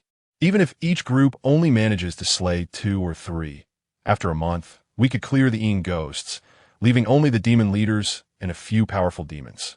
It was at this moment that Zhou Yuan comprehended why the assaults on the secret realm had been delayed for so long. The martial artists from the provincial government were indifferent to the casualties among the archery signal soldiers. They aimed to exhaust the Yin ghosts in the secret realm using ordinary archers wielding blood fiend arrows to achieve the goal of producing spiritual items. The captain of Jing and was largely opposed to this, which was why they had persistently raised concerns about the toxicity of the cold black liquid. Dear colleagues, do not be hasty. The greatest issue regarding the development of the secret realm is not the ordinary Yin ghosts, but rather the Yin ghost leaders. If we can successfully eliminate them, we can discuss development later. If we all return defeated, what benefit would it bring to send soldiers to assault? In the end, Zhang Yuan was the direct military commander of Jing and City, and the martial artists from the provincial government had to give him due respect. Thus, the discussions on the development of the secret realm were hastily concluded, and each party exited the military hall, donning armor and wielding weapons, preparing to test the capabilities of the Demon Lord. Spiritual items are captivating, and even toxic substances can be treasures. Zhou Yuan, you should also prepare. We shall assault the secret realm once more to ascertain whether the rewards justify the soldiers' efforts. Chapter 57. The Gathering of Literary Heroes. The second expedition into the Nether Ghost secret realm boasted a far more luxurious assembly than the first. The 2 martial artists from the subordinate counties, previously injured while dealing with the ghostly afflictions plaguing the city, had fully recovered. Together with 8 martial artists dispatched from the state government, a total of 21 warriors stood ready for action. Given that the Nether Ghost secret realm favored archers, Zhou Yuan also joined the exploration team. The additional 2 martial artists served as reserves, prepared to replace any injured or retreating fighters mid-battle. Thus, the exploratory team formed a preliminary structure of 4 archers and 16 melee fighters, establishing the foundation for a 2-row defensive line. Everyone, these troublesome Nether Ghosts are not to be directly assaulted. Let us first exert some effort to clear the surrounding residences of their ghosts, rendering them unable to summon reinforcements. Lieutenant Jiang, with his wealth of combat experience, urged, "Please give the command. We shall act upon your orders." The cooperation with the state government's martial artists facilitated an unusually smooth advance. Even when the level 12 Nether Ghost Scholar occasionally unleashed a small tide of 50 or 60 lesser Nether Ghosts, it could not halt the warrior's progress. Consequently, the level 14 Nether Ghost Literary Hero, stationed in the courtyard, was destined to lose its most potent interference skills. After the nearby Nether Ghosts were eradicated, even the Literary Hero's ghostly incantations failed to summon many reinforcements. Ultimately, it was swiftly defeated under the combined assault of 16 melee warriors and 4 precise archers, with barely a ripple of resistance. Although Zhou Yuan did not gain much experience from this battle, he successfully collected the green light orb dropped by the Literary Hero. Ding!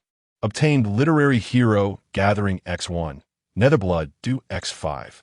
Skill: Literary Hero Gathering. Description: the hero, a ghostly combatant, adept at controlling puppets and lurking in ambush. The literary hero excels in gathering the essence of Yin energy. Effect: upon use, grants the skill Literary Gathering, slightly increases mana capacity, and adds a minor mana regeneration effect. For Zhou Yuan, the effects of Literary Hero Gathering proved more advantageous than martial hero condensation. This skill not only augmented his mana capacity, but also provided a slight mana regeneration effect. Should the skill literary gathering indeed facilitate automatic mana recovery, Zhou Yuan would be fundamentally transformed from the local martial artists. He would no longer require mana potions to replenish his mana bar. Even after depleting his mana in battle, he could rest for a time to restore it completely. Thus, he unhesitatingly activated literary hero gathering and invested his accumulated experience to elevate it to the maximum level. Indeed, upon upgrading, he found an additional segment of mana, gaining the ability to gather spiritual essence. The newly manifested mana bar appeared gray, resembling a vessel devoid of water, but soon the mana regeneration effect of literary gathering activated, causing the mana bar to gradually and continuously replenish. Although the attribute panel described literary gathering as a minor recovery, this minor was more than sufficient for Zhou Yuan, as he was not perpetually engaged in combat, but rather spent considerable time training and resting. The passive mana regeneration would consistently replenish his mana reserves, ensuring he remained in a state of full mana for most of the time. What brings you such joy? Zhou Yuan's relaxed demeanor and the smile playing at the corners of his mouth caught the attention of Deputy Cheng Fei from Shangli County. Indeed, there's good news. Just a moment ago, I suddenly comprehended some nuances of the Blood Fiend archery technique and seem to have found a direction for practicing it. Is that true? It appears your talent for sensing qi is indeed remarkable, but this is not entirely without its drawbacks. The Blood Fiend archery technique draws blood through qi, thereby generating lethal force. Be cautious, as excessive qi accumulation can lead to overblooding, and a single arrow might leave you fainted. Thank you for your guidance, Deputy Cheng. I shall proceed with caution. The two archers from the state government initially showed disinterest in Zhou Yuan and Cheng Fei's conversation. However, upon discovering it concerned the Blood Fiend archery technique, they became intrigued and began discussing the optimal qi accumulation and blood drawing without injury. Thus, Zhou Yuan realized that the Blood Fiend archery technique was quite widely known, and martial artists did not shy away from the aggressive techniques that consumed qi and blood. While the four archers exchanged insights on blood drawing, the martial artists who had entered the inner hall of the courtyard concluded their exploration and presented a porcelain brush washer resembling a bowl. This washer contained a red liquid, with a flower resembling a sleeping lotus inserted within it. Upon closer inspection, Zhou Yuan recognized the red liquid as netherblood dew, and the delicate white flower was identified as crystal lotus. Lieutenant, this red liquid likely possesses some special effects similar to the cold black liquid. It appears the Nether Ghost's secret realm is rich in spiritual treasures. Zhou Yuan, already possessing netherblood dew, was aware it served as a healing potion for ghosts but was toxic to the living, though it could nourish the soul. It was also certified by the attribute panel as a substance for alchemical poison crafting. Do not touch it. How could a ghostly dwelling produce benevolent items? We must first verify with the death row inmates before determining if it contains spiritual energy. Lieutenant Jiang, ever prudent, concurred.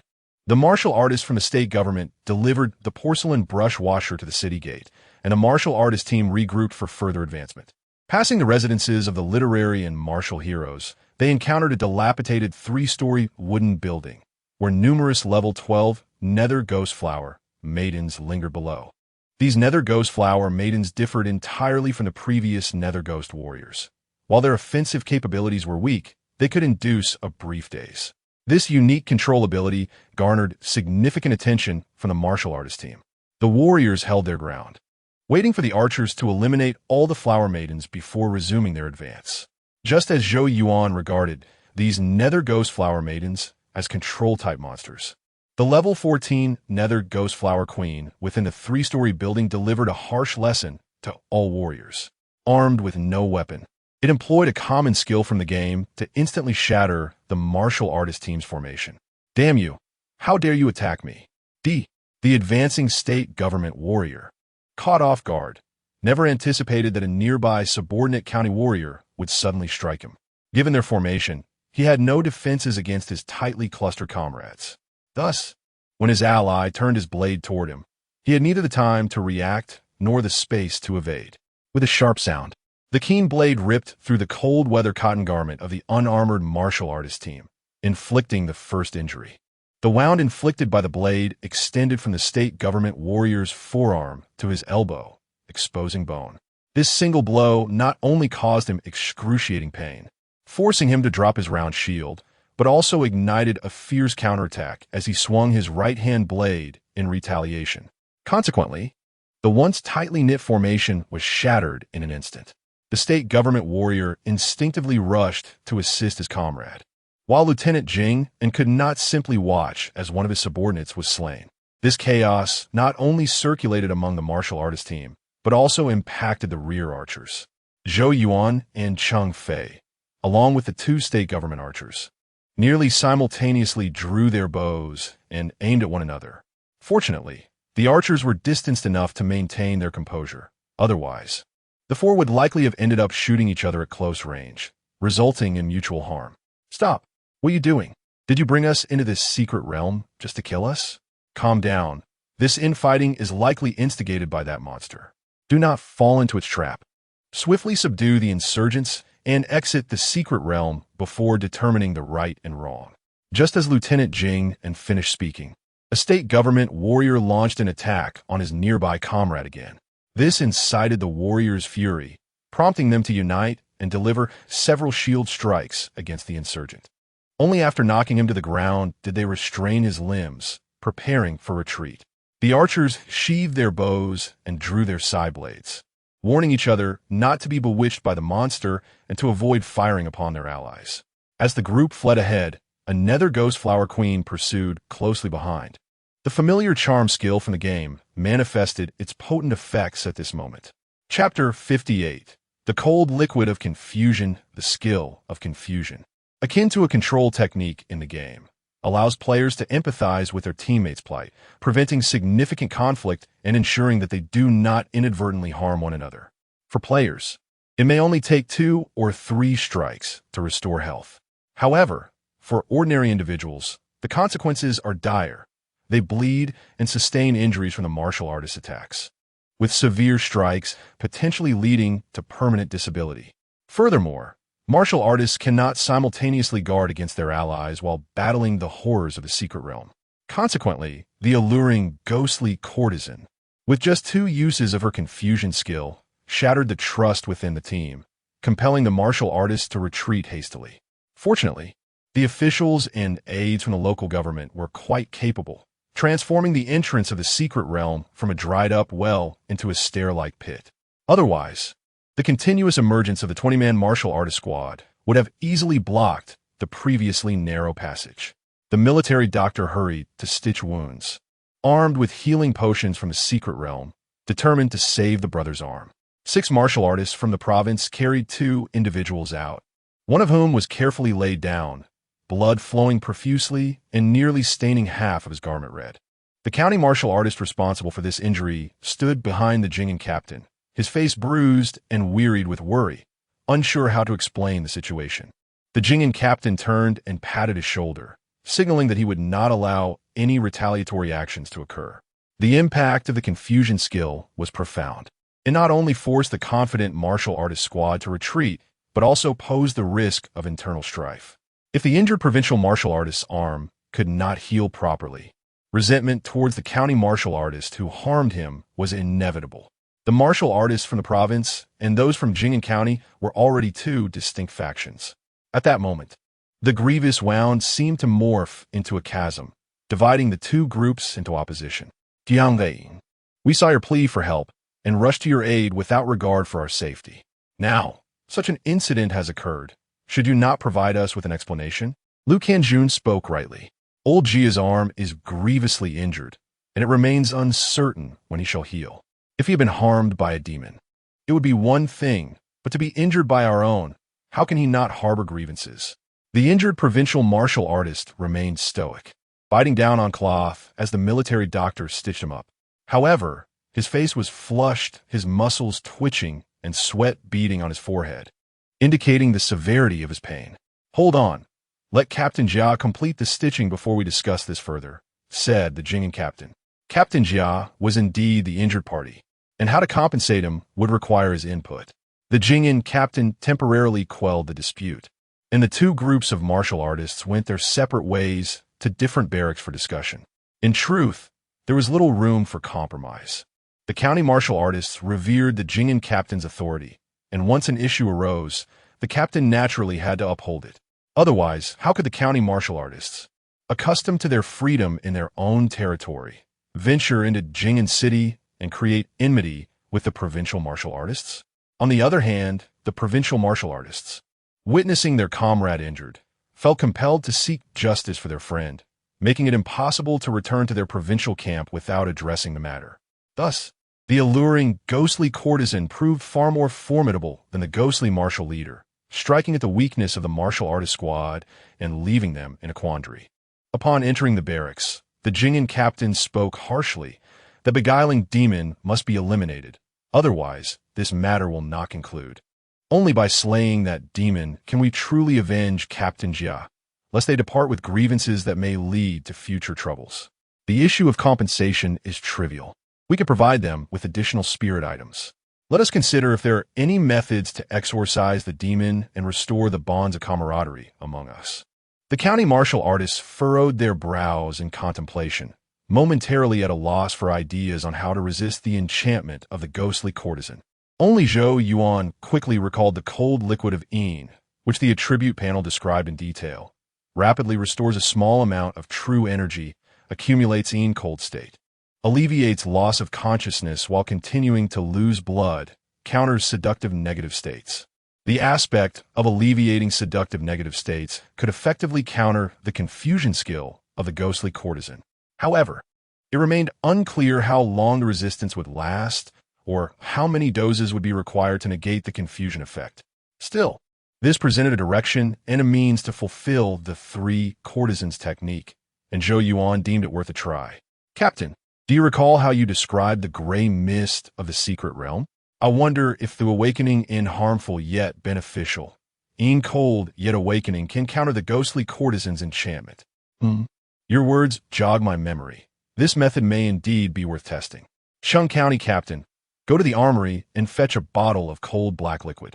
I shall personally ingest it to verify its awakening properties and assess its chill. Understood. Chung Fei, the county captain, accepted the command and soon returned with a half-meter-tall, long-necked vase.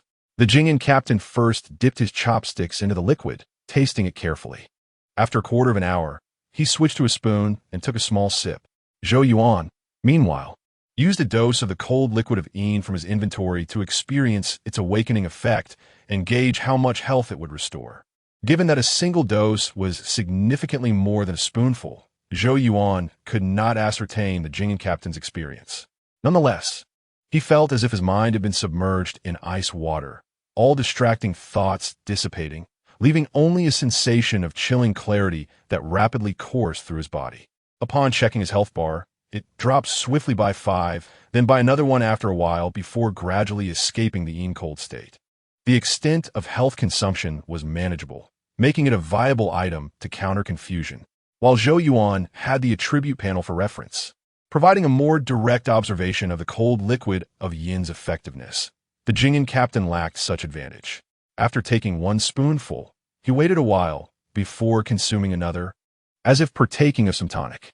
Finally, after approximately half an hour, he set down the spoon and opened his previously closed eyes. It is often said that in places teeming with poison, there are remedies that accompany them. This adage, though lacking evidence, seems to hold true regarding the demons of the secret realm. Everyone, this cold black liquid is indeed effective. Upon the first sip, my brain felt like ice, and after the second, I felt only chill, suggesting it can likely be used to resist the demon's enchantment. Since it proves useful, let's not hesitate to give it a try. Without wielding weapons, we shall only use shields. Even if we fall under the demon's spell, we shall not harm our comrades. Excellent. If we can confirm that the cold black liquid can awaken and counter the enchantment, the injury sustained by Captain Jia will not only be justified, but will also serve a greater purpose. The cold liquid of Yin, after all, was harmful, so the county martial artists stored it in several small porcelain vials for ease of use. Upon re-entering the domain of the ghostly courtesan, Zhou Yuan and Chang Fei, both archers, maintained a distance of approximately 100 meters from the Jing and Captain shield formation. This arrangement allowed for swift support, while avoiding selection as targets for the ghostly courtesan's enchantment. As they approached the three-story wooden structure, they consumed the cold black liquid. With the consumption of the cold liquid of Ian, the ghostly courtesan's confusion skill was indeed affected. She remained standing there empty-handed, failing to incite a new wave of chaos, only inducing slight dizziness in one county martial artist. Strike her down with the shields and prepare to attack. The county martial artist, suppressing a breath of frustration, had no time to test how long the cold liquid would last. They all raised their shields and surged forward, firmly controlling the ghostly courtesan. Zhou Yuan, I will use the blood fiend arrow technique. You employ the three-star conjunction to eliminate her swiftly. Very well. I will shoot an arrow to signal them to create space. Chapter 59. The art of the three nobles. The core ability of the Ian ghost courtesan lies in its capacity to bewilder. Once this skill momentarily falters, it becomes significantly easier to contend with. A sudden thud resounds as a swift arrow strikes the shield, prompting the local warriors to instinctively turn and raise their defenses. In the next heartbeat, an arrow imbued with malevolent energy, accompanied by three exorcising arrows, pierces the Ian ghost courtesan with great force. The warriors, realizing their archers required space to unleash their volleys, loosened their tightly knit shield formation, creating a gap. Some even reached out to dislodge the exorcising arrows from the courtesan's body, using them as makeshift daggers. Thus, as Zhou Yuan and Cheng Fei knocked their bows once more, the Ian ghost courtesan was swiftly vanquished by the frontline warriors. At that moment, disbelief lingered among the warriors. They had never anticipated that the demon, which had incited discord among them, would become so manageable once its bewildering abilities were compromised. Regrets surged. Had they known that the Ian black liquid countered its bewilderment, then the injuries suffered by the visiting Deputy Jia could have been avoided. It was merely bad luck for Deputy Jia. Their journey had been fraught with peril, and someone was bound to fall prey. They lamented their lack of vigilance, which had allowed the demon to seize the initiative. As the local warriors exchanged thoughts, Zhou Yuan and Cheng Fei stepped forward, while distributing the exorcising arrows as emergency weapons. Zhou Yuan casually picked up the green orbs that had burst forth from the Ian ghost courtesan. Ding, acquired courtesan's bewilderment 1. Nether blood due 5. Skill, courtesan's bewilderment. Description, the courtesan, a master of spirits and a leader among flowers, adept at deception and ambush. The courtesan is a puppet that can disorient and confuse, invoking divine guidance and leading others astray. Effect, upon use, grants the skill bewildering charm, allowing the consumption of spiritual energy to cast a bewildering spell with a range of 10 meters at level 1 and 100 meters at level 10. Note, the effectiveness of the bewildering effect is determined by the disparity in divine attributes. The greater the difference, the stronger the effect. If the divine attribute is lower than that of the target, no bewildering effect can be produced. The effect of courtesan's bewilderment is formidable. Even with the requirement of divine attributes for its efficacy, it remains a potent control skill. With this ability, Zhou Yuan gained a broader tactical scope, whether in one-on-one duels or group engagements. Furthermore, there exists a more insidious application. By executing the bewildering spell at an opportune moment, one could easily undermine the trust within a group. In contrast to overt weapons, the bewildering art is akin to a concealed serpent, far more perilous. Given the utility of this control-oriented skill, Zhou Yuan naturally opted to utilize it, channeling his accrued experience points to elevate it to its maximum potential. Consequently, he assembled the skills of martial nobility's condensation, literary nobility's gathering, and courtesan's bewilderment, thus activating the full extension of the three nobles technique. Noble dual art. Skill, noble dual art. Description, in the heavens, the Big Dipper shines, the ladle carries the dragon's horn, the nobility rests upon the zenith of the stars. Within the spirits, martial and ghostly energies converge, the puppets bewilder the minds. Effect, upon activation, enters the state of fierce noble malice, enhancing both offense and defense, while all attacks carry a bewildering effect. Note, during the activation of noble dual art, It continuously consumes blood and blue energy. It can be voluntarily deactivated or will end when either resource is depleted, forcibly exiting the fierce noble state. The noble dual art bears no level indicators, resembling a transformation skill. Its potency exceeded Zhou Yuan's expectations. Although the continuous consumption of blood and blue energy post-activation posed significant risks, it remained a viable method for desperate combat. The emergence of both the bewildering spell and the noble dual art effectively filled the gaps in Zhou Yuan's repertoire. He could now unleash explosive power while simultaneously controlling and disorienting targets, enabling him to attempt solo dungeon runs even without the protection of frontline shields. With companions by his side, Zhou Yuan refrained from recklessly testing the effects of noble dual art, concerned that this skill might entail unforeseen side effects leading to unnecessary misunderstandings. He resolved to wait until after exiting the secret realm to find a secluded spot for experimentation. After a period of vigilant patrol, the warriors exploring the 3-story wooden tower reaped the rewards of their arduous struggle. They discovered 2 purple clay pots, each filled with sandy loam, housing 2 flourishing clusters of red flowers. Sir, within the wooden tower, there are only these 2 peculiarities. The rest are merely decayed wood and detritus. Should we retrieve our weapons and continue our exploration to locate the demon leader, enabling the provincial warriors to assess the level of danger? No further advance. This will suffice. A single bewildering demon has already cost us dearly. Who knows how perilous the subsequent demon leader may be? Our aim in this expedition is to acquire spiritual materials, not to engage in needless conflict. As we now possess justification to appease the provincial warriors, there is no need to force our advance any longer. Let us wait until the provincial warriors insist on proceeding again. Should another injury occur, they shall owe us an explanation. The captain of Jingen was unwilling to take the lead, having recognized the extraordinary dangers of the Yin Ghost's secret realm. One misstep could result in injury, or worse. Under these circumstances, he chose to relinquish command, awaiting orders from the provincial authorities, thereby allowing them to shoulder the responsibility for any injuries incurred by the warriors. Indeed, the road ahead is fraught with peril. Stronger warriors should be dispatched for exploration. Our capabilities are limited, and we cannot recklessly advance for the sake of glory, risking our own well-being without substantial gain.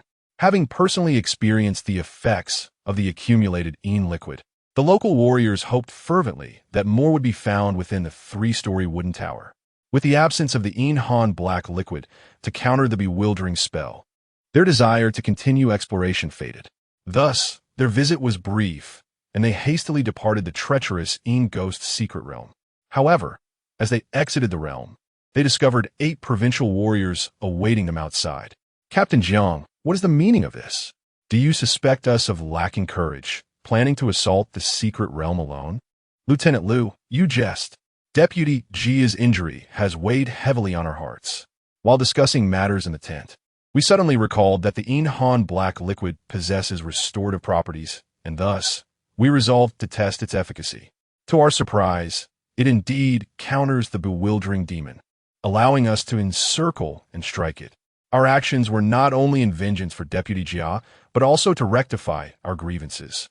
The captain of Jingen's generosity momentarily stunned the previously resentful provincial warriors, leaving them at a loss for words. 20 warriors had entered the secret realm, returning in disarray. Now reduced to 12, lacking their weapons, only sturdy shields and 2 archers remained. Such valor in the face of danger truly embodied the camaraderie and brotherhood among colleagues. Deputy Jia expresses gratitude for the captain's kindness. Knowing that you seek to avenge my injuries eases my pain. Once I recover fully, I shall share fine wine with you, and we will fight side by side once more. The injured provincial warrior promptly broke the silence, acknowledging the favor owed to the captain of Jingen. Having received this brotherly kindness, they felt a sense of reprieve, allowing the past grievances to dissipate. Very well, it is settled. We shall await the opportunity to drink with Deputy Jia and look forward to battling alongside all of you again. Agreed. We are not petty individuals. However, it seems we shall have to wait for our next joint endeavor, as this perilous venture cannot be undertaken lightly. Let us first inform the provincial camp, so that Governor Huizhou is apprised of our situation. Chapter 60. The reflection of water and moon. The efficiency of the governor of Huizhou exceeded Zhou Yuan's expectations. A combination of factors, subordinate injuries, secret realm explorations, and the presence of toxic yet mind-resisting spiritual entities had captured the governor's attention. Following the swift dispatch of news from Jing'an City, the special task force of the Huizhou governor reached Jing'an City in merely 4 days. The commanding officer was the authoritative martial official of the Huizhou camp, the loyal and martial Lieutenant Pei Ji. Upon his arrival with 4 provincial martial artists, he immediately took command from the Jing'an captain. With the addition of Lieutenant Pei Ji, the number of martial artists in Jing'an City swelled to 26. Excluding the injured Captain Jia, there remained 25 capable warriors ready for battle. Thus, Lieutenant Pei Ji's first action was to select a new team for exploration. Zhou Yuan, a non-martial archer, was swiftly dismissed, relegated to a logistical role. It was not surprising that Lieutenant Pei Ji exhibited arrogance. The mindset valuing martial prowess was deeply entrenched. When martial artists were in short supply, utilizing a talented archer like Zhou Yuan might have been acceptable. However, with a surplus of martial artists and the perilous nature of the Yin Ghost secret realm, every ounce of combat capability was crucial, leading to Zhou Yuan's exclusion. This situation elicited discontent among the martial artists from the subordinate counties, who believed their comrades were treated unjustly. The Jing'an captain, Jiang Run, discreetly advised Zhou Yuan to return to the camp and guard the military fortress. Although Lieutenant Pei Ji had traveled a long way, he did not overly concern himself with the affairs of Jing'an. Yet, he indeed harbored intentions to dismiss Zhou Yuan. Rather than contesting his decision, Zhou Yuan chose to acquiesce, recognizing the overwhelming number of provincial martial artists. As a non-martial individual with a low rank, if he were to remain in combat, his brilliance might overshadow the provincial warriors. Conversely, if he performed poorly, he would face reprimands and dismissal. In light of this, Zhou Yuan deemed it prudent to refrain from participating in the military operations led by the provincial lieutenant. After all, it would be unwise to toil and bleed only to be met with disdain, adversely affecting his chances for future advancement. As subordinates of the Huizhou camp, they could not escape the oversight of the Huizhou governor and his officers. It was unnecessary to flaunt dominance or display submission in their presence. The Jing'an captain had already regarded Zhou Yuan as a trusted confidant, demonstrating rare sincerity in their conversations. His insightful remarks were influenced by Zhou Yuan's youth. He feared that without guidance, Zhou Yuan might become reckless. "Thank you, Captain, for your wise counsel. I shall return to the fortress and await favorable news. Moreover, given the ferocity of the Yin ghosts, I hope you and the brothers remain vigilant," Zhou Yuan replied.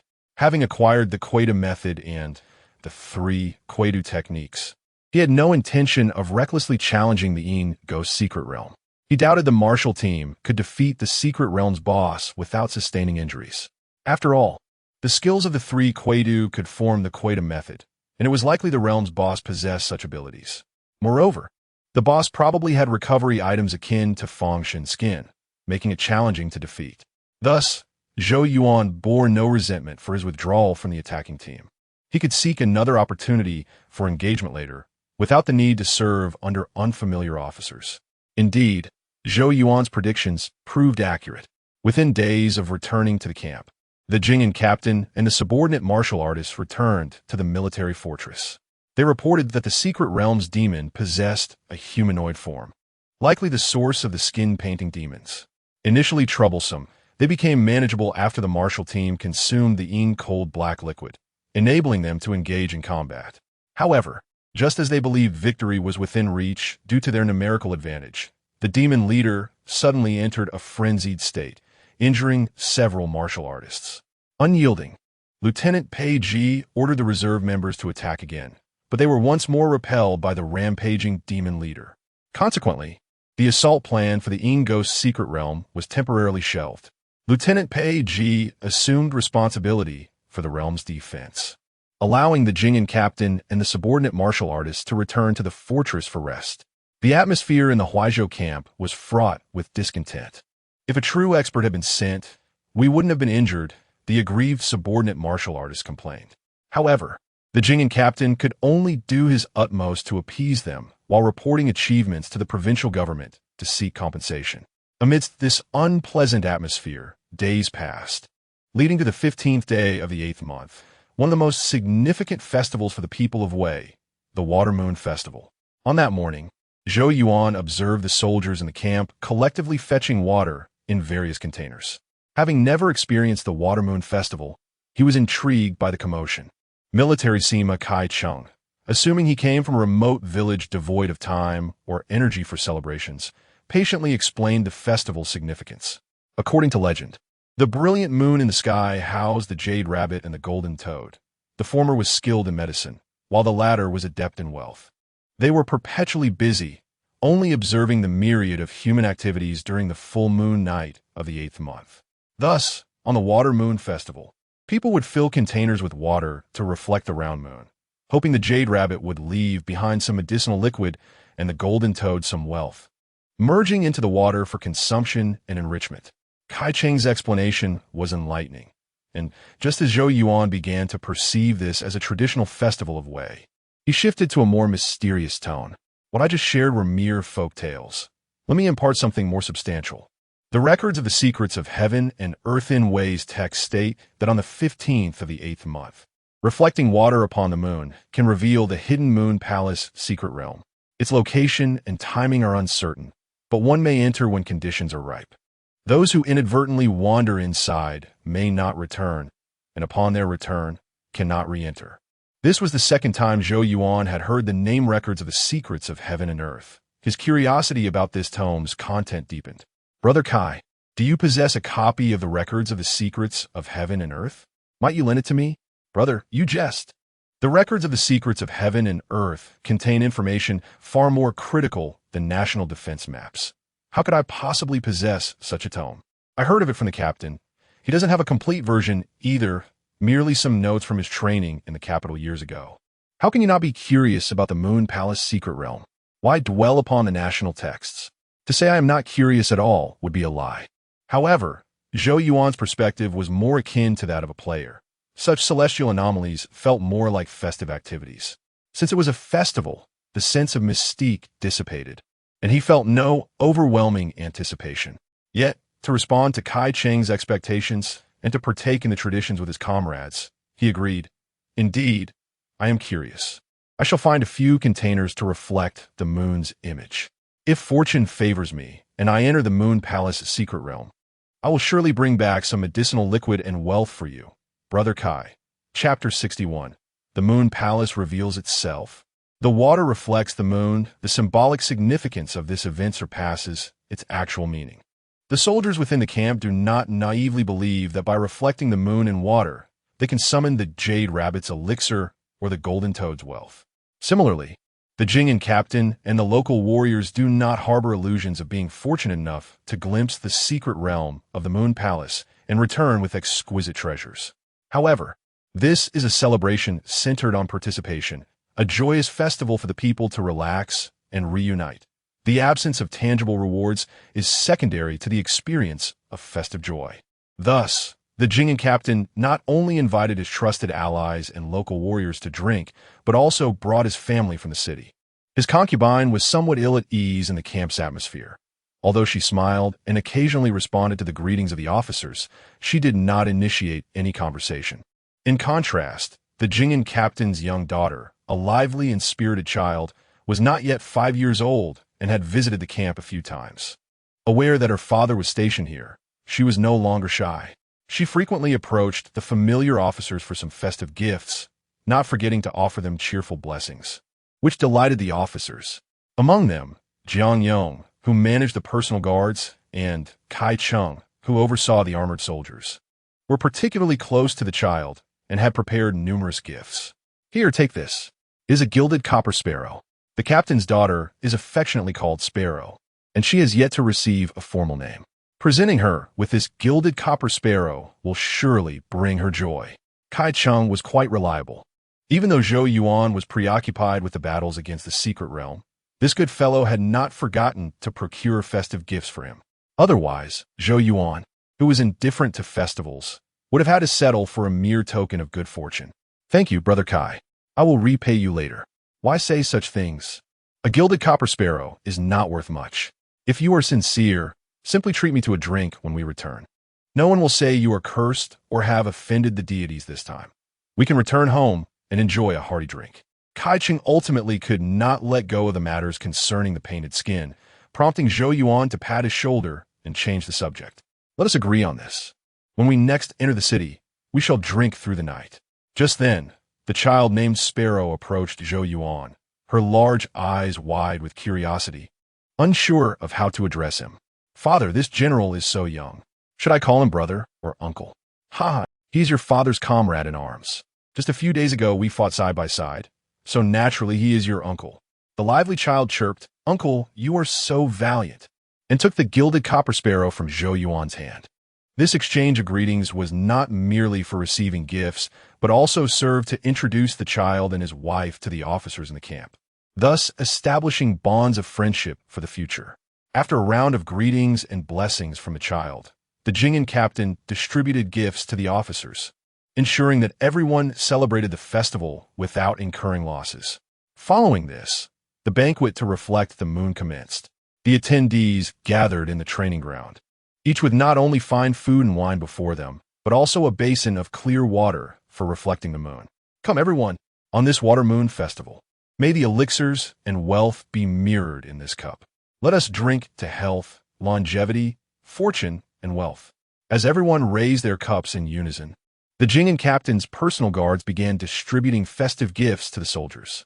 The offerings were quite practical, with each person, regardless of rank, receiving a string of red thread tied to 15 copper coins and 8 fist-sized sweet day cakes.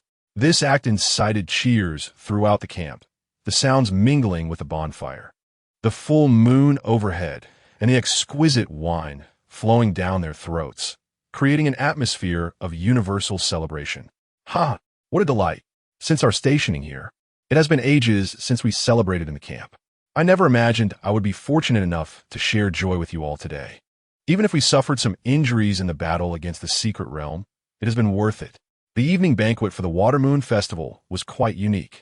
After drinking, everyone dipped their hands into the basin of moonlight, hoping to touch the secret realm of the Moon Palace. The Jing'an captain's daughter wished to do the same, but her mother admonished her, warning that children who entered the Moon Palace would get lost and be unable to find their way home. Amidst this joyous atmosphere, Zhou Yuan gazed intently at the reflections of the full moon in the copper basins, which transformed into a continuously rotating portal to the dungeon. However, the portal was not fixed. It seemed to vanish like a fleeting dream. Intriguingly, as long as there were ripples in the basin or external disturbances in the moonlit water, the portal would not appear. This echoed the words recorded in the heaven and earth secret records of Wei. Its position is uncertain, its timing unclear, and it can be entered when it flourishes. Zhou Yuan scrutinized the scene closely and discerned the basic information about the Moon Palace dungeon. Dungeon, Moon Palace, recommended challenge level, 5 to 99, recommended number of challengers, 1 to 1,000. The Moon Palace dungeon, being a festive activity, was the first Zhou Yuan had encountered that encompassed such a broad range. However, the capacity of the dungeon was somewhat limited, accommodating only 1,000 participants, which was barely enough for the vast population of Dawei, let alone other nations. No wonder the emphasis of the Water Moon Festival was on participation. With such restrictions on numbers and the random appearance of the portal, it would not be long before it reached full capacity. The possibility of multiple attempts was virtually non-existent, rendering it a rare opportunity.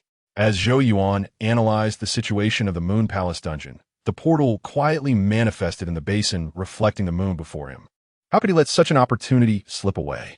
He immediately extended his hand toward the round moon reflected in the basin. In the next moment, he suddenly vanished, unnoticed by the jubilant soldiers around him. Only the Jing'an captain's daughter, Little Sparrow, who was bored in counting the officers present, witnessed Zhou Yuan's instantaneous disappearance. Father, that young uncle has vanished. I saw him reach for the water basin, and then he just disappeared. Has he entered the Moon Palace? Father, can you ask him to bring me back a moon rabbit? The innocent child's words echoed in the air, drawing the attention of everyone present. The officers held their breath in silence, gazing incredulously at Zhou Yuan's empty seat. In that moment, the entire training ground fell into an eerie quiet, the previous laughter replaced by an unsettling stillness. My brother has entered the Moon Palace. I must be dreaming. Just before, he had jested that if he were fortunate enough to enter the Moon Palace, he would surely bring back some elixirs and wealth. Wouldn't he forget, would he? He must not forget. This was the closest I had ever been to the Moon Palace's elixirs and wealth in my life. The voice of military officer Kai Cheng broke the silence of the training ground. In the next moment, the air filled with exclamations of fortune, chance, and extraordinary luck. Bring me a golden toad. My child also wishes for a moon rabbit. Even the Jingyan captain grew restless, pondering how to approach the matter to ensure Zhou Yuan would share his gains, allowing everyone to partake in his fortune. Zhou Yuan was usually quite generous. Surely he would not mind sharing the joy. At worst, I could offer him a batch of treasures from the camp's treasury as compensation, ensuring he would not suffer a loss. Father, the moon rabbit. Remember, if Zhou Yuan can bring back a moon rabbit, you must ask him for one. If he doesn't have it, do not be disheartened. Being fortunate enough to enter the Moon Palace is already a matter of fate, and one cannot force such things.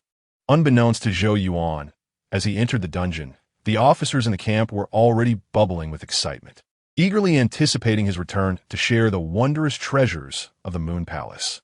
Ah, is this the precious moon rabbit? This pestle seems quite formidable. Chapter 62. The Apothecary Rabbit. The scene within the Moon Palace replica is remarkably serene.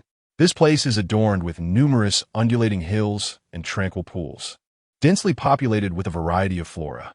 Some of the flowers, grasses, and vines tower over humans, while others barely reach their ankles. Though there are no sun or moon in the sky, only countless stars as fine as grains of sand, the atmosphere remains bright and possesses a unique, cool clarity. Amidst the low shrubs, a moon-white rabbit carries a small vine basket for gathering, while behind a large boulder, another rabbit stands on its hind legs, wielding a pestle to crush herbs. This pestle is about 2 meters long, with one end shaped like a jade or the size of a human head. It is undeniably a formidable blunt instrument, capable of inflicting considerable harm. Quack, quack, quack. A gentle breeze sweeps across the grassy expanse, bringing with it the croaking of frogs. Not far from the pools, 3 golden toads, as large as millstones and seemingly forged from pure gold, bask leisurely in the water. They are adorned not with unsightly poison sacs, but with jewels embedded in their bodies, each holding a large square coin in their mouths, exuding an air of opulence. At that moment, Zhou Yuan understands why folklore reveres the moon rabbit and the golden toad so highly. Their characteristics are unmistakable, making it clear to any wayward traveler that the moon rabbit is skilled in herbalism, while the golden toad governs wealth. However, this does not imply that they are harmless. Otherwise, the replica would not recommend a level range of 5 to 99. Level 5 Moon White Apothecary Rabbit, Level 10 Apothecary Rabbit, Level 10 Wealth-Bringing Golden Toad, Level 15 Treasure Golden Toad. These are merely the creatures before him. Who knows what higher-level monsters lie ahead, along with powerful elite foes and bosses. Moreover, the moon rabbits possess attack capabilities, as Zhou Yuan discovered when, after only a few steps forward, several rabbits with vine baskets blinked their ruby-like eyes and charged towards him. To be frank, he had previously encountered monsters of moderate or larger sizes, making this encounter with the small and agile moon rabbits a novel experience. Fortunately, he did not enter this venture entirely unarmed, as his inventory was replete with various weapons. He first employed the heart confusion technique to turn one moon rabbit into a temporary meat shield. Then, he drew his tiger bow and the arrowheads produced from the Bullhead Village replica, firing at the chaotic group of 5 moon rabbits, striking one with an arrow. As he used regular arrows rather than specialized ones like the exorcism or blood curse arrows, the shot did not slay the moon rabbit, but left it with approximately 20 of its health. Additionally, the moon rabbit that had been charmed by the heart confusion technique, having suffered a lethal blow, broke free from its confused state and rejoined its companions in charging at Zhou Yuan. Reluctantly, he employed the heart confusion technique once more to disrupt their attack rhythm before systematically dispatching them. Ding! killed 5 level 5 moon white apothecary rabbits. Experience 500. The piercing arrows proved insufficiently damaging. It was time to resort to the blood curse arrow technique. Indeed, when Zhou Yuan spent one of his health to imbue the arrow with the blood curse, the level 5 moon white apothecary rabbits could not withstand the onslaught and fell with a single shot. The combination of control skills, the tiger bow, and the blood curse arrow technique allowed Zhou Yuan to gradually lure enemies and swiftly clear them. However, this oppressive strategy worked only against the level 5 moon white apothecary rabbits. Once he brought the level 10 apothecary rabbit into his attack range, the efficacy of the heart confusion technique diminished. With only 2 points in his divine attribute, the level 10 apothecary rabbit merely paused momentarily before resuming its assault with the pestle. The small rabbit wielded the formidable pestle like a relentless club, both comical and perilous. The moon rabbit that Zhou Yuan had temporarily charmed was struck by a blow, losing half its health before regaining its senses. Fortunately, the massive pestle limited the apothecary rabbit's agility, preventing it from swiftly changing direction. Thus, Zhou Yuan employed the heart confusion technique as an interrupt, and when the level 10 apothecary rabbit became dazed and rigid, he unleashed a fully charged blood curse arrow technique. This high-damage attack, consuming 10 of his health for a powerful strike, completely depleted the apothecary rabbit's health. Ding! Killed 1 level 10 apothecary rabbit, experience 300 beyond the experience gained. The level 10 apothecary rabbit dropped a green orb. The drop rate rivaled that of elite monsters in the Ghost replica, a testament to the uniqueness of this special replica. Ding obtained apothecary cauldron, pestle 1, moon rabbit elixir with medicine, moon rabbit elixir, description. The immortal hangs its feet. The osmanthus tree is round. The moon rabbit crushes herbs, asking with whom to dine. Effect: the herb-gathering rabbit collects flowers and herbs, and the jade rabbit concocts elixirs, restoring a small amount of health and mana upon use. The moon rabbit elixir, capable of restoring both health and mana, is a highly cost-effective restorative item. In contrast, the apothecary cauldron and pestle are relatively mundane, merely decent tools for potion making. However, they can also serve as weapons or decorative jade pieces for sale. Thus, the apothecary rabbit appears to be a veritable treasure trove, becoming Zhou Yuan's primary target.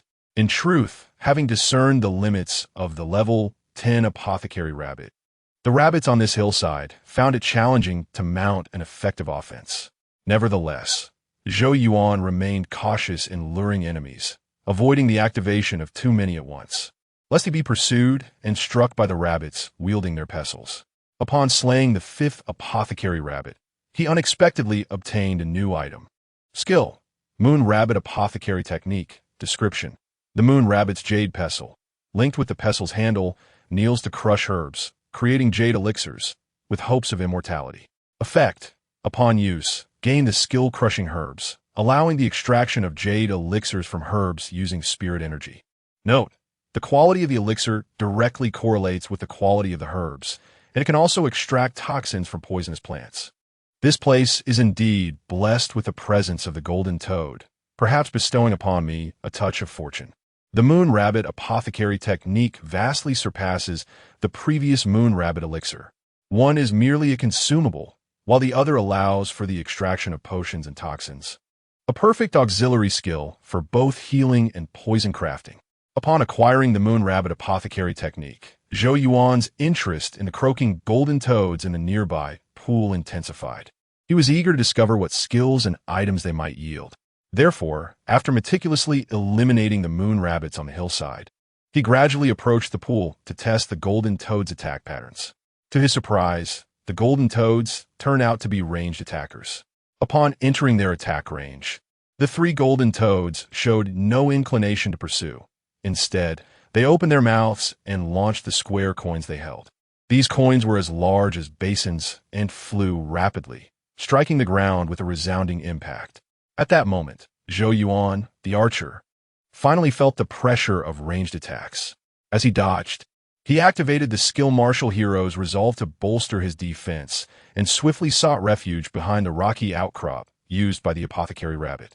Clang, clang, clang. The massive rocks were relentlessly pelted by the square coins, crumbling into dust and debris. The attack range of the three golden toads was immense. Even while nestled in the pool, they resembled crossbows, continuously launching their projectiles. The golden toads truly possessed a wealth of resources. Merely collecting the coins they spat forth could lead to wealth and prosperity. Chapter 63. Cultivating Vitality with the Golden Toad with a resounding thud. The hardened shell of the rock shattered, revealing softer layers within that absorbed the shock waves, altering the sound of the stone's fracture. Zhou Yuan cautiously peered from the side of the rock, gauging the position of the golden toad before launching a blood-infused arrow with his tiger bow. The crisp clang of metal rang out distinctly amidst the dull thud of impact. Upon inspection, Zhou Yuan discovered that the arrow had failed to penetrate the toad's exterior, instead snapping under the immense force. Consequently, the blood attached to the arrow was rendered ineffective, dissipating gradually in the pool of water. Long-range archers, combined with the golden toad's formidable defenses, posed an immense challenge. Indeed, the combination of the bloodthirsty assassin and the armored archer was exceptionally troublesome, leaving no apparent weaknesses and leading to a relentless exchange of damage. Fortunately, Zhou Yuan still possessed superior blood arrows and exorcism arrows in his inventory. Otherwise, he would have been forced to withdraw prematurely, considering that Cheng Fei, the county officer of Shanglu, had mentioned that exorcism arrows could not be infused with blood. He opted for the blood arrows of the same origin. This infusion yielded markedly superior results. Previously, when he had infused blood into the arrowhead, it merely glimmered with crimson light, shrouded in blood mist. However, upon switching to a blood arrow and infusing it with 10 life essence, the arrow radiated an orange-yellow glow, resembling heated iron. Blood-colored flames coalesced around it, giving it the appearance of a slender, golden-red flame. As the arrow was released, it soared into the air before plummeting like a meteor, a truly breathtaking sight. The crisp metallic clash echoed again, but this time, the blood arrow embedded itself in the back of the level 10 golden toad. The burning effect of the blood flames gradually widened the wound, triggering a bleeding effect. A sizzling sound emanated from the level 10 golden toad as golden liquid oozed from its injury, dripping into the pool and transforming into plump golden beads. Zhou Yuan leaned closer, noting that the blood arrow had deducted 28 of the toad's health. Estimating that he would need to unleash the full force of his blood arrows 4 times to kill the toad. He realized this would require the expenditure of 40 of his life force. Thankfully, Zhou Yuan had an ample supply of healing potions. Otherwise, he would have struggled against the 3 golden toads. Especially daunting was the level 15 golden toad, known for its incredible hardness and vitality. As arrows imbued with flames arced through the sky, the first level 10 golden toad finally ceased its assault. Ding! You have slain a level 10 golden toad. Experience 500. The experience gained from the golden toad surpassed that of a jade rabbit, but was far more challenging to confront. After dispatching a few more arrows to eliminate another golden toad, Zhou Yuan turned his attention to the level 15 golden toad. Unlike the others, this one was adorned with a massive golden ingot on its back, significantly enhancing its defensive capabilities. Therefore, Zhou Yuan was compelled to test a few arrow shots to ascertain the precise location of its head and forelimbs before launching an arrow infused with blood flames. A tremendous noise caught Zhou Yuan's attention. He was grateful for his decision to engage from a distance, for upon sustaining damage, the level 15 golden toad began to leap. This was no trivial matter, as it was a creature the size of a grinding wheel, composed of dense gold that far surpassed the weight of ordinary steel. The level 15 golden toad leaped from the pool, striking the ground with such force that it created a shallow crater. The weight of its landing was formidable enough to convince Zhou Yuan of its close combat prowess. Impressively resilient, with substantial vitality and high defenses, the creature was a formidable opponent. The blood arrow, fully charged, inflicted only 11 damage to the golden toad's health, a result of the combined effects of the maximum level blood arrow technique, the tiger bow, and the blood arrow itself. With such a foe, Zhou Yuan resorted to a strategy of circling around, seeking opportunities to strike. Each time he landed a shot on the level 15 golden toad, it would adjust its position and leap forward. The rhythmic sound of its jumps grew closer, each impact on the ground creating shallow pits that quickened Zhou Yuan's heartbeat. When the toad was approximately 100 meters away, he employed a mind-confounding technique, but it yielded little disruption. Finally, when the golden toad was about 60 meters distant, the 10th blood arrow struck true, slaying it. Ding! You have slain a level 15 golden toad. Experience 750. At last, tranquility returned, and Zhou Yuan hoped for valuable loot. Otherwise, the effort expended on the golden toad would feel disproportionately unworthy compared to hunting the jade rabbit in other hills. Emerging from the cover of the rock, he approached the now motionless level 15 golden toad and retrieved a yellow orb at its feet. Upon inspecting the dropped item, Zhou Yuan realized the golden toad had proven to be an exceptional adversary. Skill: Golden Toad Vitality Cultivation. Description: the golden toad locks in vitality, standing like a lotus, nurturing the spirit, fortifying internal organs, regulating breath, and sealing the 3 gates of the precious vessel, harmonizing internal and external energies. Effect: upon use, increases vitality attribute by 1 at level 3, grants passive skill circulation, increases vitality attribute by 1 at level 6, grants passive skill Zhou Tian, increases divine attribute by 1 at level 10, grants active skill breath regulation. Circulation: when chi disperses like a mass, it becomes inert and uncontrollable. After circulation, the spirit energy operates in an orderly fashion, nourishing the body's meridians, creating the spirit meridian of vitality. Zhou Tian: spirit energy circulates through the meridians, unifying internal and external forces, pervading the body and reducing the mana cost of skills. Breath regulation: allows the consumption of spirit energy to restore life while alleviating internal injuries and negative states related to confusion of the spirit. The effects of the golden toad vitality cultivation exceeded Zhou Yuan's expectations. Not only would it assist in expanding his mana pool and reducing skill consumption, but it would also activate his spiritual meridians, enabling life recovery and alleviation of negative conditions. Moreover, upgrading the golden toad vitality cultivation would yield an increase of 2 points in vitality and 1 point in divine attributes, further enhancing his fundamental attributes. This was no ordinary skill. It resembled a core cultivation technique. It was likely that martial artists from the Great Way possessed similar techniques, allowing them to harness spirit energy and unify their chi throughout their bodies. Upon acquiring the golden toad vitality cultivation core skill, Zhou Yuan naturally wasted no time in choosing to use it. However, the experience required for its activation was staggering: 500 for level 1, 5,000 for level 10, and a total of 27,500 experience points to reach max level. Thankfully, he had previously amassed over 20,000 experience points, supplemented by additional gains from hunting the moon rabbit. Otherwise, he might not have been able to maximize the golden toad vitality cultivation. As the golden toad vitality cultivation reached its full potential, Zhou Yuan felt a new heartbeat within him. The pulse of his meridians invigorated. Spirit energy coursed through his pathways, greatly enhancing his self-awareness.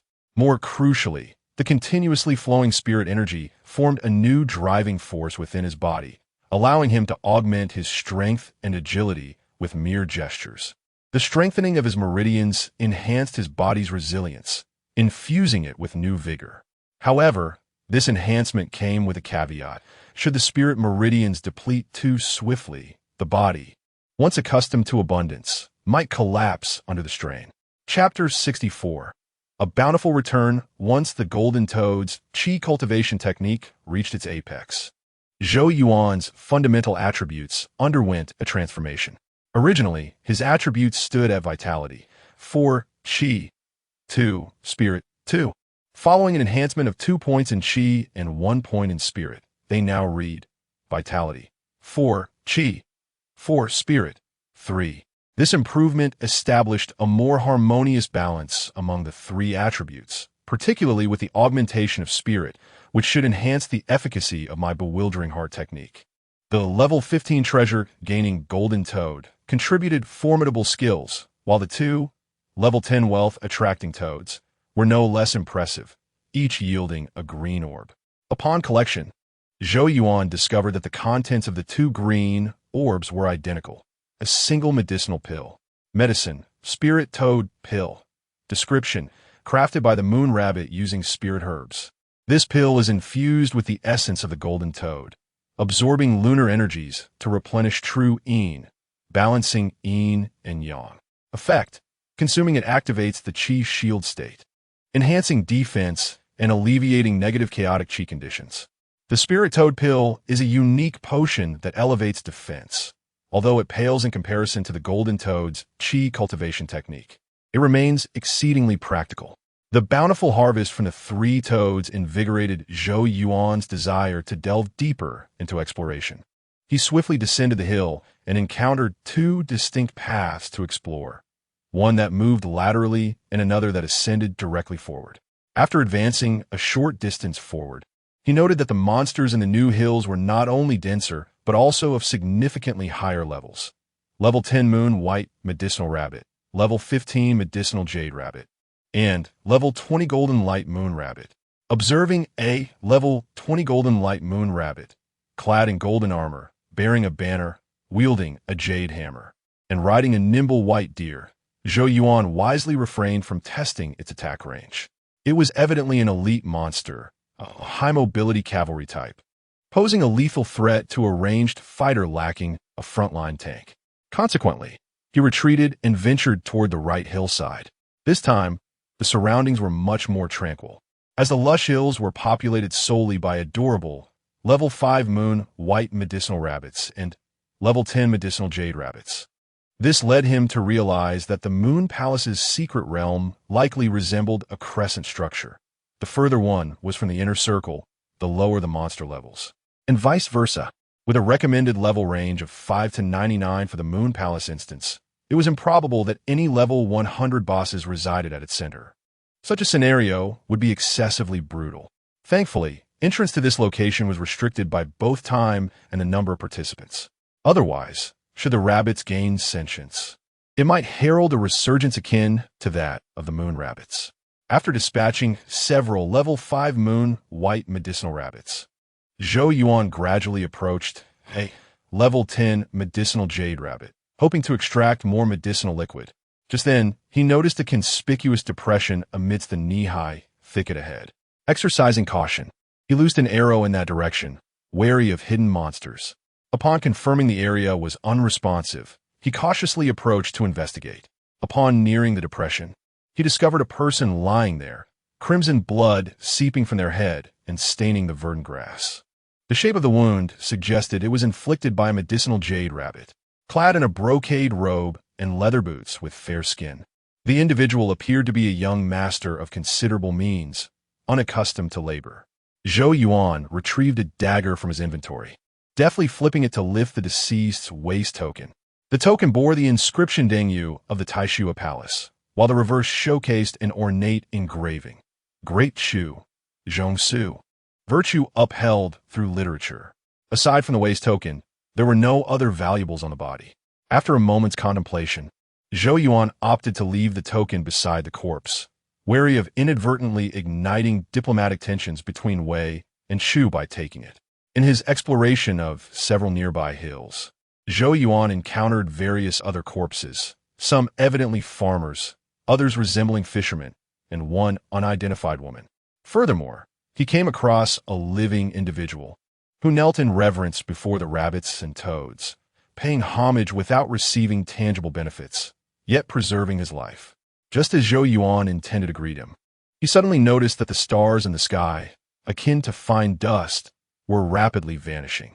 Presuming it was nearing the end of the activity period, he hastened back to the previously cleared hillside area.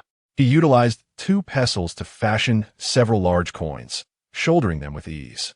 Next, he found a mortar and poured 3 portions of the moon rabbit medicinal liquid into it, cradling it in his arms. Once he had prepared, he lingered for a moment as the sky darkened, rippling like a disturbed lake surface. In the next instant, the world shattered like a mirage. and he found himself back in the brightly lit training grounds by the campfire. He had returned, laden with treasures. Goodness gracious, those 2 jade orbs were remarkably large, surely worth a handsome sum if crafted into ornamental jade pieces. As products of the Moon Palace, they ought not to be carelessly dismantled. Their unaltered essence was a source of great fortune and joy. Come, brothers, lend a hand to unload the pestle from my shoulders. We must not harm the mortar. It contains genuine treasures. The Jing'an captain and the county's martial artists approached to assist, still somewhat incredulous that their comrade had returned from the Moon Palace with such bountiful spoils. Zhou Yuan, you claim these are pestles and mortars. You haven't plundered the benevolent medicinal rabbits, have you? Not at all. We merely engaged in a friendly competition, and upon winning, the rabbits were gracious enough to allow me to take back some of the Moon Palace's specialties. And what are these large copper coins? Are they not the wealth bestowed by the golden toad? Indeed, but the manner of bestowal was rather unusual. It sprayed dozens of these coins towards the rock where I was hiding. I intended to carry them all back, but there were simply too many to transport, so I selected only those of finer quality to return with. Although Zhou Yuan spoke nonchalantly, the martial artist could discern the underlying peril in his words. If the moon rabbits and golden toads were amiable, Zhou Yuan would not have needed to hide behind a rock, nor would he have had to choose coins based on their quality. Uncle, is this truly the pestle used by the moon rabbit? The little girl, held tightly in the Jing'an captain's embrace, gazed wide-eyed at the jade pestle, which towered above her father. Yes, indeed. Why do you ask? Would you like it, dear? Uncle will gift it to you. No. The moon rabbit is so adorable. How could it wield such a massive pestle? The little girl's dreams were dashed, as she found it impossible to imagine a robust giant rabbit using a large pestle to concoct medicine. It's fortunate you didn't bring the moon rabbit back. Otherwise, Kair would never dare celebrate the Water Moon Festival again. After entrusting his daughter to his concubine, the Jing'an captain inquired whether Zhou Yuan could distribute the spoils from the Moon Palace. Zhou Yuan, having intended to share from the outset, readily agreed. This gesture elicited cheers from the martial artists, who pledged to return the favor, ensuring that Zhou Yuan would not suffer loss. Is this azure liquid akin to jade, the medicinal liquid from the moon rabbit? Indeed, I have tested it. It not only heals injuries but also replenishes qi, allowing injured comrades to drink some and restore their vitality. It was truly remarkable how the moon rabbit's benevolent medicine and the golden toad's wealth were so genuine. Alas, they were fated never to witness them. Would all fortunate souls be able to return laden with treasures? Chapter 65. The poison of the hooked kiss. The expedition into the Moon Palace held more significance than Zhou Yuan had initially anticipated.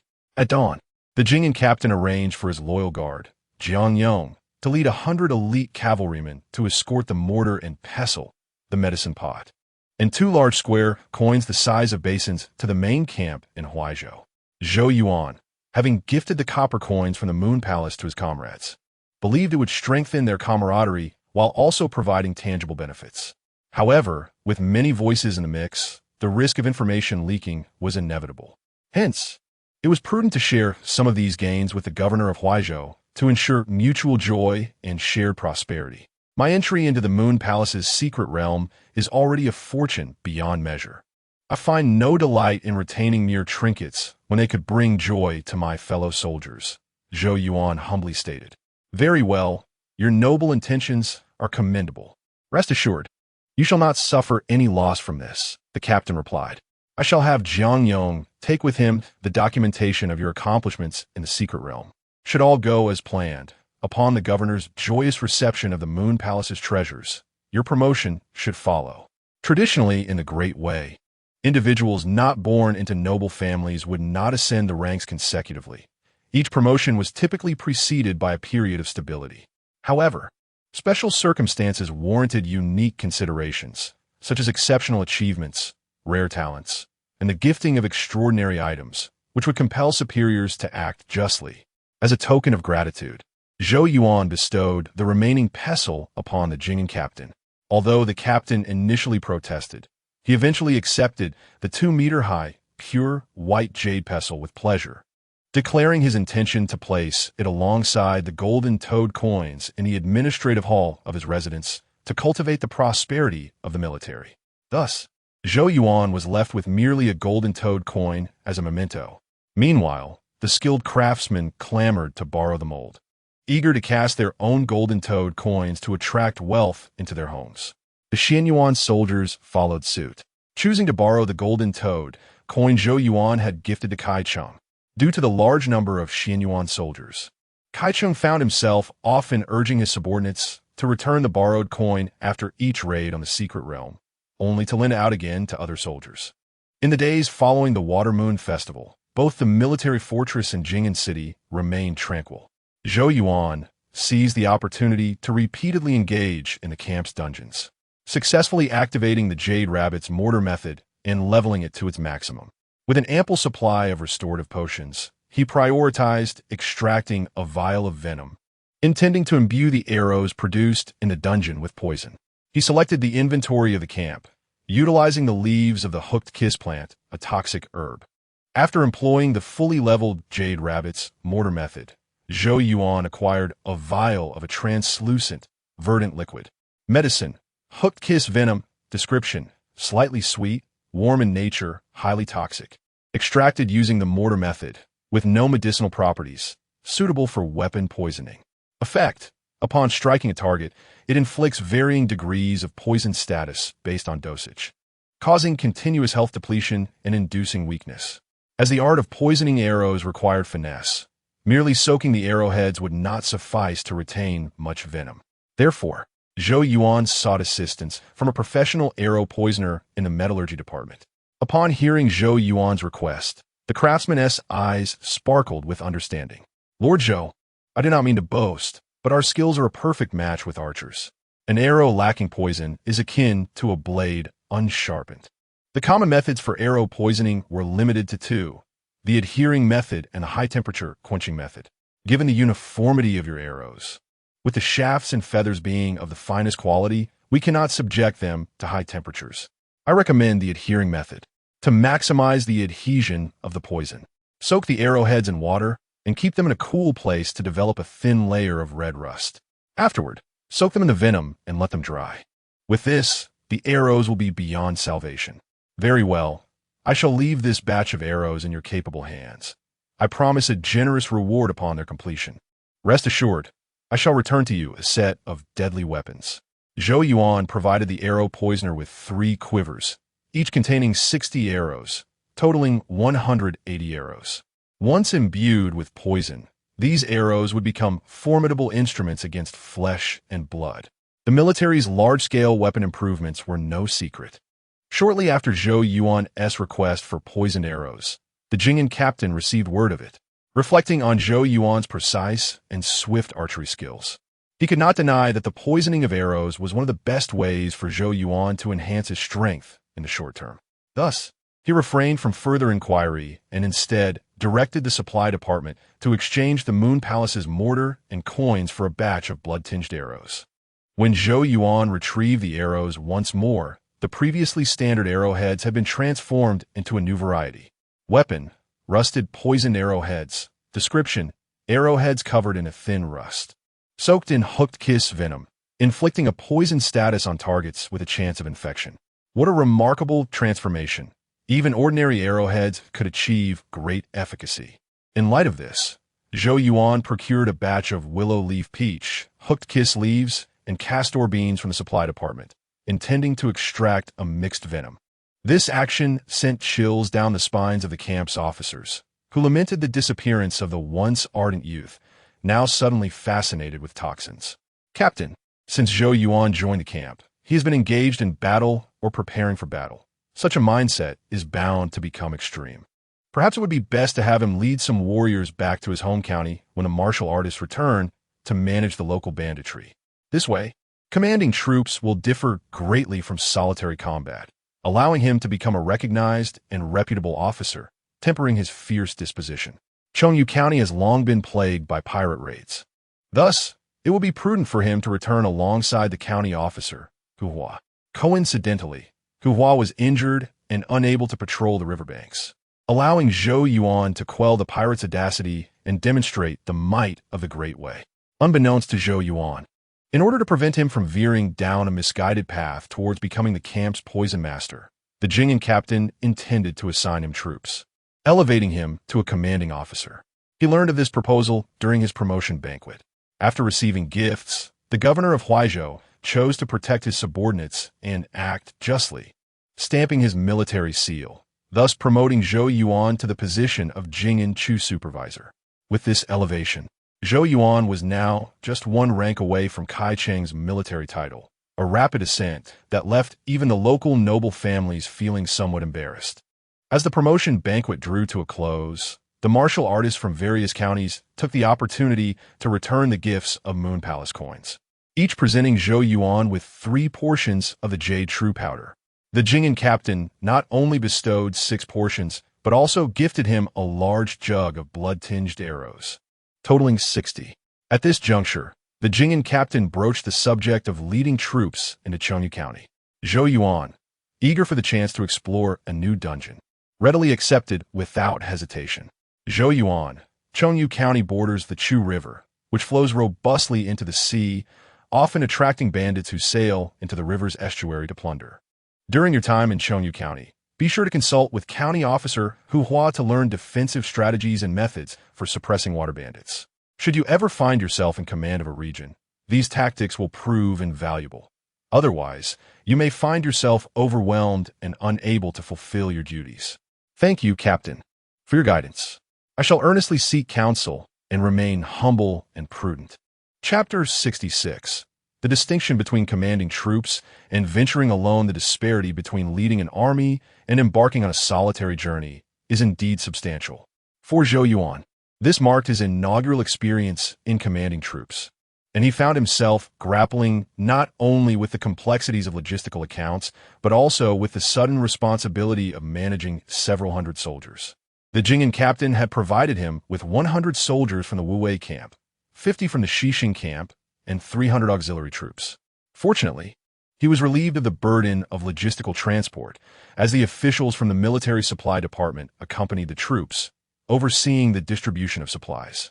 Zhou Yuan's focus was directed towards the soldiers' physical condition, the selection of campsites, the availability of water sources, firewood procurement, and the potential for discord among the troops. Fortunately, the management of the camp was self-sufficient, with his subordinates including 2 dukes and several lower-ranking officers, such as team leaders and squad leaders. With their assistance, his contingent of approximately 500 individuals, including clerks, military doctors, and craftsmen, remained well-organized. The authority of a commanding officer was apparent, and despite the jests of the Hu County captain, the collective might of the troops did indeed impose considerable pressure on him. Are you fearful of your soldiers perishing in battle? Zhou Yuan pondered, grappling with the weight of responsibility. How could I not be? Once they depart from the military fort, they are bound to my command. If my negligence leads to their demise on the battlefield, how could I find solace? Hu Hua, the captain of Chengyu County, placed a reassuring hand on Zhou Yuan's shoulder, reminiscing about his own initial foray into military leadership, when soldiers, once hailing him as general, fell on the battlefield. Staining the earth with their blood, he realized that even a lifetime of being a nominal general could be considered a stroke of fortune. Such is the nature of leadership. The more one witnesses, the less daunting it becomes. If you wish to safeguard a region, you must take command of your troops and offer solace to the bereaved. I am aware of your background. For one who has risen from humble beginnings, the most effective means to strengthen your family and benefit future generations is to secure a territory. Captain Hu's words resonated with Zhou Yuan, who resolved to observe and learn. The group journeyed towards Chengyu County, situated near the estuary of the Chu River, where Captain Hu imparted valuable military knowledge, enhancing Zhou Yuan's understanding of the Wei military system. The essence of it lay in the clear delineation of rewards and punishments, with the promises made by commanders needing prompt fulfillment to maintain authority and favor. After approximately 10 days of travel, Zhou Yuan's battalion finally reached Chengyu County. During the journey, they suffered 5 non-combat injuries, 2 from sprained ankles, and 3 from exposure during the night, all treated by auxiliary soldiers on the spot. Upon entering the county, Zhou Yuan noted the commercial landscape, both singular and vibrant. The vibrancy stemmed from a multitude of merchants and government granaries supplying goods, while the singularity arose from the predominance of jujubes and charcoal in trade. Lacking diversity in available commodities. Is Chengyu County well suited for juju cultivation? Zhou Yuan inquired, to which Captain Hu chuckled. It's both true and not true. You will understand once you visit the camp. This hinted at the county's secretive nature. Indeed, the military fort was not only constructed within the city, but resembled a city within a city, with its interior resembling a far more than a military encampment. Zhou Yuan observed industrious auxiliary soldiers carting baskets of large red jujubes to the parade ground for drying, while numerous soldiers pushed wheelbarrows laden with charcoal through the fort's gates. While Chengyu County may not rival the wealth of Jing'an Army, we do have sufficient jujube paste to sustain our troops, despite its potential to harm teeth, Captain Hu remarked. Zhou Yuan realized, then, why the military fort was not separate from a city. Their output clearly relied more on commercial activities, necessitating the reduction of transport costs. Our secret realm is known as Guanjua Temple, but the soldiers refer to it as Jujube Mountain. In the previous dynasty, it belonged to a monastery, but the monks misaligned themselves and were eradicated by our soldiers, reclaiming the secret realm to construct the fort. Traveling merchants may not amass great wealth here, yet they often possess surplus funds or trade goods as they seek supplies. Consequently, water bandits have taken notice of the bustling merchants, frequently raiding them.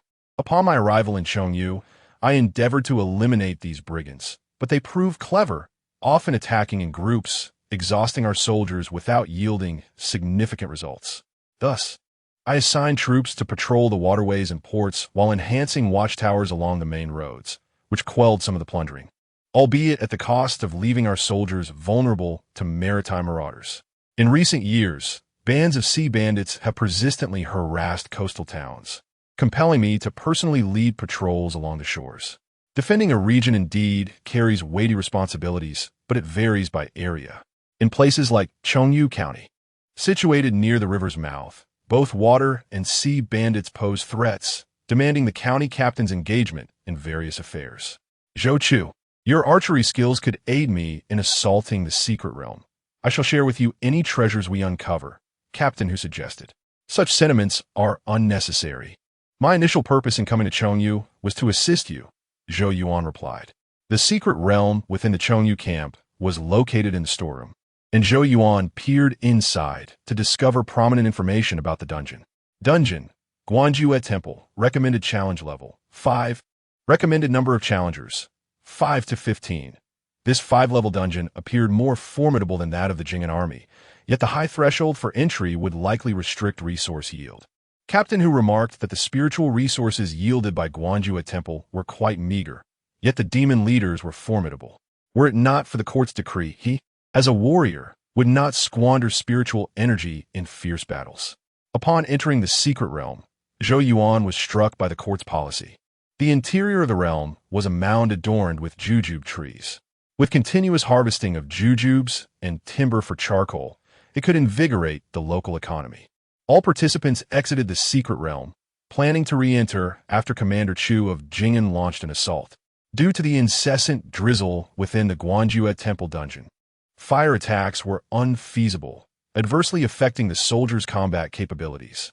Thus, for his initial assault on the Guanjua Temple dungeon, Zhou Yuan opted for local soldiers rather than the inexperienced troops from Wuwei camp. Clang, clang, clang.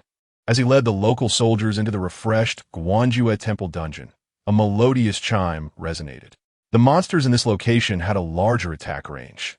Not long after they began their advance, a group of commoner monks charged out from the temple, swiftly approaching them. Level 5 Staff Monk, Level 5 Fist Monk, Level 5 Blade Monk.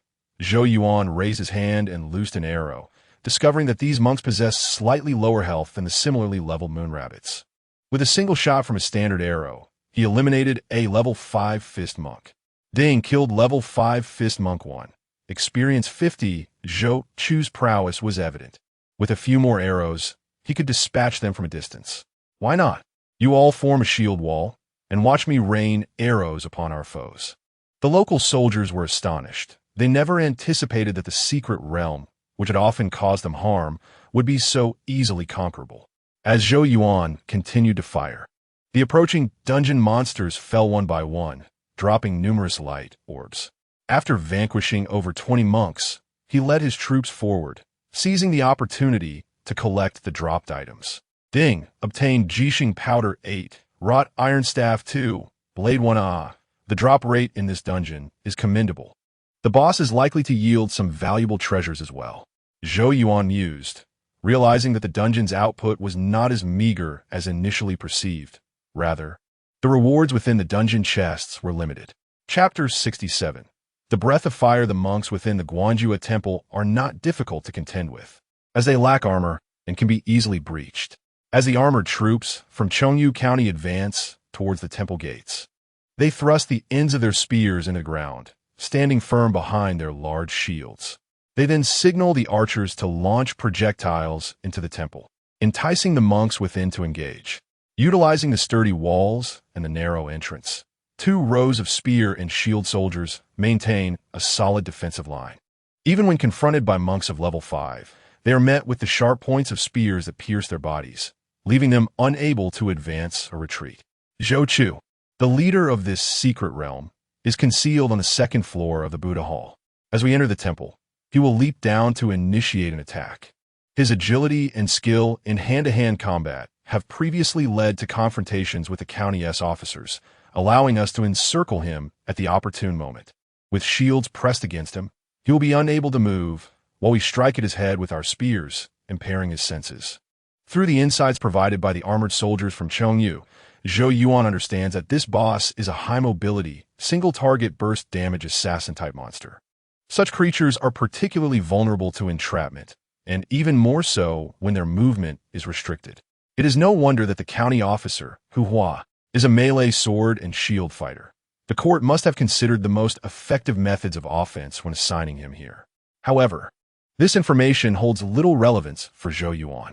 As an archer, he would not engage in close combat, but would prioritize striking first to inflict high burst damage.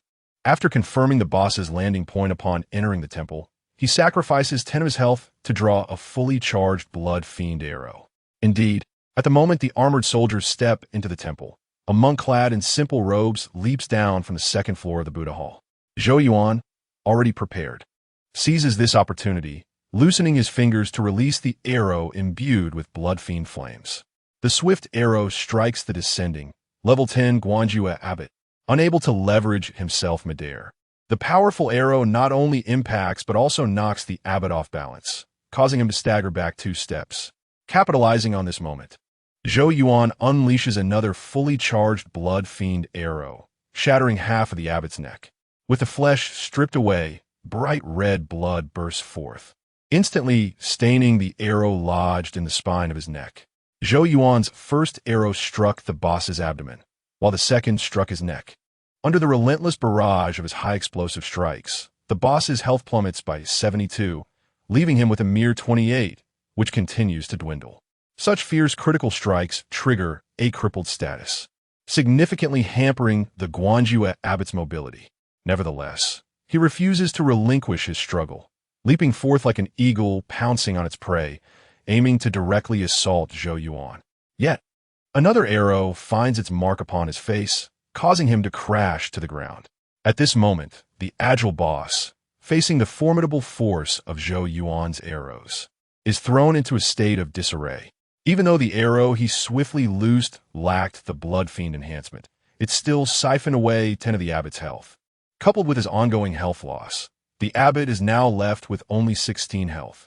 Seeing such a promising opportunity, the Chengyu armored soldiers are unwilling to allow him to rise. The front row turns to shield, while the rear thrusts their spears downward with considerable force. Zhou Yuan seizes the moment to launch another blood fiend arrow, completely depleting the Guanjua abbot's health bar. Ding! Killed level 10 Guanjua abbot. Experience 300. Zhou Yuan perceives the Guanjua abbot as tougher than the level 10 moon rabbit, but easier to defeat than the level 10 golden toad. Nevertheless, he is still a boss, and the loot he drops is significantly more valuable than that of the same level minions. Ding! Obtained Guanli Fire Date 3. T-Zone Technique 1. Ingredient: Guanli Fire Date. Description: a rare fruit that enhances physical prowess, imbued with the essence of fire, showcasing its power at all times.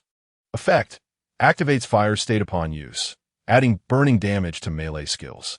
Note: fire state lasts for 6 hours and 45 minutes. Skill: T-zone technique.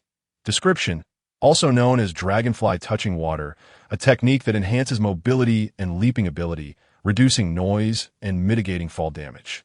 Effect: increases movement speed and enhances jumping ability upon use, consuming spiritual energy to activate. Both the Guanli fire date and the T-zone technique are highly valuable items. The temporary fire state effect of the Guanli fire date is particularly advantageous for melee combatants. If locals could collect the loot, this Guanjue Temple dungeon would undoubtedly become a treasure trove for melee warriors. The T-zone technique is equally noteworthy, amplifying speed and reducing fall damage, both of which are exceedingly practical benefits. Zhou Chu. This is the treasure chest of this secret realm. 2 armored soldiers carry out a copper-inlaid treasure chest from the Buddha Hall. Upon opening it, Zhou Yuan discovers a martial arts manual, burning wood palm, and several medicinal items. 10 portions of Jixing powder and 2 portions of Ichi ointment. The Jixing powder is a healing substance, significantly superior to the standard wound salve. Zhou Yuan has previously utilized the Ichi ointment. Gifted to him by the Jing'an captain after he defeated the painted skin specter, it is a slow-acting restorative. No wonder the county officer, Hu Hua, lamented the scarcity of spiritual items. Given the boss's strength in this dungeon, and the paltry 2 blue potions within the treasure chest, it is indeed a losing trade for him. However, treasure chests in dungeons primarily yield skills, with other items serving as mere supplements. How about this martial arts manual? Have you all practiced it? No, the county officer mentioned that this martial art requires spiritual energy to activate, yet there are no recorded methods to trigger the fire state, rendering it a well-known but impractical item, the Chongyu soldiers explain. Upon hearing this, Zhou Yuan understands. The Guanli fire date and the burning wood palm are clearly complementary items. Possessing only the martial arts manual without the Guanli fire date to activate the fire state would naturally render the burning wood palm ineffective. Uke, do you wish to continue exploring this secret realm? If not, we shall withdraw and allow auxiliary troops to enter. They need to extract copper and gather dates. These tasks could keep them occupied for half a month. The Chongyu camp evidently upholds the virtue of the Jing'an army, even intending to melt down the statues within the temple. It seems they will only discuss further offensives once the secret realm has been thoroughly cleared. It is of no concern. The output of the secret realm is predetermined. Just report normally. Upon exiting the Guanjue Temple dungeon, Zhou Yuan finds the county officer, Hu Hua, eagerly awaiting him in the storeroom. As he emerges, Hu Hua strides forward, presenting him with a portion of Ichi ointment and a martial arts manual. County officer Hu, this martial arts manual is easy to transcribe and not particularly precious, so I shall accept it. However, the supply of this restorative item is rather meager, and I feel uncomfortable taking it. Why feel uncomfortable? Our spiritual items are scarce, and there is no need to pay spiritual tax.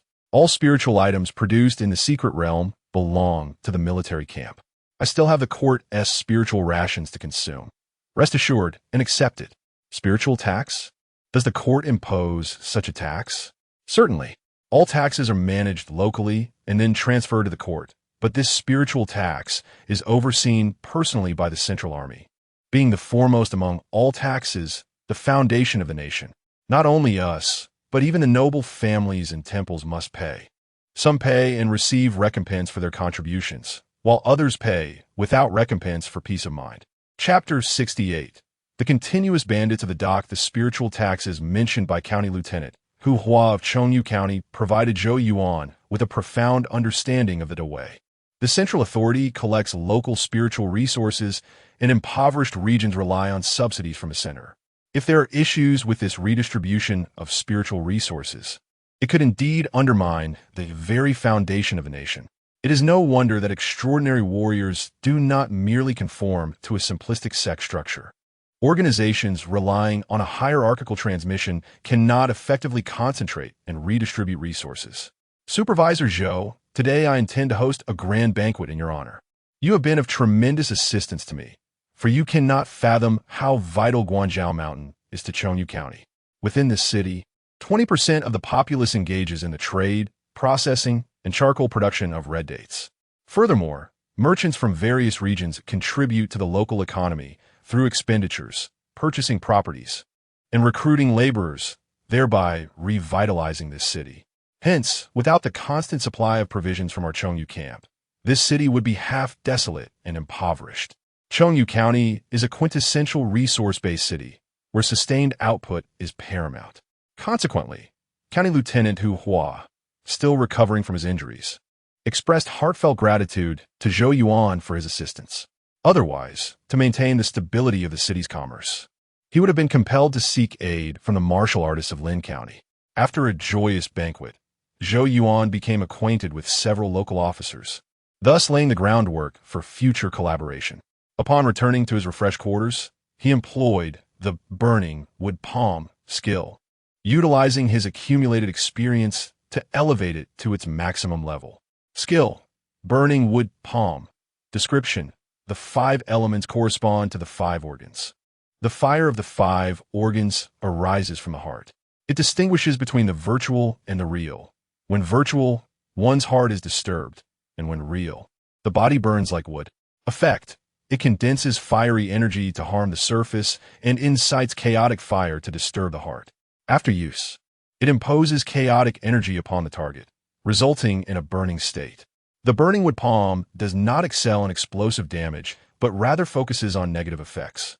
The chaotic energy state is akin to the silence experienced by mage-type practitioners. For martial artists who rely on spiritual energy, being subjected to chaotic energy will undoubtedly be detrimental. This is precisely why Zhou Yuan aspired to elevate it to its full potential. Should an adversary underestimate his prowess in close combat and launch a surprise attack, he could incapacitate them momentarily before executing a counterattack. The Qingsha River in Xiaoxi village is merely a tributary of the Chu River and conceals the level 15 dungeon. Nest of the Qingsha General. Chengyu serves as the estuary of the Chu River, where it is highly probable that aquatic-themed dungeons are also hidden. This presents an excellent opportunity. I may uncover new dungeons and acquire more formidable skills. For Zhou Yuan, the plethora of available dungeons is the path forward. Otherwise, he would be confined to the few that already exist. One of Zhou Yuan's objectives for entering Chengyu County was to investigate the unique geomorphological area at the estuary of the Chu River. Thus, early the next day, he proposed to County Lieutenant Hu Hua that he lead a patrol to the coastal area while Hu Hua would oversee the river patrol. Naturally, County Lieutenant Hu Hua was eager to accept such a pragmatic defense against water bandits and pirates. Consequently, he penned a letter of authorization for Zhou Yuan, promising him the ability to requisition troops stationed along the coast. With this, Zhou Yuan obtained the authority to requisition boats and patrol the nearby waters. After assigning his soldiers to 2 subordinate captains, he set forth with 20 cavalry towards the waters frequented by pirates. Along the way, he observed several fortified villages, some resembling small towns fortified against potential threats. The accompanying Chengyu cavalry informed him that these larger fortifications were predominantly constructed by local aristocrats who, with substantial wealth from their maritime trade, had established fortified defenses and internal autonomy. Moreover, Zhou Yuan noted that the closer they approached the coastal area, the more prevalent the fortifications became, suggesting that these inhabitants were not particularly fearful of pirate incursions. Supervisor Chu, most of these fortifications are rentable warehouses. Maritime merchants pay for storage, and in return, they provide armed protection, taking a share of the profits. The county Sima has stationed troops near the harbor, always on guard against pirates landing to plunder. As Zhou Yuan was familiarizing himself with the local conditions, he suddenly discovered a fortification under attack. The accompanying cavalry became excited at the prospect, suggesting they could stealthily approach and, once the pirates were weakened, strike to achieve glory. Zhou Yuan did not oppose this notion. He too was curious as to why the pirates dared to assault such a defensible stronghold. Upon closer inspection, he realized the situation was more complex than it appeared. Among the pirates, some appeared to be ordinary individuals, while others bore identifiable status indicators. Level 7 Continuous Dock Water Bandit. Level 8 Continuous Dock Archer. Level 10 Continuous Dock Minor Leader. The Level 10 Continuous Dock Minor Leader was evidently holding back, not exhibiting overwhelming strength. Under his command, the bandits relentlessly rained arrows upon the fortification, threatening to return every few days unless some valuables were surrendered. In reality, the number of bandits was not substantial, merely around 20, yet the inhabitants of the fort were clearly intimidated and dared not emerge to drive them away. After a prolonged negotiation, a package of valuables was even tossed out from within the fort to appease the bandits. Leave, you lot. This one knows how to be accommodating. Let us proceed to the next place to seek rewards. Witnessing the bandits so effortlessly acquire wealth, Zhou Yuan was not surprised. Rather, the soldiers accompanying him calmed their excitement and were subtly gripped by fear. Supervisor Chu, they may not be ordinary pirates. They're likely the infamous continuous dock bandits. These individuals are truly desperate, fearless in combat, and exceedingly formidable, a bane to several coastal counties. Oh, how did you discern that? The masters of these fortifications are quite astute. If they were mere pirates, they would not so easily compromise. Only the reputation of the continuous dock could compel them to willingly part with their riches. Let's go meet them. Although the accompanying knights were somewhat apprehensive, they relied on their steeds' speed and ultimately chose to obey. As the galloping cavalry drew near to the bandits, the ordinary pirates immediately panicked, while the continuous dock bandits remained remarkably composed. The leading, level 10 continuous dock minor leader stepped forward, calling out loudly, "Who is this esteemed official? We merely seek to borrow some goods to get by. Perhaps you could grant us a favor and let us go." Zhou Yuan disregarded his shouting, instead knocking an arrow imbued with his fully leveled blood-killing archery skill and initiating an assault. The swift arrow surpassed the level 10 continuous dock minor leader's reaction time, striking him in the chest and causing his health to plummet by 80. It's a long-range martial artist. Brothers, retaliate. We cannot allow him to shoot freely. Otherwise, we shall all perish today. Just as the level 10 continuous dock minor leader finished his exhortation, he suddenly felt a chill run down his spine, followed by an intense stabbing pain. He turned back in disbelief to find one of his subordinates, the level 7 continuous dock water bandit, preparing to launch a second attack against him. "You dare to harm me? I will deal with you first." Chaos erupted among the bandits as internal strife ensued under the influence of the bewildering heart technique. The ordinary bandits fled in all directions, while the continuous dock bandits hesitated for a moment before scattering as well. Seizing this opportunity, Zhou Yuan employed his directional locating ghost script spell to mark 3 continuous dock bandits and instructed the cavalry to halt their pursuit in those 3 directions. Humans and monsters cohabiting, with monsters commanding humans, it seems the continuous dock has indeed gained momentum. Chapter 69, The Alliance of Man and Monster upon the demise of the 10th level chain dock small leader. Not only did a weapon materialize, but also a unique artifact. Item, Azure Wave Pearl. Description, in the Tsuho River, there exists a tortoise named Shou, the grandson of the Dragon King Tortoise. He delights in adorning the water palace with jewels, providing the Azure Wave Pearl as a salary for the shrimp soldiers and tortoise generals. Effect, contains spiritual energy and azure water vapor, restoring a small amount of mana upon use, while also stacking a damp status. The Chain Dock Bandits and the Tsuho River Tortoise Show appear to belong to entirely different factions. How could the Chain Dock Bandits possibly be receiving the Tortoise Palace's salary? Zhou Yuan pondered as he weighed the moist, pale green pearl in his hand, his thoughts swirling with conjecture. One possibility is that the Chain Dock Bandits are under the control of the Tortoise Palace, receiving its salary. Another is that the sentient Chain Dock Bandits discovered the Tortoise Palace's secret realm and either drove humans away or infiltrated to plunder. To validate such theories would not be difficult. One merely needed to eliminate a few more Chain Dock Bandits. Generally, salaries are widely distributed, while valuable plunder would likely be hoarded by the leaders. Curator Chu had captured 2 tongue-tied bandits. See, we separate their interrogations, and if their stories don't align, we employ certain methods. Upon observing that the two were merely ordinary bandits rather than distinguished chain dock figures, Zhou Yuan lost interest in conducting the interrogations himself. It soon became evident that the Chengyu cavalry possessed some skills. Within merely half an hour, the two bandits were eager to divulge even their childhood secrets. Curator Chu discerned that their encampment was not fixed, migrating based on the fluctuating water levels of the Tsuho River. In times of high water, the floating islands concealed them, while low water revealed dry land, serving as a muddy flat for the water bandits to regroup, similar to coastal pirates who inhabit isolated islands and sandbars.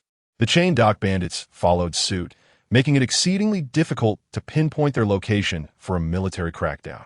Recently, the mudflat where they resided was submerged, prompting them, under their leader's command, to land and raid for supplies. As for the higher-ranking leaders, they were entirely oblivious to their identities, having never laid eyes upon them. Indeed, the sentient chain dock bandits would not allow ordinary bandits to obtain any confidential information, despite undergoing certain methods. The two ordinary bandits reminisced about numerous trivial matters, but could not provide any significant intelligence regarding whether they were long-standing or newly affiliated bandits. They confirmed, however, that both were seasoned bandits, recounting how the chain dock bandits frequently attacked and assimilated scattered bandits, branding themselves as the lords of the Tsuho River chain.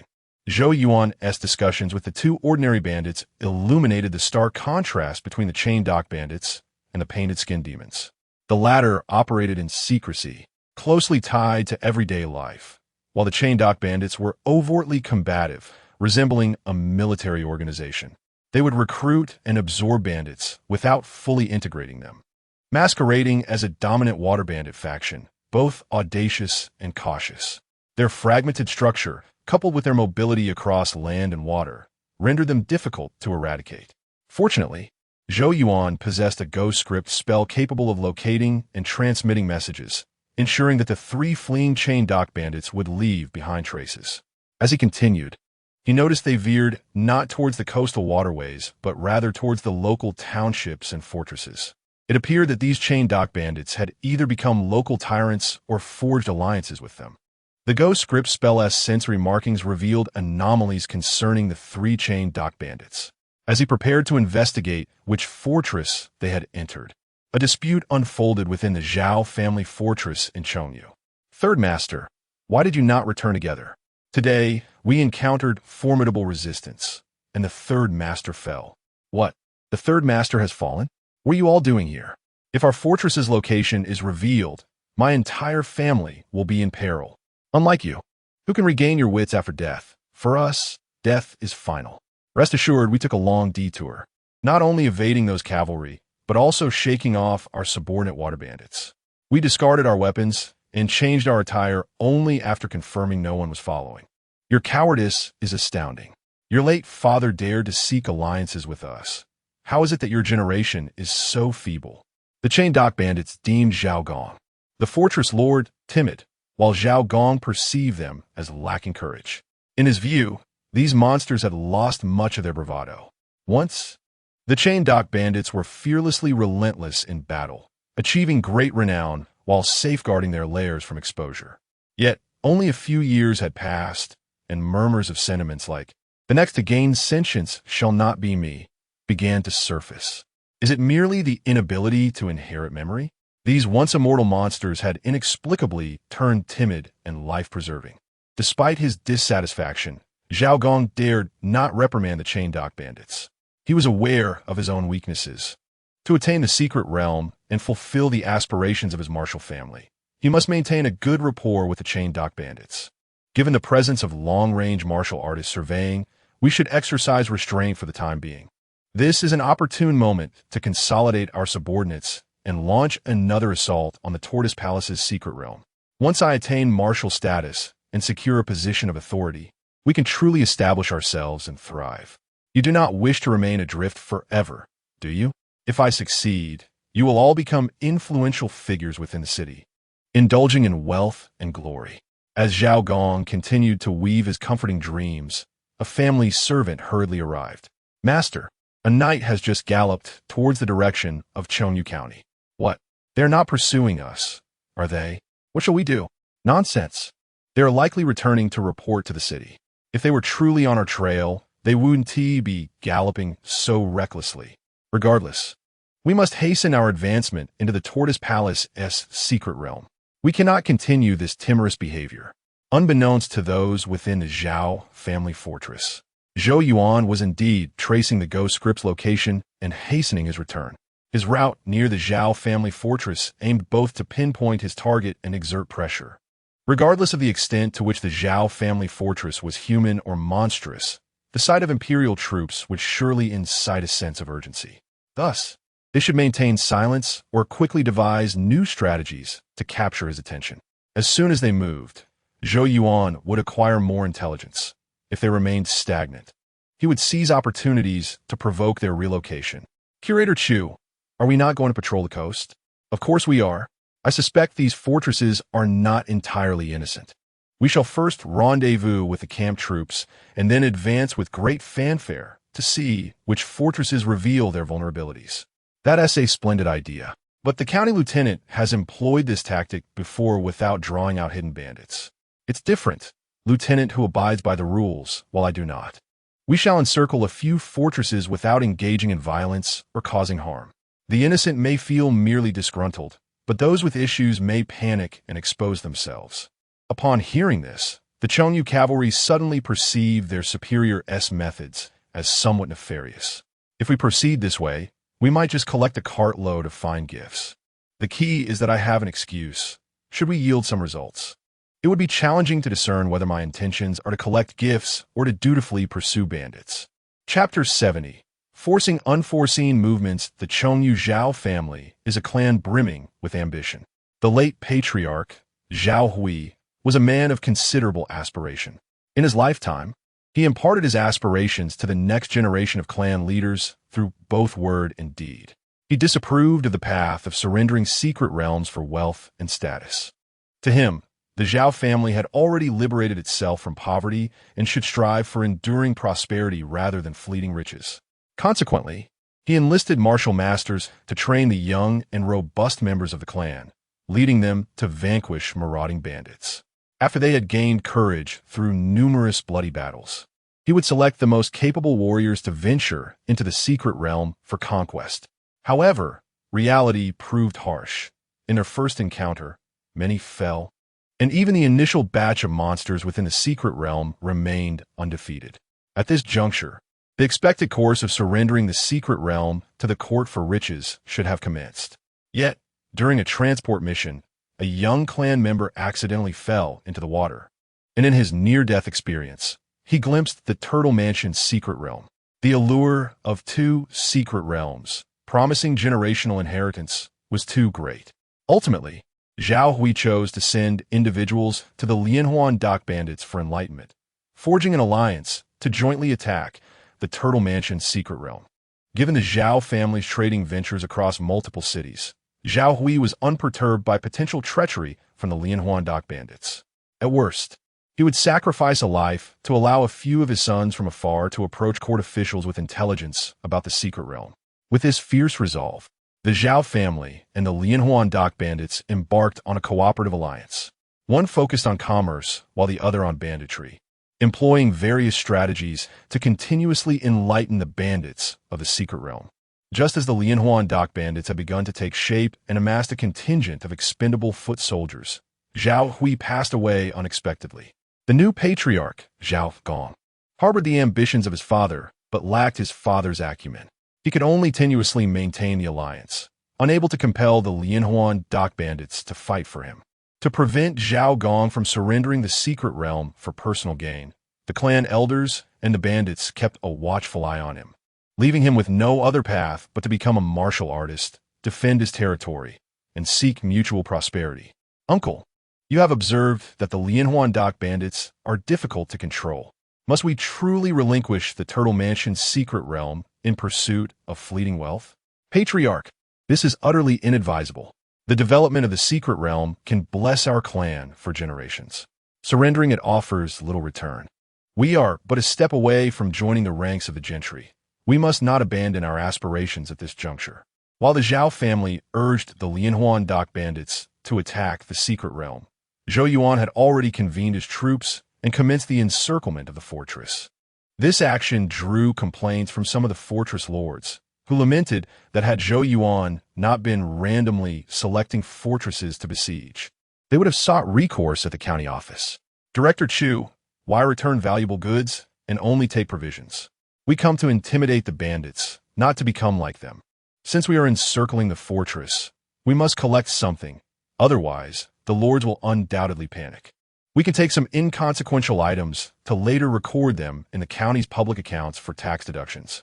As Zhou Yuan progressed, he did not encounter any anomalies during the encirclement. Yet, upon nearing the Zhao family fortress, chaos erupted among the fortress's managers before the encirclement had even commenced. Patriarch, trouble is brewing. A battalion of soldiers approaches from the west, advancing toward our fortress. The sentinels, young clansmen trusted by Zhao Gong, were unaware of the clan's significant undertaking concerning the secret realm. They only knew of their dealings with bandits for profit. Thus, upon sighting the soldiers, they were filled with dread, fearing that their illicit activities had been exposed and that the soldiers had come to hunt them down. What? How could this be? Quickly summon the clan elders and the brave to discuss matters. The deliberations at the Zhao family fortress were destined to yield no conclusive results. However, they deepened the crisis awareness among the Lianhuan dock bandits, prompting them to recognize that they could no longer remain inactive. Otherwise, they would inevitably face extermination at the hands of the soldiers. Patriarch Zhao, do not panic. Our hands are clean. Those soldiers are surely not here to pursue us. First, stabilize them. We shall assault the Turtle Mansion's secret realm in the coming days, hastening your ascension as a martial artist. Upon receiving the assurance from the Lianhuan dock bandits, Zhao Gong suppressed his anxiety and, accompanied by the clan elders, proceeded to line up outside the fortress to await the soldiers. It was not that he wished to flee. Rather, he feared that escaping would reveal their secrets, as the soldiers might choose to attack the fortress first and inquire afterward. As the military formation, adorned with fluttering banners, drew closer, Zhao Gong found some solace. He discerned that the approaching force comprised merely 400 to 500 infantrymen, with only a handful of cavalry. Behind him, within the fortress, there were nearly 50 Lianhuan dock bandits, and over 20 fine steeds, should a conflict arise. The likelihood of breaking through the military formation to escape was considerably high. While contemplating how to respond to the soldiers and plotting an escape route, Zhao Gong suddenly observed the military formation shift, dividing into 3 contingents to encircle the fortress from 3 additional directions. This sight sent a chill of terror through him. The clan elders behind him quaked in fear, and had it not been for their younger kin supporting them, they might have collapsed to the ground. If we cannot become a family, let us fortify the fortress and fight. The texts often say that if 3 surround one, the spirit will falter. These soldiers offer us no route to escape.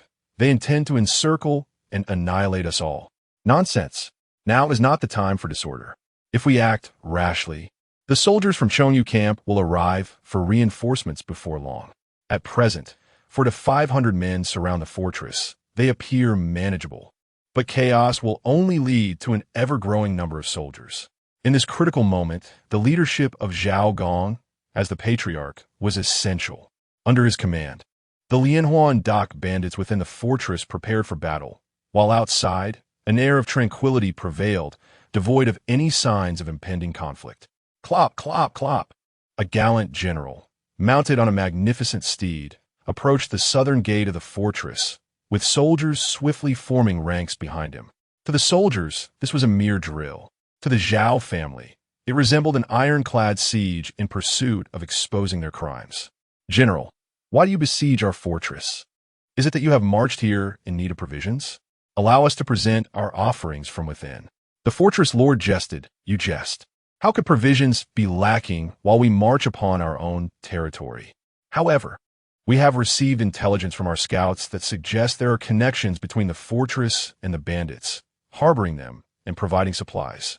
Upon witnessing the serious demeanor of Zhou Yuan, Zhao Gong began to perspire profusely. He inwardly cursed the 3 Lianhuan dock bandits who had returned. Did you not claim our hands were clean? If we were truly clean, how could we attract the attention of the soldiers? Unjustly accused, General. The coastal towns are rife with banditry. We have merely sought to survive by taking refuge in this fortress. Our Zhou family has remained unsullied for generations, never engaging in unlawful activities. If you do not believe us, you may enter the fortress for a thorough investigation. Entering the fortress is out of the question. Zhou Yuan was unaware of how many Lianhuan dock bandits lay concealed within.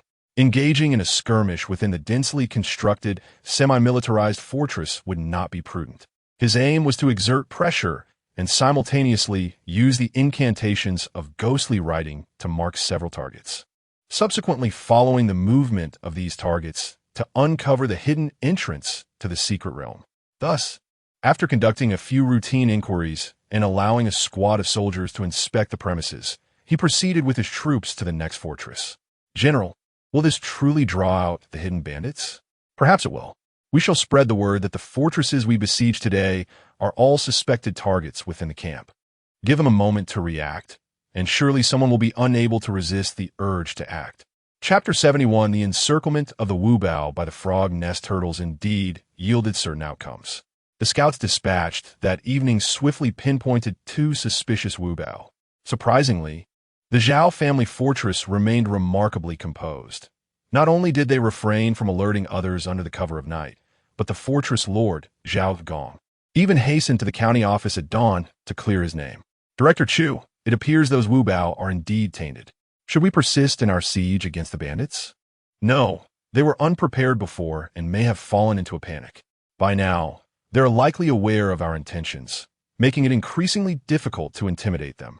Allegiance with bandits is not solely the domain of the Chongyu Zhao family. In truth, numerous Wubao have ties to these outlaws. Some are only marginally involved, engaging merely in the sale of stolen goods. Others, however, are deeply entangled, providing intelligence and even recruiting the able-bodied from within their fortresses. In these times, the powerful along the coastal fortifications cannot be as pristine as water. They invariably possess some shadowy dealings. Thus, Zhou Yuan's unconventional siege strategy proved effective, albeit it could only be employed unexpectedly once. Regrettably, it becomes clear why the Chongyu camp has struggled to eradicate banditry. They themselves are the local snakes, while the Chongyu soldiers are merely outsiders. Dispatch orders to assault the suspicious fortresses.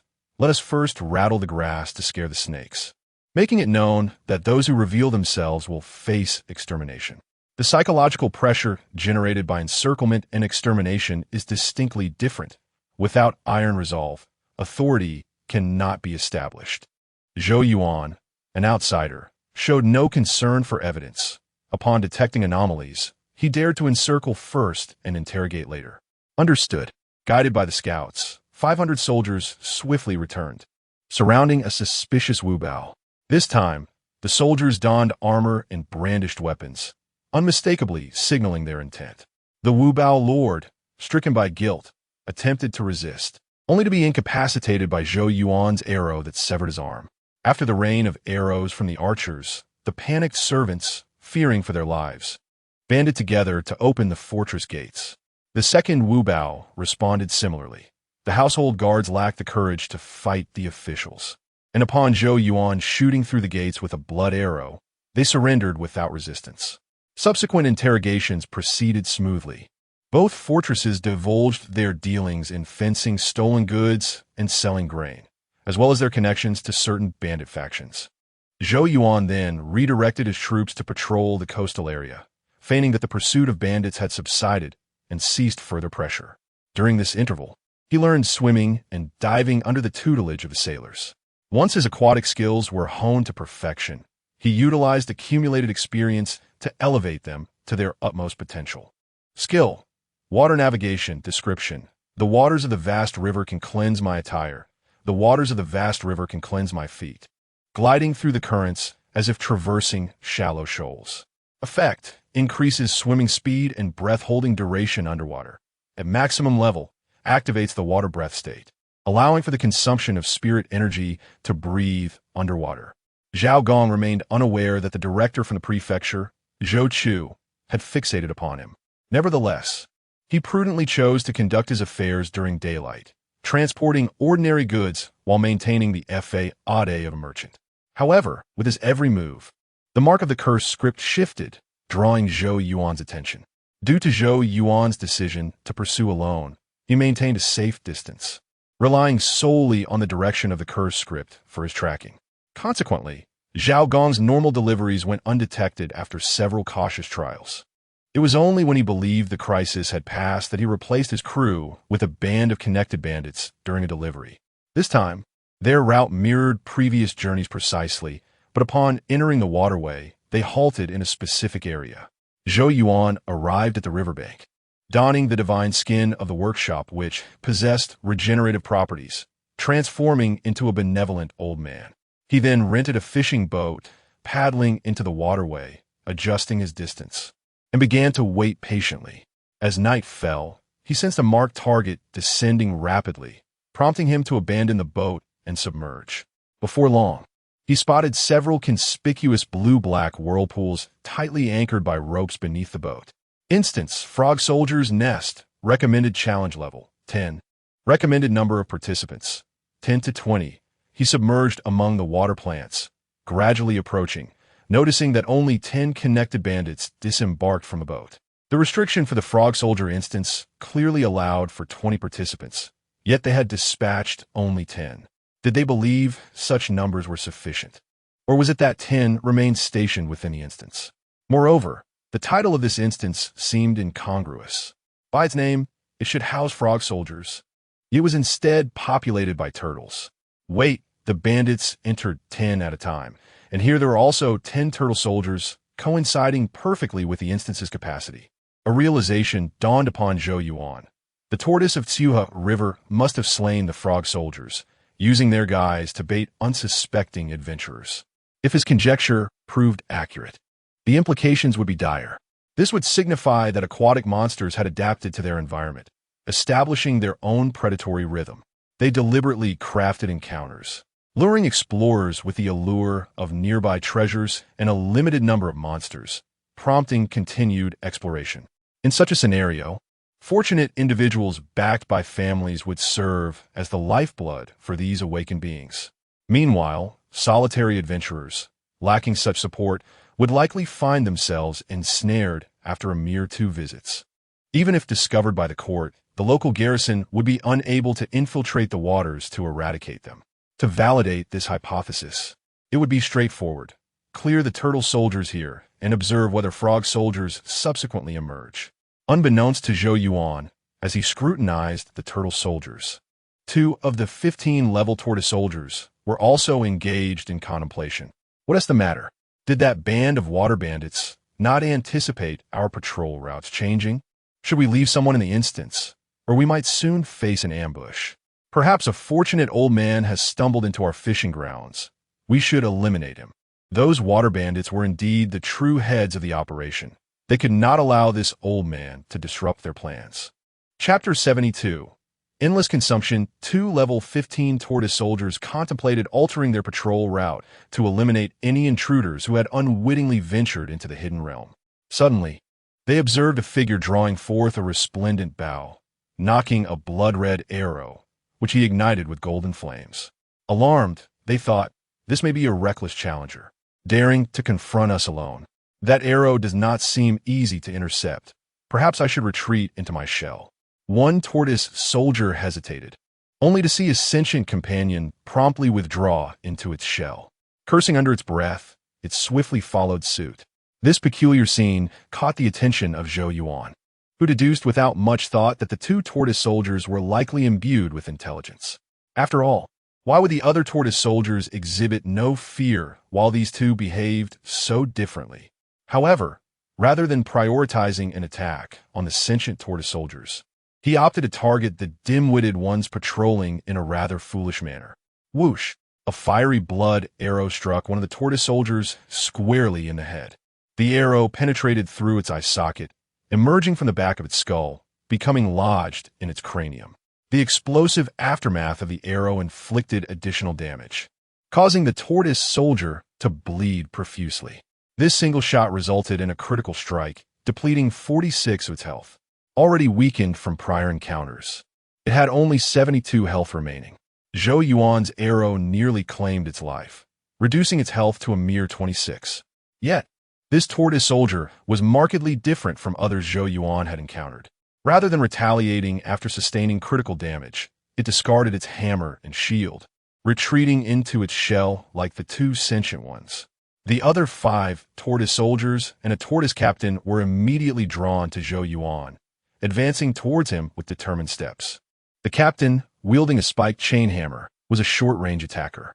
However, the tortoise soldiers moved at a rather mundane pace, unable to keep up with Zhou Yuan, who possessed agility and skill.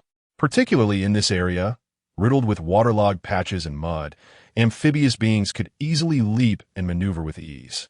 Thus, Zhou Yuan skillfully created distance, preparing to unleash another arrow while employing a kite-flying strategy.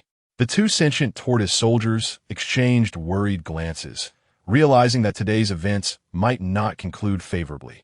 Let us retreat. We cannot command these dim-witted kin. No, the master instructed us to oversee our kin's awakening. If we allow them to flee, how shall we explain ourselves? Perhaps we should crawl forward beneath our shells, inching closer and waiting for an opportunity to seize him. Easier said than done, with all this mud and water. How can we catch up? Before they could reach a consensus, Zhou Yuan noticed another anomaly. Normally, tortoise soldiers would retreat into their shells when their health fell below 30, recovering slowly. If not for the blood-red flames attached to the arrows, they might have healed themselves. This was remarkable. With their shells, they could endure and regenerate. If only their shells covered their entire bodies and their speed was swifter, this group of tortoise soldiers could effectively engage in a war of attrition. As Zhou Yuan continued to maneuver deftly, the two sentient tortoise soldiers could no longer contain themselves. You distract him. I will summon reinforcements. You coward, don't flee. If you do, you'll expose your back and be struck. Listen, that individual is a martial artist. He cannot exhaust his energy against us. He might force a few of our kin to retreat into their shells, but he cannot defeat us. Very well. I will guard the exit to ensure he does not escape. The tortoise soldier named 23 spoke wisely. Human martial artists indeed could not outlast them. Yet, they were unaware that Zhou Yuan was an exception, and thus their calculations would ultimately fail. A quarter of an hour later, Zhou Yuan remained vigorous, nimbly leaping and searching for opportunities to counter the pursuing tortoise soldiers. 23.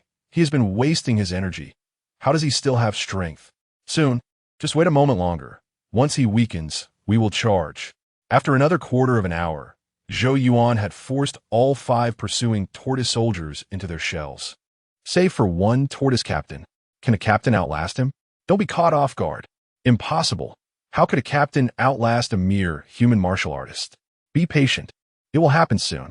Zhou Yuan continued to create distance, evading the captain's short-range attacks, while seeking opportunities for counterattacks. 2/4 of an hour later, even the captain withdrew into its shell, leaving only a multitude of shelled tortoises strewn across the ground. He approaches. He intends to leave the hidden realm. He must be out of energy. Now is our chance. As they spoke, one tortoise soldier picked up a shield, charging headlong towards the exit. Observing this, Zhou Yuan sidestepped, and as he landed, unleashed a barrage of arrows upon the fleeing tortoise soldier. The immense pain caused it to retreat into its shell and collapse. Just as it attempted to emerge and endure the agony, it was struck again by a fully charged blood arrow to the back of its head, forcing it back into its shell. 23. I was deceived. His energy is inexhaustible. When I return to the tortoise palace, I shall surely avenge this. The tortoise soldier, in pursuit of Zhou Yuan, could no longer hear its companion's words. Its sole focus was to eliminate the human martial artist before it, convinced that the opponent must be nearing exhaustion. Yet, when its health dwindled below 30, it was uncontrollably drawn back into its shell, entering a state of recuperation, still unable to witness Zhou Yuan's continued vitality. Master Tortoise, I was wrong. This must be an ancient monster that emerged from some hidden realm, not merely a human martial artist.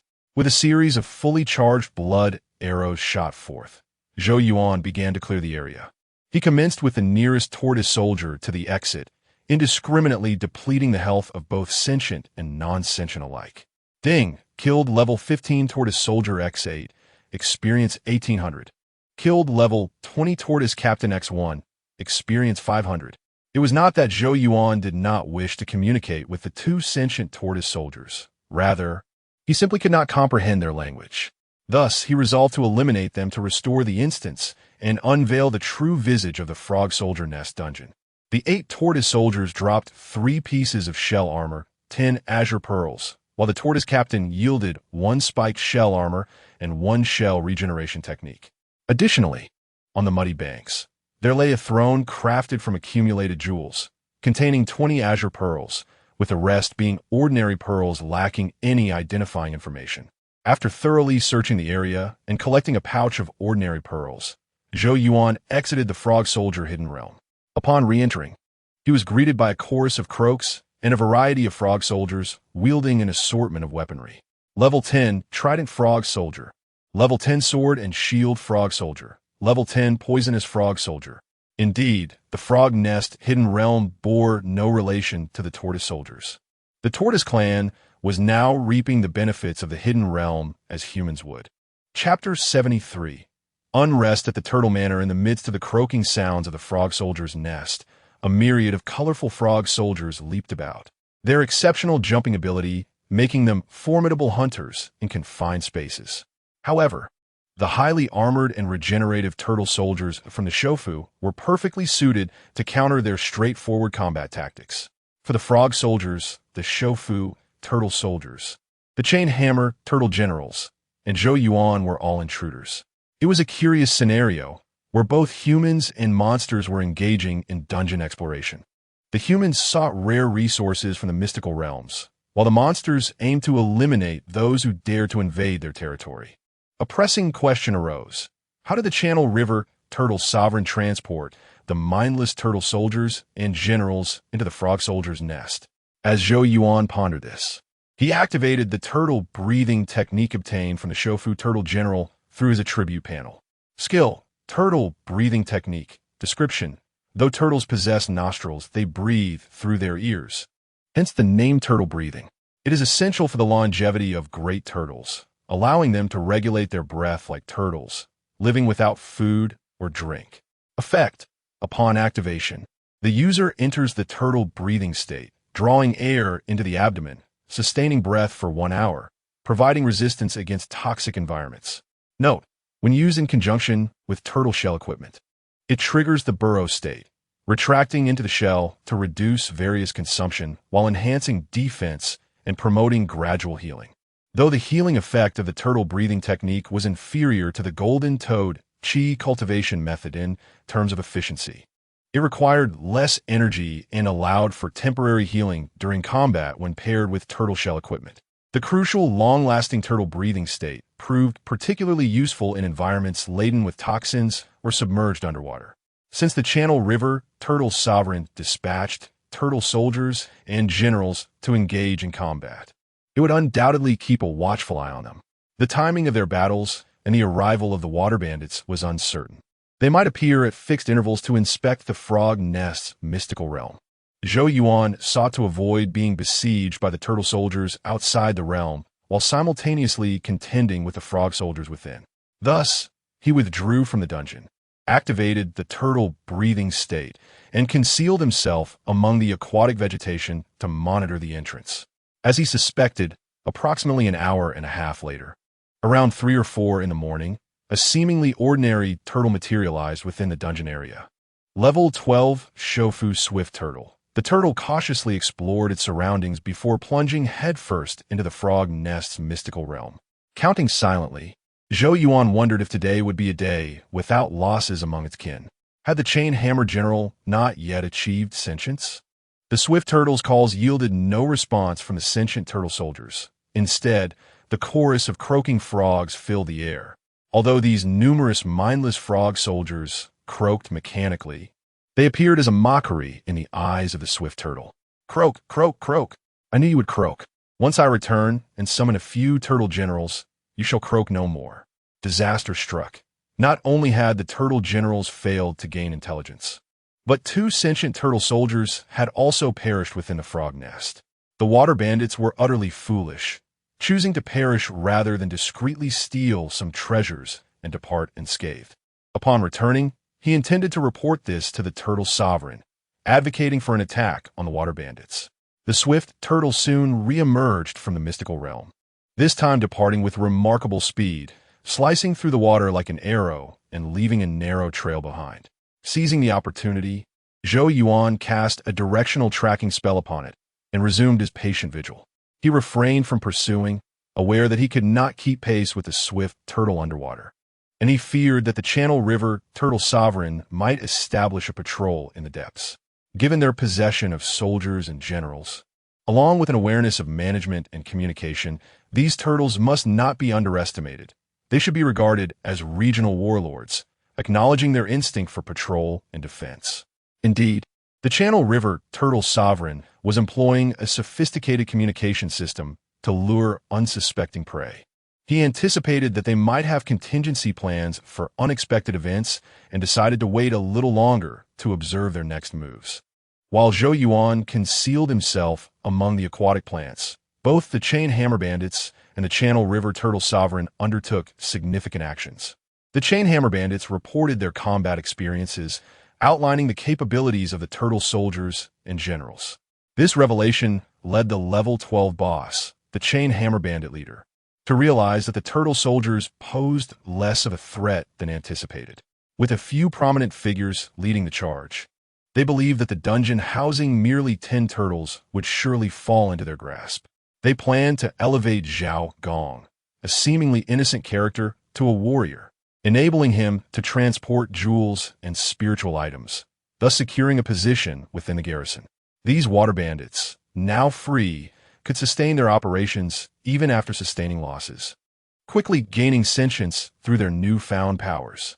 This was a strategy for long-term survival, and they were determined to pursue it with utmost dedication. Unbeknownst to the chain hammer bandits, the 10 turtles had already been stealthily eliminated, and the frog nest had once again become a gathering place for the multitude of frogs. Meanwhile, upon receiving urgent news from the swift turtle, the Channel River turtle sovereign was consumed with rage. What audacity! I had thought them to be reasonable, offering sacrifices of ineffectual bandits. How foolish of me to send them precious by bow pearls in exchange. It turns out they are ungrateful creatures, daring to slay my kin. They shall not be spared. Bang Xiang, lead the sentient clam soldiers to transport 10 mindless turtle generals into the frog nest. Crocodile, turtle commander, take the sentient turtle soldiers and bury them in the riverbed's silt. When those water bandits return to the frog nest, we shall ambush them from both sides, ensuring none escape. Furthermore, the Zhao family's fortunate one is of no use now. Let our control bandits submit evidence of Zhao's wrongdoing to the local authorities. Zhao Gong, who knows the location of the frog nest, must be silenced. Dispatch 2 sentient swift turtles to follow their merchant vessels. When he boards, we shall breach the ship's bottom, creating chaos, and take the opportunity to eliminate all aboard, fabricating a shipwreck. We shall carry out the sovereign's orders without fail, confident in their aquatic advantage. The Channel River turtle sovereign harbored no fear of the Great Way Court's retribution. It was improbable that the court would issue a proclamation regarding the presence of monsters in the river, effectively sealing off the Channel River, which traversed multiple states. Thus, it acted with increasing audacity, opting for a slow and steady approach to suppress panic and prevent the sentient from fearing the waterways. However, the recent alliance between the Zhao family and the water bandits had clearly disrupted its plans, compelling it to clear the area and replace the players with new pawns. With both the chain hammer bandits and the Channel River turtle sovereign taking action, Zhou Yuan, too, swiftly detected an unusual occurrence. Level 20 Shofu, Clam Commander. Level 15 Shofu Clam Soldier. Level 20 Shofu Turtle General. Level 15 Shofu Turtle Soldier. 20 turtle soldiers were tethered by ropes, guiding the clam soldiers as they moved. In addition to their own health bars, the clam soldiers bore the health bars of 2 turtle generals. It became evident that they were relying on the clam soldiers to transport mindless turtle generals, a clever strategy indeed. As long as they maintained control, they could effectively transfer them to other regions without conflict among their ranks. After delivering 10 turtle generals into the frog nest, a sentient turtle general led 9 turtle soldiers into the realm. After approximately half an hour, the sentient turtle general emerged from the frog nest, promptly digging a pit and concealing itself within the riverbed silt.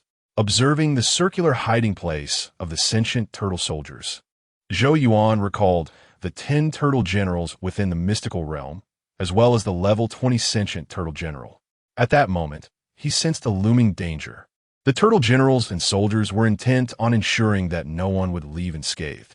Monsters fighting monsters, humans battling turtles.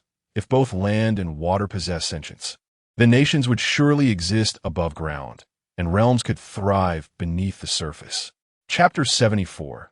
The oath of life and death. The agonizing wait stretched on, yet fortunately, Zhou Yuan had a few pieces of turtle shells at his disposal.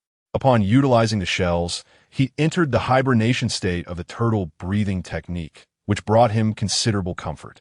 This waiting period lasted several hours, and around 10 o'clock in the evening, Zhao Gong and the bandits from Lion Huanwu finally arrived by boat.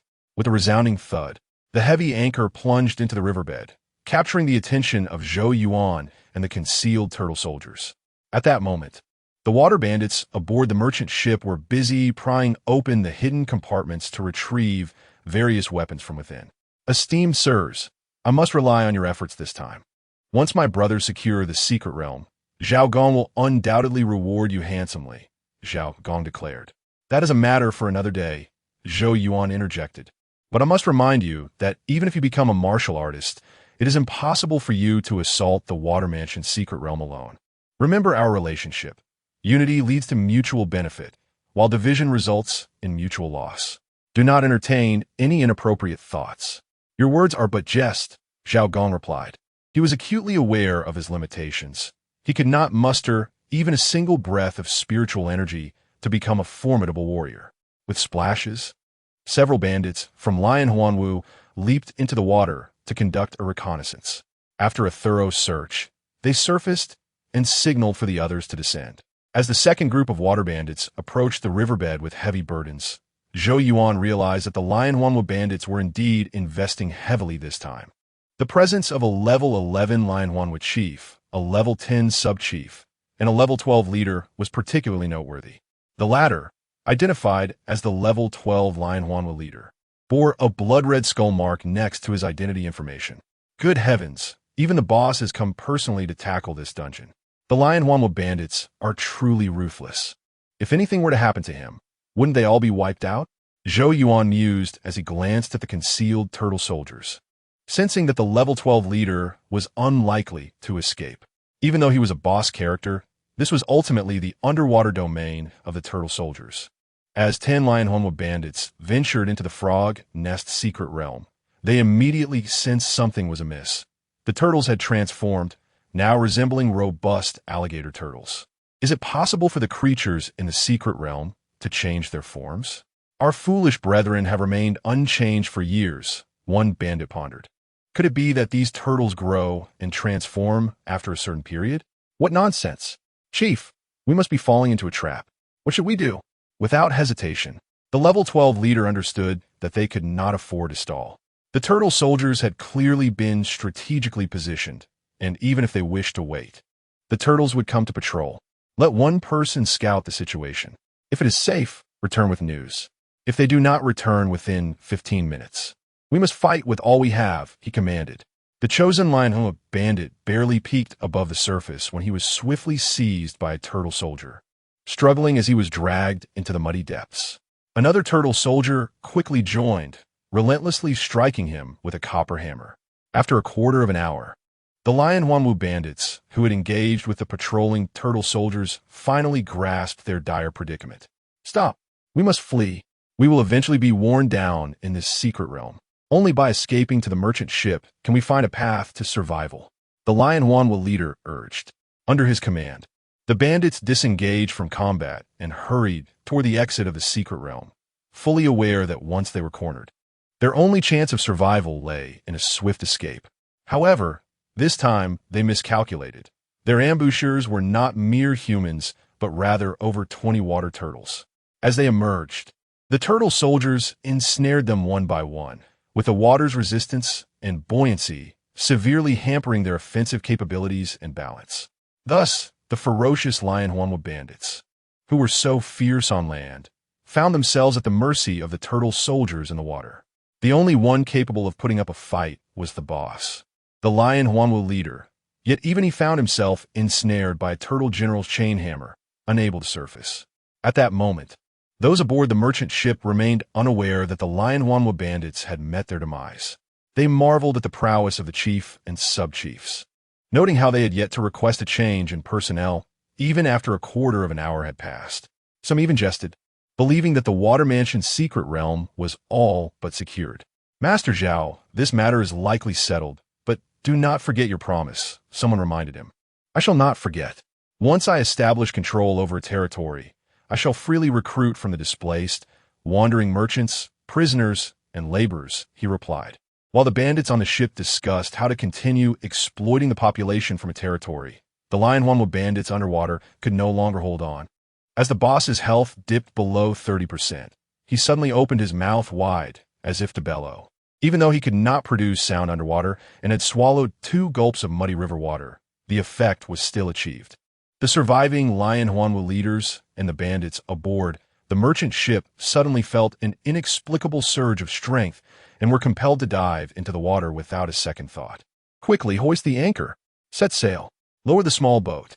You 3, come with me," Zhao Gong commanded without hesitation, sensing that something was amiss, and immediately ordered the ship to depart, bringing 3 young clansmen aboard the small boat in a desperate attempt to escape. The nearby swift turtles from Shofu would not allow him to escape so easily. Several of them flipped the small boat, dragging the fallen individuals into the depths. Although Zhou Yuan noticed Zhao Gong being pulled underwater, he made no move to intervene. He had no intention of rescuing someone who might know the location of the Lion Huanwa's secret realm. After all, those aware of the secret's location were unlikely to be limited to him alone. Otherwise, the Lion Huanwa bandits could eliminate him to erase any risk of exposure. Moreover, there was a swarm of turtle soldiers patrolling the waters, making it exceedingly difficult to rescue anyone from their grasp. Yet, he did not remain idle.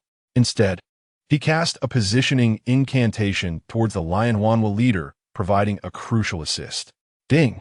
Level 12 Lion Huanwa leader killed. While the incantation did not yield any assistive experience, it did grant him a kill confirmation. Zhou Yuan then employed the incantation on the sentient turtle soldiers to facilitate the tracking of their positions. "Set sail and follow closely. Once we navigate through this stretch of water, we will sink the ship. It cannot remain near the frog nest secret realm," he instructed. The turtle soldiers departed, and several swift turtles from Shofu accelerated ahead of the merchant ship to scout the area. Once they had ventured far enough, Zhou Yuan emerged from the aquatic vegetation, retrieved the fallen luminous orbs, and swiftly surfaced to land. Ding! Obtained Oath 1, Lian Blade Technique 1, Return to Origin Powder 5. Skill, Oath Description. Heroes reside throughout the land, united in pursuit of great endeavors. Together they face life and death, converging as one in the Hall of Oath. Effect, upon use, it compels allied units to gather, slightly enhancing their attack power and triggering a protection state. Note, the higher the level, the larger the skill range. The higher the divine attribute, the stronger the skill effect. At maximum level, the skill range is 500 meters. This skill seems to imply a form of enforced protection. If utilized wisely, I could forge numerous genuine bonds of life and death. Chapter 75. The capture of bandits. The skill unity revealed by the level 12 chain dock leader is quite intriguing.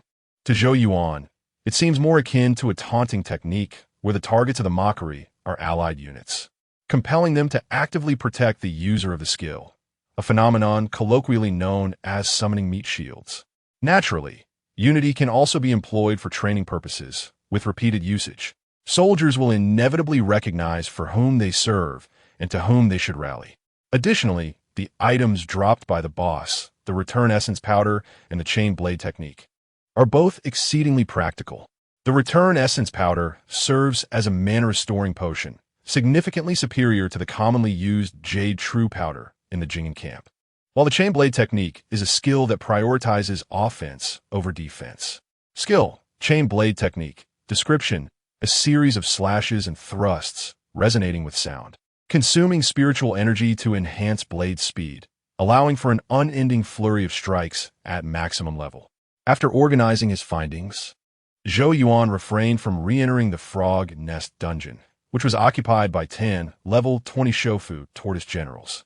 Instead, he pursued the turtle soldiers marked by the ghostly tech spell on land, pinpointing the general location of the sunken ship and the direction of their return route.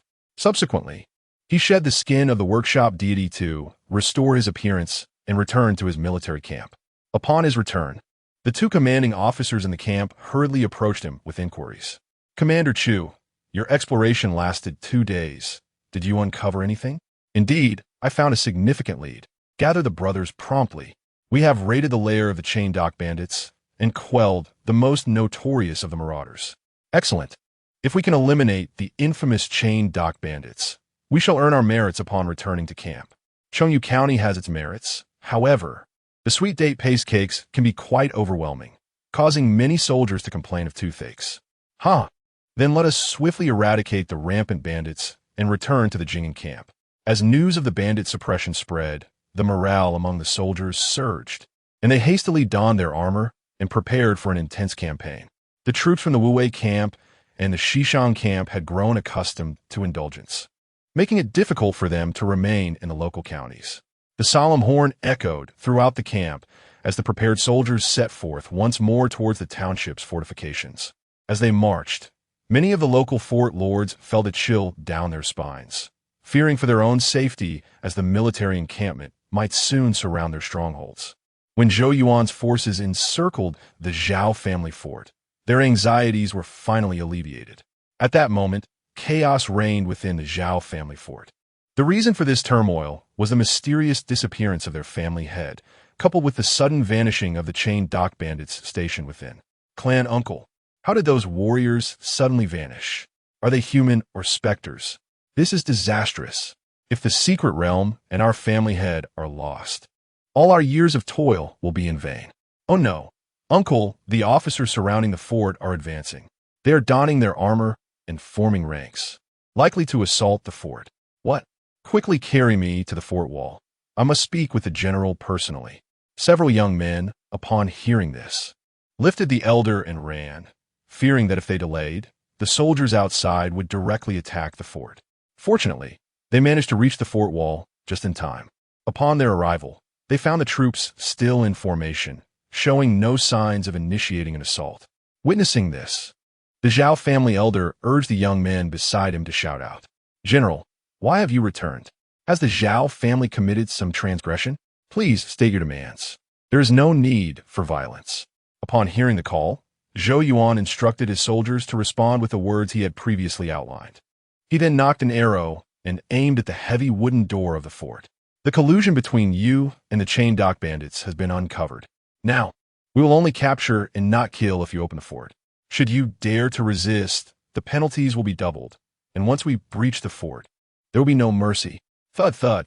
The powerful arrows, entwined with crimson mist, struck the door's latch with a resounding impact, reverberating in the hearts of the Zhao family members. Coupled with the soldiers' shouts below, they finally grasped the gravity of their predicament. "General, perhaps you might show leniency. We are willing to offer all treasures within the fort, seeking only to return to peace and not to cause further chaos." The elder of the Zhao family realized that it was too late to plead. The soldiers from the military camp were not influenced by the local connections of the county. Now that they had begun their siege, they would undoubtedly seek to gain something from it. Therefore, he hoped to offer all the treasures within the fort to appease the soldiers. However, the only response he received was the sound of arrows striking the door. At that moment, the first latch had shattered, while the second one emitted a series of groans. "Tell him, if the door does not open, I shall employ the Blood Fiend arrow." The Blood Fiend arrow is a prized possession within the camp. Once it is used, it signifies the commencement of bloodshed. The message relayed by the soldiers shattered the last remnants of hope in the Zhao family elder's heart. Trembling, He managed to utter a few words before finally addressing the young man beside him. Call out. The Zhao family is willing to offer the secrets of our hidden realm in exchange for forgiveness. Without the support of the chain dock bandits, the Zhao family fort, which had long been responsible for logistics, lacked the courage to engage in a bloody battle against the intruders. Moreover, with their family head, Zhao Gong, absent, they could not even muster the desire to unite against an external foe.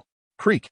The heavy door was pushed open from within, and several clan elders, supported by the young men, emerged. The besieging soldiers gazed upon this scene with a mix of disappointment and excitement.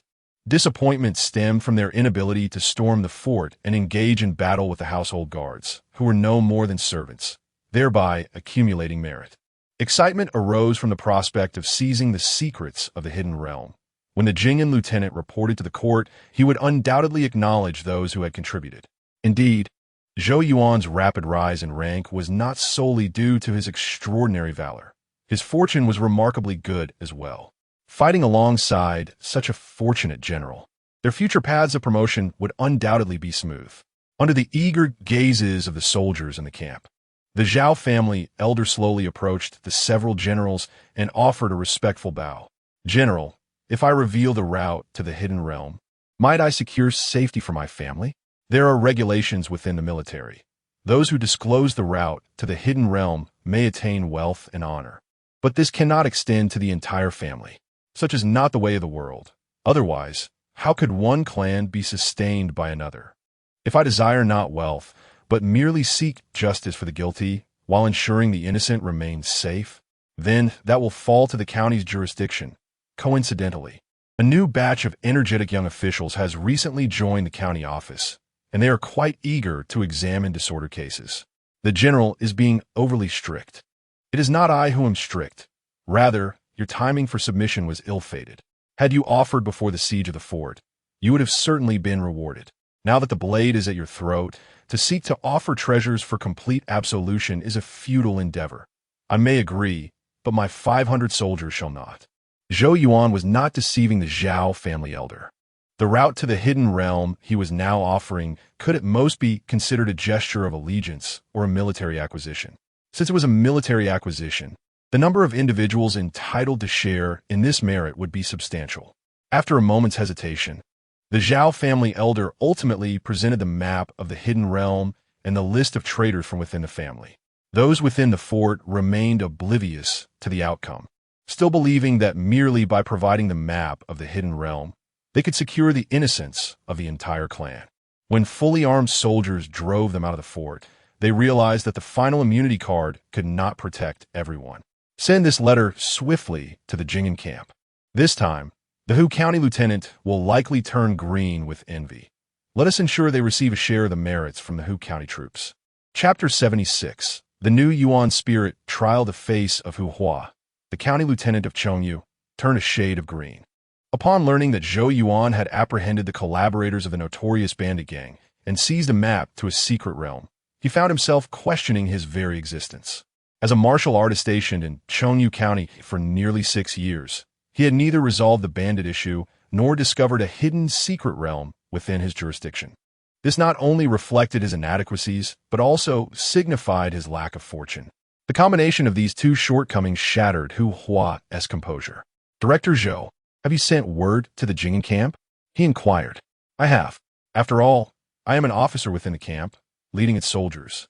In the face of such a significant event, failing to report to the camp promptly would raise suspicions of seeking personal glory, Zhou Yuan replied. It is perhaps for the best that you inform them. Otherwise, my heart would be restless, and I might act rashly. Though Hu Hua spoke of relief at the notification, his heart brimmed with regret. He silently reproached Zhou Yuan for not informing him of the situation sooner, which would have allowed them to march together against the Zhao family fortress and share the glory of uncovering the secret realm. His thoughts mirrored Zhou Yuan's decisive actions. Zhou Yuan, however, was not concerned about Hu Hua harboring ambitions of claiming sole credit and attacking him. Rather, he worried he might be driven to shoot the rebellious Hu Hua with a few arrows, which would provoke a stringent investigation from the Huizhou camp. Director Ku, perhaps you are more suited to defend a region. With your fortune, you are bound to achieve great things. Hu Hua remarked, his sentiments not mere flattery. Meanwhile, far away in the prefectural office, Jing'an's officer also shared a similar sentiment. Jing'an's officer never anticipated receiving two drastically different documents within the span of a single day. The first letter, dispatched from the prefectural office, reported that the Chengyu Zhao family had colluded with the bandits, terrorizing the local populace. Just as he was about to instruct Zhou Yuan, stationed in Chengyu, to investigate and eliminate the bandits, another missive arrived from Zhou Yuan. This second letter was even more astonishing, declaring that the Zhao family had been entirely apprehended and that a map to the hidden secret realm had been seized. Upon reading this dispatch, Jing'an's officer was momentarily dumbfounded. What is happening? I have yet to issue orders for an investigation, and he has already dealt with the bandits and uncovered a secret realm. Is this a reflection of Hu Hua's incompetence or Zhou Yuan's prowess? This is troublesome. I have just presented a gift to the governor to facilitate Zhou Yuan's promotion to director. If he receives another promotion, the Huizhou governor might think I am attributing all the merits to Zhou Yuan. This was the first time Jing'an's officer had encountered such a ceaseless flow of accolades. For a moment, he was at a loss regarding how to report the events, fearing that if he continued to relay the truth, his superiors would deem him a fool. Nevertheless, he ultimately chose to report faithfully, hoping his subordinates would soon rise in status and support one another. By the time Jing'an's officer led his team to Chengyu County, Zhou Yuan and County Lieutenant Hu Hua had already pinpointed the location of the secret realm and investigated its interior. Instance: the Lianhuan Bandit Water Fortress. Recommended challenge level 8. Recommended number of challengers 10 to 20. Unyielding. County Lieutenant Hu Hua urged Zhou Yuan to attempt an assault, but he could not withstand the onslaught of multiple bandits and abandoned his plan for merit. Director Chu, County Lieutenant Hu, what is the situation within the secret realm? He inquired. Reporting to the officer, the number of demons within this secret realm is considerable, approximately 200 to 300. Yet they are not as formidable as those in the Yin Ghost secret realm, making it suitable for martial artists to launch swift attacks. Very well, I shall enter and take a look. The entrance to the Lianhuan Bandit secret realm is located on a small sandbank at the river's bottom, completely concealed by the water, rendering it exceedingly secretive. After patrolling the interior, Jing'an's officer confirmed the value of the Lianhuan Bandit secret realm. It housed an abundance of weaponry, boats, and wooden fortifications, with fish and ducks in the water, and likely stores of provisions, making it ideal for supplying a water-based encampment. You have truly achieved a great feat. Once I report the details of the secret realm to the court, your rewards will be swiftly dispatched.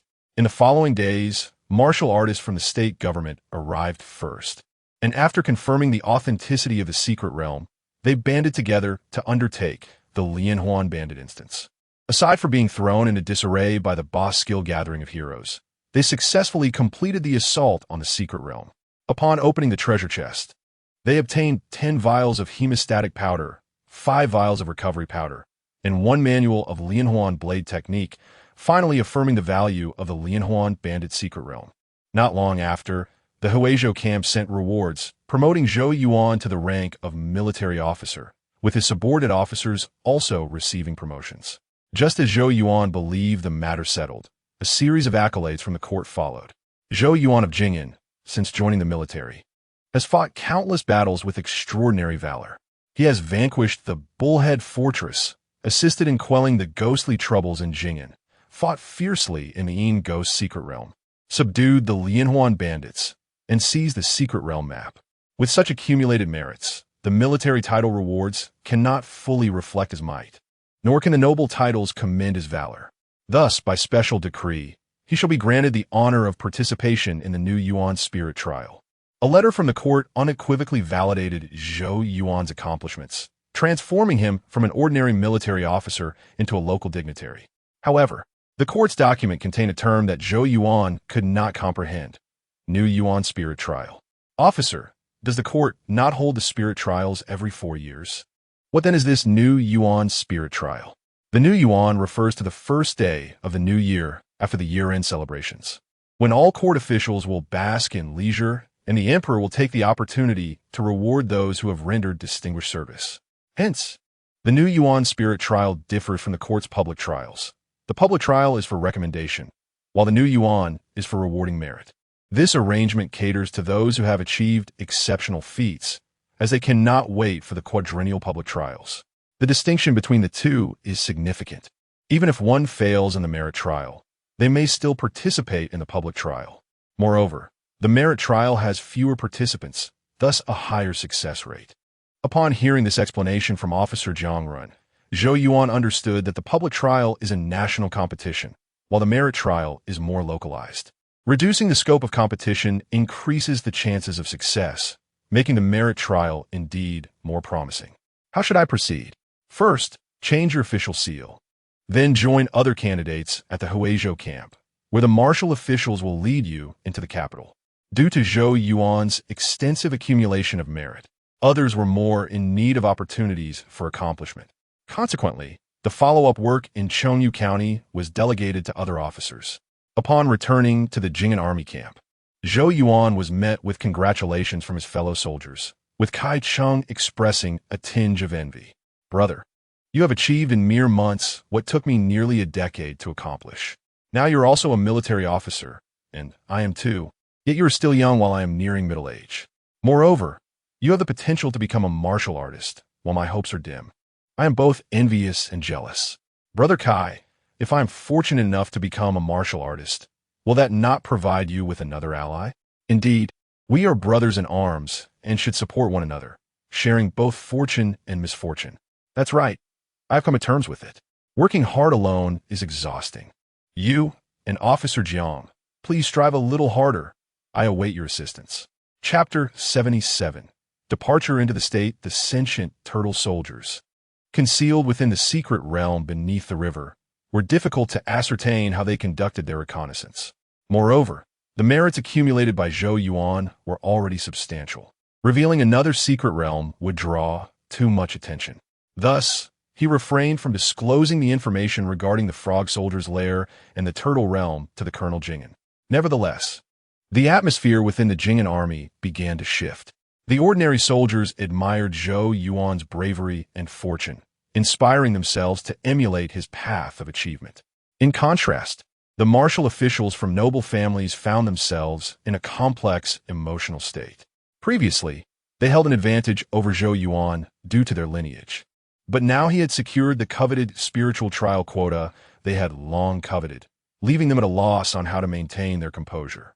Yet, with the official decree from the court issued and matters settled, they could only endure their inner resentment and force themselves to find solace.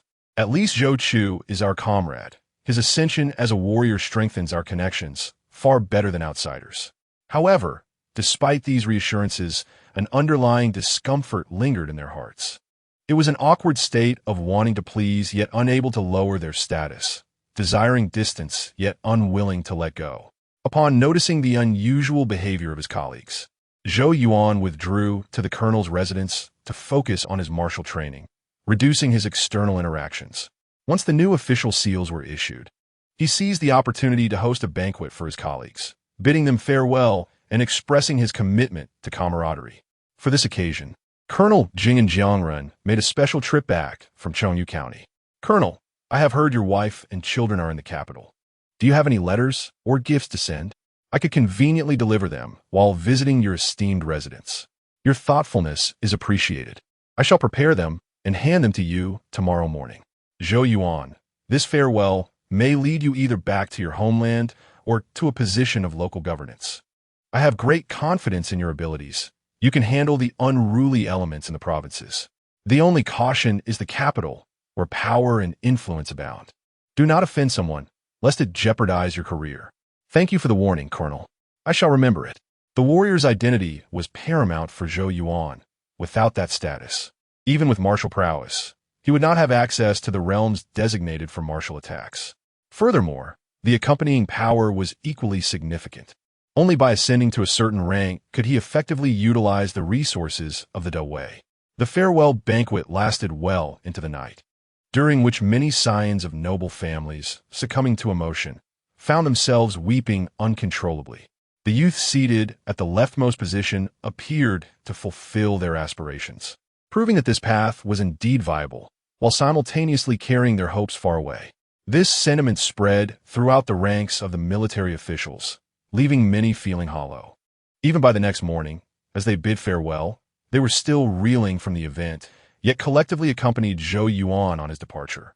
Zhou Sima, do not look back. Once you leave, do not turn around. Otherwise, if you return, you will surely be ridiculed for squandering a rare opportunity. Indeed, as the general says, this farewell is filled with anticipation. If I were to return, it would signify a retreat in disgrace. The one sent to escort Zhou Yuan was Liu, a military officer from the Huai prefecture camp, with whom Zhou Yuan had collaborated during the assault on the Yin Ghost Secret Realm. Although they were not intimately acquainted, they were not strangers either, allowing for few exchanges. Under Liu's guidance, Zhou Yuan rode forth from the Jing'an military fortress, heading towards the broader and more prosperous state capital. Given their formidable physiques, they endured the fatigue of traveling by horseback, reaching the Huai prefecture camp in just 4 days. This camp resembled a city rather than a mere military fortress, housing numerous shops catering to the needs of the soldiers and their families. With orderly residential districts for the soldiers' kin, aside from the abundant patrolling soldiers and the overly stern order, it bore a striking resemblance to a typical county town. Zhou Yuan's curious glances attracted Liu's attention, leading him to assume that this individual might ascend to the ranks of martial officials. Zhou Sima, do you have any questions regarding the Huai prefecture camp?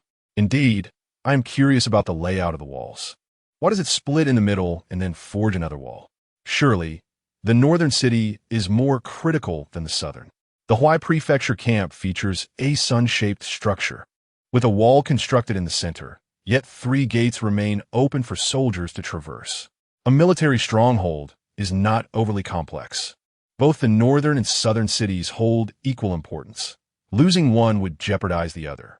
The rationale for such a design lies in the presence of 2 secret realms within the camp, necessitating a broader expanse to accommodate both. I see. I had overlooked the significance of secret realm locations in the construction of military fortifications. However, since there are 2 secret realms in the camp, perhaps I can contribute to the Huai prefecture camp while also gaining some combat experience. Zhou Yuan's words left Liu momentarily dumbfounded, wondering if he had misheard. Was there truly such a bold and battle-hungry individual? He was clearly here on official business, yet showed no fear of hardship or injury, preparing to join the secret realm assault team. No wonder Zhou Sima had risen through the ranks at such a young age, even earning a coveted trial quota from a court. It appeared he was no ordinary person, but rather a fervent warrior, a natural-born harbinger of death. In principle, it is feasible, but typically candidates do not undertake such actions. Zhou Sima, you must consider the possibility of injury, should it adversely affect your trial results. You would regret it for a lifetime. It matters not. I am a long-range archer. As long as the formation holds, I shall remain unscathed. I merely wish to witness different secret realms and the combat techniques of the warriors to avoid being flustered during the spiritual trial. Prior to arriving at the Huai prefecture camp, Colonel Jing'an had already informed Zhou Yuan of the rules governing the spiritual trial. Under normal circumstances, the outcome is determined through 3 trials. The first trial involves consuming equal amounts of spiritual substances to see who can extract more spiritual energy, known as perception of spirit. The second trial requires learning a martial skill within a limited time, evaluating the effectiveness of their performance, termed control of spirit. The third trial randomly selects a group to form a team for the assault on the secret realm, assessing practical combat capabilities and adaptability, referred to as action of spirit. Consequently, he expressed his desire to understand different secret realms. Zhou Sima makes some valid points. I shall report to the governor and let him consider it personally. As a participant in the spiritual trial holding official court documents, Zhou Yuan's proposal garnered the attention of the Huai prefecture governor.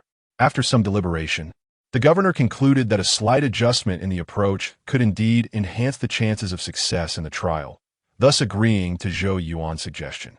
Following this, Zhou Yuan rested in the barracks for a night before meeting the governor's personal guard. The Huai prefecture candidates residing in the same area awoke early to converse. Witnessing this peculiar scene, Zhou Sima, where are you headed? Is it a summons from the governor? There has been no decree from the governor. It is likely that the candidates have yet to assemble. I have requested an assault on the secret realm to accumulate experience in teamwork. Zhou Yuan was candid, prompting the other two candidates to feel a stir of excitement. Yet they quickly subdued their impulses, recalling their familial obligations. Zhou Sima, though we are competitors, we are all from Huai Prefecture.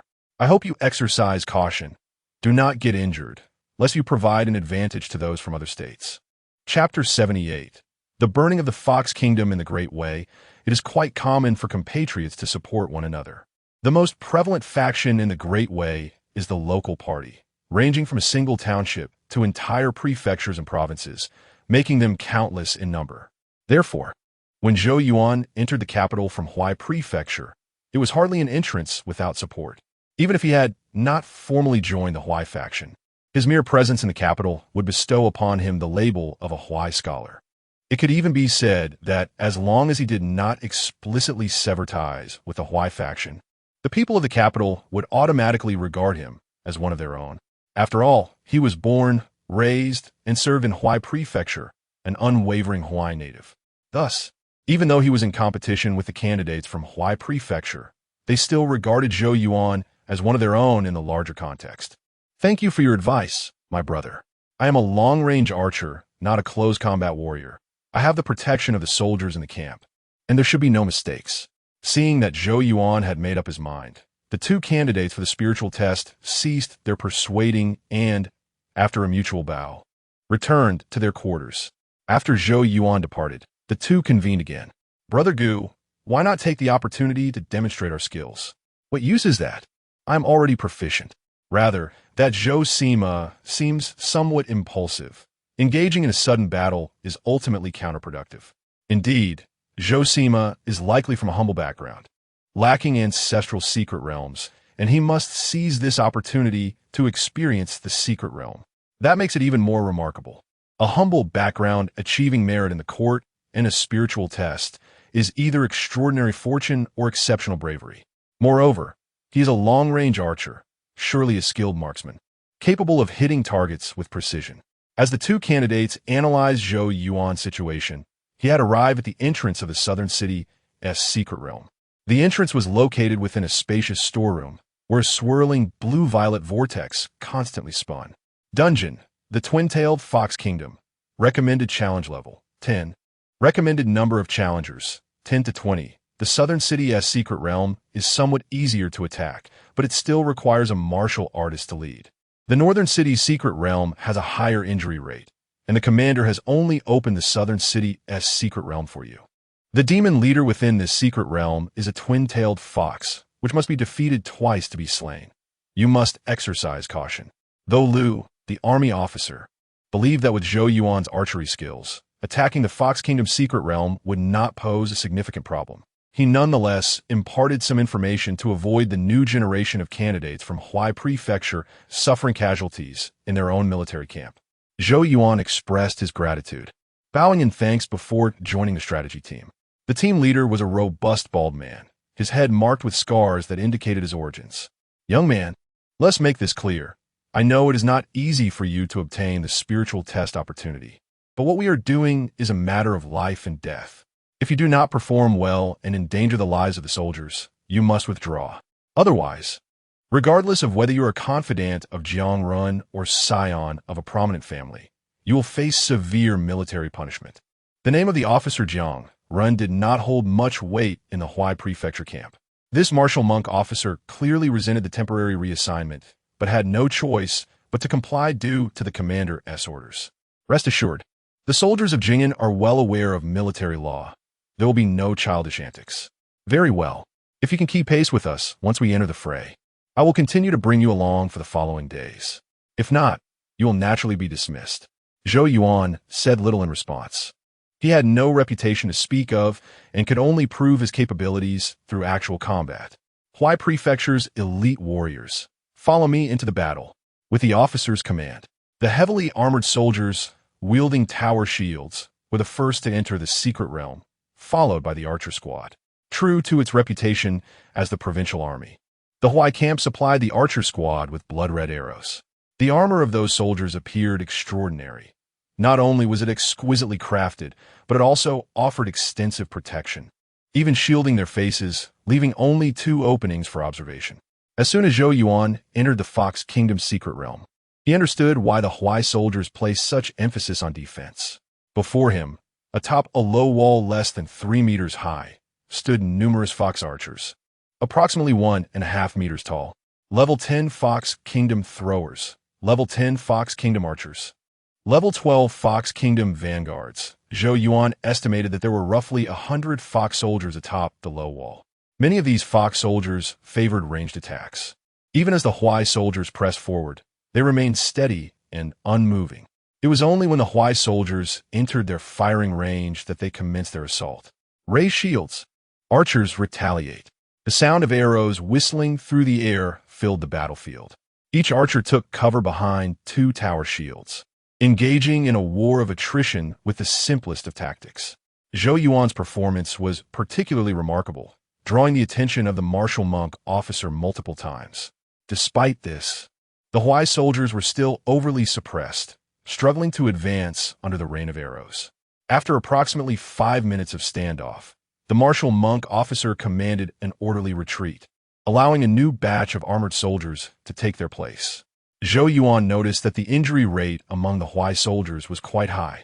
Each rotation seemed to result in several casualties. After cycling through 10 teams, the archers finally cleared the fox archers from the wall. Even so, they remarked that the progress was smooth today. They usually required 12 or 13 rotations to complete the task. With the ranged fox archers removed from the equation, the fox throwers on the wall were swiftly eliminated. Just as Zhou Yuan anticipated a breakthrough to storm the city, the martial monk officer suddenly decided to act unorthodoxly. Let the engineers come in. Zhou Sima, you should return and come back tomorrow. Officer, what are you planning? We will dig trenches and then set fire. Otherwise, relying solely on the soldiers' advance will incur too great a loss. The structures within the low wall were predominantly wooden and quite cramped, making them indeed suitable for arson. When Zhou Yuan arrived the next day, he discovered that 2 trenches had been excavated beneath the low wall, ready with kindling. The soldiers responsible for igniting the fire wrapped their mouths and noses with damp cloths and sequentially threw incendiary materials into the city. Once the city ignited, they then set fire to the kindling within the trenches. As the flames spread, fox soldiers were occasionally lured out of the city, falling into the first trench and slowing their descent, only to tumble into the second trench, where they were pierced by soldiers wielding long spears. In such unscrupulous attacks, even the ranged fox archers could not leverage their advantage, as the distance of the first trench fell precisely within their firing range, causing them to launch wildly inaccurate shots once they fell in. The drums of war resounded continuously. The flaming drums used by the Jing'an army intensified the flames within the 2 trenches. The unfortunate fox archers that fell into the trenches became new sources of fire, their health rapidly depleting. As the flames surged higher and more fox soldiers perished, the boss within the city finally emerged. Level 15 twin-tailed fox leader, a creature with a fox's head and a human body appeared, swinging its 2 massive tails, which were ablaze, resembling 2 fiery whips. Close combat warriors prepared to engage, while the demon leader, shedding its tail to transform, prioritized controlling its limbs and tail. Chapter 79. The life and death resurrection. The humanoid form of the level 15 two-tailed fox was not particularly difficult to handle. The warriors entering the secret realm possessed extensive combat experience and swiftly subdued the 2 long tails of the fox, significantly diminishing its agility. From a distance, the two-tailed fox was ensnared by defensive warriors, while its tails were being pulled in opposite directions by 4 powerful fighters. This rendered the fox akin to a kite unable to take flight, as each leap or lateral advance was thwarted by the control of its long tails. An intellect-less boss would never sever its own tails, and a wise warrior would never cut the control lines in their grasp. Thus, the initially resplendent two-tailed fox quickly found itself in peril. Seizing the opportunity, the archer team unleashed their firepower, and Zhou Yuan positioned himself advantageously, embedding a 3-star arrow into the crook of the fox's arm, diminishing its capacity to attack. They subsequently focused on vital areas such as the eyes, ears, mouth, nose, and knees, persistently depleting the fox's health bar while inflicting crippling effects. The tail-binding group noted that the fox had been severely wounded and was on the verge of devolving. The monk lieutenant, unable to see the health bar, relied solely on experience to gauge the state of the demon leader. His estimation proved to be quite accurate. Approximately 3 minutes after his call, the health bar of the two-tailed fox was entirely emptied. In the next moment, one tail fell away, and the other grew larger as the fallen two-tailed fox released a dense cloud of red-gray mist. A sharp, urgent, beastly roar erupted as a fox, the size of a water buffalo, suddenly burst forth from a mist. Its eyes turned entirely black, its silver fur adorned with black markings, and pink foxfire erupted from its mouth. Simultaneously, the melodious chime of bells resonated as a spirit energy-formed copper bell enveloped the beastly fox. This containment restricted the surging foxfire within a limited space, burning away a portion of the beast's health. Soon after, a violent explosion resounded, further depleting the fox's health bar. At this moment, the significance of intelligence was starkly highlighted. The forces dispatched from Huai Prefecture were not ordinary warriors, but specialized fighters capable of precision demolition of the beastly fox. The generals urged an assault. After 100 breaths, the fox would once again unleash its foxfire, necessitating control over its mouth and nose beforehand. The boss's skills had cooldown periods and could not be used continuously, granting the warrior team ample time to react. 2 warriors wielded an iron chain with a cage-like snout, swiftly moving to either side, and with the assistance of the entangled fighters, found an opportunity to cover the beastly fox's large maw. The chain then coiled around repeatedly, constricting the fox's struggling space. Seeing this, Zhou Yuan understood that the beastly fox could stir no further chaos. The control tactics developed by Huai Prefecture's warriors were sufficient to exhaust it to death. As a series of arrows accurately struck, the increasingly desperate fox was swiftly drained of its health. Ding. Killed level 15 two-tailed fox. Experience 450. Stop. Do not shoot any further. Preserve the fox's corpse, for its flesh, bones, and skin are all valuable. With the death of the two-tailed fox, the remaining lesser monsters posed no threat, being drawn out and dispatched in waves by the spreading flames. During this process, Zhou Yuan seized the opportunity to collect the blue orbs dropped by the two-tailed fox. Ding. Acquired skill Life and Death Resurrection 1, Spirit Fox Pill 5, Twin Blade Fox Tail Pen 1. Skill, Life and Death Resurrection. Description. The fox possesses 4 esteemed types: Pure Fox, Chase Fox, Tushan, and Su. The Pure Fox has multiple tails, and when the tail fire emerges at night, it becomes a monster. It must worship the Big Dipper with its many tails. If the tails do not fall, life can resurrect. Effect. Upon use, gain the passive skills Life and Death and Resurrection. Resurrection. Upon death, consume any one attribute point of vitality, chi, or spirit to instantly revive, restoring health and mana. Life and Death. After resurrection, clear all negative states and gain the Life and Death state, greatly enhancing attack and defense for 2 hours and 45 minutes. To think I would acquire a resurrection skill. I never imagined the dungeon boss could drop such a skill. While resurrection skills are not uncommon in games, such as being revived by a healer or using revival items, this was a far more realistic world. A resurrection skill could change many circumstances, especially one that included a 2 hours and 45 minutes Life and Death state. Such an extended duration was not trivial. The substantial enhancement during this time could facilitate both counterattacks and escapes. The sole drawback was that the Life and Death Resurrection skill consumed not health or mana, but the most precious basic attribute points. Zhou Yuan's current attributes were Vitality, 4, Qi, 4, Spirit, 3, leaving him unable to afford reckless consumption. Yet this could be considered a remedy for a shortcoming. The 2 most crucial aspects for a player are experience for leveling up and the ability to resurrect for trial and error. Now, possessing the ability to resurrect, even if limited in uses, would allow for the accumulation of more attempts as long as he could increase his basic attributes. As Zhou Yuan was calming his exhilaration, the monk lieutenant approached him. Zhou Sima, your archery is commendable, though that bow appears somewhat ill-suited for combating demon leaders. If I am not mistaken, that should be a bow for shooting tigers, primarily designed for stealth attacks. Indeed, this bow was granted to me by the Jing'an lieutenant while dealing with the ghost troubles in the county. While the bow for shooting tigers is usable, its applicability is limited. If you intend to enter the capital for the new Yuan spirit examination, you cannot rely solely on one bow and one arrow. When summoned by the governor, you might request a fine bow, preferably one of wind and fire attributes, which could bless your examination. Thank you, Lieutenant. I will shamelessly seek a fine bow from the governor. The lieutenant's words opened a new perspective for Zhou Yuan. Even if suitable equipment did not drop, being part of an organization allowed him to request loans from superiors. Do not stand on ceremony. I see potential in you and offer guidance. You are a soldier of Huai Prefecture, and the governor oversees Huai Prefecture. As long as you ask and provide a reasonable justification, the governor will not be stingy with a fine bow. If you pass the new Yuan spirit examination, not only will he lend you a fine bow, but he may also bestow upon you several precious items. Zhou Yuan nodded unconsciously, having learned another valuable lesson. After the spirit examination, do not rush to accept court appointments. Always return to the camp to visit former superiors.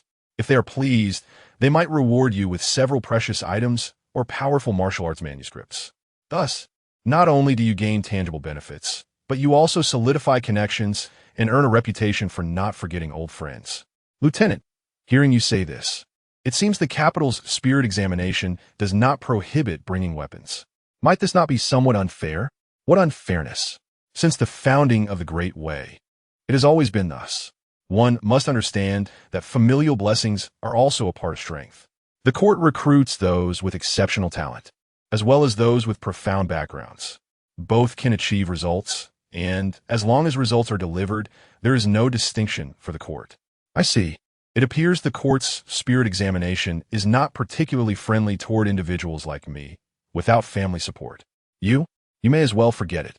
With support from the Huai Prefecture camp, you at least have the treatment of a normal aristocrat. Those of common birth and humble origins truly face tremendous challenges. Chapter 80. The fiery vermilion bird. The words of the martial monk lieutenant resonate with truth. Zhou Yuan possesses a plethora of resources at his disposal. While he may not rival the direct descendants of noble families, he is certainly capable of matching the progeny of ordinary clans. The singular distinction between him and the offspring of these esteemed families lies in their connections. Whereas the latter rely on lineage, Zhou Yuan leverages his position. Originating from the Jing'an army camp, he nominally serves under the governor of Huaizhou. Although there exists an intermediary, the Jing'an Lieutenant Jiangrun, this affiliation is sufficient for the Huaizhou governor to support his subordinate. For the governor, promoting his own officers is invariably more advantageous than aiding the so-called scions of noble families. By elevating his subordinates, he not only enhances his own prestige, but also fosters a sense of loyalty and cohesion among the lower-ranking officers. Consequently, Zhou Yuan's application for military equipment was met with prompt approval. Liu, this fellow is quite intriguing. He knows when to ask for what he lacks. I appreciate such subordinates. Mused the governor. To voice one's needs signifies treating the camp as home and regarding the governor as a mentor. What is truly disheartening are those who remain silent yet grumble behind closed doors about the camp's lack of provisions. They misinterpret the hierarchy and foster discontent among the ranks. Liu, the army officer, elucidated the camp's unwritten rules. To obtain anything, one must submit a reasonable request to the Huaizhou governor. The applicant seeks tangible benefits, while the governor seeks opportunities to bestow favors. This clear delineation of gratitude ensures that even if investments yield no returns, the subordinate remains appreciative. In contrast, if provisions are distributed indiscriminately, gratitude is fleeting, and recipients may come to believe that what they receive is merely their due, leading to resentment on both sides. I remember Zhou Yuan. He gifted me the medicinal pot and pestle from the Moon Palace, the governor recalled. Since he is a perceptive member of the family, I shall afford him the opportunity to choose. Liu, take him to the treasury of bows within the military supply office and allow him to select a fine bow. Inform him that should he succeed in the spirit test and become a warrior, I shall personally attend his promotion celebration. Understood. When Zhou Yuan received this news, Disbelief washed over him. Not only had he secured a bow without being dismissed, but he was also granted a superior offer. "Can I truly choose at will?" he inquired. "Certainly. Since the governor has extended his grace, he will not dismiss you lightly. When he speaks of lending you a precious bow, he intends to provide you with the most fitting one. However, do not be reckless. Choose wisely, selecting the most suitable rather than the most ostentatious, lest you find yourself burdened by a bow too heavy to wield effectively. Rest assured, I have experienced my fair share of battles and understand the value of practicality." Upon entering the bow treasury, Zhou Yuan was greeted by a stunning array of over 100 exquisite bows, each radiating a mystical glow. Some exuded a vibrant luminescence, while others concealed their brilliance, appearing only faintly. The sheer abundance of choices overwhelmed him.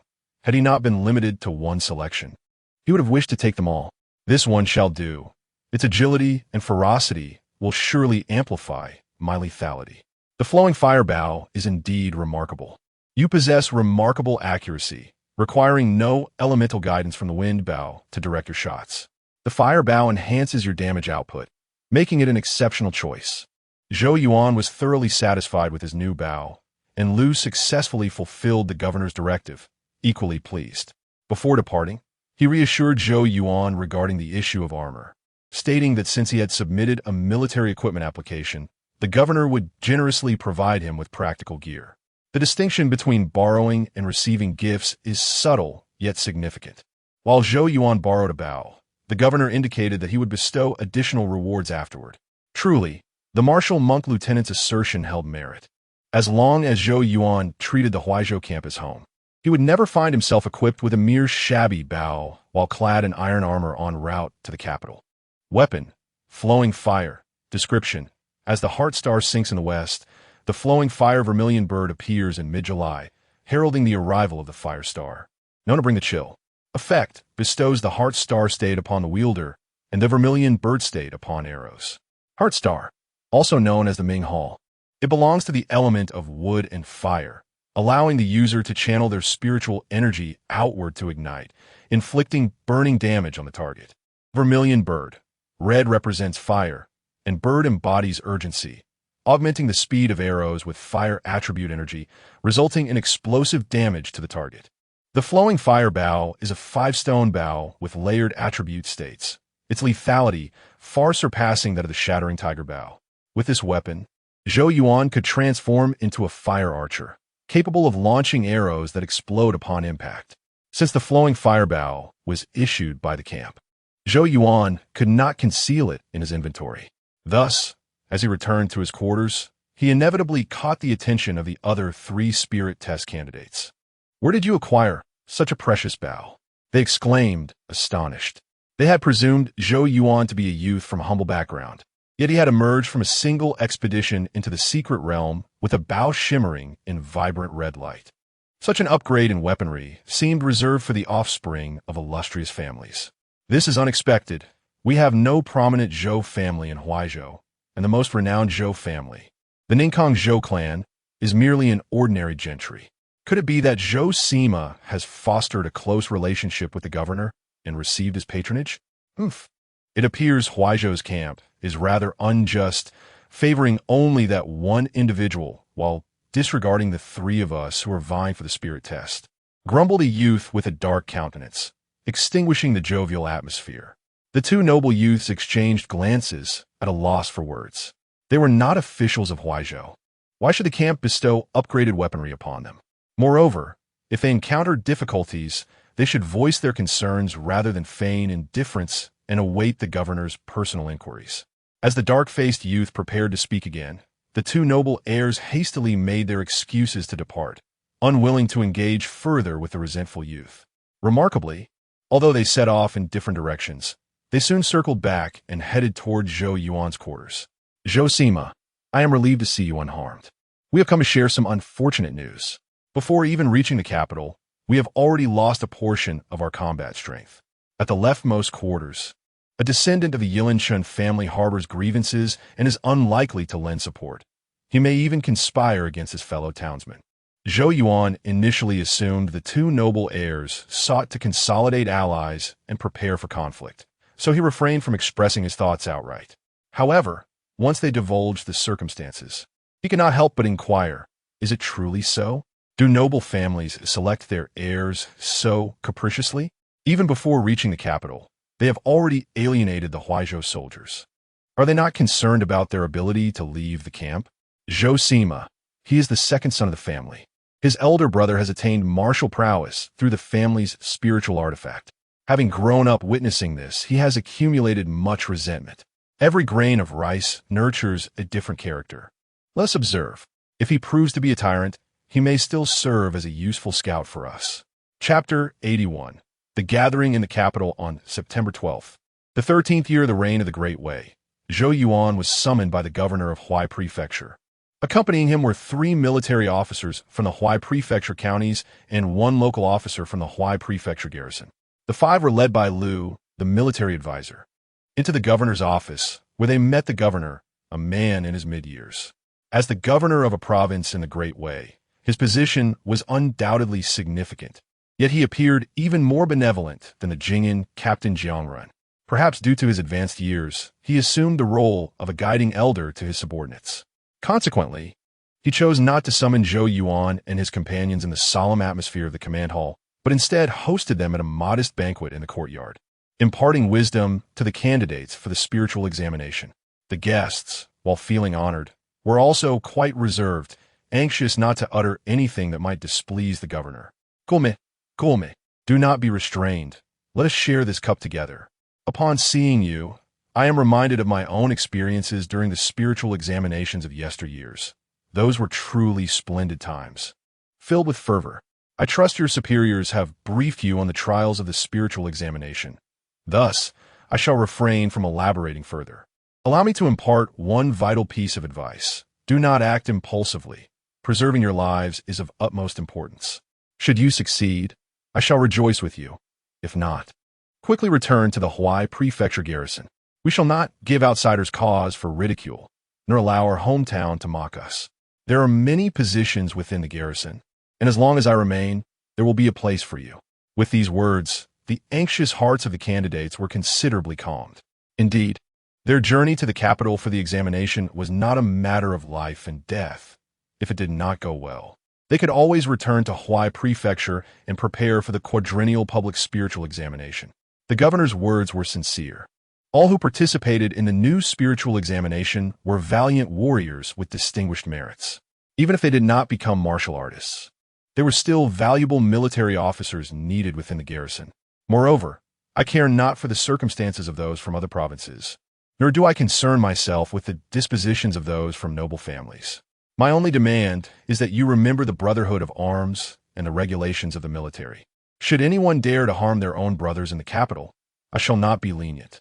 Rest assured, we 5 will unite and uphold the martial dignity of Huai Prefecture. Zhou Yuan and his companions responded, knowing the governor spoke of fundamental principles. They all stood to bow in acknowledgement. After all, entering another province was akin to marching in an army. Any private quarrels could not only tarnish the governor's reputation, but also jeopardize the candidate's standing. Very well. You are all fine sons of Huai Prefecture. Since I wish for you to care for yourselves, I shall not merely offer words without assistance. I have prepared various precious armors for you. Remember to collect them from the treasury before you depart.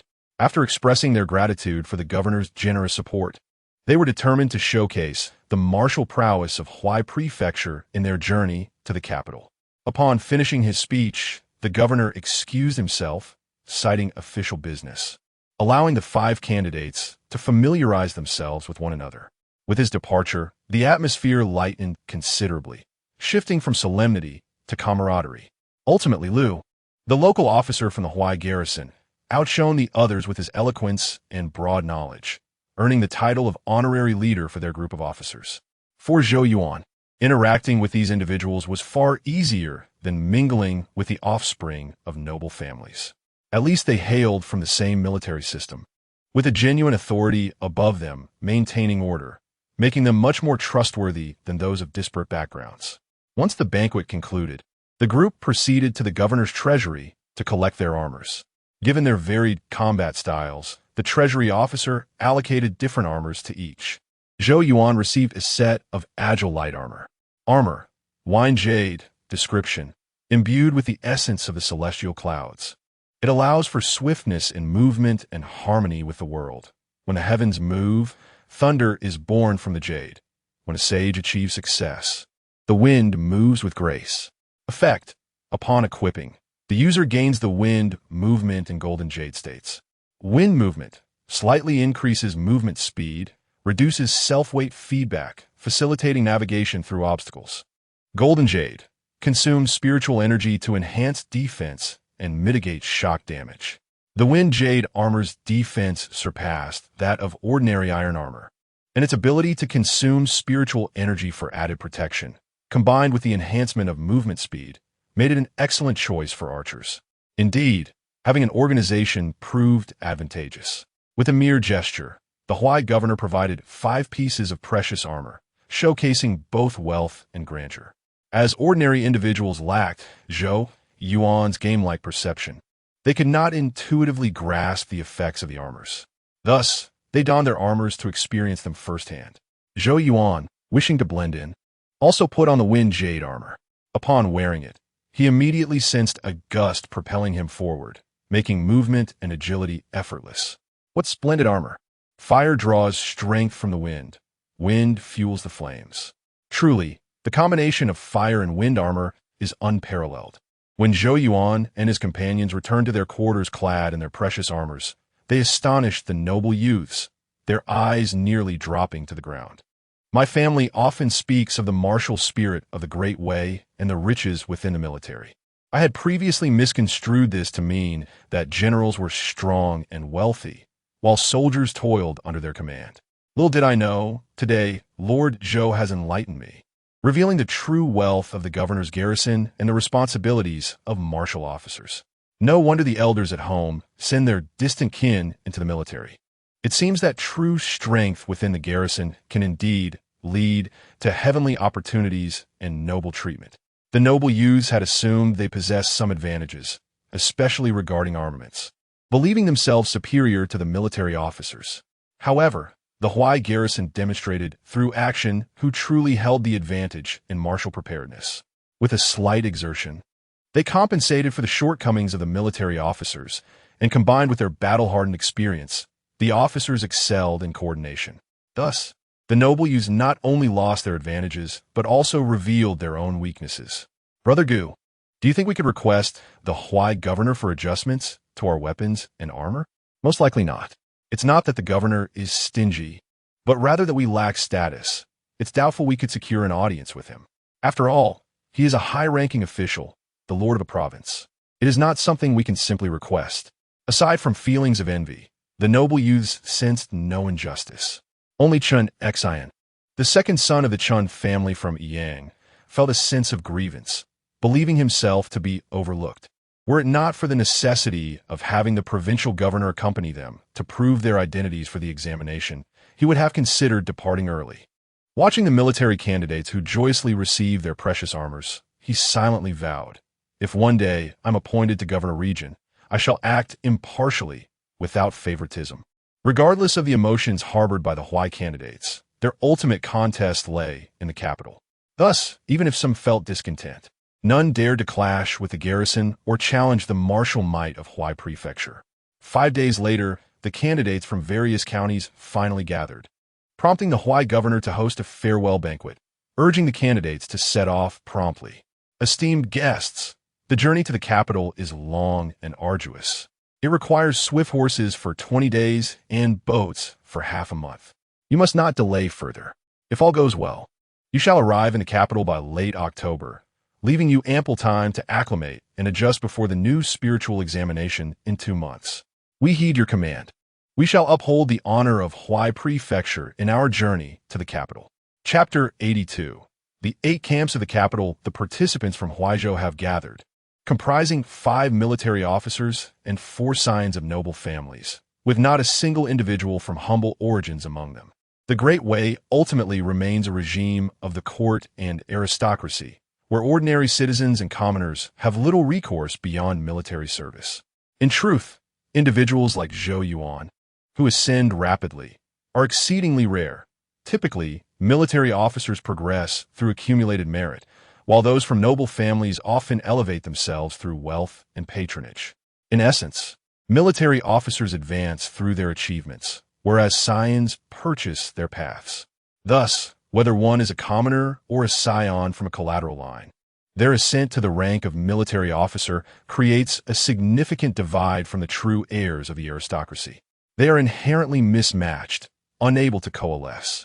As the group departed the Huaizhou camp, they subtly divided into two factions, one rallying around the representative of the loyal and martial commander, and the other following the provincial archivist. The scions of noble families, however, displayed a heightened sense of crisis during their rest stops. They frequently sought to forge connections with approachable officers. The military officers from Huaizhou, entering the capital, transitioned from local military encampments to the grand military establishment of the capital. Although they lacked the direct oversight of their superiors, they still had the support of court military ranks, which allowed them to integrate into the capital's military landscape. The local aristocrats, however, faced a different reality. Upon entering the capital, they could only rely on fellow townsfolk, rendering their noble status less advantageous in the city. Just as Zhou Yuan finished addressing the scions of the Ningkong Gu and the Qianli families, he heard the inquiry of Lieutenant Liu from Huaizhou regarding the upcoming spiritual examination. Commander Yang, we have only 9 participants from Huaizhou. It is likely that other provinces will not have many more. Therefore, if we consider all 13 provinces of Great Wei, there may be only a little over 100 participants. Does this indicate that the new spiritual examination is of lower difficulty? You are correct, but you have overlooked a few participants, the court's noble families. They traditionally navigate the new spiritual examination route, and with their extensive networks and abundant treasures, they are formidable adversaries. Do not perceive this as unjust.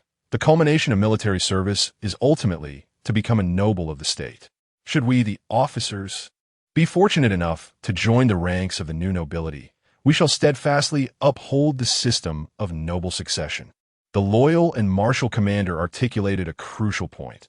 The distinction between nobility and military officers is intrinsically linked, merely a difference in the merits that dictate their statuses.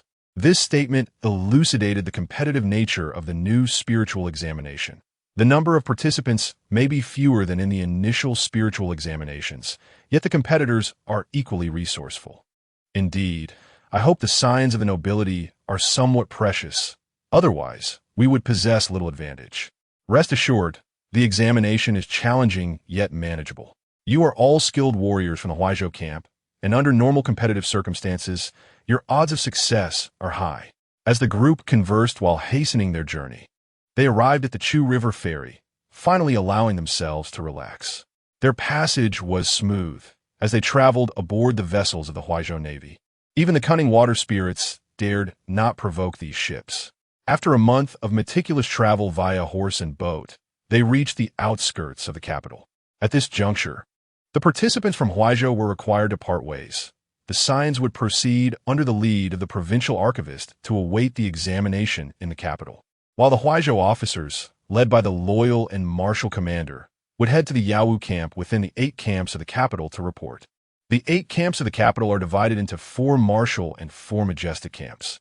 The Fun, Yao, Lian, and Xian martial camps, and the Li, Shan Yang, and Jin majestic camps. Each is strategically located on the outskirts of the capital, serving as the direct mobile forces of the Great Wei Court, ready to mobilize at a moment's notice. In contrast, the 4 armies within the city, the Northern Army, Southern Army, Tiger Guard, and Feather Forest, are regarded as the true Imperial Guards. Brother Zhou, you should return to the camp to rest. We shall explore the capital first.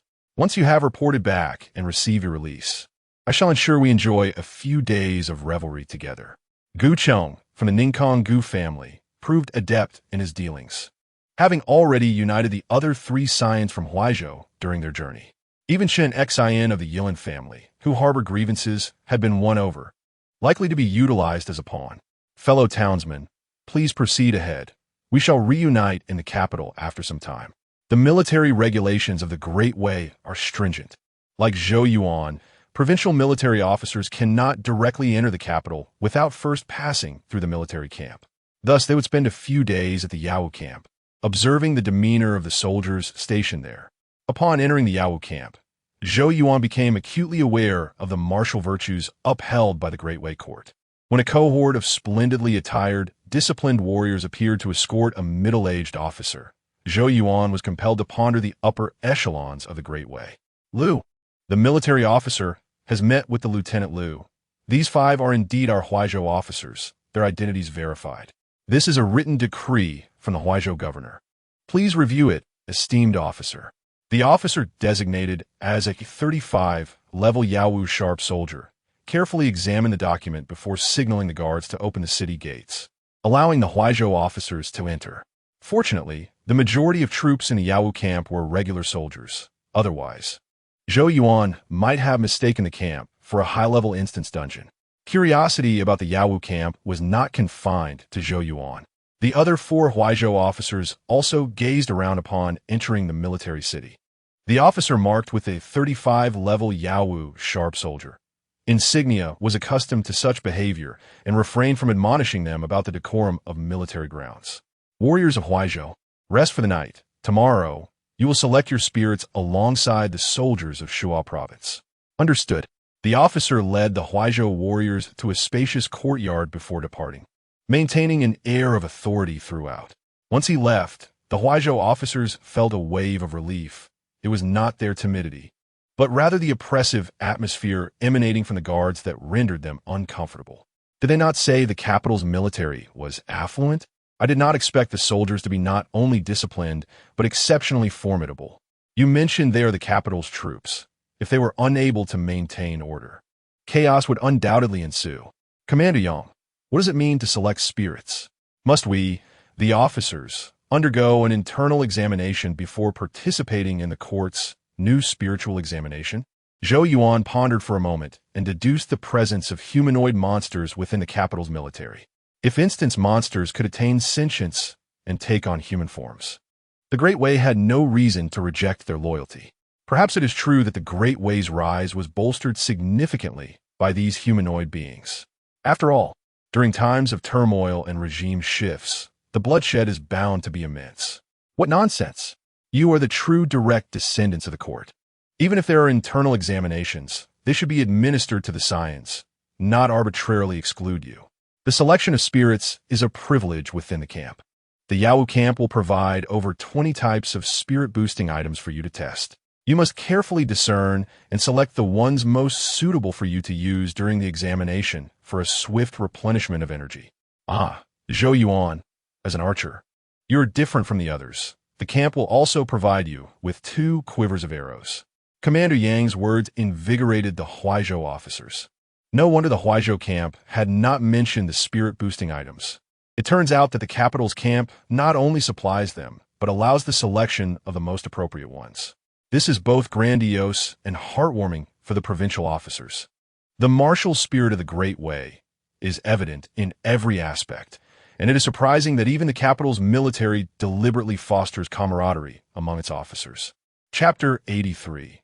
The abundant Xian Mountain. As night enveloped the vast Yao Wu camp in the capital, an unusual tranquility prevailed, broken only by the rhythmic footfalls of patrolling soldiers. Zhou Yuan reclined within the barracks, his mind preoccupied with the conundrum of the humanoid monsters inhabiting the camp. Perhaps the prospect of recruiting these beings was not as perilous as it appeared. Once endowed with intellect, they too would possess aspirations and lead their own lives.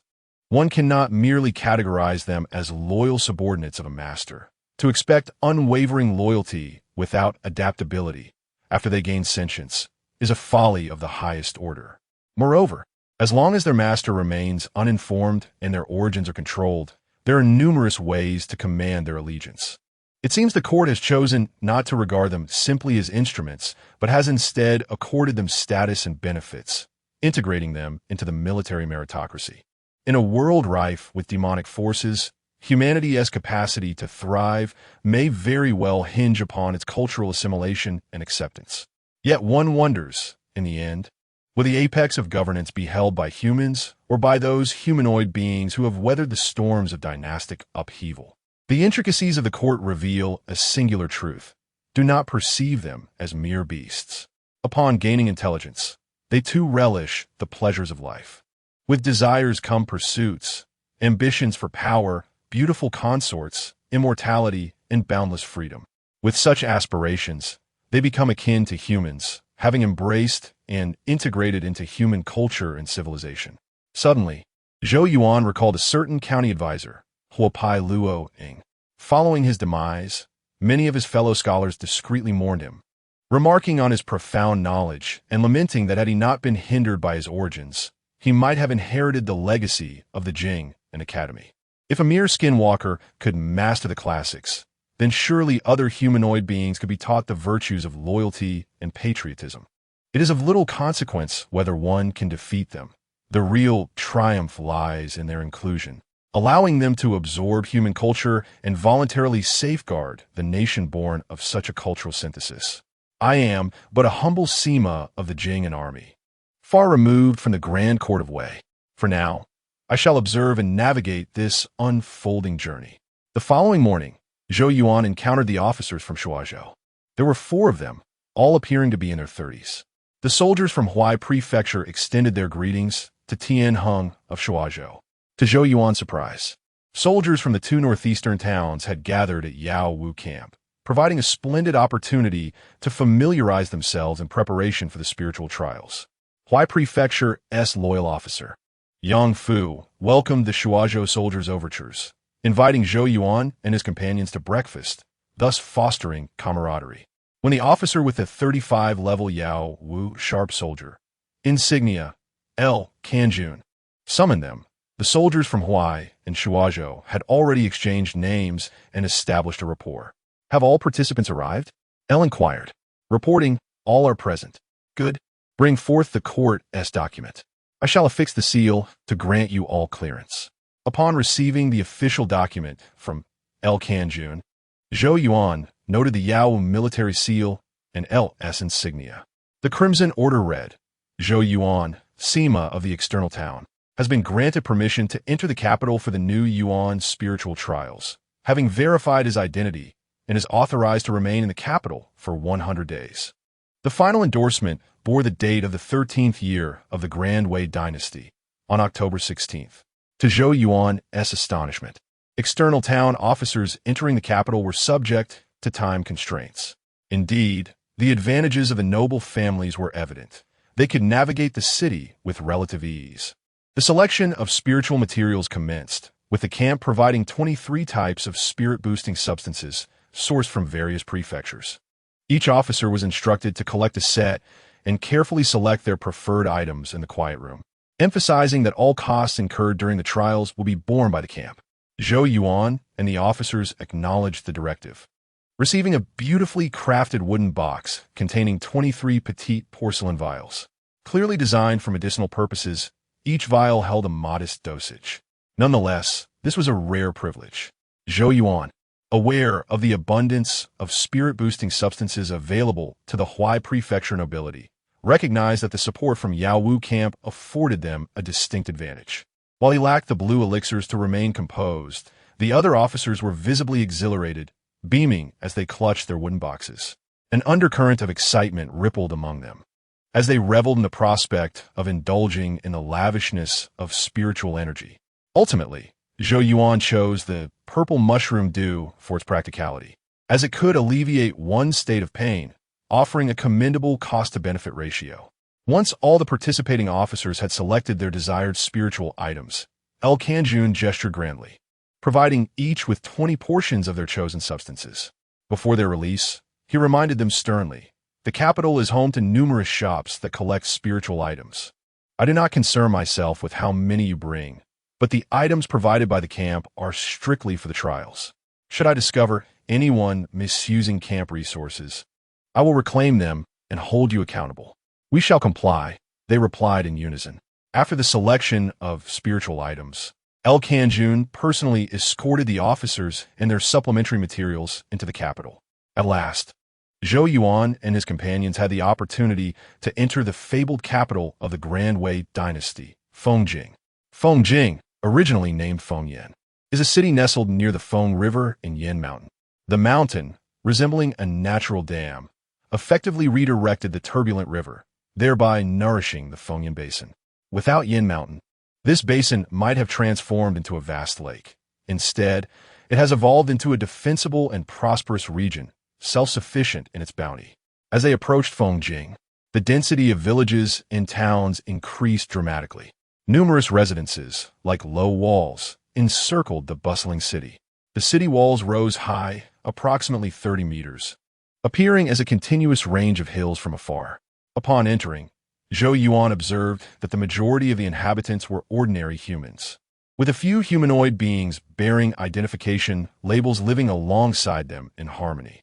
Moreover, the citizens here differed significantly from those in Jing'an City. They displayed no fear upon encountering mounted officials, continuing to hawk their wares with spirited enthusiasm. As they traversed the vibrant marketplace near the city gate, the cacophony gradually subsided. To Zhou Yuan's surprise, en route to the municipal hall, they came across a peculiar 6-story pavilion. The third floor was completely open to the street, showcasing an exquisite mural. Instance, Mural Fantasy, recommended challenge level, 20 recommended participants. 10 to 20 Zhou Yuan and the other officers were captivated by the mural pavilion, drawing the attention of El Kanjun. With a knowing smile, inquired, "What? Do you wish to venture inside for a taste of its offerings?" The mural pavilion does not accept gold or silver, only an assortment of spirit-boosting substances and treasure from secret realms. Is that not excessively greedy? Does the court not intervene? Zhou Yuan questioned. Of course it does, and quite stringently. Should you enter without offering spiritual items, court officials will ensure you experience the weight of the law. This pavilion is a state enterprise, designed specifically for those who are not in want of spiritual resources. Chapter 84. The Peach and Bamboo Scroll. Is it truly conceivable that individuals would squander spiritual artifacts for amusement? The military officers from Huaishua did not anticipate that anyone would use such precious items for mere entertainment. It has become evident that poverty has confined their imaginations. The business at the painting wall Immortal Pavilion was far from sluggish. Occasionally, elegantly dressed individuals, accompanied by their attendants, would enter. What exactly could be accomplished within, and why would anyone still be inclined to partake despite the high threshold? If one possessed an abundance of spiritual artifacts, would it not be more beneficial to cultivate oneself rather than waste time on fleeting pleasures? The military officials from Huaishua were profoundly curious, and Zhou Yuan, unaware of the circumstances within the painting wall illusion, shared the same doubts. Observing this, Army Officer L finally revealed a smile, raising his riding crop to gesture toward Zhou Yuan and the others. This is the principle. Remember what you have said today. Do not be enamored by external distractions. The painting wall Immortal Pavilion merely represents one of the many entertainment venues in the capital, albeit one that differs from the ordinary. Instead of the usual silk and bamboo melodies, it reflects one's thoughts and desires, granting unparalleled joy and freedom.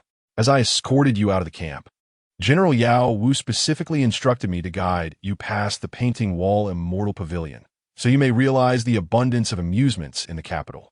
You, as outer-town military officers, must not develop a frivolous mindset, but rather keep the 100-day deadline firmly in mind.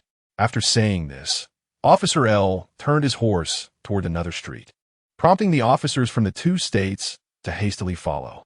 Rest assured, we harbor no thoughts of frivolity. One can never be too certain. After all, gatherings among fellow townsfolk often lead to unintentional glimpses of delight. Do take heed. Whether I am at ease or not is of little consequence. I am merely fulfilling the General's orders. Since you have entered the Yao Wu camp, you must heed the General's command. Otherwise, you are not under my command, and you must bear the consequences yourself. Having witnessed the opulence, the atmosphere became serious. Officer L's words thoroughly dispelled the 2 states' soldiers' restless inclinations. Thus, on the very day they entered the capital, not a single soldier from Huaishua ventured out to indulge in leisure. All remained focused, meditating quietly to gather their energies. In stark contrast to the officers under the strict supervision of high-ranking military leaders, the scions from various states had already succumbed to the temptations of the capital. As Wei Zhou, the loyal and martial lieutenant from Huaizhou, aptly remarked, even with internal examinations, it was the progeny of noble families that were tested. They would not arbitrarily select officers from various states for elimination. From the moment they entered the capital, the imperial court's screening began silently. The officers from various states were overshadowed by unfamiliar military officials, unable to act freely. Meanwhile, the noble scions, liberated from the constraints of their family elders, gradually immersed themselves in the capital's splendor through social gatherings and feasts. During this time, there were state officers who wished to privately meet their fellow townsfolk. However, the military officials from the capital were either eccentric or irritable. It was exceedingly difficult to obtain leave from them, compounded by strict curfews, effectively transforming the officers from various states into model citizens. Zhou Yuan had intended to deliver a letter to the Jing and Lieutenant's residence, but was met with Officer L's disapproval. Are you truly intending to visit the Jiang residence? Is it to bask in their favor or to seek assistance? After the spiritual examination, one can discern true feelings from false pretenses. Why visit now when the intentions are insincere? Enough, Officer L, I shall not go. Once he exited Officer L's quarters, Zhou Yuan realized that the notion of lifting the ban was merely a facade. Since the court had permitted them to enter the capital's 8 camps before actually entering the city, there must surely be methods in place to enforce strict oversight. Nevertheless, the rigorous management by the capital's military officials was strict only internally, not externally. If fellow townsfolk wished to visit the assembly hall to see old friends and family, they could do so freely with provisions for food and lodging. Within a few short days, Zhou Yuan encountered numerous officials from his state who were stationed elsewhere, hosting their families in the reception hall. This scene incited envy among the officers from various states, who lamented their lack of kin in the capital. Moreover, due to the officers' inability to venture out, a current of solidarity emerged. This led to a collective effort to suppress the noble scions, encouraging more of their own to become warriors and safeguard their territories. Zhou Yuan sensed that this was the court's desired outcome. They were deliberately fostering a cohesive group while repressing those noble youths who had the means to retreat. Indeed, despite the Great Way being a realm of both the court and noble families, there remained a struggle for power. Only those of unblemished reputation and valiant spirit were regarded as allies by the court. It was not so simple for the noble youths to leverage their connections for martial prowess. As for the reason the court did not entirely dismiss the noble scions, Zhou Yuan could surmise. After all, they too were subjects of Wei, paying homage to the Great Wei Emperor and adhering to the court's decrees. A complete severance was not feasible. Just as Zhou